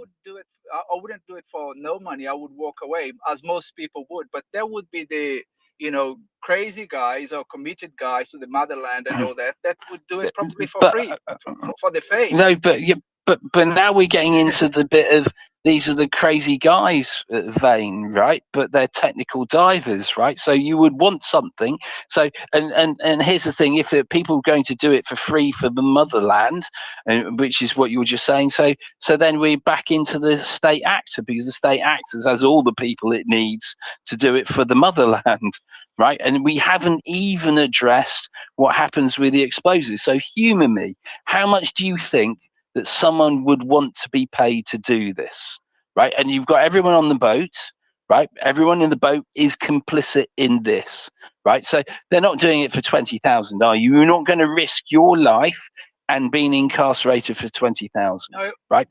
So presumably in the millions, right? And you would also know. So here you are. So then it's in the millions, but you would also be aware that people who are asking you to blow up a asset like this may not be trustworthy, right? And this is the important part. Without a doubt, you would be thinking, oh, they just might just kill us all afterwards, so there's no evidence. So whilst I agree with you, right, that there's but the point when I was talked about the complexities wasn't just the complexities of the dive, it's every single aspect, because not only and here's the thing, right, because there's the point. Let's say you want 5 million, right? I've done it for 5 million, I think, right? Someone said, here you are. But this is what I'd be thinking. Well, I've got to have the money beforehand. They're going, we're not giving you the money beforehand because you will just cut and run, right? So you do it and they haven't paid you. What do you do? Let's put the money to one side, right? Yeah. David, at the end of the day, the point here is each individual component of a choreography might be doable. It's not easy, but it's doable. Stringing them all together, stringing lots of difficult things together, is then immensely difficult. It doesn't make it impossible, it makes it implausible. Especially when you have a much easier explanation of someone who has all of the technology, all of the ability, a fleet of naval vessels, including ones that are specifically meant to, quote, explore the underwater terrain, have submarines attached to them, and which we know from now made public military intelligence sources were exactly where the explosions took place, just before the explosions took place. So we don't need to go and say, oh yes, but let's go for a very implausible theory. that required a very difficult to string together choreography. When And may I there add is something just to a that much as well, when Dom? there is just a second, when you have just a much more sensible explanation with all the capabilities right there, and it doesn't rely on any anonymous sources at all, but it relies on publicly stated data from known sources, right? Who aren't anonymous, who aren't behind the cover of anonymity. So weighing those one towards the other, that's how you basically come to the conclusion that, okay, yes, this highly implausible thing, yes, it's technically possible, but why would that be the most sensible explanation? David, go ahead, and then let's please go to Edward. Yeah, and I'll add that said nation actually has the people who are trained to do exactly this job and will be trained with it and won't be worrying that someone might just kill them to conceal the evidence because they do this, that this is what they train for. Thanks a lot, Dave. Thank you, buddy. Very good. Edward, go ahead. Yeah, I will repeat myself. We are speaking about something which is basically made by Russian propaganda. This is a Russian narrative. The blowing of the pipeline have been done by some extremist groups or from the West or from Ukraine. It's during this war we saw time and time that the Russian so-called president Putin have overcalculated and overplayed his hand, and by blowing up the pipeline, he has done that exactly, because he wanted to put more pressure on the West. But West did, they started to import LPG from Australia, not from Australia, from Canada. Australia is one of the competing markets for LPG. Anyways, maybe let's speak about something more positive and stop spreading Russian propaganda. Thank you. Thanks, Edward. Yeah, it's only interesting yet again because of this kind of asymmetric thing being brought up now, whereby some of the explosions, because there were again multiple explosions on different bits of different pipelines, once to the north of Bornholm being taken out by a huge blast, once to the south being taken out by smaller, I forget exactly what David called them, cutting charges, was it? Whatever it was, special charges, which is the other one, right? So it's kind of more of a threat, and fundamentally it's a threatening posture. Immediately following that, what did we hear out of Norway, out of elsewhere? And like Ivana pointed out earlier, they had just opened up on that same day. They had opened up a new pipeline connecting Norway through Denmark and then on to Poland for natural gas, indeed, right? One that was, let's say, to lessen the previous dependency on Russian gas. We already planned years previously to lessen the dependency on Russian gas. It's a threat, and it led to immediate meetings across, Norway, Denmark, countries nearby, saying, we have a lot of underwater infrastructure. We kind of depend on our large parts of our economies and societies depend on this underwater infrastructure staying intact. And this is a large threat to them. There were meetings with other nearby allied countries, with Britain, with Germany. How can we safeguard our underwater infrastructure? And the result was basically, oh dear, we don't have the capacity to do that. We cannot control all the endless thousands and thousands of kilometers of linear kilometers of pipelines, telecoms cables, electrical cables, and other stuff that's under the water. This is a serious threat.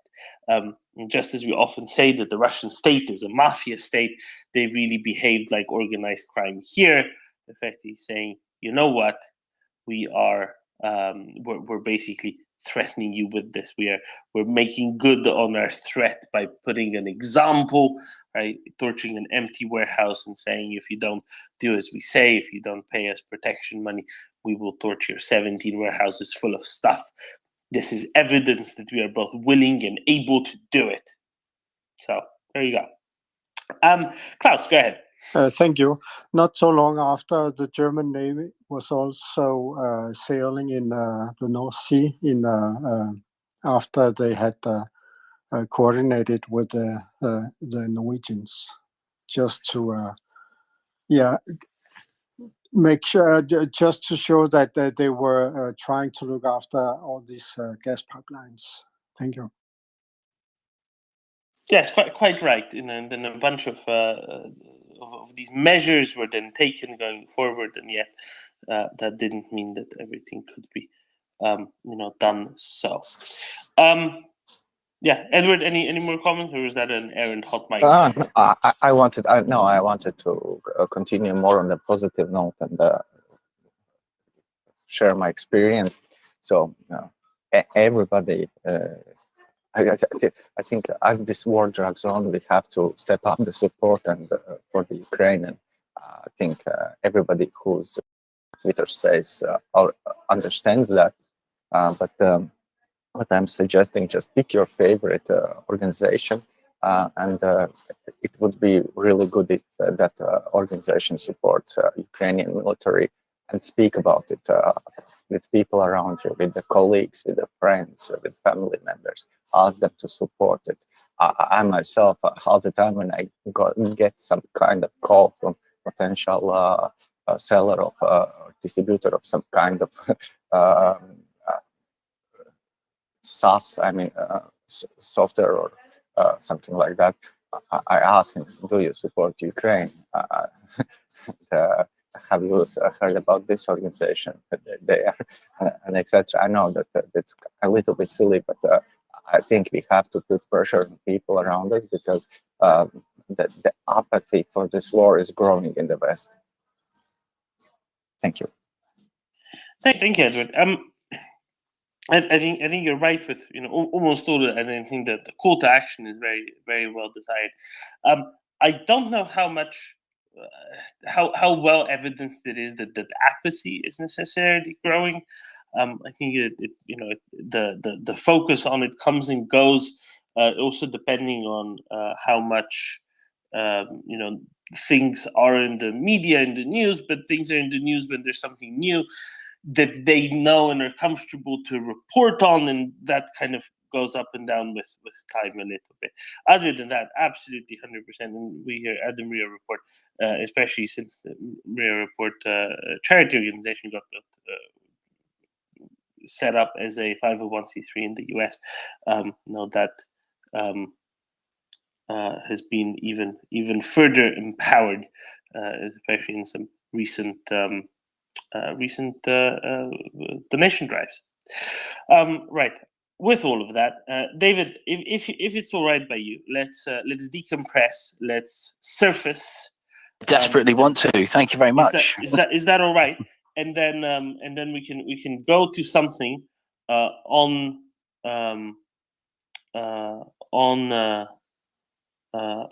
land as opposed to underwater. Is that all right by you? Well, yes, of course. So before we quite go on land, let's say that we've traveled, David, from the cold, murky waters of the Baltic to one of your absolutely favorite diving spots just off of Cyprus, and let's pretend that we're surfacing now somewhere right off the coast of Cyprus. I don't know where you were. Was it Akrotiri? I was all over, but yes, I was. I was. I was at Akrotiri for a while. Yes. So let's say that you swim off to Akrotiri, and then you take a car or whatnot on to Nicosia, to the presidential palace, and there you meet the president of the Republic of Cyprus, and you ask him what would you like from the president of the Republic of Cyprus there, David? Oh, a BLT.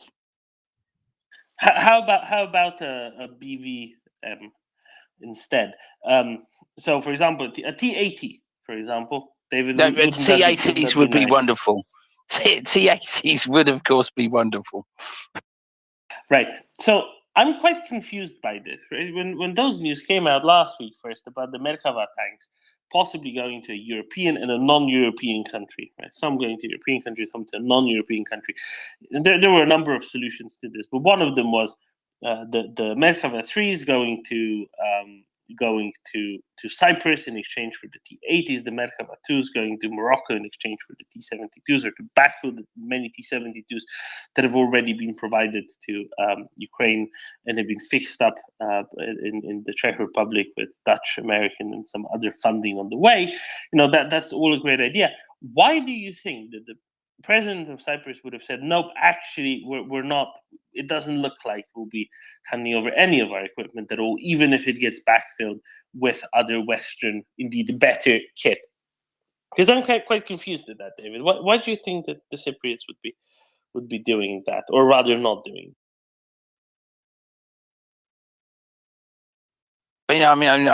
See, Shaggy's got his hand up. I would ask Shaggy. At the moment, I'm going, yeah, why? Exactly, why? Tell me why, Damon, or get Shaggy to tell me why. I want Shaggy, do you want to tell him why? No, I want to talk about sandwiches, so you explain that one. Oh my, where have we gone to? So I think that this is one of two options. Either, at the same time as he's saying, we're definitely imposing a zero tolerance policy on any attempted sanction evasion by anyone in Cyprus against sanctions imposed on Russia, to circumvent sanctions imposed on Russia, trying to maybe play it off as kind of even-handedly. That could be one. I don't think this is what it is.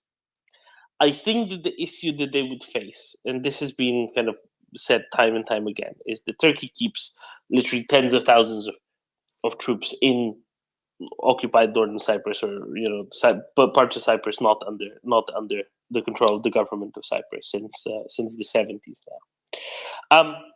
And I wonder if there is a certain level of apprehension of anything that would even temporarily decrease their capacities, David, that would require a change of practices, a change of training.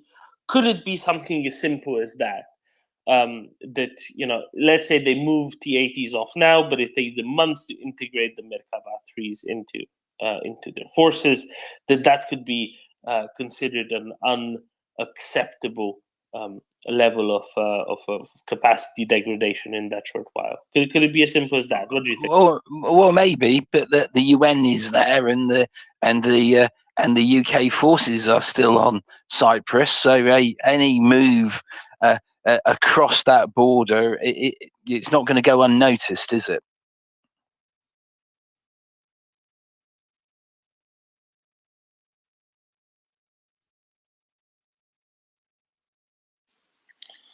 Yeah, and I agree with that, which I wonder, why they would be they would be like that. But I just can't think of any other reason. It's the best reason I can think of. And I would agree with you, right? I can't think of any other reason. There could be other reasons that are related to the greenback and the rest of it. I find that the Turkish, Greek, Cyprus triangle of politics is a little bit too complicated for me. Very well. Albion, do you want to talk about this, or are you like Shaggy on sandwiches?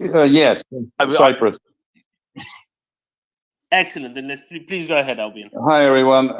I lived in Cyprus for nearly 16 years, up until 2016 when I retired from AFP, and I still follow things fairly closely. And reacting to what you suggested is one of the possible reasons, Doman.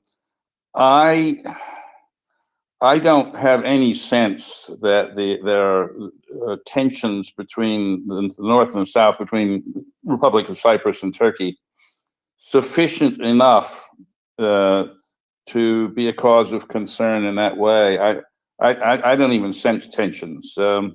there are always underlying tensions, but to the extent that they would be worried about an invasion, I think it's extremely unlikely. That's all I have to say.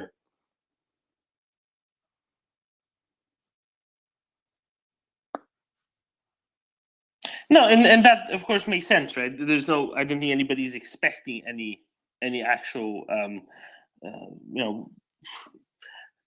let's say conflict happening there at all, right? Yeah. Nobody's expecting any of that. The thing is, why else would the Cypriots not want to consider sending then the T-80s, especially after they allegedly suggested that themselves months ago, and now where a backfill plan would be being put forward with the Israeli Merkavas, which are better than a T-80. I don't know. I as you were discussing the options, something occurred to me, which is probably way out in left field, but perhaps this is just a smokescreen. In the sense of, we're going to do it, but we don't want you to know about it. I think it's difficult to get things in and out of Cyprus easily without somebody knowing about it.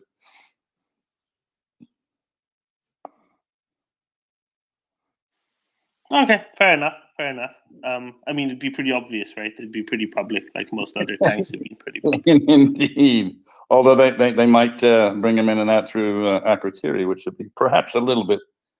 No, I just don't think that you could do those sort of swaps without somebody knowing about it. So it really is rather a far-fetched theory that it's a smokescreen for, we're going to do it, but we're going to deny that we're doing it.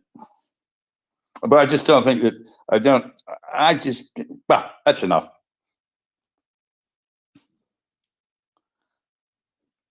Thank you, Albin. Yeah. Right. This is all a big ruse to get David to tell us some anecdotes from Cyprus, because I know he has excellent ones. But maybe we'll get stuck with BOTs. Shaggy? Just a quickie. I've got a poll inspired by David. I've got a poll going on my timeline. Which is your favorite sandwich? So you got a choice of egg mayonnaise, tuna mayonnaise, ham and cheese, or the mighty BLT, which is winning at the moment, unfortunately. Can I put an advert for the BLT Society on there? Yeah, add it on. To get people to sign up. Yeah, add it onto there, David. I'm gutted. I'm in last place at the moment. I like an egg mayonnaise, but anyway. And that's it on sandwiches from me.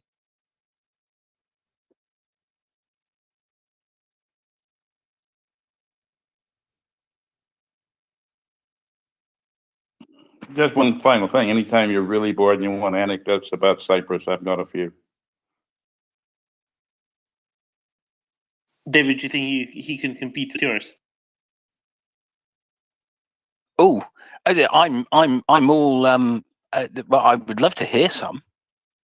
Let me just ask, David, when were you there? I think 84, 85. Oh gosh, it was a while ago. Yeah, about 15 years before I got there. I mean, I was there way before the Russians arrived. Oh yeah, it well, badly behaved Brits and Swedes, as I remember it. Well, it's still quite a bit of that.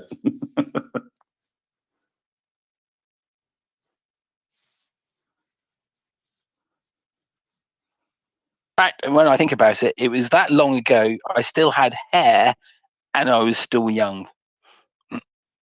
Well, neither is the case regarding me. Anyway, I gotta get moving. Good afternoon to everyone. No, thank you very much. And Damon, listen, I have to dash. I've got stuff to do, but I will be listening. Thank you, David. Thank you, Albin. Have a nice afternoon to both of you. My best attempts going down the drain. Nevertheless, quite right.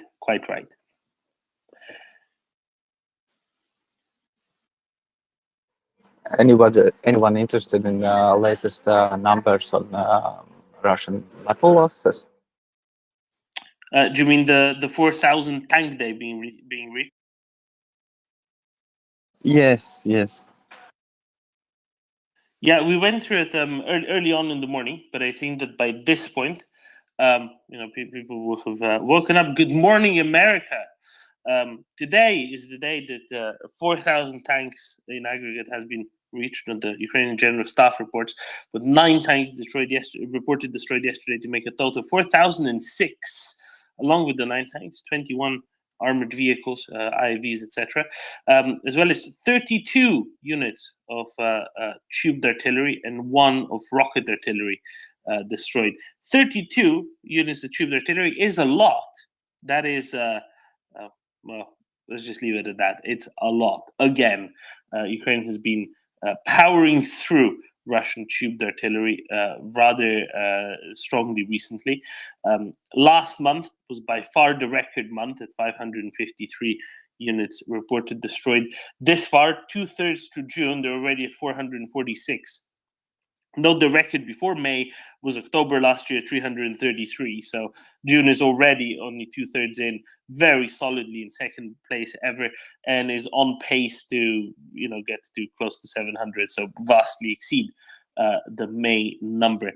A couple of other notable ones yesterday. 22 vehicles, logistics vehicles, basically, which is very good.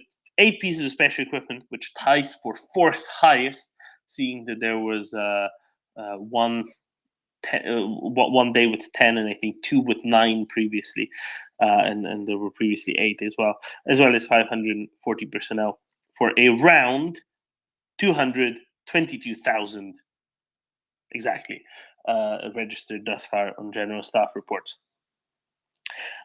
One place where Ukrainians certainly aren't pausing is counter-battery fires.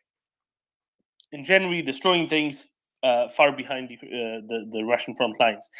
3 pieces of three air defense installations as well. All of those together, if you put the various artillery types, special equipment, air defenses all together, you get to a nice round 44. How's that round? I don't know, but in some way it is. And that, again, things out of reach, long-range fires, requiring good reconnaissance and requiring good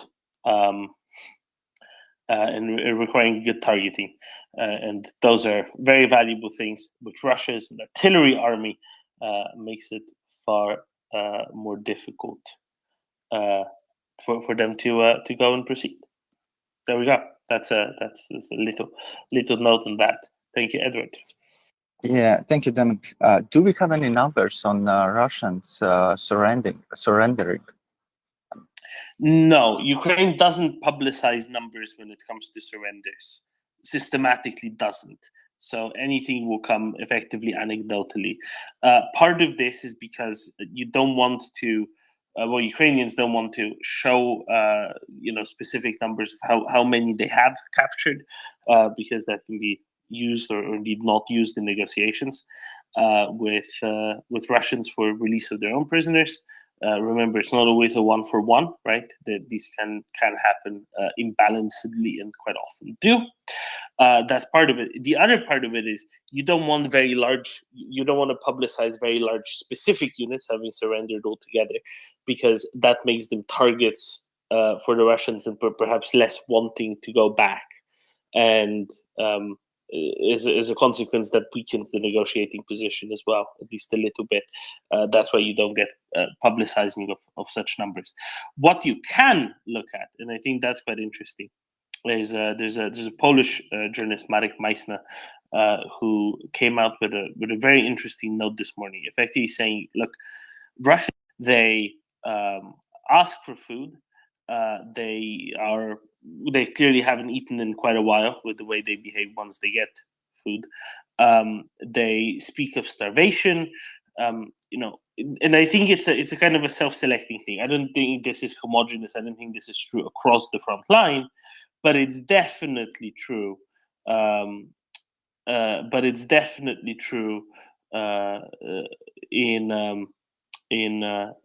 certain areas, perhaps ones who are more likely to surrender, right? So I do think there's some self-selection bias here, effectively saying, those who want to surrender, those are probably the ones who are not feeling great as it is. but it does mean that Russians are struggling with logistics at least somewhat. Now, Russians generally prioritize other logistics, right? They generally prioritize ammunition over things like food and water, but especially now as the summer develops, as there is less availability of somewhat clean or clean drinking water, or water that can easily be purified in these areas of Zaporizhia, southern Kherson Oblast, because of the destruction of the Kakhovka Dam by the Russians previously. That also makes it a little bit more difficult, right, for them to supply water. You need more water as well as the summer months kick in, which is already happening, and it's something that bodes poorly for them going forward. So I just want to highlight that one here as well. Maybe that's something that actually gives us a bit of information going forward. Since you mentioned Russians who surrender, I think that's a big component here. How systematic is it? Hard to know, but there's certainly indications that it does exist more than just in a small proportion of circumstances, Edward. Yeah, and the reason I was asking is because a couple of days ago there was published a video on the trench warfare. There are a lot of them published, but one specific, I was wondering, why the hell are they just, the Russian troops are going under the bullets? I mean, the Ukrainians are saying, surrender, motherfuckers, surrender, you will live. But still they just go under the bullets. They are not trained. They don't know how to take positions. They just blindly rushing on the Ukrainian troops who are just killing them one by one. I'm just wondering what the hell is going on. Yeah, so we've had people tell us components of this before, right? And they said things like, you need to actually know how to surrender.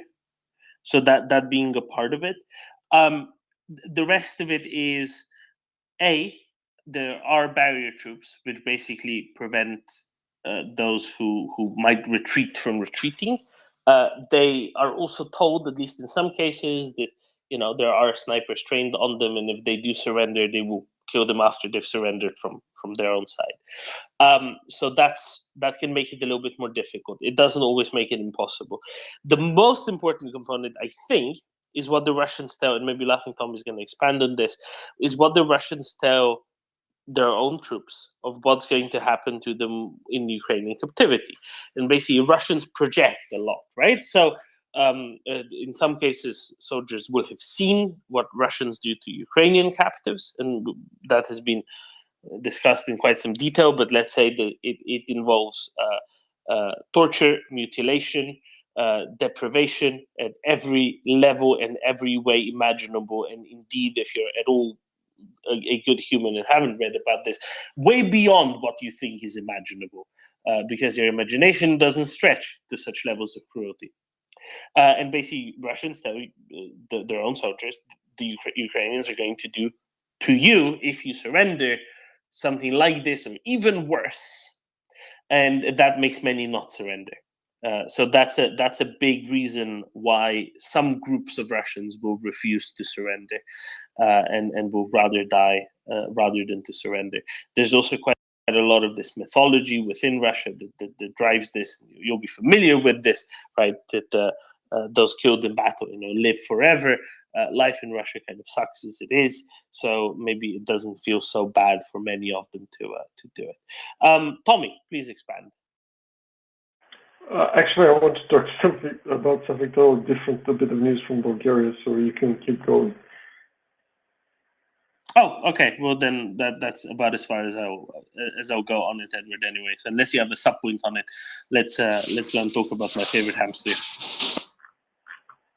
So something interesting happened. The Council of Ministers of Bulgaria decided that the president won't be attending the NATO Tunis, and instead Bulgaria will be represented by the Prime Minister, the Minister of Defense, the Minister of Internal Affairs, and the head of defense, who's an admiral. So I guess the Vatican chief in Bulgaria gets to stay home, and proper NATO people are going to be attending. Is that for Vilnius? Yep. Very good. I mean, it makes sense, right? It's not as though he's interested in that anyway, right? But it makes it makes perfect sense that that he's up. He's not up for that particular trip, and that he's much more excited for somebody else to go instead. Even if he won't like what they'll agree to there. I think the realization has come to him that he doesn't have really an ability to go against this government, right?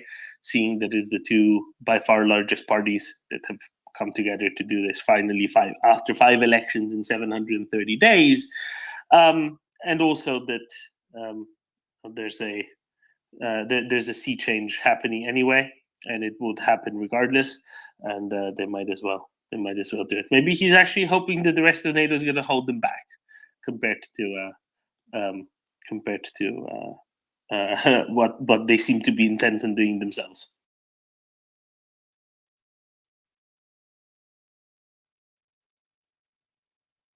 Okay, I just want to return a little bit back to the surrendering of the Russian troops. I mean, okay, they are being lied about what will happen when they surrender, what will happen in Ukrainian captivity, but also they have been lied about how much money they will receive, what will happen in their front line, what kind of money they will receive. I mean, they should, at this point when they are in the trenches in Ukraine, they should understand that they shouldn't believe anything that their government is saying to them. I think it's like the second grade level of critical thinking we need, and you can understand that, hey, I'm getting lied to constantly. Maybe I'd rather surrender than die. Well, so I agree that would be what would be reasonable, right? But you know that it's a very different psychology than what would be reasonable to expect. It's also not reasonable to believe that Ukraine is run by Jewish neo-Nazi Satanists.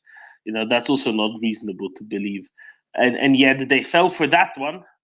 So there's a lot of things that are unreasonable to believe, and you're familiar with the culture. You know how much of that is going to be working and based around and based around what can we call this best? Apoliticalness, right?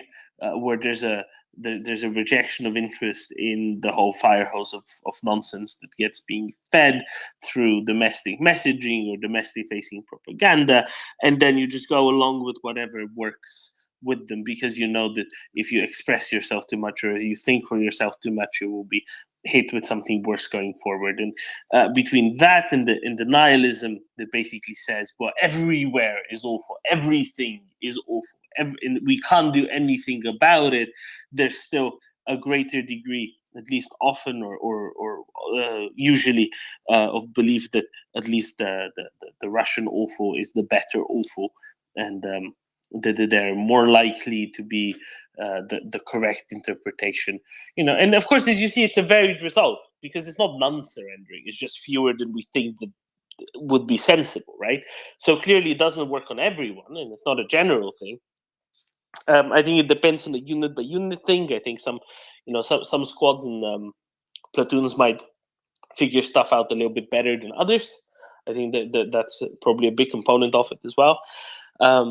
There will be diversity in thinking, but basically where you don't have a diversity in thinking, and or especially where you have a decision taken at a squad or platoon level, that it is how it is, and we might as well just all go get ourselves killed in a glorious blaze for the motherland. That's kind of the solution they end up with. Tommy? Yeah, so just what you pointed out, the fundamental nihilism and the idea that every place is awful.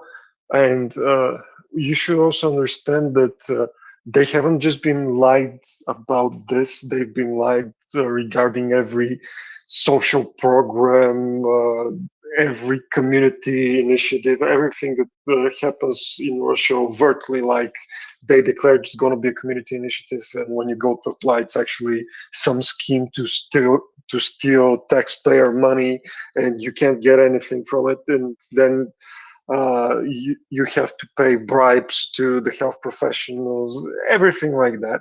Imagine like your society functioning like that, and then you lose all faith that there's things like propriety and decency at institutional level, and then another institution asks you to entrust your life to it to the degree that they will essentially protect you from the ruthless institution you know, and protect you from that institution murdering you, torturing you, and whatever. Because they say they're gonna offer people not to return to Russia, but if they need their own people, they're gonna sell me back, and then the Russians are gonna do unspeakable things to me, and stuff like that. It's once you lose faith in the basics of the civic system, there's not much that can be done to restore it, and that's how they have engendered huge amounts of apathy within the Russian society. That's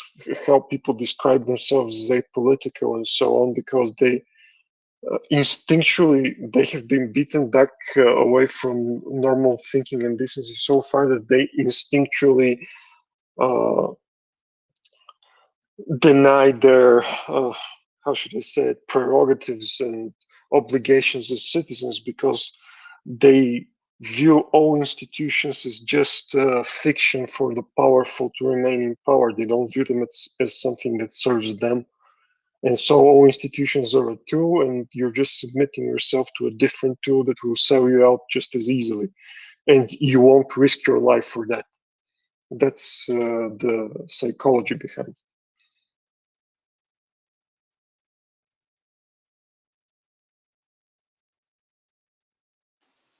Exactly, and it's a difficult one to break, right? The nihilism is particularly difficult to break, and that's why you often end up with Russians who just don't think of surrendering. I think in the trench one specifically, especially if it's true that it was War Gonzo that was there. It might be a little bit more of an ideologically driven one. I don't know, and I don't particularly care if it was him or if it wasn't him. But that would probably indicate that it's a more ideologically driven one, and also one that was Doman, more. that case, I just realized what you're talking about. That case is total. So first off, the War Gonzo thing started off as a Mayful joke that just got legs It and got out spiraled of a bit, hand. didn't it? Yeah, because it's just that the guy had a red beard. He doesn't look anything like the Pegov, or however his real name is. So it's not War Gonzo, definitely. And if you watch the whole video, those guys weren't in any way trying to surrender or anything like that. The issue is that they keep their weapons at certain points within the what do you call it, within the trench system, and they just didn't know that Ukrainians had gotten behind them and they were disoriented. So they were going back for their weapons. That's why they were ducking down with hands low and stuff like that. They weren't trying to surrender at all. That's just a BS Russian narrative, because if they were trying to surrender, why were there other guys that had already gotten to their weapons? You know, like the guy who with the red beard, who were trying to clean the trench. So that's it's a total BS Russian narrative. It's just something I don't even want to comment on it because it makes me angry. It has nothing to do, like they were asked repeatedly to surrender. Even in the video, they're being asked to surrender. There's shouting, and they still don't do it. They don't act, and so on. It's totally dishonest to say that they were trying to surrender. It's total BS.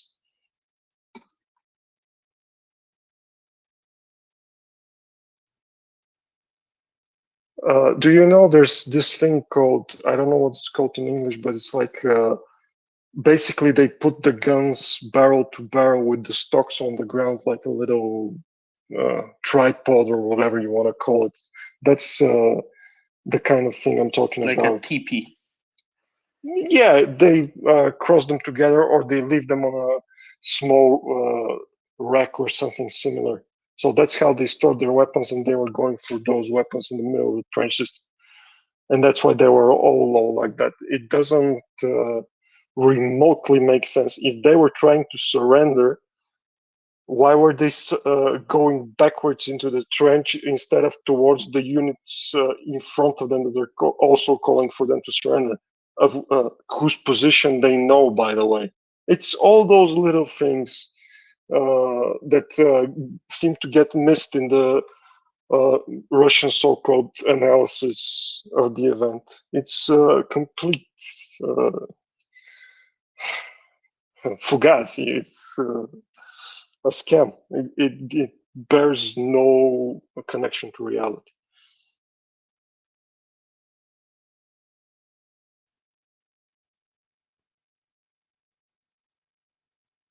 Yeah, and the question there was, Tommy, right? Why didn't they surrender? Why did they, either poorly armed or unarmed? Why did they run around like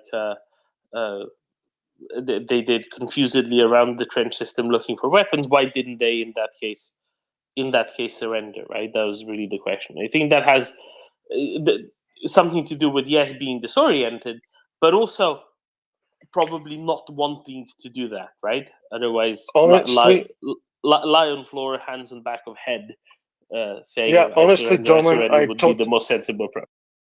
I totally don't believe they were trying to surrender, because I just think that they didn't realize they were hearing the shouting, and they didn't realize there was an element behind them, and they were just falling back so they can arm and go back to clearing the trench like the other fire team was doing, the one with to which the guy with the red beard belonged to. That's all. They were never attempting to surrender. That's absolute BS. Like, watch the video, it's like the full video contains like 10 kills. It's not just like those two guys that are crawling about. It's total fabrication. They use the shortest clip I found is like a minute, and it's like 2 minutes or something even longer was the whole clip. It's not it's again just like those guys that were on the ground, and then the last guy comes out of the building with an automatic rifle, and then they just show the guys laying on the ground and all the Ukrainians executing them. It's the exact same thing. It's partial recording with a false narrative pushed. Thank you, Tommy. Completely agree with that. I think so anyway. Gunny, good morning, afternoon, whenever it is. Ahoy, hoy. Yeah, so I've done a little bit of CQB, although my cat badge didn't really need it as such. Unfortunately, I got dicked for a very major exercise at a unit, and the idea was to do an assessment of terrorists essentially getting into a military establishment, and how we'd cope with it. And of course, there's no one better than someone who'd recently transferred from the Navy to the Army to take lead on it and teach a load of people how to do close quarter battle. So luckily I had some infantry guys with me, and we had about 3 months prep for it, and we really went balls out. It was building, not trenches, obviously. And we learned it, and then we did it, and we were assessed on it by some infantry warrant officers and a training wing head. So, and if any infantry are listening, first of all, right, it's exceptionally stressful, and even doing it as an exercise with blank firing, and we had real enemy doing it as well, because once I trained everyone up, I was then told I was going to be part of the enemy team. So we we dressed up as terrorists, which is great fun. It's phenomenally stressful, right? Your adrenaline goes through the roof. Your lead guy, right, and you got people behind you, and there are grenades going off. You're going to be partially deafened from all the gunfire, and you know that to your front is enemy. That's it. Now, it is a split second of one person coming around the corner of that trench with their weapon system up, and you are dead.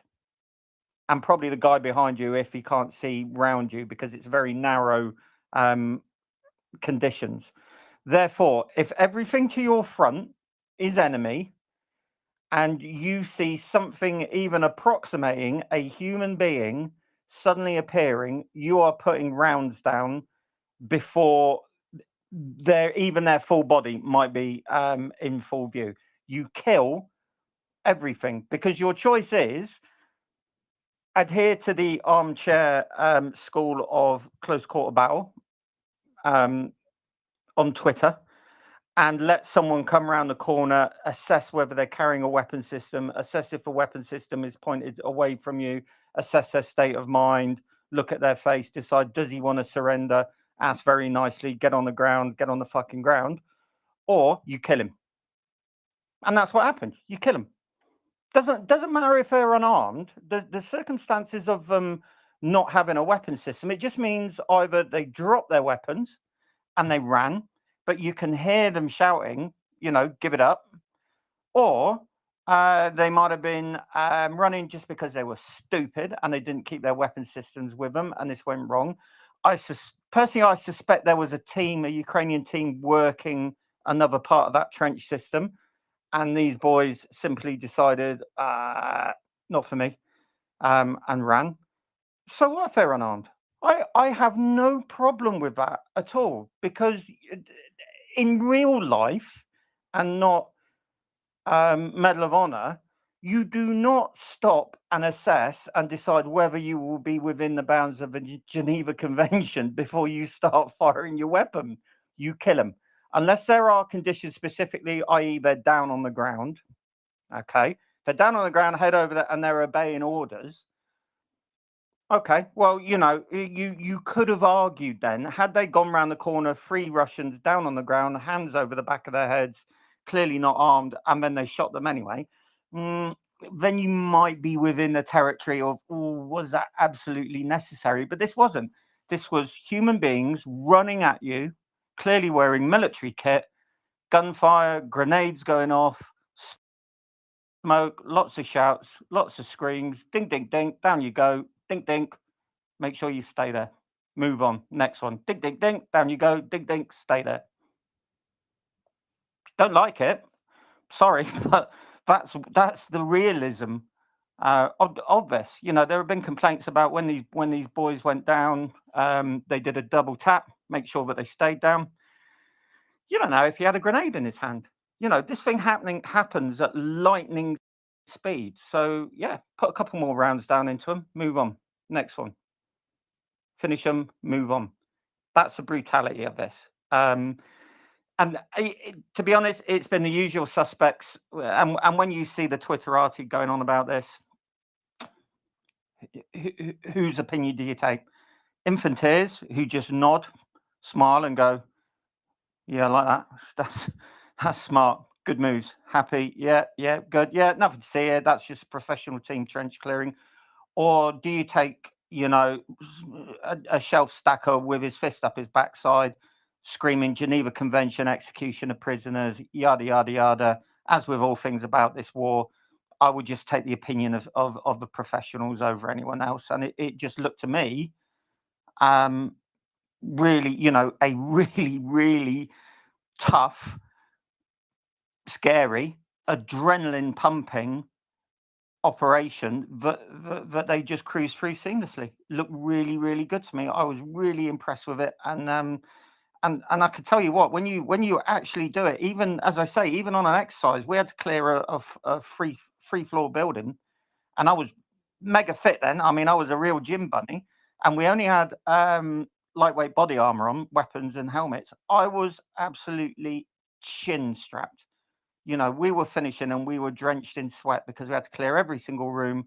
And that's the kind of thing. So it also speaks volumes about the fitness of these guys. And this is why fitness is so important for T-farms and especially the infantry. Yeah, good. Yeah, it made me very happy. I like what I saw. If you didn't, unlucky. That's what the game is, I'm afraid. Absolutely, Gunny, right? So there's two separate things, right? There's the Russians claiming that they tried to surrender, which they blatantly didn't.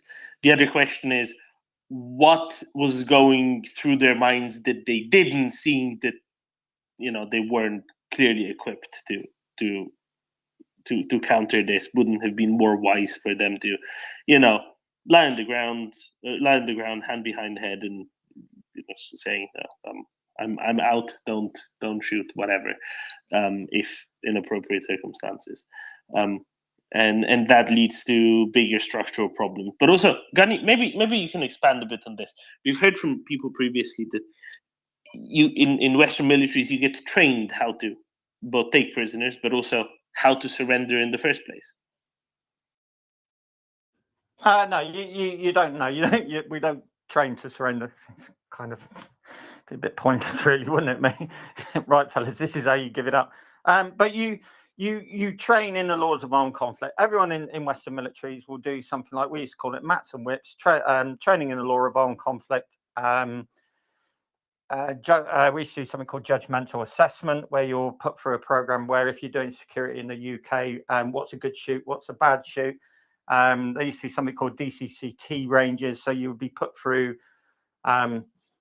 various scenarios of what constitutes legal shooting and what doesn't. So, for instance, right, this is how tight UK law is, and in the law of armed conflict, Geneva Convention, all that kind of things. If someone walks up to the gate and let's say there's an armed sentry on there, and you've got a school visit, and there are 20 kids from the local school, and they're using the unit swimming pool, and the guy pulls out a weapon system and fires a burst into the kids, and then drops a weapon and walks away. Can't shoot. This is how tight Western militaries run their rules of engagement. It's not 100% foolproof because obviously, as you've seen with this, you know, they might have been wanting to surrender. You don't know that, but you don't take that risk. Unlucky. So you know, the ROE is sometimes it can be overly restrictive for NATO operations. You know, you saw in places like Afghan, Taliban might do an ambush and then run into a mosque. You know, they might actually kill, you know, NATO soldiers or ANA or AMP, but once they're in that mosque, you can't mallet the mosque because it's a place of prayer. Now, someone like me who's an atheist, stupid, drop 155 all over it, kill them all. I don't care. It's just, you know, it's just a building. But that's how restrictive the kind of ROE is. But when you're doing something like that, obviously, Geneva Convention is very much secondary to your own personal safety. And these things happen in a split second. And as with many things in the West, we're a little bit sensitive about all of this now. We really do think that, you know, in war, you can 100% obey the Geneva Convention at all times. And with everything in life, it's just not like that. It's really blurry sometimes. And I would take the safety of my team over the Geneva Convention anytime.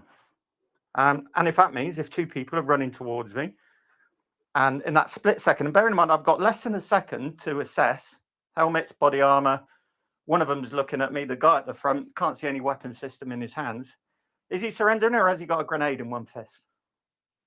I don't know. Has the guy behind him got a weapon system? Has he got a pistol? Has he got a grenade? Well, if I make the decision, well, maybe they're trying to surrender, and I start shouting at them, and then two of the guys at the front of my team die because one of them did have a grenade. You know, not great, is it? So negative, dink, dink, dink, dink, dink. Down you go, both of you. Good night, sweetheart. That's it. Job done. as I say, absolutely no drama with that, and that's the brutality of this kind of thing, and that's why I will always be in absolute awe of Infanteers and doing this kind of thing, because it's you know, it's lightning, and they have to make these decisions off the cuff. It's just a shame that in the West, had that been NATO units, there's a pretty good chance with the way the public are and all the bleeding hearts that you might find yourself actually up in court post-war defending your actions. Whereas what the Ukrainians are seeing is a full-on brutal reality of something that we've probably not seen, you know, for a very long time. But there it is. Yeah, as I say, just good. Just good drills. Good to see why they were in civvies. And do we have confirmation? Was that War Gonzo? He looked gormless, stupid, and somewhere he shouldn't have been. So have we got 100% on that? We do not have a 100%. Indeed, we have a bimodal distribution of people, where some say there's almost no way it is him, and others say it's almost certainly him. And we have very few people in between. Yeah, it's not Wargozo. I saw one of the first tweets that started the joke, and he specifically said on the bottom, it was like in the first comment in the second tweet of the thread, he said, "This is a joke, of course, but if they can do it, so can we." Because they were making fun of the Russians saying that Budanov died. That was the whole thing. Relax. That red-haired prophet of Russian defeat will make us enjoy ourselves for a long time to come. So that's kind of the problem, right? It started off as a joke against the Russians, claiming that all the Ukrainian military leadership keep dying over and over again, the same people. But the problem is there's now way too extensive rationalizations of why it is actually him, that I'm just going to stay out of it and say I have no idea for about a week, and then we will know one way or the other. Oyvind, I think, probably has a question for Gunny. Hello. I got another one on the topic, if it's okay. Sure, go for it, and then I'll ask Gunny something else later. Go ahead. Yeah. How do you deal with pretenders? How do you disclose them, reveal them, and how do you deal with them? Pretend surrender. Pretenders, no, pretenders who on the Twitter, the one that pretend they are supporting Ukraine, but they post things, something real, something taken from the Russian propaganda, and they are very clever because they have a lot of insight in weapons and production, etc., etc. They're really clever, but they are pretenders, so they lure all the followers to think that the war is not going good for Ukraine, etc. And if you are harsh against them, they just block you and say, we don't like cheerleaders, etc. Yeah, we don't support. So I don't know if there's a good way. I know what I do. I ignore them. And what Gunny does is he goes and calls them out. So there's two different solutions there to start with. Sorry, I can't hear you. You're blocking. That's because your mic is on.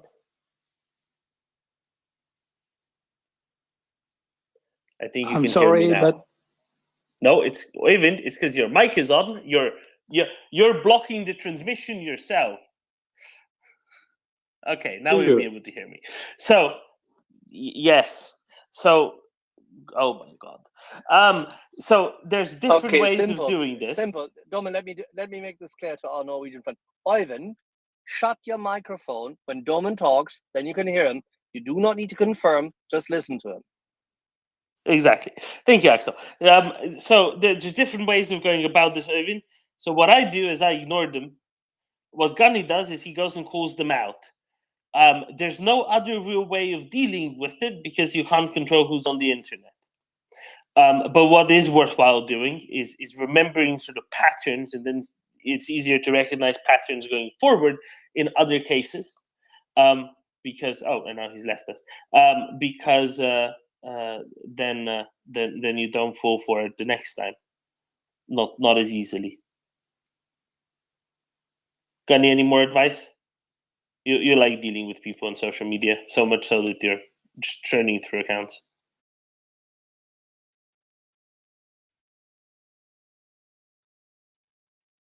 Gunny, how's the best way with words? Have you noticed? I have noticed.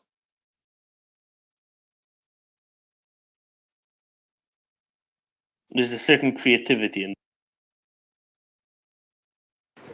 Yeah, I mean the best way is just ignore it. I mean, Trollstoy and Aiden, that warlord idiot. Just stick really inappropriate pictures up, and just assume that they're just talking out their ass, and just ignore it. And I mean, it's got to the point now where there's stuff from the pro-Russian accounts is so ludicrous. It's just not even really. It's just really not worth looking at. It's just absolute nonsense. There's so much disinformation and misinformation out there. None of us knows what's going on. None of us has a clue. So, I mean, personally, without any kind of prior experience in armor warfare, I don't think the counteroffensive has even started. You know, I mean, I said this, Dom, didn't I, in the back chat? I don't think it started. I think these are still ops that are preparing the ground for it. But you know, what the hell do I know? I've got no real justification for that. I just feel like the Ukrainians aren't people who do nibble and hold. You know, I think there is a far bigger plan here. They're not fully committed to this, and not even a fraction committed to it. But I think they're prepared to grind a couple of brigades into the ground just to carry on preparing for what's actually to come. The problem is in the West, we're casualty averse. We have got out of the understanding that you need to be prepared to lose dozens, if not hundreds of people in a day to achieve the end goal. Look at Operation Goodwood. 48 hours, the British Army lost probably up to 500 tanks and 5,000 casualties. And all it was a fixing operation to hopefully, you know, best luck capture Khan, which was a pile of rubble anyway and absolutely meaningless, but mainly to force the Germans to commit reserves ready for the Americans to conduct a breakout battle further kind of to the south. Now, imagine that. 500 tanks and 5,000 casualties over a 48, 72-hour period just to prepare for the bigger operation. Imagine the public today taking that. They can't. They get in a cock stand when 9 coffins come through Wootton Bassett. And everyone, you know, everyone's like, well, is it worthwhile or stuff? The Ukrainians aren't of that mindset. Their mindset is this is a battle for survival. And they will break whatever eggs necessary to make the omelette a victory. So yeah, you know, that's my feeling. But yeah, as for the pro-Russians, they, you know, it's easy to say, and especially after a few beers, it's nice to jump on and rip into them. But it's not even worth engaging with people and giving them facts, because it's the old apple banana thing, isn't it? I hold up an apple. A Vatnik will say it's a banana. I produce a biologist to say it's an apple. The Vatnik will say it's a banana. I produce 100 people who say it's an apple. The Vatnik will say it's a banana, and they're all poisoned by Western propaganda, the anti-banana clique. So what's the point? They're just deluded, and a lot of them will be getting paid or some kind of incentives to kind of post this absolute nonsense. And with people like that who are indoctrinated so deeply, you know, they're fucked, basically. Just let them get on with it. Thank you, Gunny. Klaus? Yesterday, I responded to a Norwegian person that linked to an article in one of the bigger Norwegian news outlets that last spring, 2022, Russia and Ukraine were actually very close to reach a peace agreement. And I said, that's not true. They weren't even close. They did initially have some meetings when the war started, but they weren't even close. Ukraine wasn't even close to accepting the terms that would have been laid out by Russia. So that was a dead end to begin with. But there's apparently some disinformation going on. There's a lot of disinformation, but this is one strategy that Ukraine could actually have had peace by now. And I said to that person, that's nonsense. Ukraine is decided on its own to start this fight to push Russia out. And we have supplied them with weapons. Not enough, but we have supplied them with weapons, but the decision was Ukraine's alone. And so we kept on, and I asked for sources, and they mentioned Merkel and Sarkozy and Minsk agreement. And I said that I kept repeating that we were nowhere close, or sorry, Ukraine was not even close to reach an peace agreement with Russia. And then the person told me that I kept repeating myself.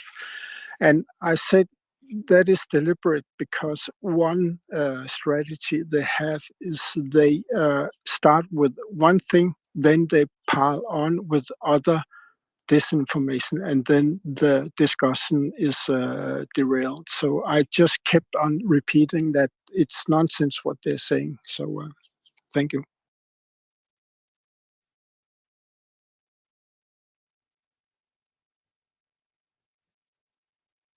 And that's part of it, though, isn't it, Klaus? That they don't want to have that conversation with you.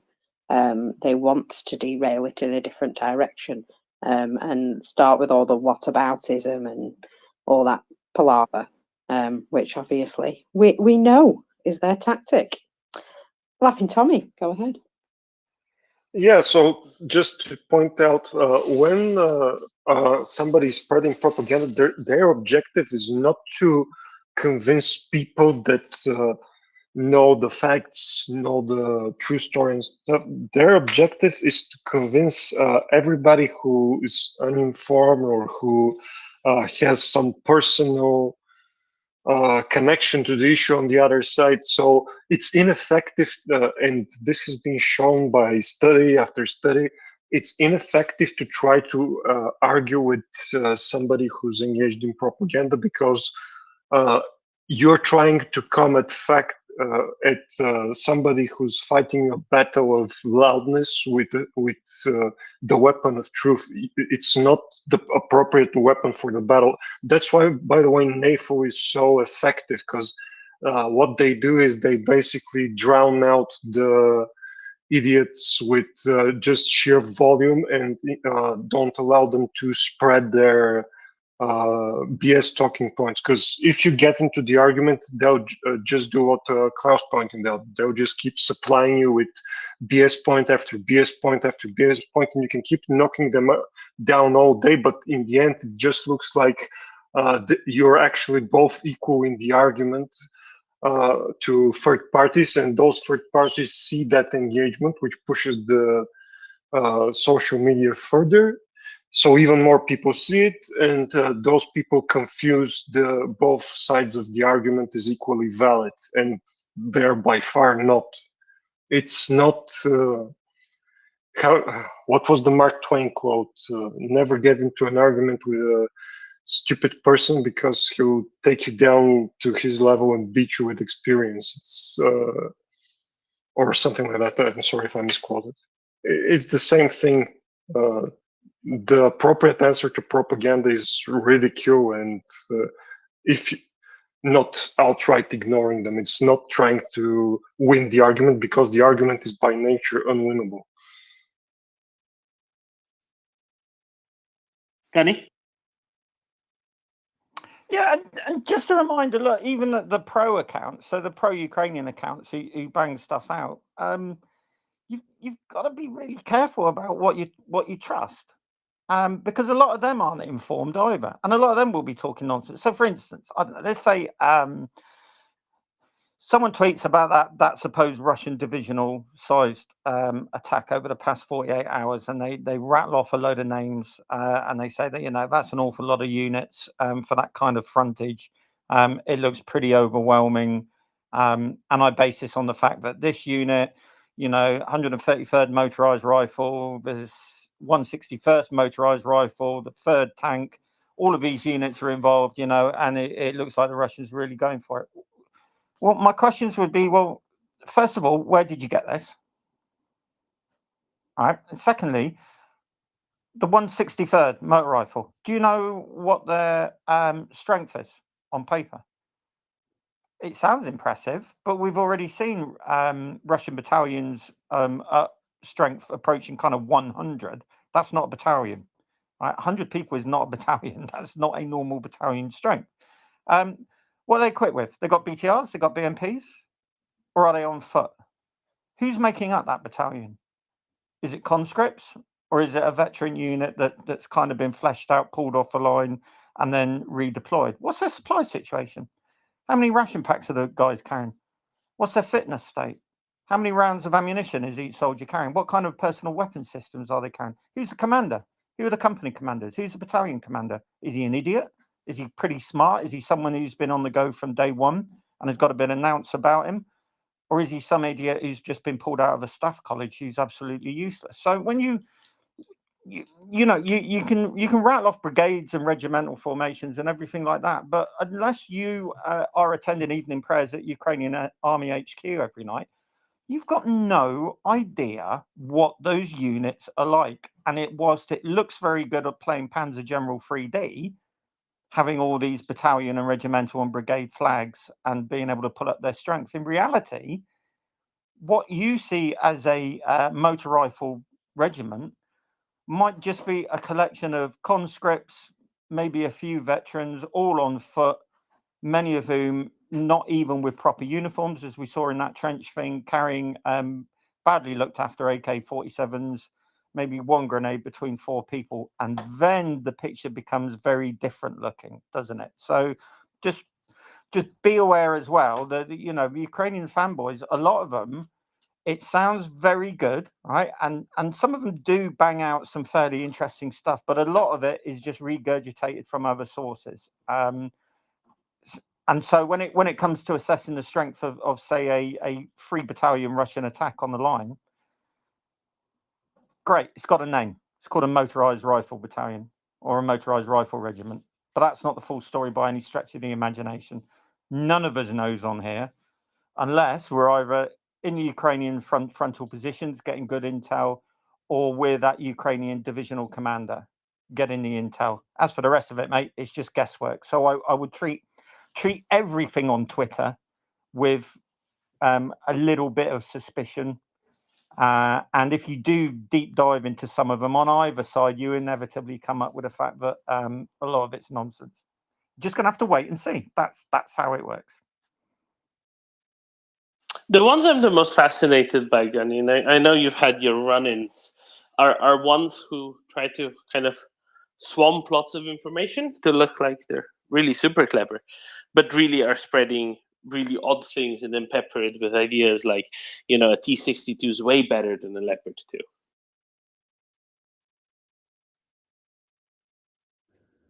Yeah, so I mean, she's clearly on a payroll. That one, she's just an idiot, and she blocked me. Interestingly, she blocked me straight away. You know, I asked 3 fairly sort of basic questions that anyone who's played World of Tanks would probably be able to answer, and got an immediate block. You know, so these people are on a payroll, or they are being incentivized somehow to push out absolute nonsense. The stuff was copy and pasted. Some of the stuff came off Steel Thunder. It's quite interesting. Some of it came off general sort of AFV forums. And you tell me, Domin, how did someone who was a marketing woman for Brazilian companies suddenly become something of a authority on laser rangefinders? and different types of smoke grenade used on armored fighting vehicles to obscure optics and laser designation systems, things like that. You know, it's just... I don't know, Gunny, but I know that a T-62 is 60 better than a Leopard 2. Yeah, exactly. You know, if you can hear running water, this is me making a cup of tea, by the way. I'm not in the bathroom. Yeah, and you will get a lot of these people on both sides, unfortunately, really have no background. And the thing is, That's what the woman I'm thinking about. yeah, and look, it's dead easy. Copy and paste is it's a wonderful thing, and anyone can come up, copy and paste stuff, rearrange the words, and make it look like their own work, and it's not, and that's been done on both sides, because people love, you know, 10,000 followers. You know, I'm a bit of an authority on armored warfare, and I can tell you categorically that this is what the Ukrainians are doing. And by the way, I work in a garden centre. Yeah, nice one, mate. Fucking brilliant. Just stick to the people who have done it before. So, you know, on here, the armour guys, people like Colonel Jeff for the aircraft kind of stuff, Latin. Because you don't necessarily have to have served, but you get a feel over time for the people who actually know what they're talking about, as opposed to the people who are just pontificating because they like the sound of their own voice. And obviously me for all your maritime warfare insights and indeed whiskey, rum, and other quality spirits news.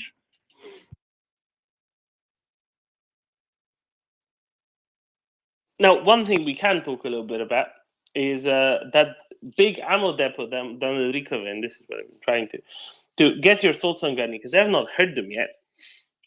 That Ukrainians hit, what was it, Saturday morning, Sunday morning, something like that. And now we saw the satellite pictures the last couple of days, you know, the before and after. How much ammunition must have been there for it to have erased like a hectare worth of storage buildings completely off the face of the earth there, Gunny? So, right, actually, this is a really good example, Domin. So, I know a little bit about explosives because I did a module on explosives on an engineering course, but I don't know anything about army and air weapons explosives really. So, people come up, they look at the explosions, very dramatic. Explosions with ammunition are very dramatic. Right? That's the first thing, and they immediately see, well, that's a divisional reserve of ammunition. And everyone nods sagely and goes, oh, yeah, definitely a division. This is really going to stop them shooting as many rounds, yada, yada, yada. And they're the same people who said the Russians are going to run out of missiles by the end of 2022 and all of this kind of thing. So ammunition explosions, very dramatic, look very dramatic. I've seen the footage, maybe a couple of multiple rocket launch system rounds going off, but it didn't look to me like it was a divisional reserve. I think I would be really astonished if the Russians decided to put all their eggs into one basket in that respect. Maybe some fuel in there. Maybe regimental or something like that. If it was a divisional size resupply, it was probably not actually tasked to a unit. I think it was just a dump for lots of different sort of units, if you know what I mean. There's allegedly a rail line that runs through there. Is that right, Domin?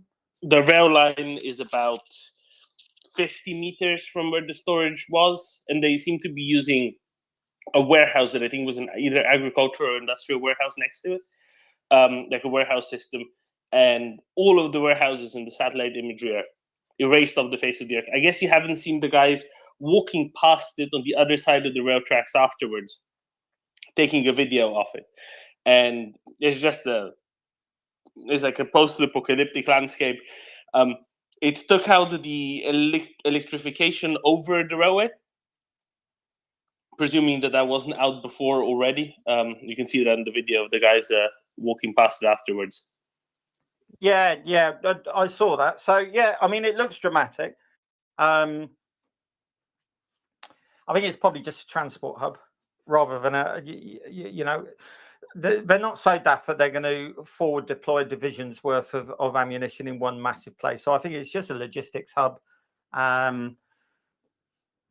probably under surveillance by either NATO assets or local partisans or Ukrainian SF. They probably run trains fairly regularly.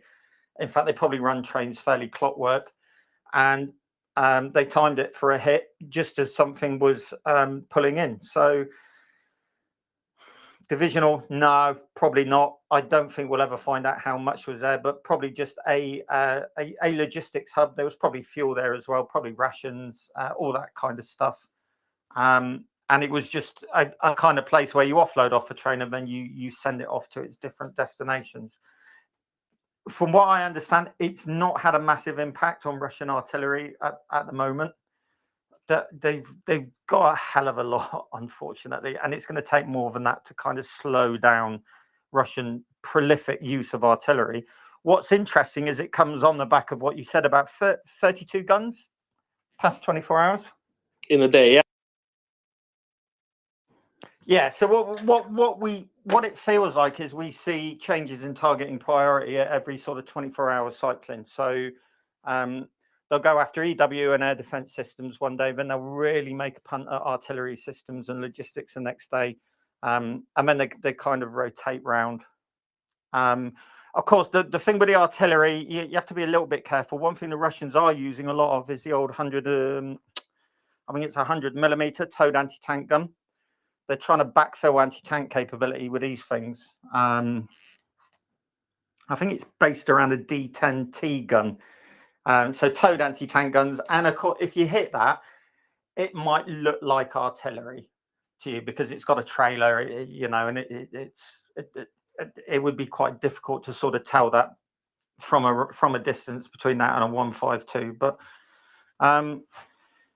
yeah, again, I think tomorrow we might see a different targeting priority, and that's just another reason. It just feels to me maybe we're not seeing the full onslaught of offensive operations yet. That they're still preparing the ground for what's coming. And don't forget, of course, Challenger is going to be the breakthrough vehicle, and they've not been committed yet. I think Challenger is the ace in the pack here, and that will be committed. I think when you see CR2 committed to the battle, they are going to be tip of the spear, and that's going to where those are committed is probably going to be the main point of effort. But I'm not convinced by this. The Ukrainians are just going to push up and down. Historically, it's worked, but invariably land battles are won by a single point of effort. And but you know, if anyone's listening who's got a proper T-Farms background, then I'd love to hear their opinion on it. But as I say, I think Challenger will be concentrated main point of effort, and they're just not being used at the moment, we think.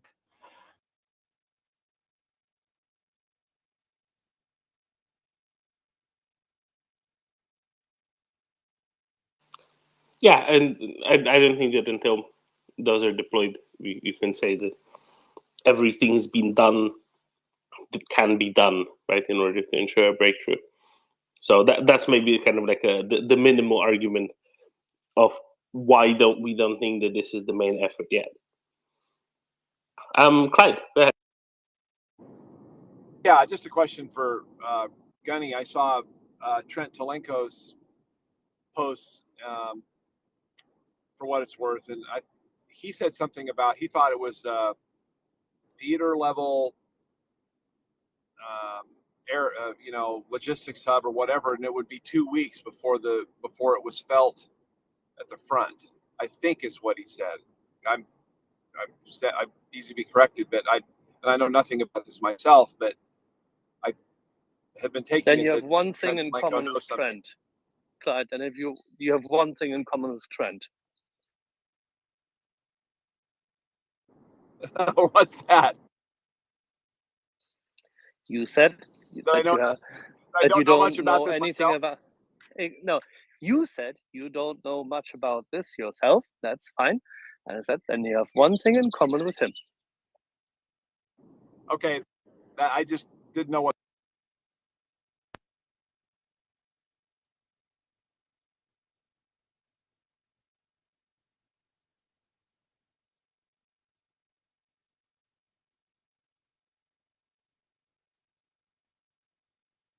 Did we lose him? He's still think so. sitting in the car laughing.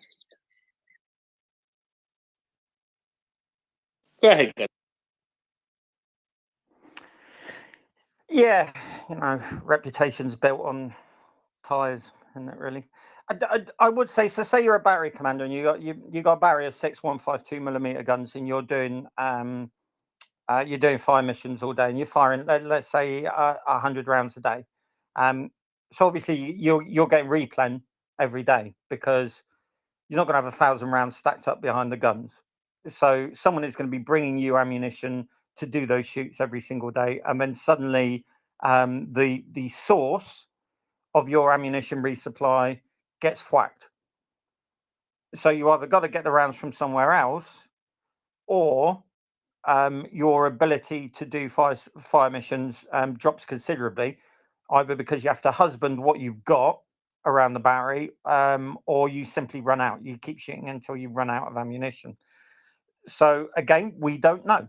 So around that sector, unless anyone listening has got a list of Russian artillery strikes post hit on that depot, none of us know what the effect has been on Russian military operations. Of course, not just artillery ammunition. Might be tank. It probably would have been tank ammunition as well.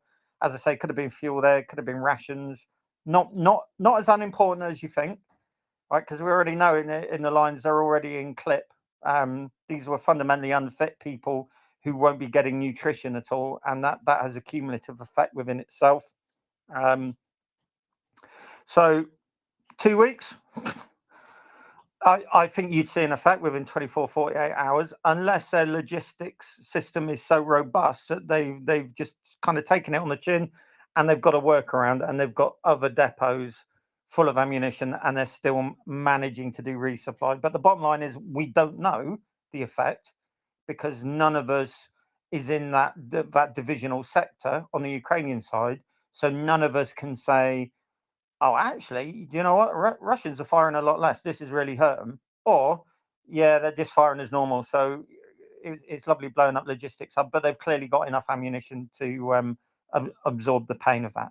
And that's the bottom line, which takes us back again to always ask yourself for an opinion on Twitter. How do you know? And unless they provide good, reliable sources, it's easy for me to trot out a line and say, this will have that effect. But when you come back at me and say, based on what? And I go, well, personal opinion. Yeah. Then suddenly my opinion becomes meaningless, doesn't it?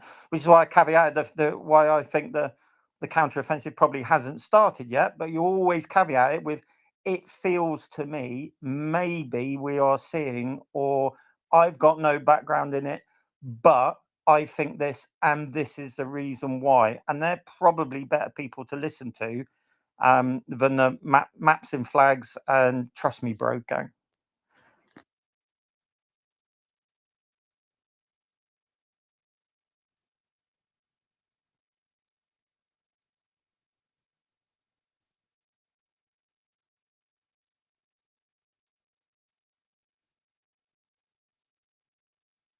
Doman, my lovely,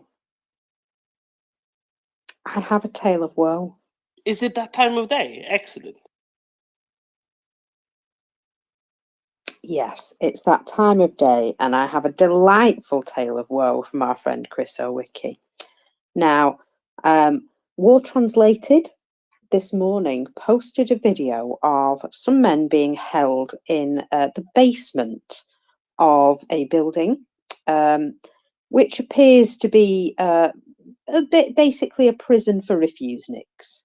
Now, at one point, these things were cleared out and these people were taken back into Russia to be retrained and sent back. So now it would appear that these have started to fill up again. So video has emerged of mobilized Russian soldiers imprisoned at an apparent FSB torture facility for those who are refusing to fight. 230 men are currently said to be imprisoned in the Concentration Rehabilitation Center of the Armed Forces.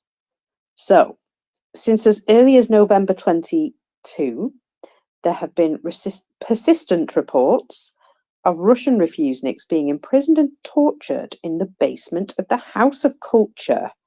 Yes, the House of Culture. I know. It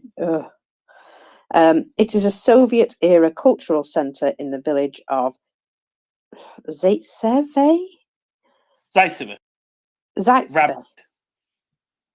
Okay. Rabbit Village. Oh, fair enough.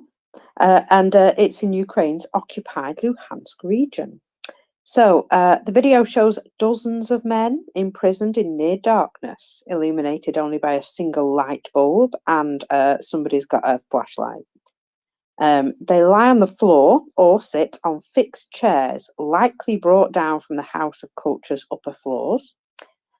The narrator states between 220 to 230 men are present and calls the facility the Concentration Rehabilitation Center of the Armed Forces of the Russian Federation, which he says is used for fighters allegedly brought in for rehabilitation after combat operations.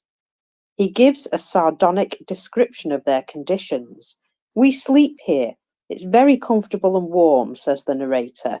He comments that the men lying on the floor are actually lying on sheets of chipboard. "Super, hyper, anti-Soviet," says another man. "The music here is garbage," a third man states, and shows into a side room, which is littered and is likely used as their only toilet. The narrator is vague about the exact number of men, but states it is not a court of law. Here, everything is in the wind. He is likely referring to men periodically being removed and tortured by the FSB on the upper floors of the building. According to accounts from other soldiers, men are brought to Zaitsev. Did we say Zaitsev? Zaitsev. Okay, I'll get there in the end.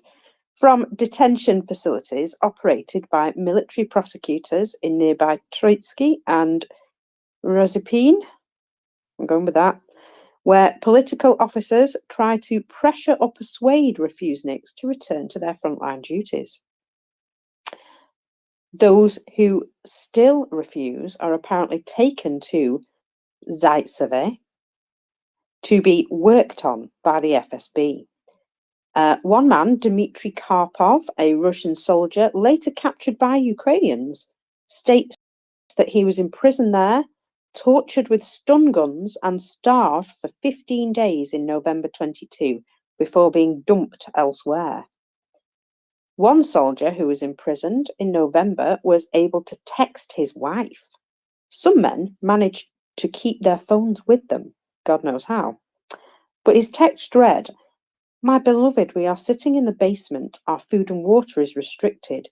They don't even allow us to go to the toilet. They are forcibly trying to send us to the front. They don't conduct an investigation. They don't take us to pre-trial detention. They say we will be taken out at gunpoint to go to the front without any weapons." Did you hear that? Without any weapons.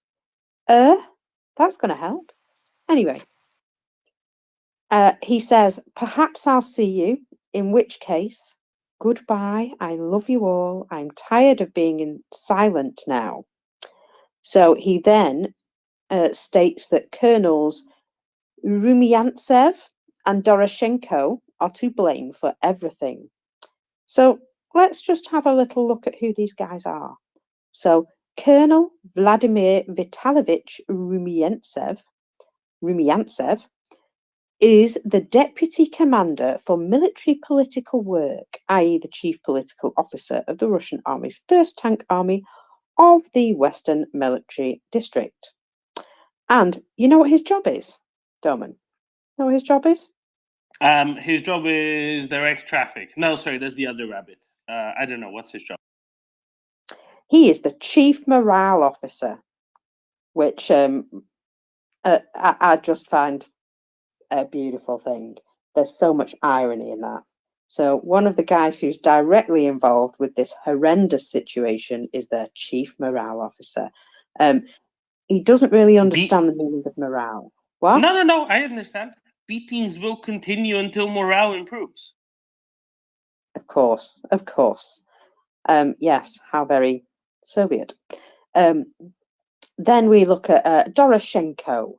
So it is likely to be the Colonel Evgeny Vladimirovich Doroshenko, who is the commander of the 47th Tank Division of the 1st Tank Army.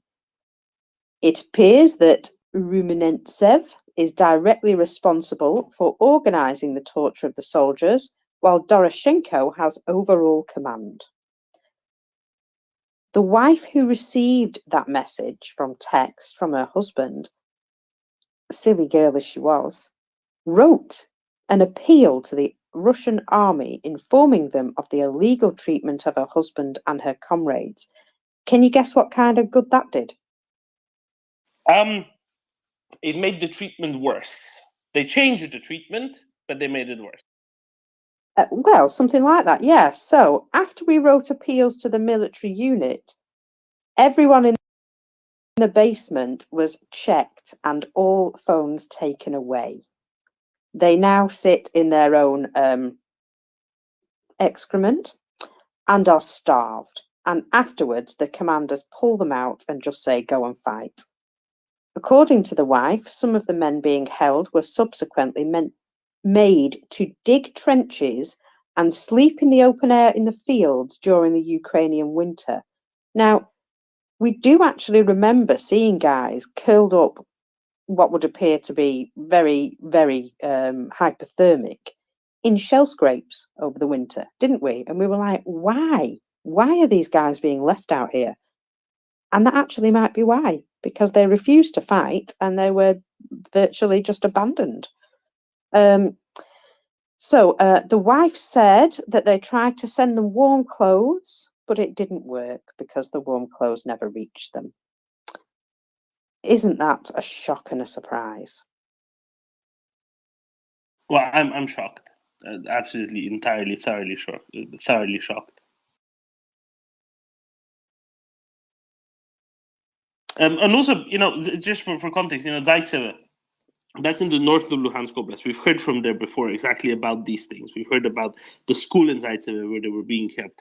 And that's right north of Luhansk Oblast, right on the Russian border. Kind of, if you know where Svatove is, north and east of there, right on the border, or kind of north of Starobilsk-ish area, right on the Russian border. So they are in Ukraine, but not by much.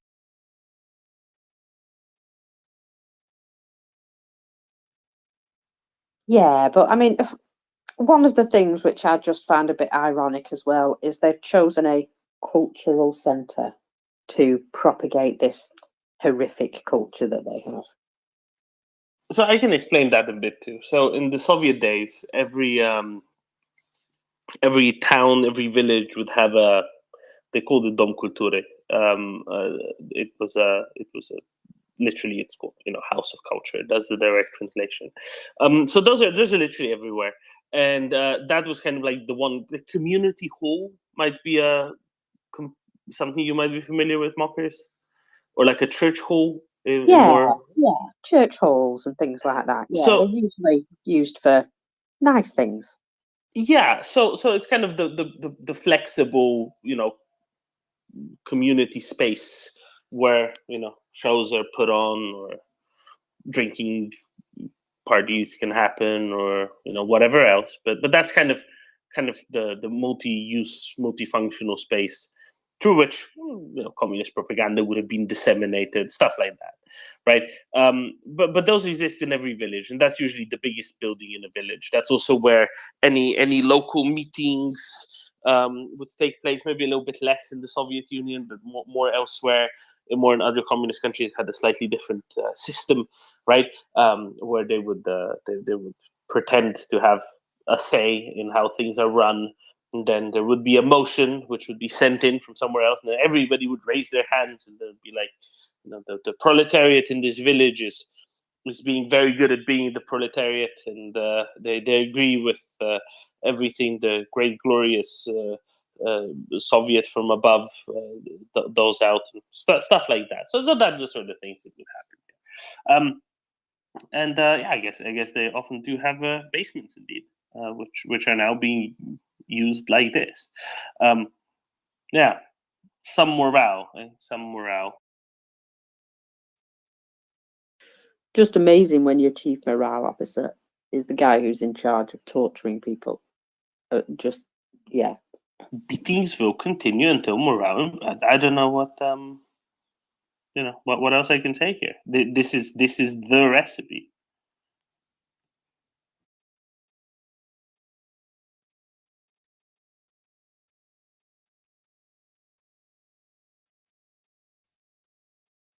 I'm trying to look for something I've been asked to talk about, and I can't figure out how to spell it. So bear with me a moment. I can help to spell it if you know how to say it. It's Volnovakha, that one. Oh, that's easy. VOLNOVAKHA. KHA. It was the H I think I was missing. So yeah, there's been a lot of strikes at this particular location of Volnovakha. Well, I'll get there eventually. That's pretty good. You're getting there, yeah. I'm getting there. Good. So I just wanted to mention that this is a place where there was a train line that Shaggy Fella was keeping a close eye on. And so I thought I would have a look and see what had actually been hit and whether it was indeed anywhere near this train line. And I don't know, is the answer. There is a long, straight, what appears to be a road at the side, so possibly not a train line. But I would imagine that train would have probably serviced these areas at some point, even if they've had to truck them there. But it's receiving an awful lot of attention, this area at the moment. And there was a really nice video of a lot of things blowing up over the last couple of days. And yes, here we go. This is what I was looking at. So this is one of the vital links along the railway from Mariupol, used to Donetsk. So it's roughly 15 kilometers from the front line, and it doesn't necessarily tell me whether there's anything happened to the train line, but let's imagine that it's very possible. When I see the train line actually being hit, Shaggy Fella, I will let you know. There you go. That was my public service for the day. Yeah, that'd be nice. I'd be a fan of that. By the way, anybody wanting to see some railway maps of Ukraine, go to the 4th tweet in the nest. There are 7 tweets in the nest, so it's 4th from either side, the middle one. You have a couple of links to maps there. One that Peter pointed me to, one that I use usually. That one's in Cyrillic, but it's great because it shows you when which train line was built, whereas the one that Peter pointed me to shows you which ones are electrified and which ones aren't. So Volnovakha is the rail junction where basically 2 railways meet. So there's a railway going from the city of Donetsk and all of those little, if you look at any map, really, you'll see a great density of railways around the cities of Donetsk and Luhansk, and Bakhmut and Sloviansk and so on. And that knot of railways there is a consequence of all the mining going on in the area, right? That's why they built so many railways. Lots of people, lots of mines, lots of people to move around, but critically lots of stuff to move around. But there's only this one solitary train line that goes from the city of Donetsk, from the area around the city of Donetsk, down to Mariupol. That goes through Volnovakha, and at Volnovakha it also splits out and it goes towards the west. So if you have stuff in Mariupol, you want to get them by rail, or stuff in the city of Donetsk, you want to get them by rail to somewhere west in occupied Ukraine, like for example towards Melitopol, you need to go through Volnovakha. There is no railway further north that goes west that Russia occupies. There isn't. That's under Ukrainian control. At Pavlograd and so on, right? That's all under Ukrainian control. And there's no railway further south because there's no coastal railway here because it didn't seem to be needed by anyone at any point. So that immediate section there from Volnovakha, right to the west of Volnovakha, that section is only about, as Mocker said, maybe 15 kilometers or so from the front line. Let me see if I can do a quick little measurement here. Yeah, 15, maybe 20 kilometers. But you know, who's counting? It's within artillery range, let alone. Let me see here. That is 18.4 kilometers. There we go, to the front lines. So it's within artillery range, let alone within HIMARS range, right? Very easy to hit, in a sense. And that rail line also goes further west and goes to Tokmak, and then it goes to Melitopol. At Tokmak, the north-south railway from Berdyansk to Tokmak and on to Palokhy joins there as well. At Tokmak intersects. There are basically two north-south railways.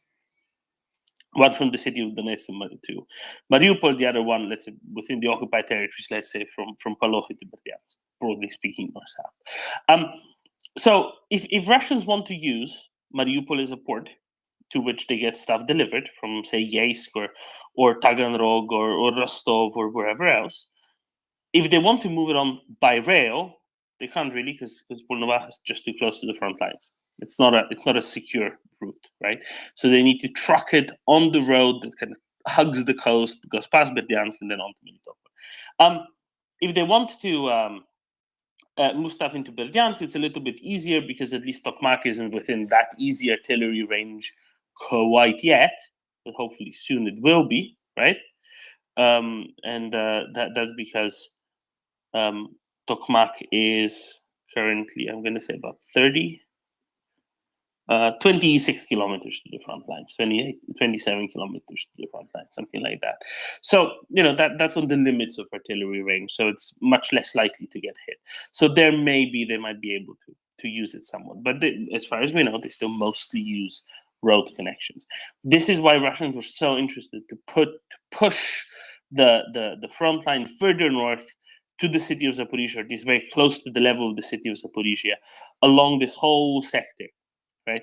Because that way, then they would have much more secure communications lines, logistics lines behind in this what the Russians call their land bridge to Crimea, right?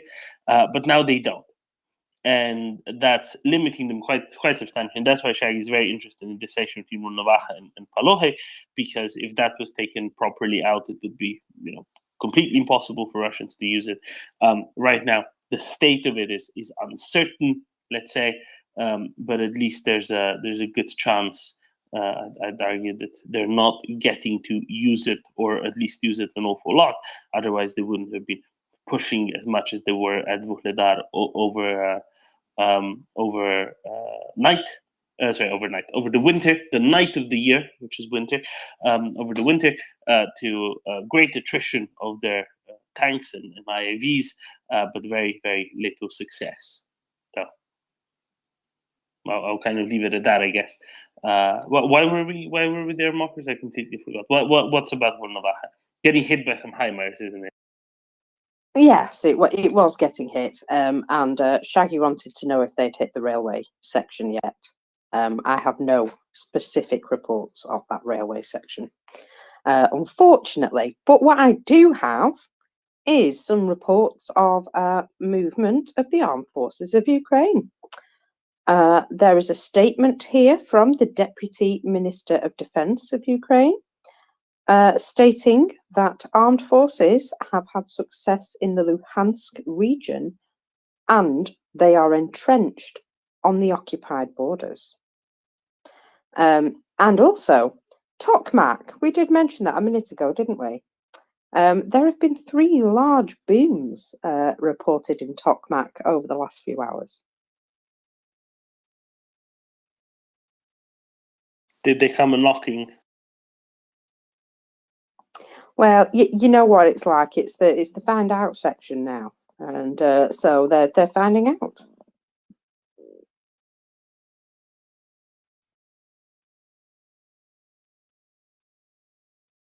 I'm very very glad for that. That sounds very good indeed.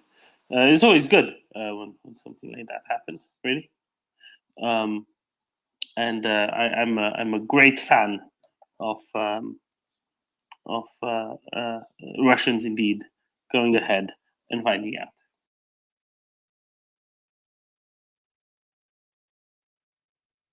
Yeah, and progress still continues towards the Tokmak direction. So it's certainly very interesting. Yeah, little bit by little bit. You know, it will take quite some time, but little bit by little bit.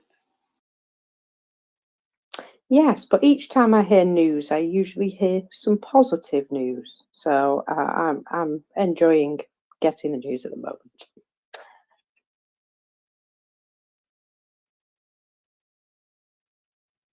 Unfortunately, I have a little bit of bad news for you. What's the bad news? That her son has been attacked again, and it would appear that a rescue worker has been killed again today. I know there was yesterday 2 people killed and 8 wounded, and there is more recent information that there has been again attacks somewhere near the reservoir of, Novakhovka, and that there are here we go. So a rescue worker has been killed as a result of Russian shelling today. 1 more has been wounded. So they're still carrying on their, reign of terror, shall we say.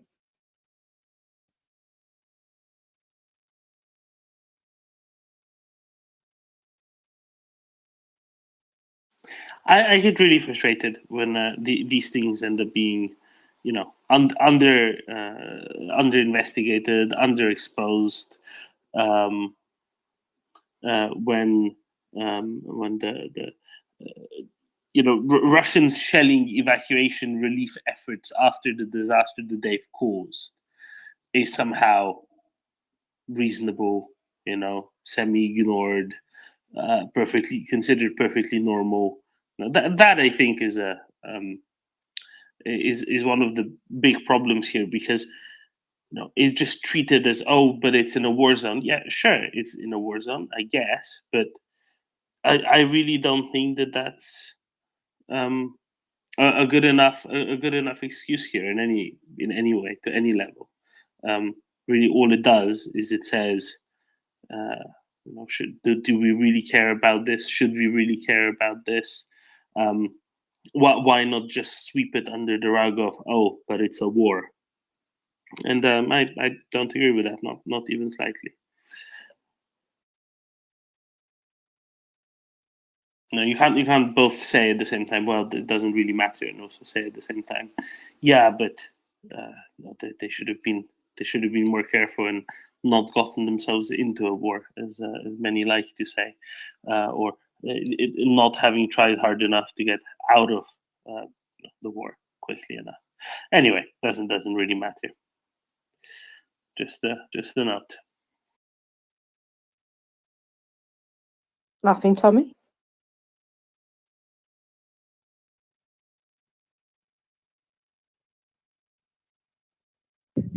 Sorry, I was on the other side of the room. So something interesting is happening because you know how Putin keeps proclaiming a higher and higher number of vehicles destroyed in the Ukrainian offensive.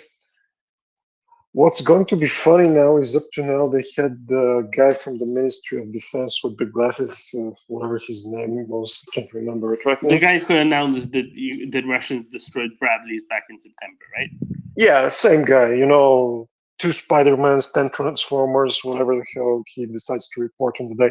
But basically, the funny thing is that the false numbers they were declaring all year since the invasion were so high that now, if you look at the Ministry of Defense's official statement as to what they've destroyed, they claim 9,000 tanks and stuff like that. So basically, the entirety of NATO armaments are under threat currently because they've destroyed almost 3/4 of tanks and stuff like that. It's insane.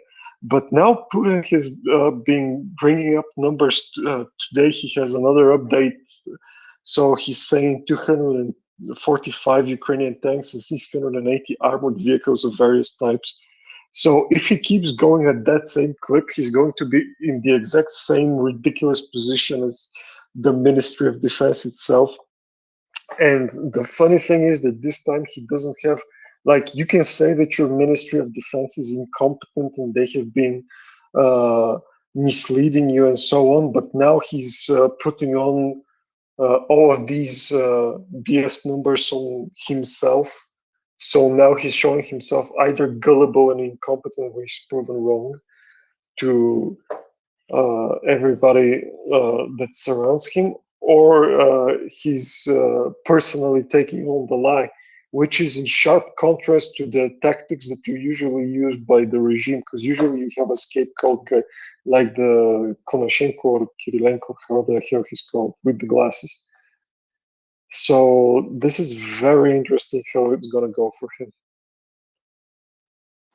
Konashenko, he's the PR guy for the MOD. Yeah, that's a very good point. No, he's a lieutenant general who's in charge of PR, which I always find very funny. But on top of that, I'd say, Laughing Tommy, I like that. I appreciate that because they need to say, you know, we've destroyed 7 billion gazillion Leopard 2s in order to then declare NATO is no longer a threat to us. So from that perspective, I'm quite happy they're inflating their numbers so much. You know, once they destroy the 2,000 HIMARS, 7,000 Leopards, 2,000 F-16s, and this is why F-16s need to get there, so the Russians can start claiming they've destroyed lots and lots and lots of them. You know, then they can stop fighting. And it just needs to be timed well with them being pushed out of most of Ukraine to also be in this. Decoding, good afternoon. Good afternoon. On this topic, maybe you discussed it, but I listened last week to a hilarious podcast by the Eastern Border guy, Kristaps something, and he was analyzing the war bloggers, the mill bloggers meeting with Putin last week, and it's an hilarious episode. It's well worth listening to. But one of the aspects of it is, so Putin repeated all of the numbers according to this guy, Comical Boris, or whatever we want to call him, that you've just named. It's Igor. Igor. It's Igor. Okay, Comical Igor. So Putin repeated verbatim. How about inane Igor? Because then it's an alliteration.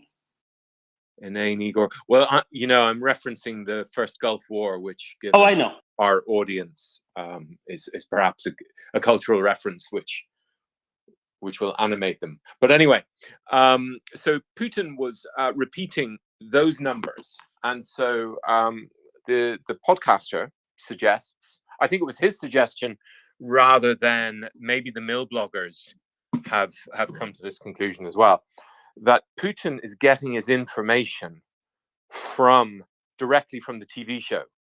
So obviously, any of us who understand how President Trump worked could find this totally plausible, that Putin is getting his numbers from comical Igor, and so basically the entire structure, power vertical, the whole funnel is funneling lie upon lie upon lie upon lie, from all the way upwards, and then all of these multiple lies are turned into content that will please the Tsar.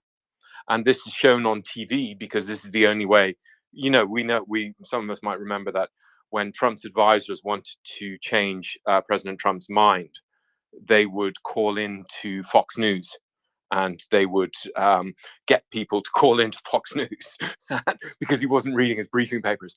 And so this has raised the intriguing possibility, which I think is quite plausible, that that's where Putin is getting his information. And I love that calculation there, that now they adding up all the tanks, it's more tanks than I've had hot dinners. So yeah, I just wanted to throw that in there. Well worth listening to that episode. The other thing while I'm on about that particular the War Bloggers conference, you've probably discussed it. Maybe you discussed it at length. Have you? We did a little bit. We actually had Christoph hang out with us for a bit and talk about it as well. But if you want to go into it, feel very free. The only thing I'll say to your theory is I think it has a little bit of a twist here, right? Because I think that it's a bit different. I don't think that Putin gets briefings from television. He gets briefings printed out on like telex paper. I think that what he uses the television for is to kind of make himself feel good, as opposed to actually gather information from. So I that's why I think that a lot of these television shows, right, like Solovyov and other geniuses, often show things that kind of sound vaguely threatening, kind of clever, very, very combative. And that's why they threaten to nuke everyone, because I think he enjoys that. It's his kind of saying, aha, see how powerful I am. I can just go and I can nuke London, Berlin, and Paris, and Washington if I want to. So I think it's more, it kind of inspires him and it makes him feel good. And then the actual briefings are basically same nonsense, but they come on paper. I don't think that he'd believe the stuff on television. I think he only believes stuff on very official paper. But yeah, that's my minor point. What do you want to talk about the mill bloggers? I'm very happy to talk about that. Well, just to be clear, what I was saying there is, and what I think Christoph was also saying, or the mill bloggers were saying, was specifically the main conduit of information between Putin and his armed forces was the nightly televised press conference of this comical Igor. And so whenever we hear Putin repeating the numbers from that adds to that hypothesis. I have no idea whether or not he watches all the other stuff. In fact, I would kind of assume he doesn't have time. I mean, who would? That stuff is just for the public. But just on the briefings, if we're trying to address the problem of, like, how can someone continue this war given what we all understand is happening and has been happening since March 2022?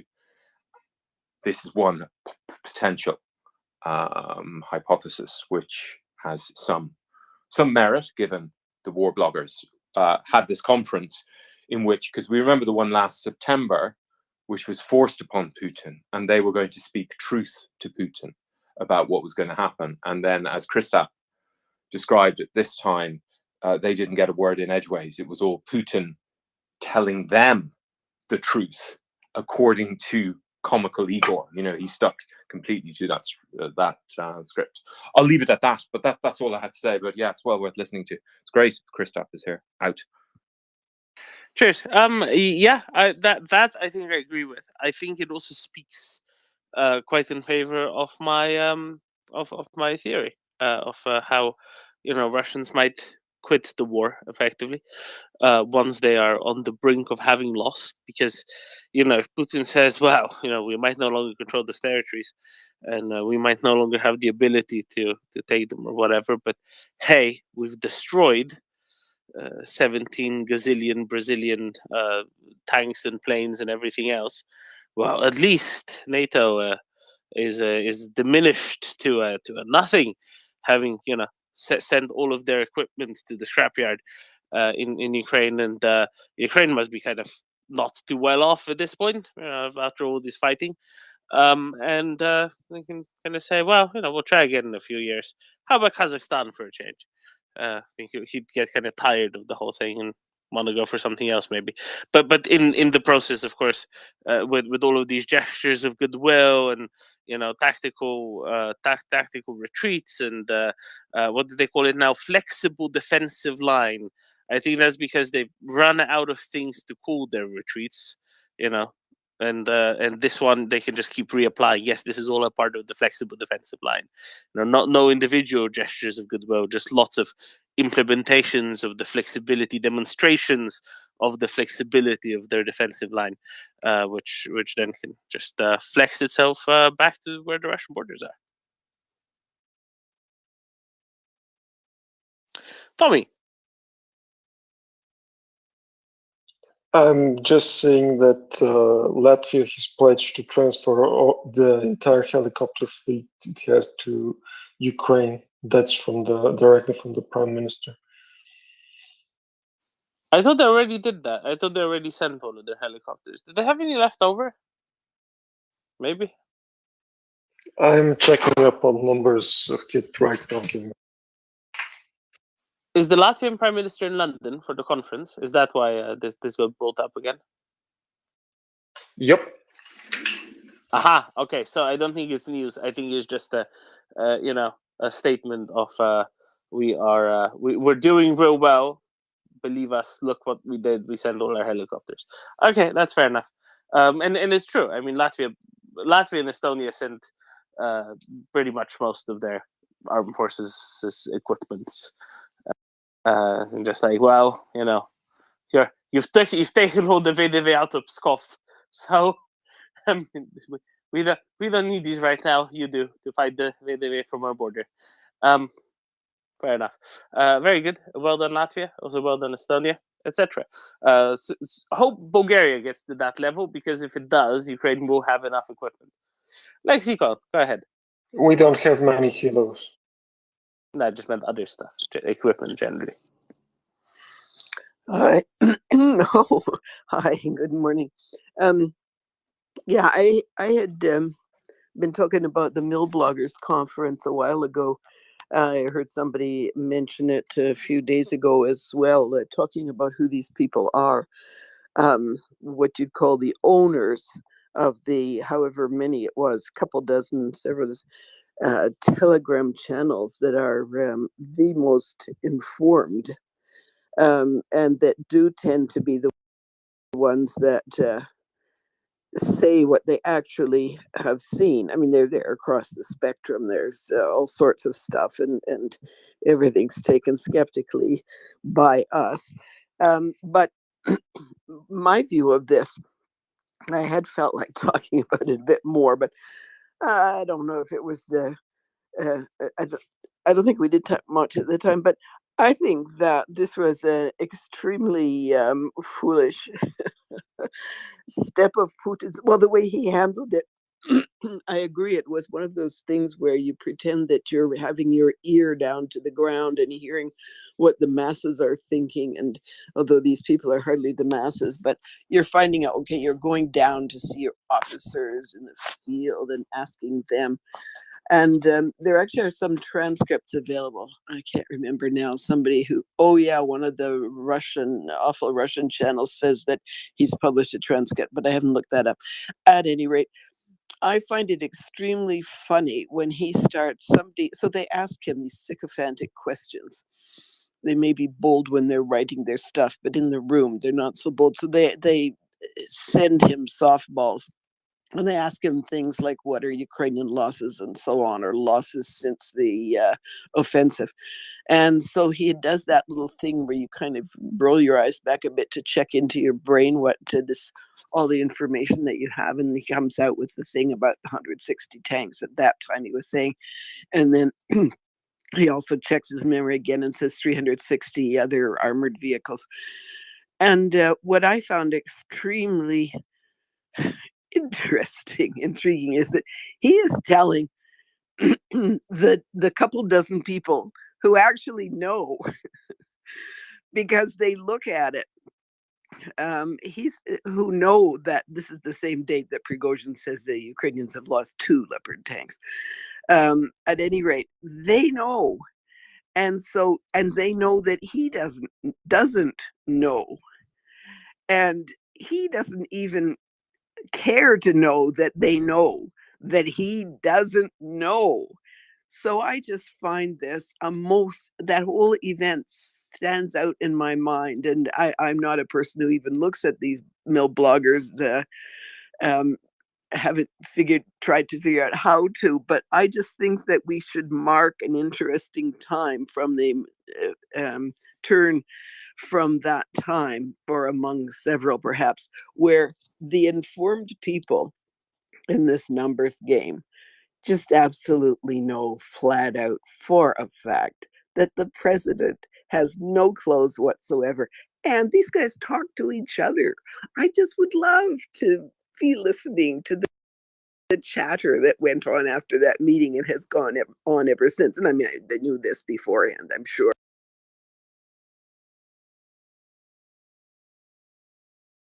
See this illustration of the man of an interesting group of people, significant group of people. So I find it really intriguing, and I just wonder if anybody else saw it that way.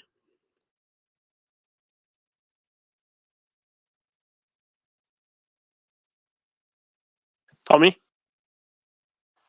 Yeah, just a quick update on numbers. So basically, I'm looking at 6 transport helicopters that are Soviet pattern. And the interesting thing is that Latvia had 2 Black Hawk helicopters and 1 on order. So I'm trying to figure out if those were included in that statement as well or not. No, they're new. They're basically the backfill. Okay, thank you.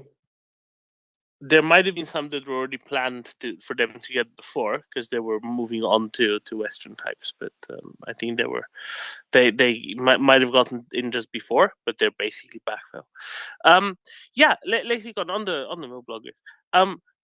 I do like your thinking. You know, that this is kind of talking to the masses. I think it's more than that. They're also kind of opinion makery types, and they're the bit of the opposition that's actually or the potential opposition. Some of them are the opposition, but just not the ones present there, because they are ideologically committed to war. Right?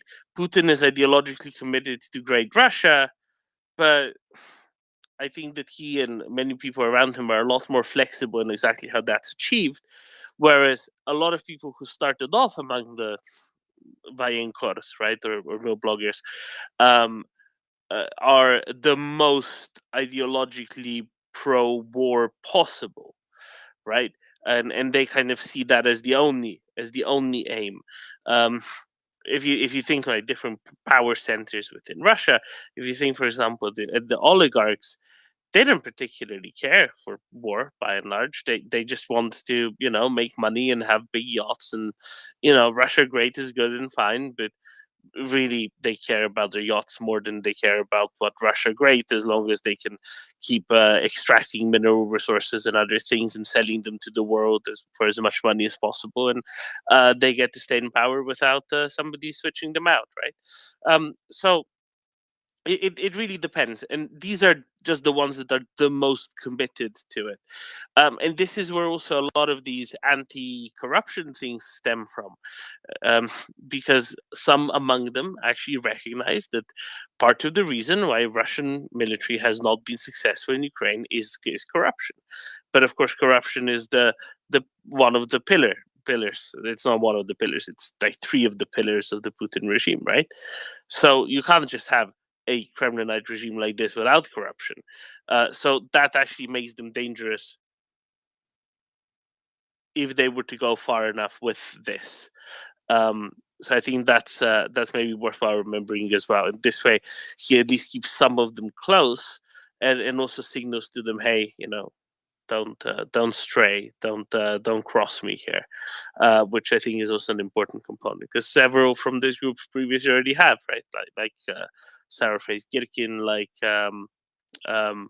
I guess Prigozhin's kind of a part of it. I know he's very different, but he ended up picking up on the same sort of baselines.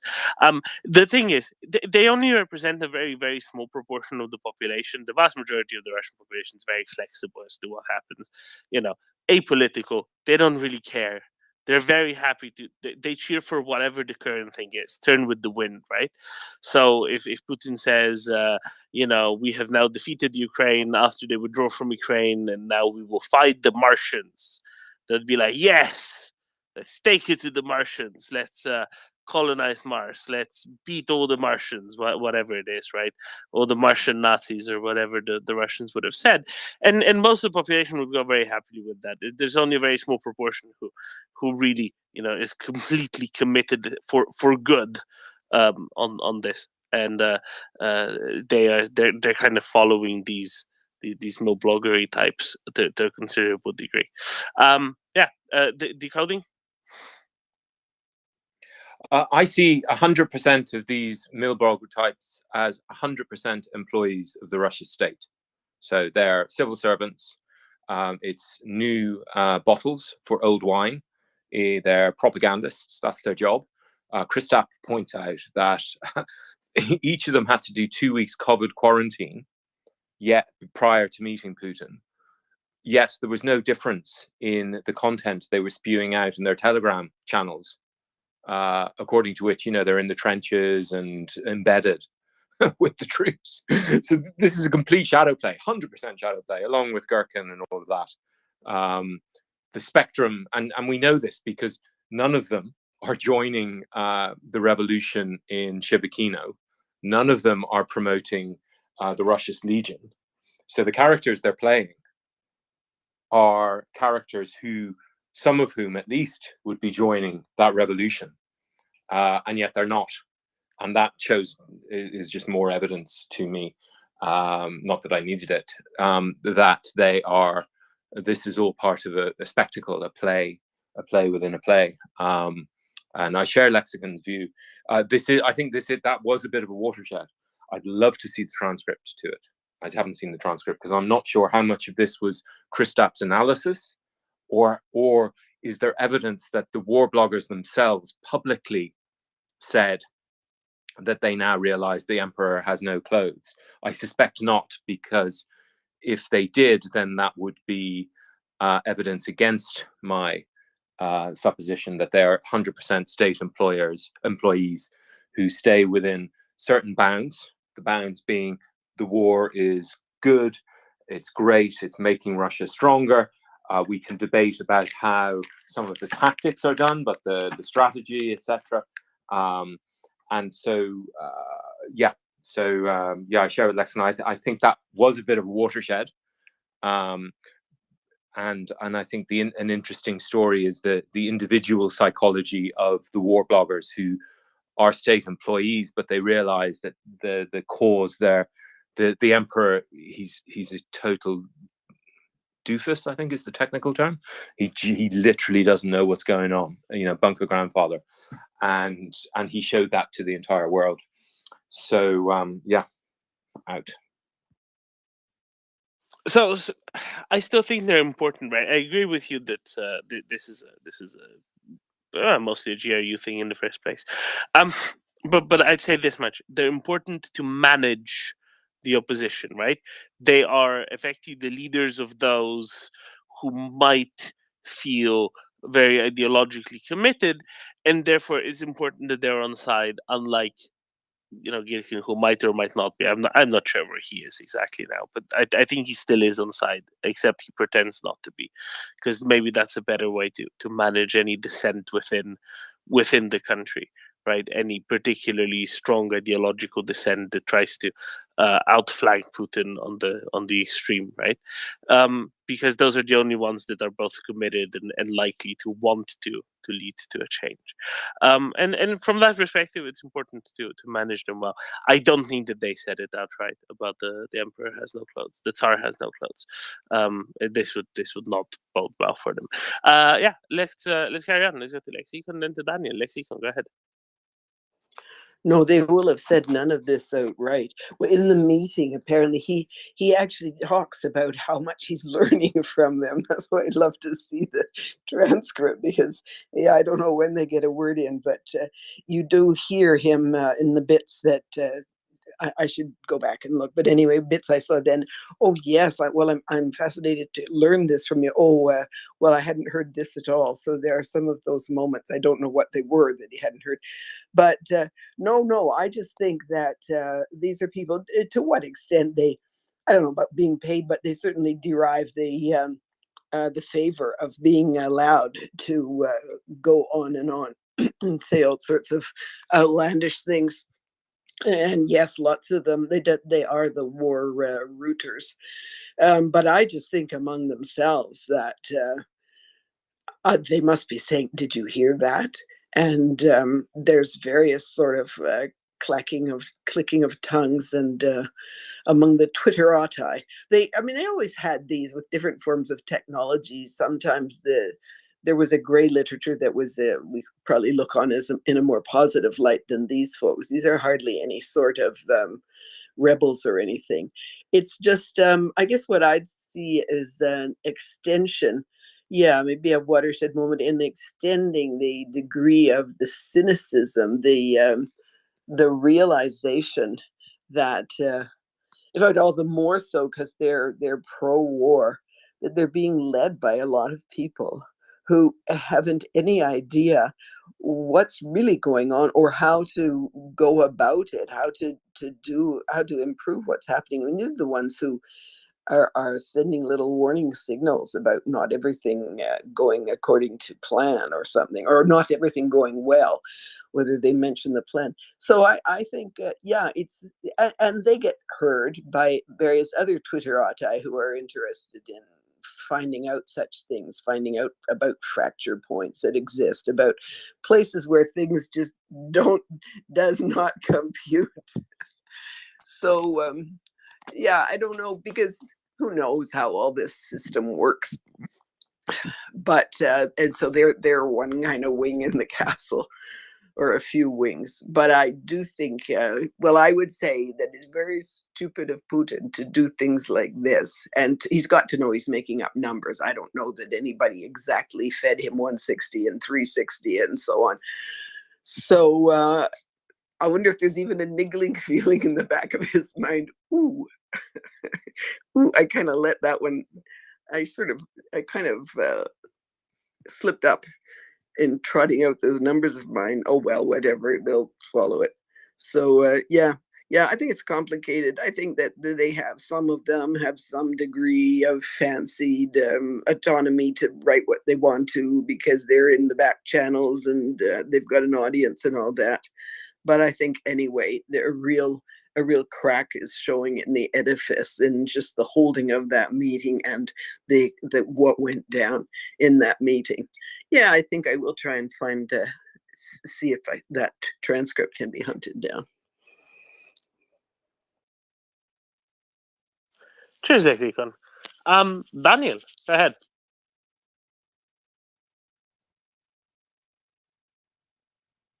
I hear about, all the Russian military bloggers, they are employee of the state. I doubt that. And I doubt they are SDR or GRU or FSB, any kind of bullshit agency. Maybe people need to make a step back and remember the Ulyanov brothers. That archetype is still in Russian culture. Doesn't matter if you are anarchist, communist, imperial tsarist, you are just a crappy dude with no income, probably You live very bad life. And you are seduced by the image, you know, you are a patriot. You are fighting for a greater good and bullshit like that. Second thing which I need to approach again and again, Putin is not smart. He's not intelligent. He's not well educated. He's a mediocre, ruthless, and I mean ruthless piece of shit. He's not something who, I don't know, have a great IQ, made something in his life. He's a loser. He was never a genius in his job. How he become very powerful? Because he act like any gangster, ruthless, cruel, and greedy, and trying to climb that pyramid of power. And when people say, "Oh, you know the numbers," I don't think he cares about the numbers. I don't think he cares about reality. I'll be a bit hard because we have older listeners. But you know, at 70s, your mind is not working like in the 30s or the 40s. I sense myself. I'm more stupid now than I was 10 years ago. Because we are human. We degrade ourselves. Imagine to be hypochondriac. Also, you work so much to become the Mayor Kate the Great, no? And at this moment, you are tired. You are not in the mood. You want to be king, not prime minister, not to deal with petty jobs like gross income, VAT, $200,000 for everyone who dies. Any one of you made a calculus. What does it mean? 200,000 from the Russian budget for 200,000 soldiers. Make a small arithmetic there. Discover it's such a big, crappy feeling for him. If he can. I doubt it. What I have my feeling of Liar Bob of Baghdad, I have a feeling is somewhere between, you know, the wolf in the bunker, Adolf the Second, you know, not the Swedish one, and frustration, a lot of frustration. Because he imagined this business will be over very fast. He will be triumphant. He will go to Berlin and make Olaf Scholz to tremble, and all his fantasies going to an end. And probably he hears that one commented negatively about special military operation. That one sold our gasoline to buy, I don't know, new hotel in Dubai and bullshit like this. Doesn't trust anyone. He doesn't care about anything. And the only thing he pissed me off is this kind of situation he can take a very, very, very, very bad move. Just because, you know, he has no hope. He has nothing in the front, you know, the future. I will live another 10 years like the dictator. He doesn't have this. He doesn't spend time with his family. Let's be fair with it. How a human being acts when he doesn't have someone who loves or who loves him. Of course, he believes in the same bullshit like all dictators. People love me. Do you think Nobody, really, nobody sent him some images from Adivka. Really, he never see anything in Adivka. He has no image about that. He doesn't understand. Belgorod was invaded by Russians. They are preparing to overthrow you. Look a bit of Abramovich. Where is Abramovich? Abramovich was the nice guy, a guy who people understand him somehow. He had even some sympathy. Where is him? He was the mediator 1 year ago. Where is he? And Abramovich is probably the only oligarch, more than Deripaska, to enter to Putin. He's invisible. Do you imagine he has a nice long conversation with Patrushev, or Patrushev will stay in a dog shitty position and listen to the great leader? Maybe, I say just maybe, something is stinging there. That's why they will fantasize about 300 tanks destroyed daily. The position, we don't have space to move. To scare someone, to get some compensation, to negotiate something, to win.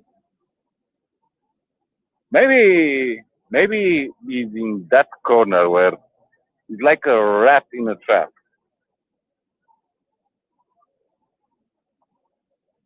I think we overestimate a bit. And forget another thing. I try to put myself in a very patriot Russian, very true believer. The guy who was a flat in Ufa, who vote all the time, the great leader, who sent few rubles at the beginning for drones, and now he's overworked 12 hours in the factory, just because, and the payment is late or never comes past 2 months. I don't think this person, this archetype, is a minority. I don't think these tensions are not propagated inside Kremlin castle. I know I was very optimistic, imagining at this moment Putin will be already shot dead. But I think he has a feeling something is approaching for him.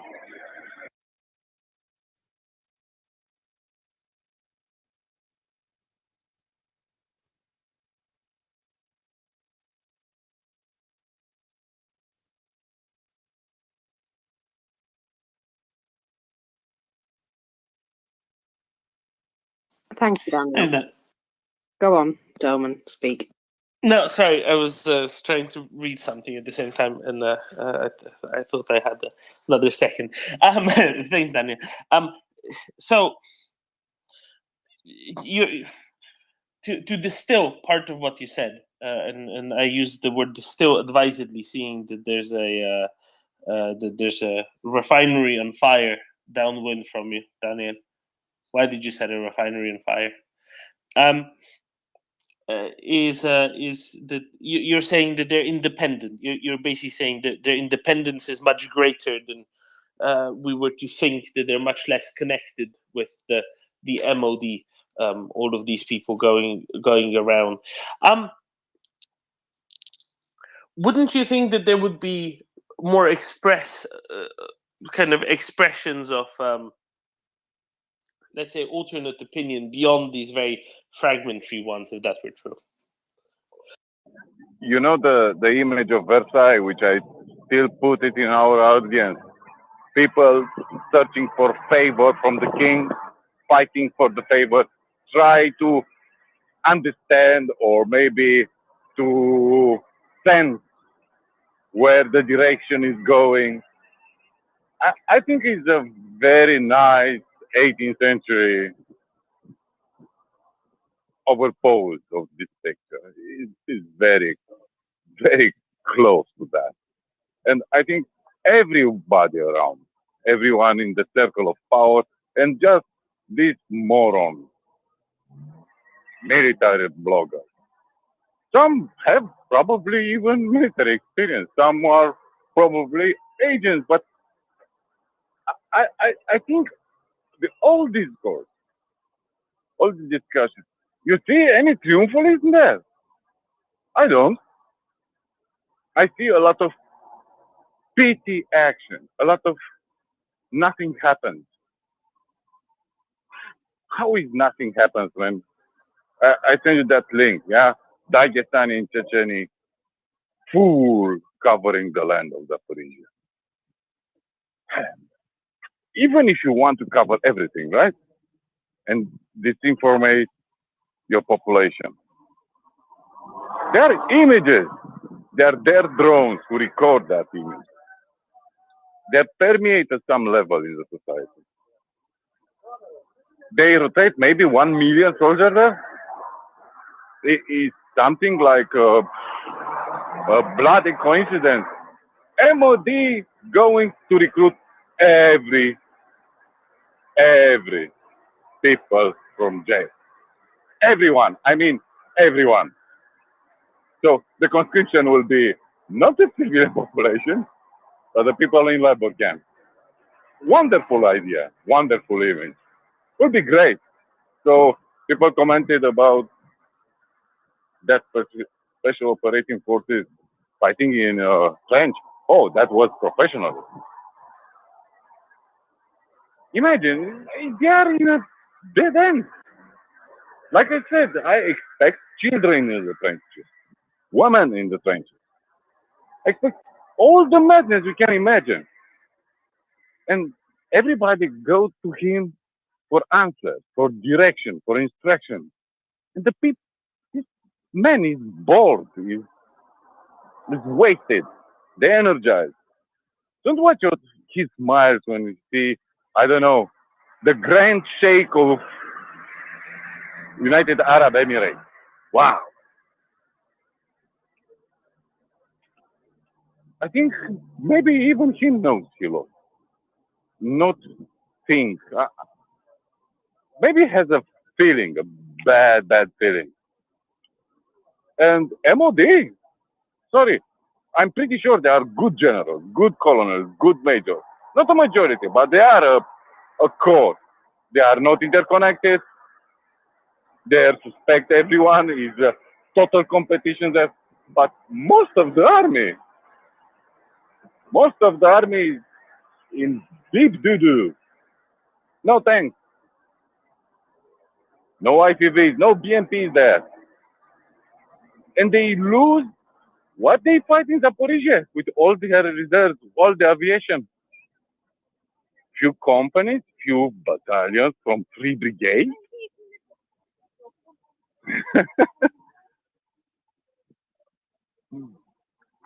Even if you are a madman, you understand when the axe is falling. And probably there are reverberations on their side, a big reverberation.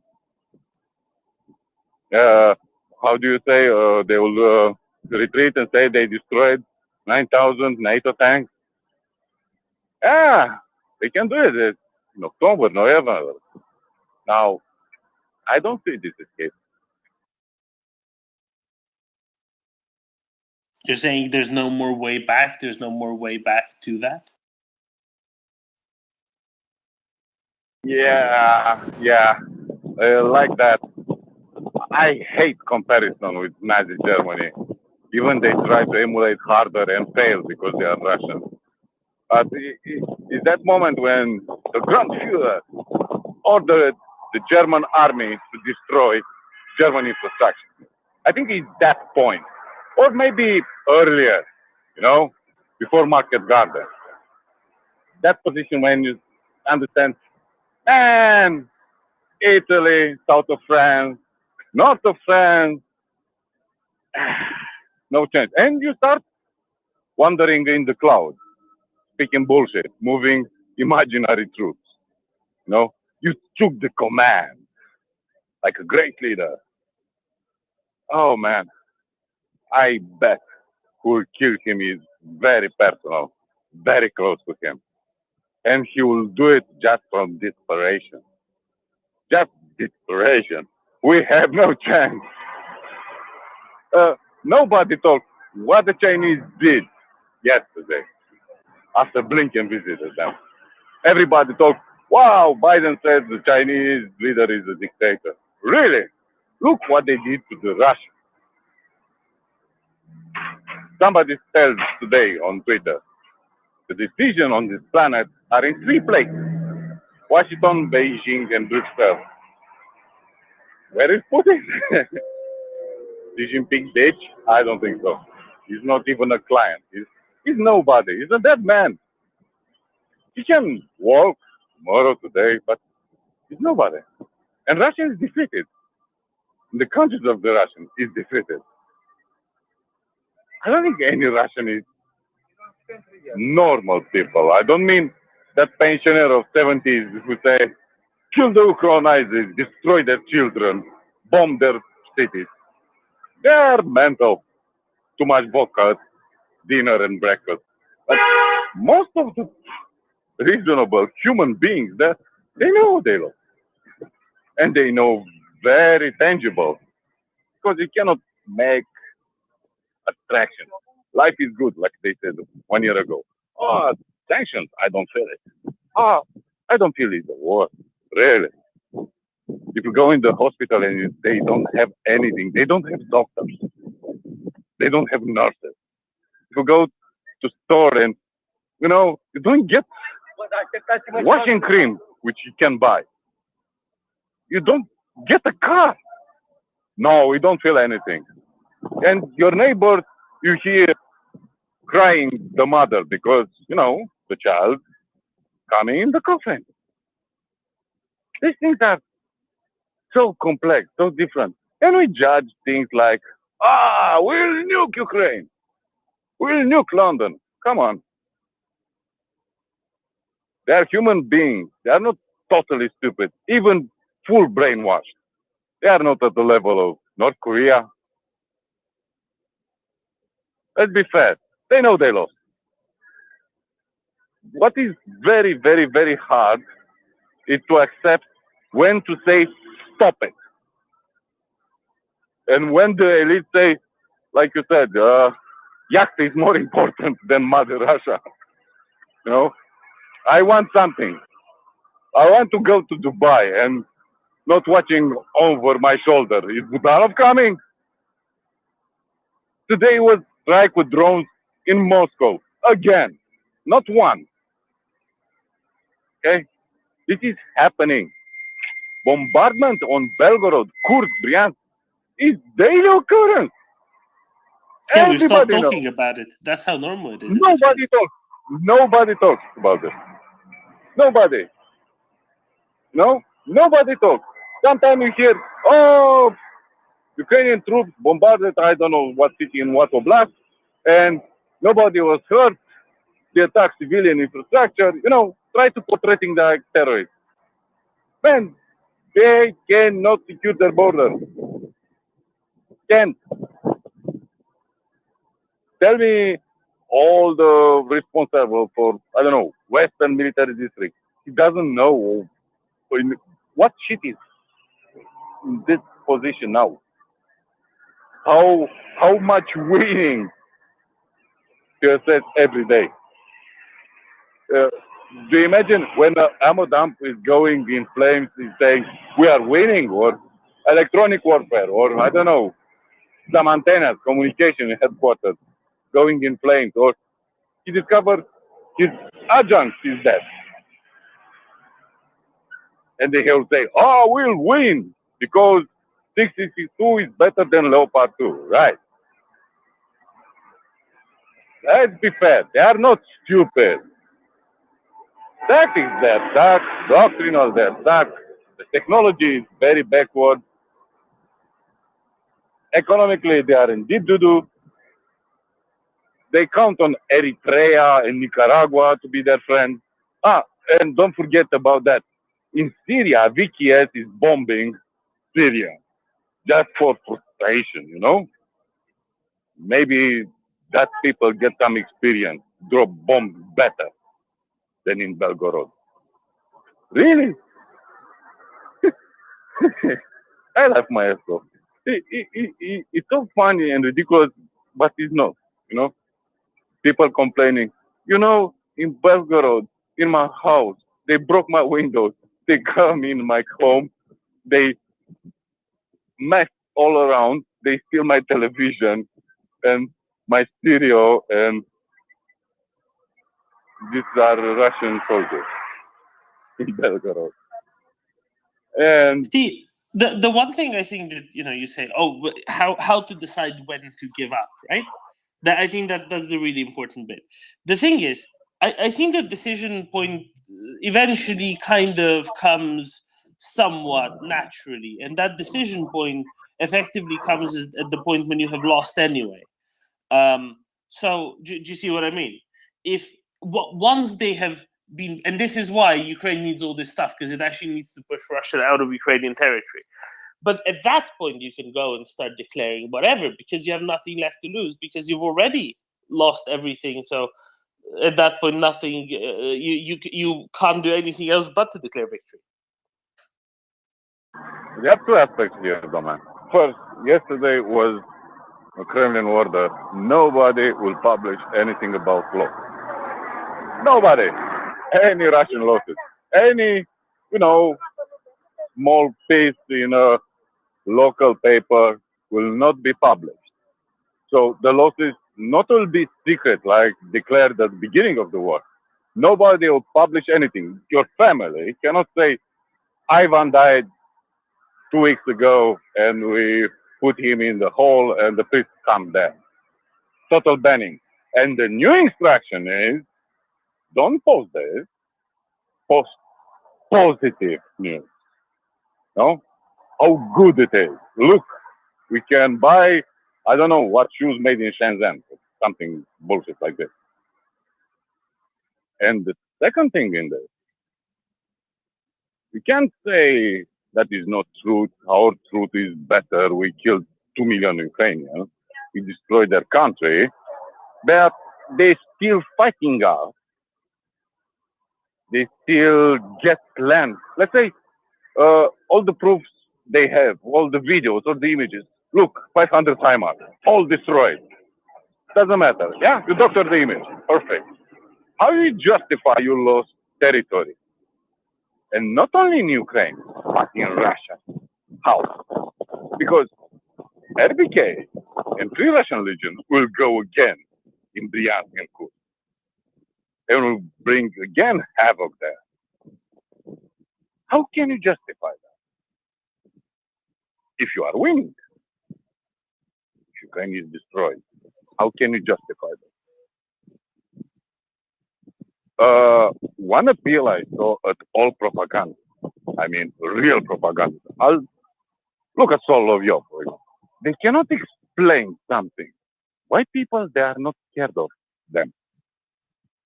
Why these corrupt Westerners, they are not scared of them? Why they are still supplying, still supporting?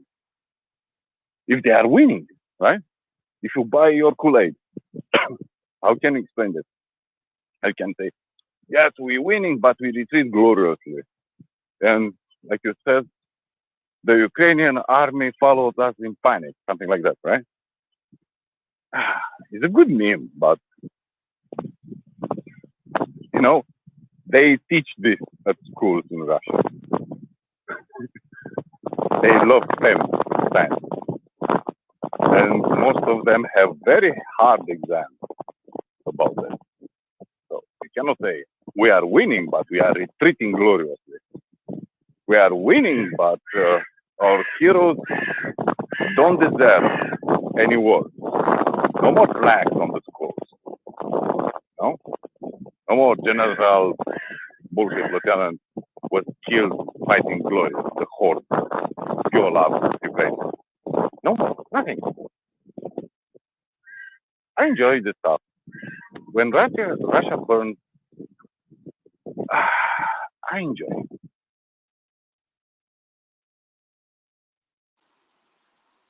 Thank you, Daniel. And now we've reached the top of the hour. Now we go from making Russia burn to how to make Russian planes burn. Latin, what have we learned over the past day about the mystery? Is it the missile? The mystery meets mystery missiles, something like that. You won't believe it's not a missile. Yeah, I'm continuing to really zoom into that picture more and more, as are others. There's quite a few people that are really breaking it down and trying to figure out what that is. And Mark, if you're listening, come up, because I know you and I were exchanging some ideas this morning.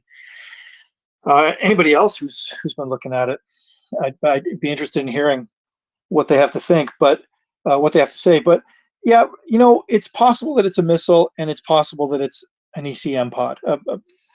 And I know that ECM pods, jamming pods, they don't get nearly as much attention as, we don't talk about them nearly as much as AMRAAM, for example, F-16s and AMRAAMs. But they can have a very important impact on the aerial battle.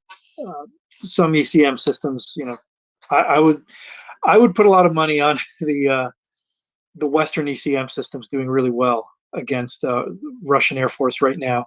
And there's not, the Ukrainians don't have any currently that we know of, or they didn't go into this stage of the conflict with any ECM equipment in their combat aircraft. So it's important if they've developed that capability. I'm looking at the picture, it's just difficult to tell. Now, speaking of AMRAAM, somebody just, and I haven't had a chance to look into the sources, but apparently this is just happening recently. I think some of the information is starting to come out about the latest American aid package, and apparently it includes AMRAAM. I don't know if anybody else has seen that. I've not seen anything about the new aid package that's supposed to be announced today, but one of the things that happened yesterday is that the US is ordering $1 billion worth of AMRAAM missiles. But that is a bigger procurement thing, and that's not just for Ukraine, that's a bigger procurement thing. And it's basically contracting whomever makes them, Raytheon, Lockheed Martin, I forget who makes what, to make $1.1 billion worth of them. And of course, many of these will end up in Ukraine in various NASAM systems, possibly also in air-to-air, right? But just the general note there that this isn't all straightforward, and it's not saying here's the $1 billion worth of AMRAAMs, because that's not what that is. It was previously excluded from the bill, and now it got included finally yesterday. Okay, yeah, it's one of those mornings. There's a ton of bits of information, so I got that one wrong. But hopefully some of them will make their way to. Well, yeah, I mean that's the other factor, isn't it? Is the numbers that they need for ground launch, which is very useful as well. Really important thing. So, but as far as the image that we've been looking at since yesterday, and I think that we shouldn't come to any conclusions on the video from Monday, the cockpit video, and the image from yesterday being necessarily the same aircraft. That could be different aircraft. It could be different days that it was. I'm not sure. You can tell from the cockpit video. You can see that there's some recognition markings. In other words, the Ukrainian national colors have been painted onto the leading edge of the MiG-29. We've seen that before, and a lot of their aircraft they do that for obvious reasons, for recognition in combat. And I couldn't really tell because the sun is behind the aircraft and the camera's looking back. I couldn't really tell if it was one of the older aircraft, older scheme. The reason that's significant is because on the wider shot we do see that it has a white radome, a white nose, which indicates it's one of the older aircraft. Although the aircraft they had in service on 24 February had that pixelated camouflage. Those were all the aircraft. Some of them were upgraded, well, slight upgrading, but anyways, those are all the ones that had gone through recent overhauls and had been standardized in that scheme. So when we see the ones that are in slightly different colors, I'm pretty sure those were aircraft that were stored, and they're definitely not the Polish or Slovakian MiG-29s. But I think sometimes with OSINT, it's not just what we see, but what we're not seeing. And when it comes to Ukraine's MiG-29s, I think what's interesting is that we have never seen an image of one of the Polish aircraft. They have a very distinctive color scheme. If assuming they weren't repainted in Ukraine, they would be very easy to pick out even from a distance. But I'm not saying necessarily that it means that anything was added to them, or that there would be something visually that right away would tell you, oh, there's been a change made to those aircraft. We don't know that, but all I'm saying is that we haven't seen them. We've seen some images of early delivery images of the Slovakian MiG-29s, and we were able to confirm, okay, it doesn't look like anything's been done to them. They're just stock 29s. But the Polish ones, we haven't seen anything. And that makes me wonder, could there be something there, something that's been done to them that would be interesting? Okay, so what's more complicated? You said ECM pod. Can you explain what an ECM pod is? For it's not for me, obviously. It's for others who might not be as aware. That was a joke. I didn't really know what an ECM pod is. Latin, electronic something countermeasures. Well, what does that do? Does it like prevent something from keying onto you when a missile comes after you, or what does it do?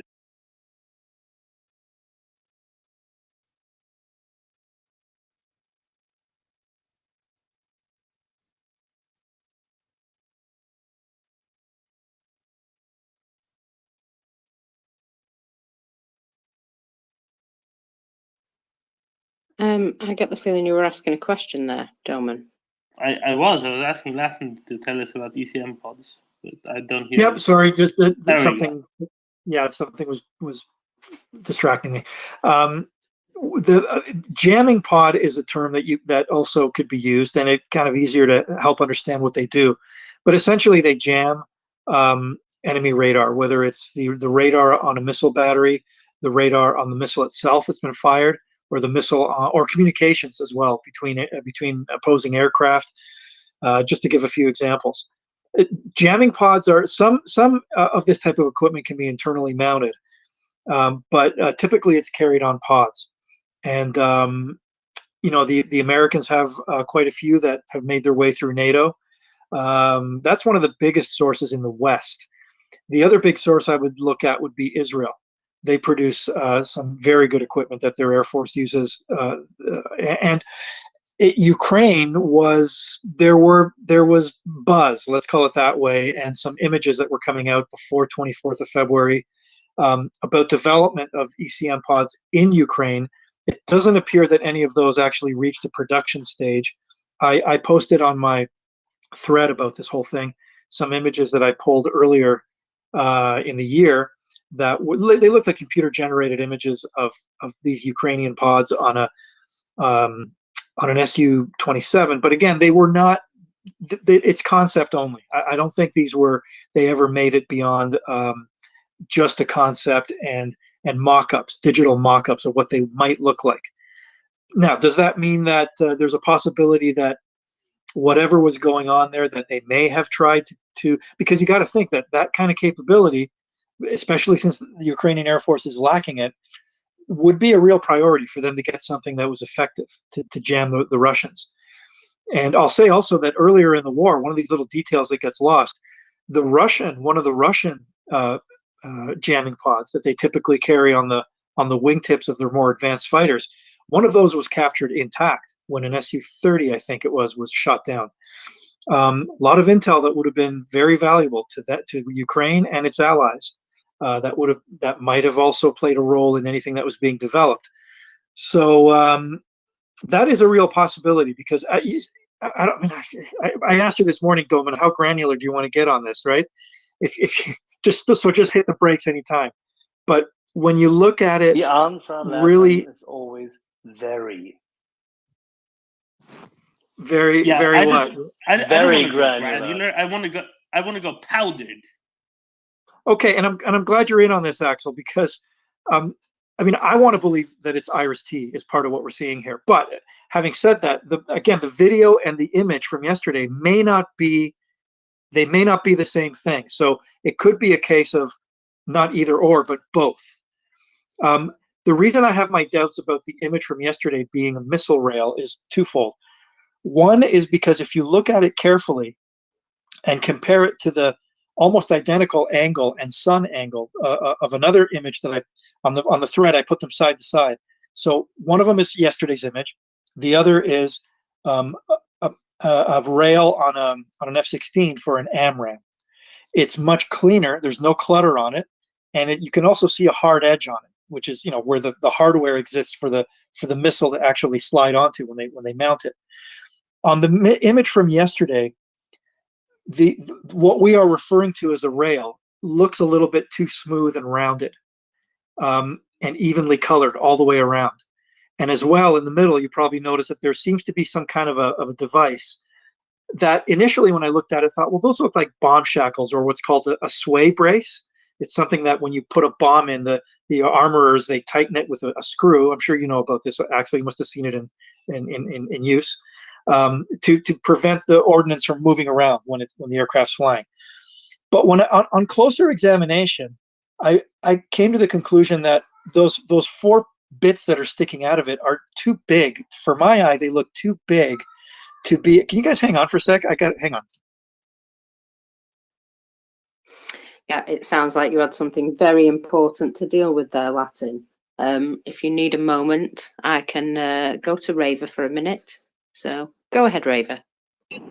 Yeah, so I'm not familiar with the images that he's talking about, but I am gonna at least potentially dump his ointment into a jar of flies.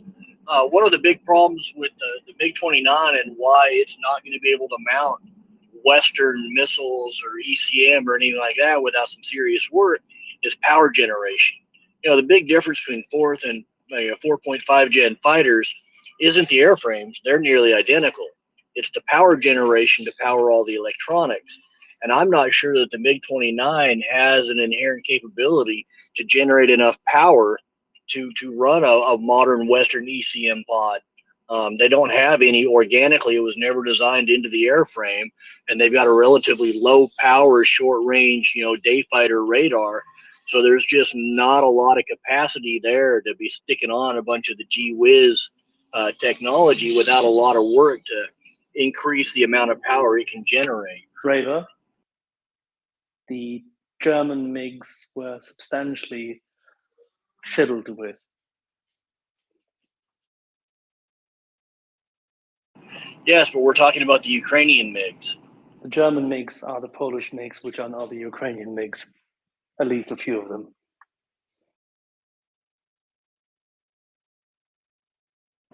Okay, so that answers questions for a few, but what about the Slovakian MiGs? And then there's the Ukraine's organic pre-war MiGs. I can't judge the Slovakian. Yeah, I'm just saying that a base model MiG-29 does not have the excess power generation to power all of the whiz-bang gadgets that would be needed to make it a 4.5 gen fighter.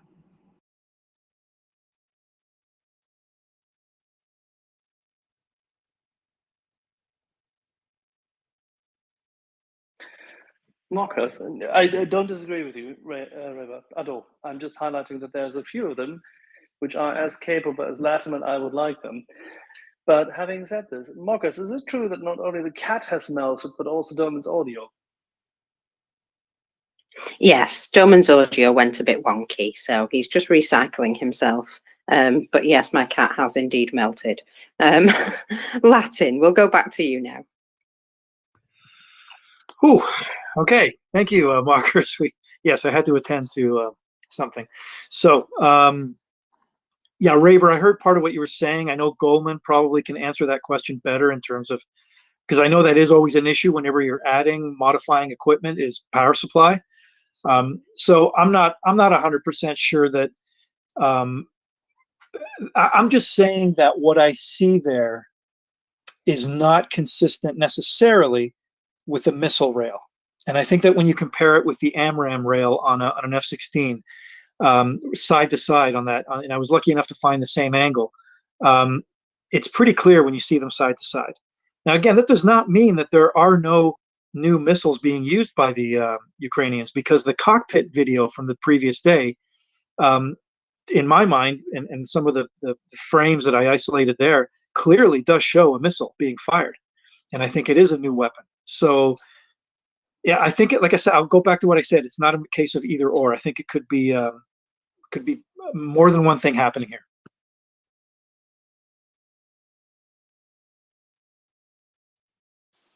Excellent.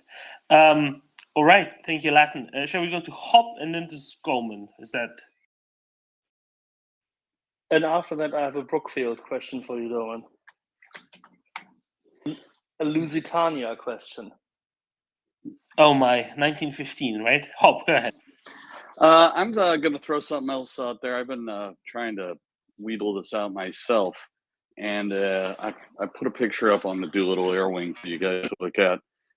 If you look at the ALE 50 Toad, which we know is already in theater because one has been found, Toad decoy. If you look at that rail, it could easily be that rail that we see in the shot from underneath the MiG-29. And as far as the power generation for that, you don't have to put them on everything. You just have to put them on the ones that are capable of generating the nice clean power that you need that would come off Western generators. So I posted that up there for you guys to take a peek at in the Air Wing signal. Let me know what you guys think, but it might fit the bill, and that would be something you would want to pixelate also, although obviously it's not launched. It checks a couple of the blocks. I'm interested in what you guys think. Take a look at that picture.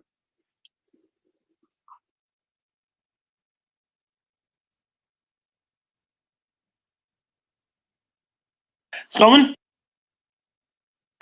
Yeah, a couple things. Yeah, to answer Hop, I think you may be onto something there. It does.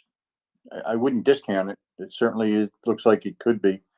And just kind of to answer Raver, yeah, power is an issue, but remember, you don't need jamming pods on all aircraft, right? You fly in pairs. One can be jamming while the other is doing the targeting work, right? So if you fly in pairs, all the aircraft don't need to be jamming capable, right? So that's typically how you would deploy them anyway. But yeah, so I did want to get onto a separate subject, but separate but related, I guess. I guess it was reported that there's a German company that's providing 15 systems called AMPS to Ukraine for putting onto their aircraft. And as I study the system, if it's their highest end system, it's exactly what Ukraine helicopters need. It kind of replaces some of the stuff that they have. It gives them missile warning. It gives them automatic flare chaff kind of dispensing. It gives them radar warning. But most important to me is if they get the one system, the one high-end system, it has a Durkheim jamming pod on it. And those that don't know what a Durkheim is, it's a laser-based system that actually, the missile warning system senses a missile launch, and then Durkheim has a laser head that slews to the missile, the IR guided missile manpad. It actually blinds it by pulsing a laser right into the seeker. So that type of system is being put on all U.S. helicopters to defeat the manpad threat at the line. And usually, most, at least Western helicopters, have two jamming pods, one on each side of the aircraft, and and it senses it, and then confuses the IR guided manpad by essentially lasing it right in its eye and pulsing.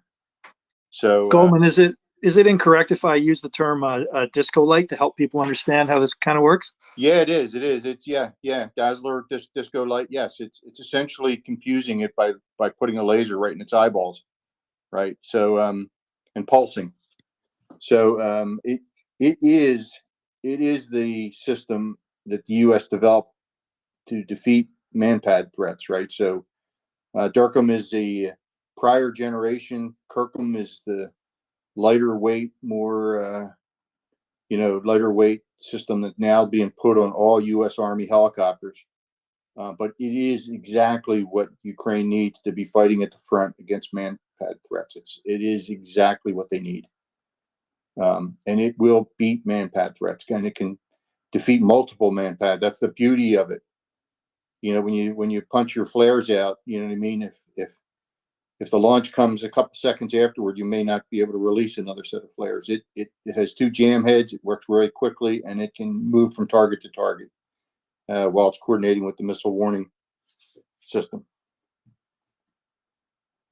So if this is a really good thing, eventually they will need this. Yeah, that sounds all good and fine. Quick thing, if I may, just briefly, Hop, the image you sent, possible, but what kind of, is there a tip cover? Because the photo you showed is as if they had removed the front tip of this.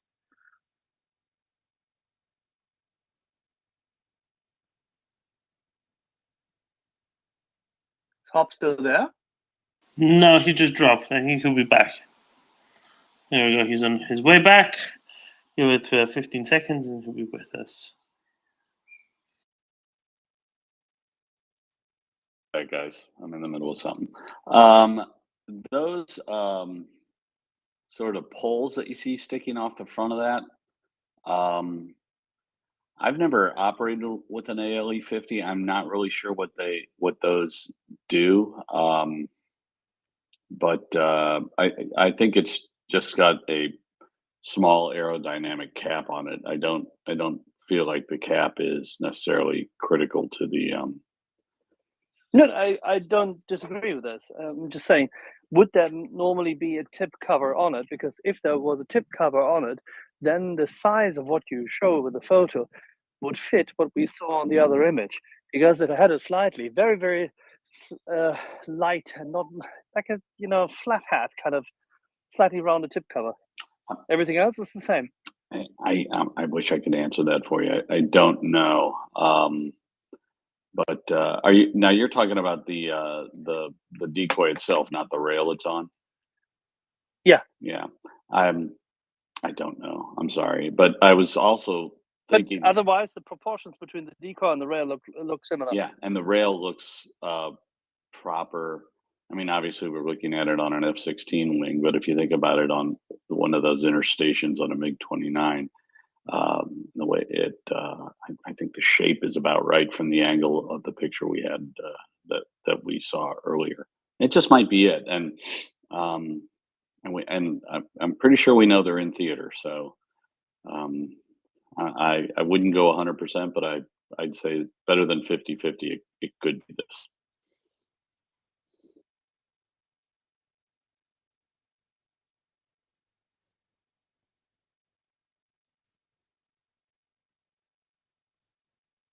Nothing.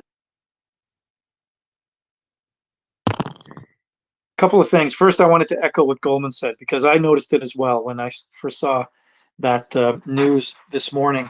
I thought that was really significant. And also, Goldman, if I got it right, I think that this system also. I was just looking quickly over the write-up that the manufacturer has online, and I was kind of looking to see if there was components, self-defense components that they were including in this. But also it appears that it would also include a system to coordinate, integrate whatever defensive systems they have. In other words, as I understand it, the way they do it now is, and there's a lot of ad hoc, right? There's a lot of different flare systems, for example, that you see that have been literally strapped onto these Ukrainian Army helicopters. And I think part of what would be happening here is the integration of all that gear. So it's not just, I think the way they're doing it now is manually.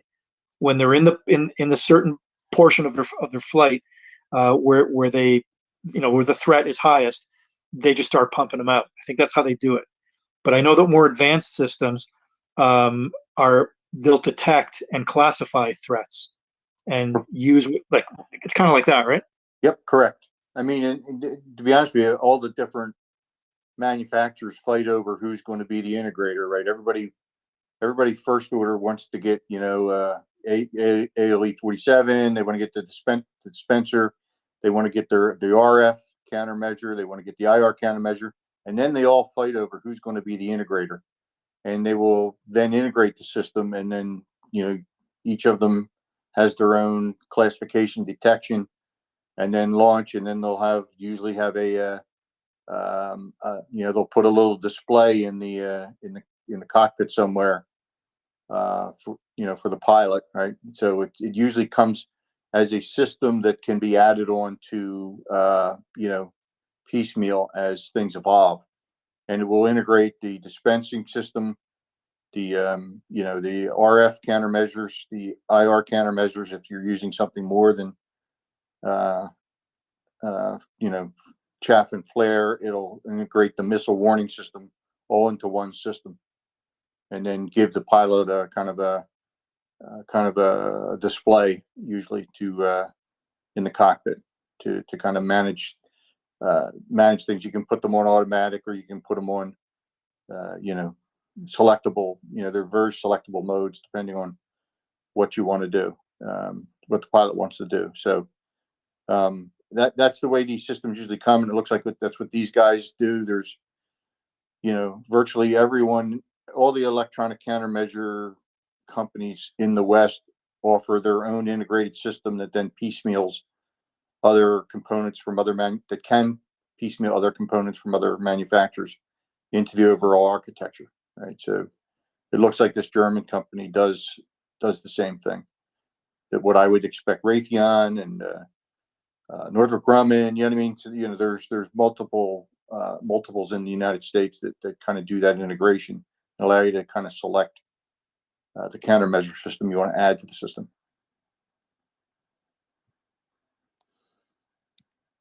Latin? Okay, so just to help people out who may be lost with some of the terminology, this is about survivability.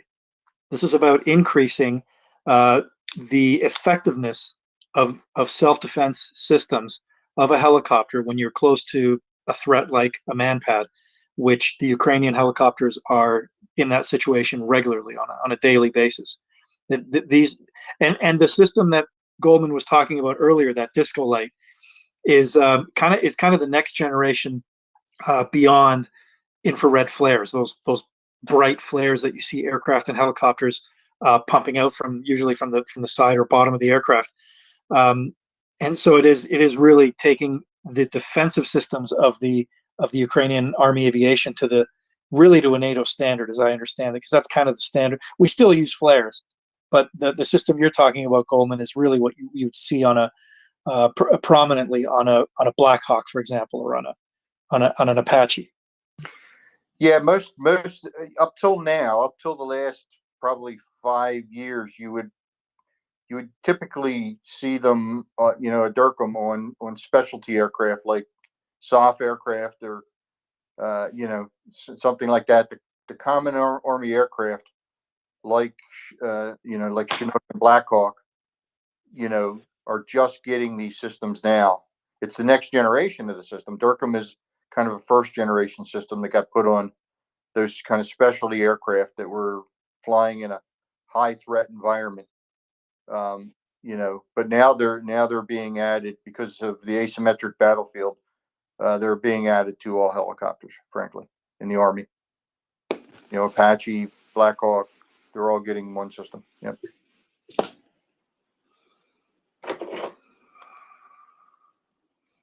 Latin, is that you crashing boxes?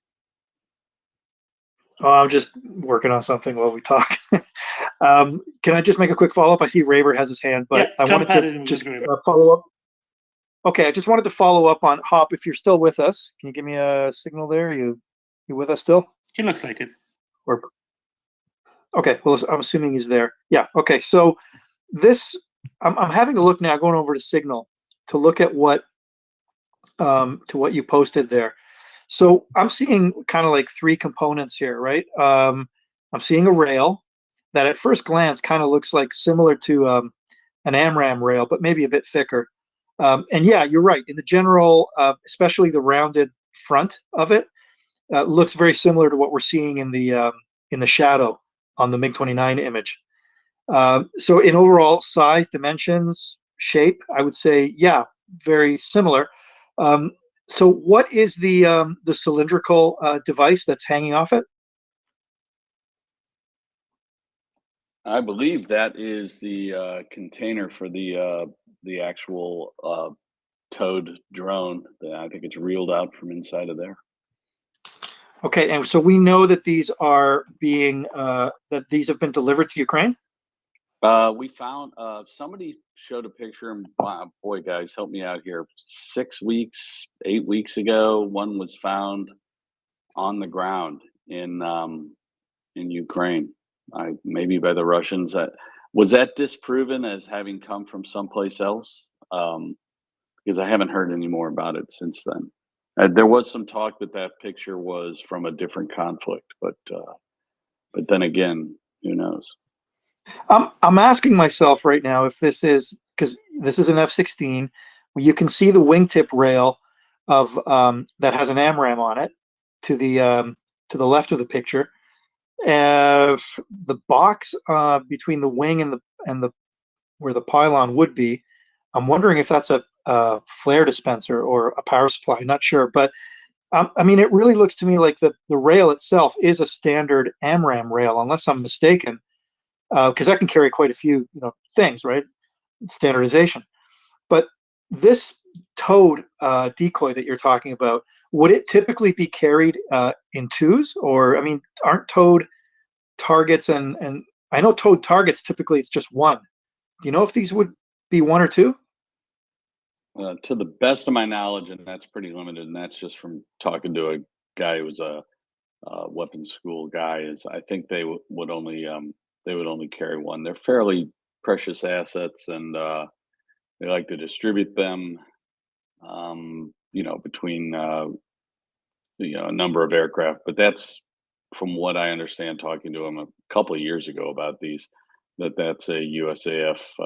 That was their policy for use back in some of the conflicts that had a little where there was some ground air threat. Okay.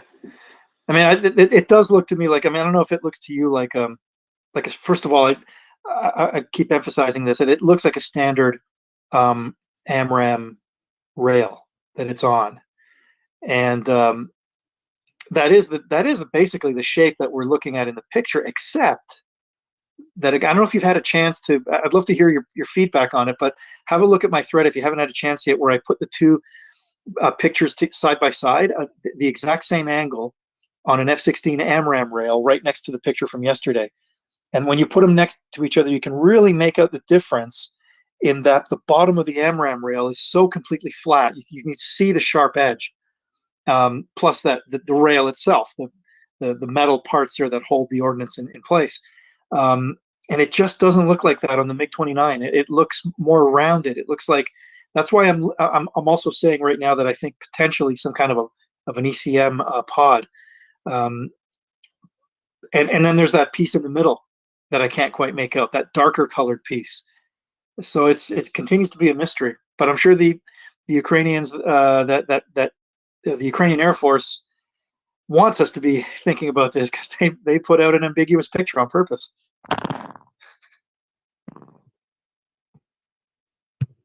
I'll take a look at your thread. I'm sorry, I kind of just haven't gotten to it. And then when I'm looking at the upper part of the picture I put on Signal, it just doesn't look like a flare dispenser. It looks like almost a modular box with a handle on it and everything else. I'm sorry we're talking about this in front of everybody who doesn't have access to the picture. If the moderators want to throw it up there, I've put Latten's thread, and if Latten wants to just pin it to the bottom of his thread. I'll send you, Roman. I'm going to send you the image. No, Latten, tweet it out at the bottom of your thread, because the thread's already in the nest, and people can just scroll to the bottom of it. Yeah, I'll do that right now. Anyway, that's a good idea, Roman, by the way. Yeah, we're so proud of you. Keep going up.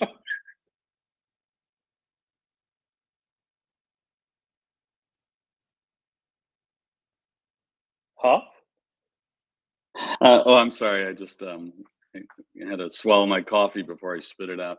I'll look at that stuff, Latin, and let you know. But you might be right that this is a combination tote array or a power source for the array, or some kind of a drive unit. It doesn't seem to be directly connected. It also doesn't look like it looks like something that gets pulled out. I don't know. Somebody out there will know if it's a flare dispenser, but it doesn't have the traditional openings that a flare dispenser would have. So makes me think maybe not. By the way, Hop, now I have it. Hold your coffee. So everybody's seeing how we make sausage in the back channel. This was Axel, aren't you? It was the first Seinfeld moment since we started this. Axel, aren't you glad that you okayed this going into the weeds bit? Because we're there now. Hey, as Doman told you, powder, not granular, powder. Exactly. You know, keep that bull mill running.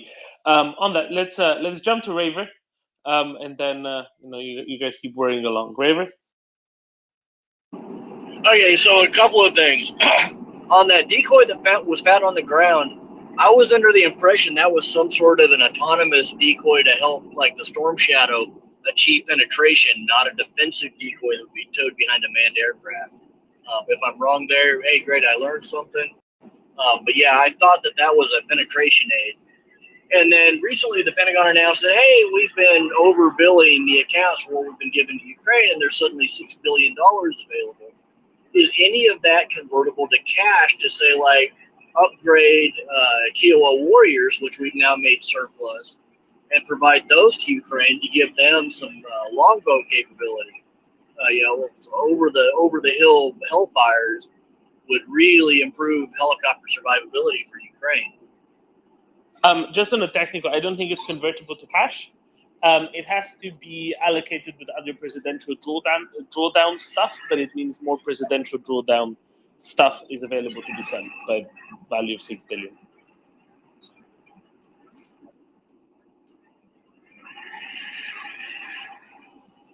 And others will have to answer the stuff on the decoys because I don't know.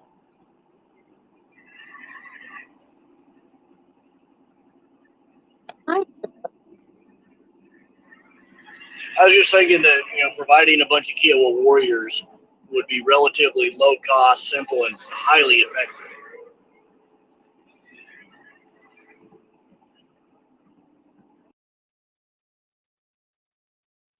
May well be. I've got a question, Doman. Yes. I've got a question about Latvian helicopters. How many are they giving? Because they've said we're giving our entire fleet to Ukraine. Do we know how many that is? I think it was about 10 before Latin. No, Latvia? I'd be surprised if they had 3. They had they're exactly very small. 2. The Baltic air forces are very small. Yeah, it's just, declaration of, we're giving our entire fleet. Well, that's amazing. But if your entire fleet is only 2, then, yeah, that's great. But, it doesn't really go a very long way. Well, I mean, it's symbolic, obviously, and it's nobody's faulting we all know that the Baltic states have more than pulled their weight. I'm sure the aircraft are well maintained. They are making the transition, pretty much all of those 3 countries, to fully Western equipment now in their small air forces. But I mean, the Ukrainians will put it to good use. They're essentially the same types that they fly. It's not, what I mean, Walkers? Like it's symbolic, and at the same time, it's not useless either. They are. I'm not saying you're saying that, but I've checked. Sorry, but Latvia had at least 6. 2 Mi-2s and 4 They had Mi-17s. 2 left. They had 2 left to give now.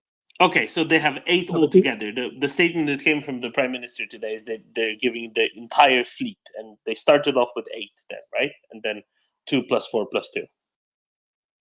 But and remember, Axel, Doman, the Mi-2 is really a different category that we haven't seen much of them in this conflict. Even though Ukraine does have them, They're really effectively really only training helicopters. If they have been using them for anything else, we've seen zero indication of them being active. There was one captured early in the war, but they're quite old and of limited use, I think. But these, it's always the larger ones, the Mi-8s, Mi-17. Those are the ones that plug and play. The Ukrainians know what to do with them right away. They can put them into use ASAP.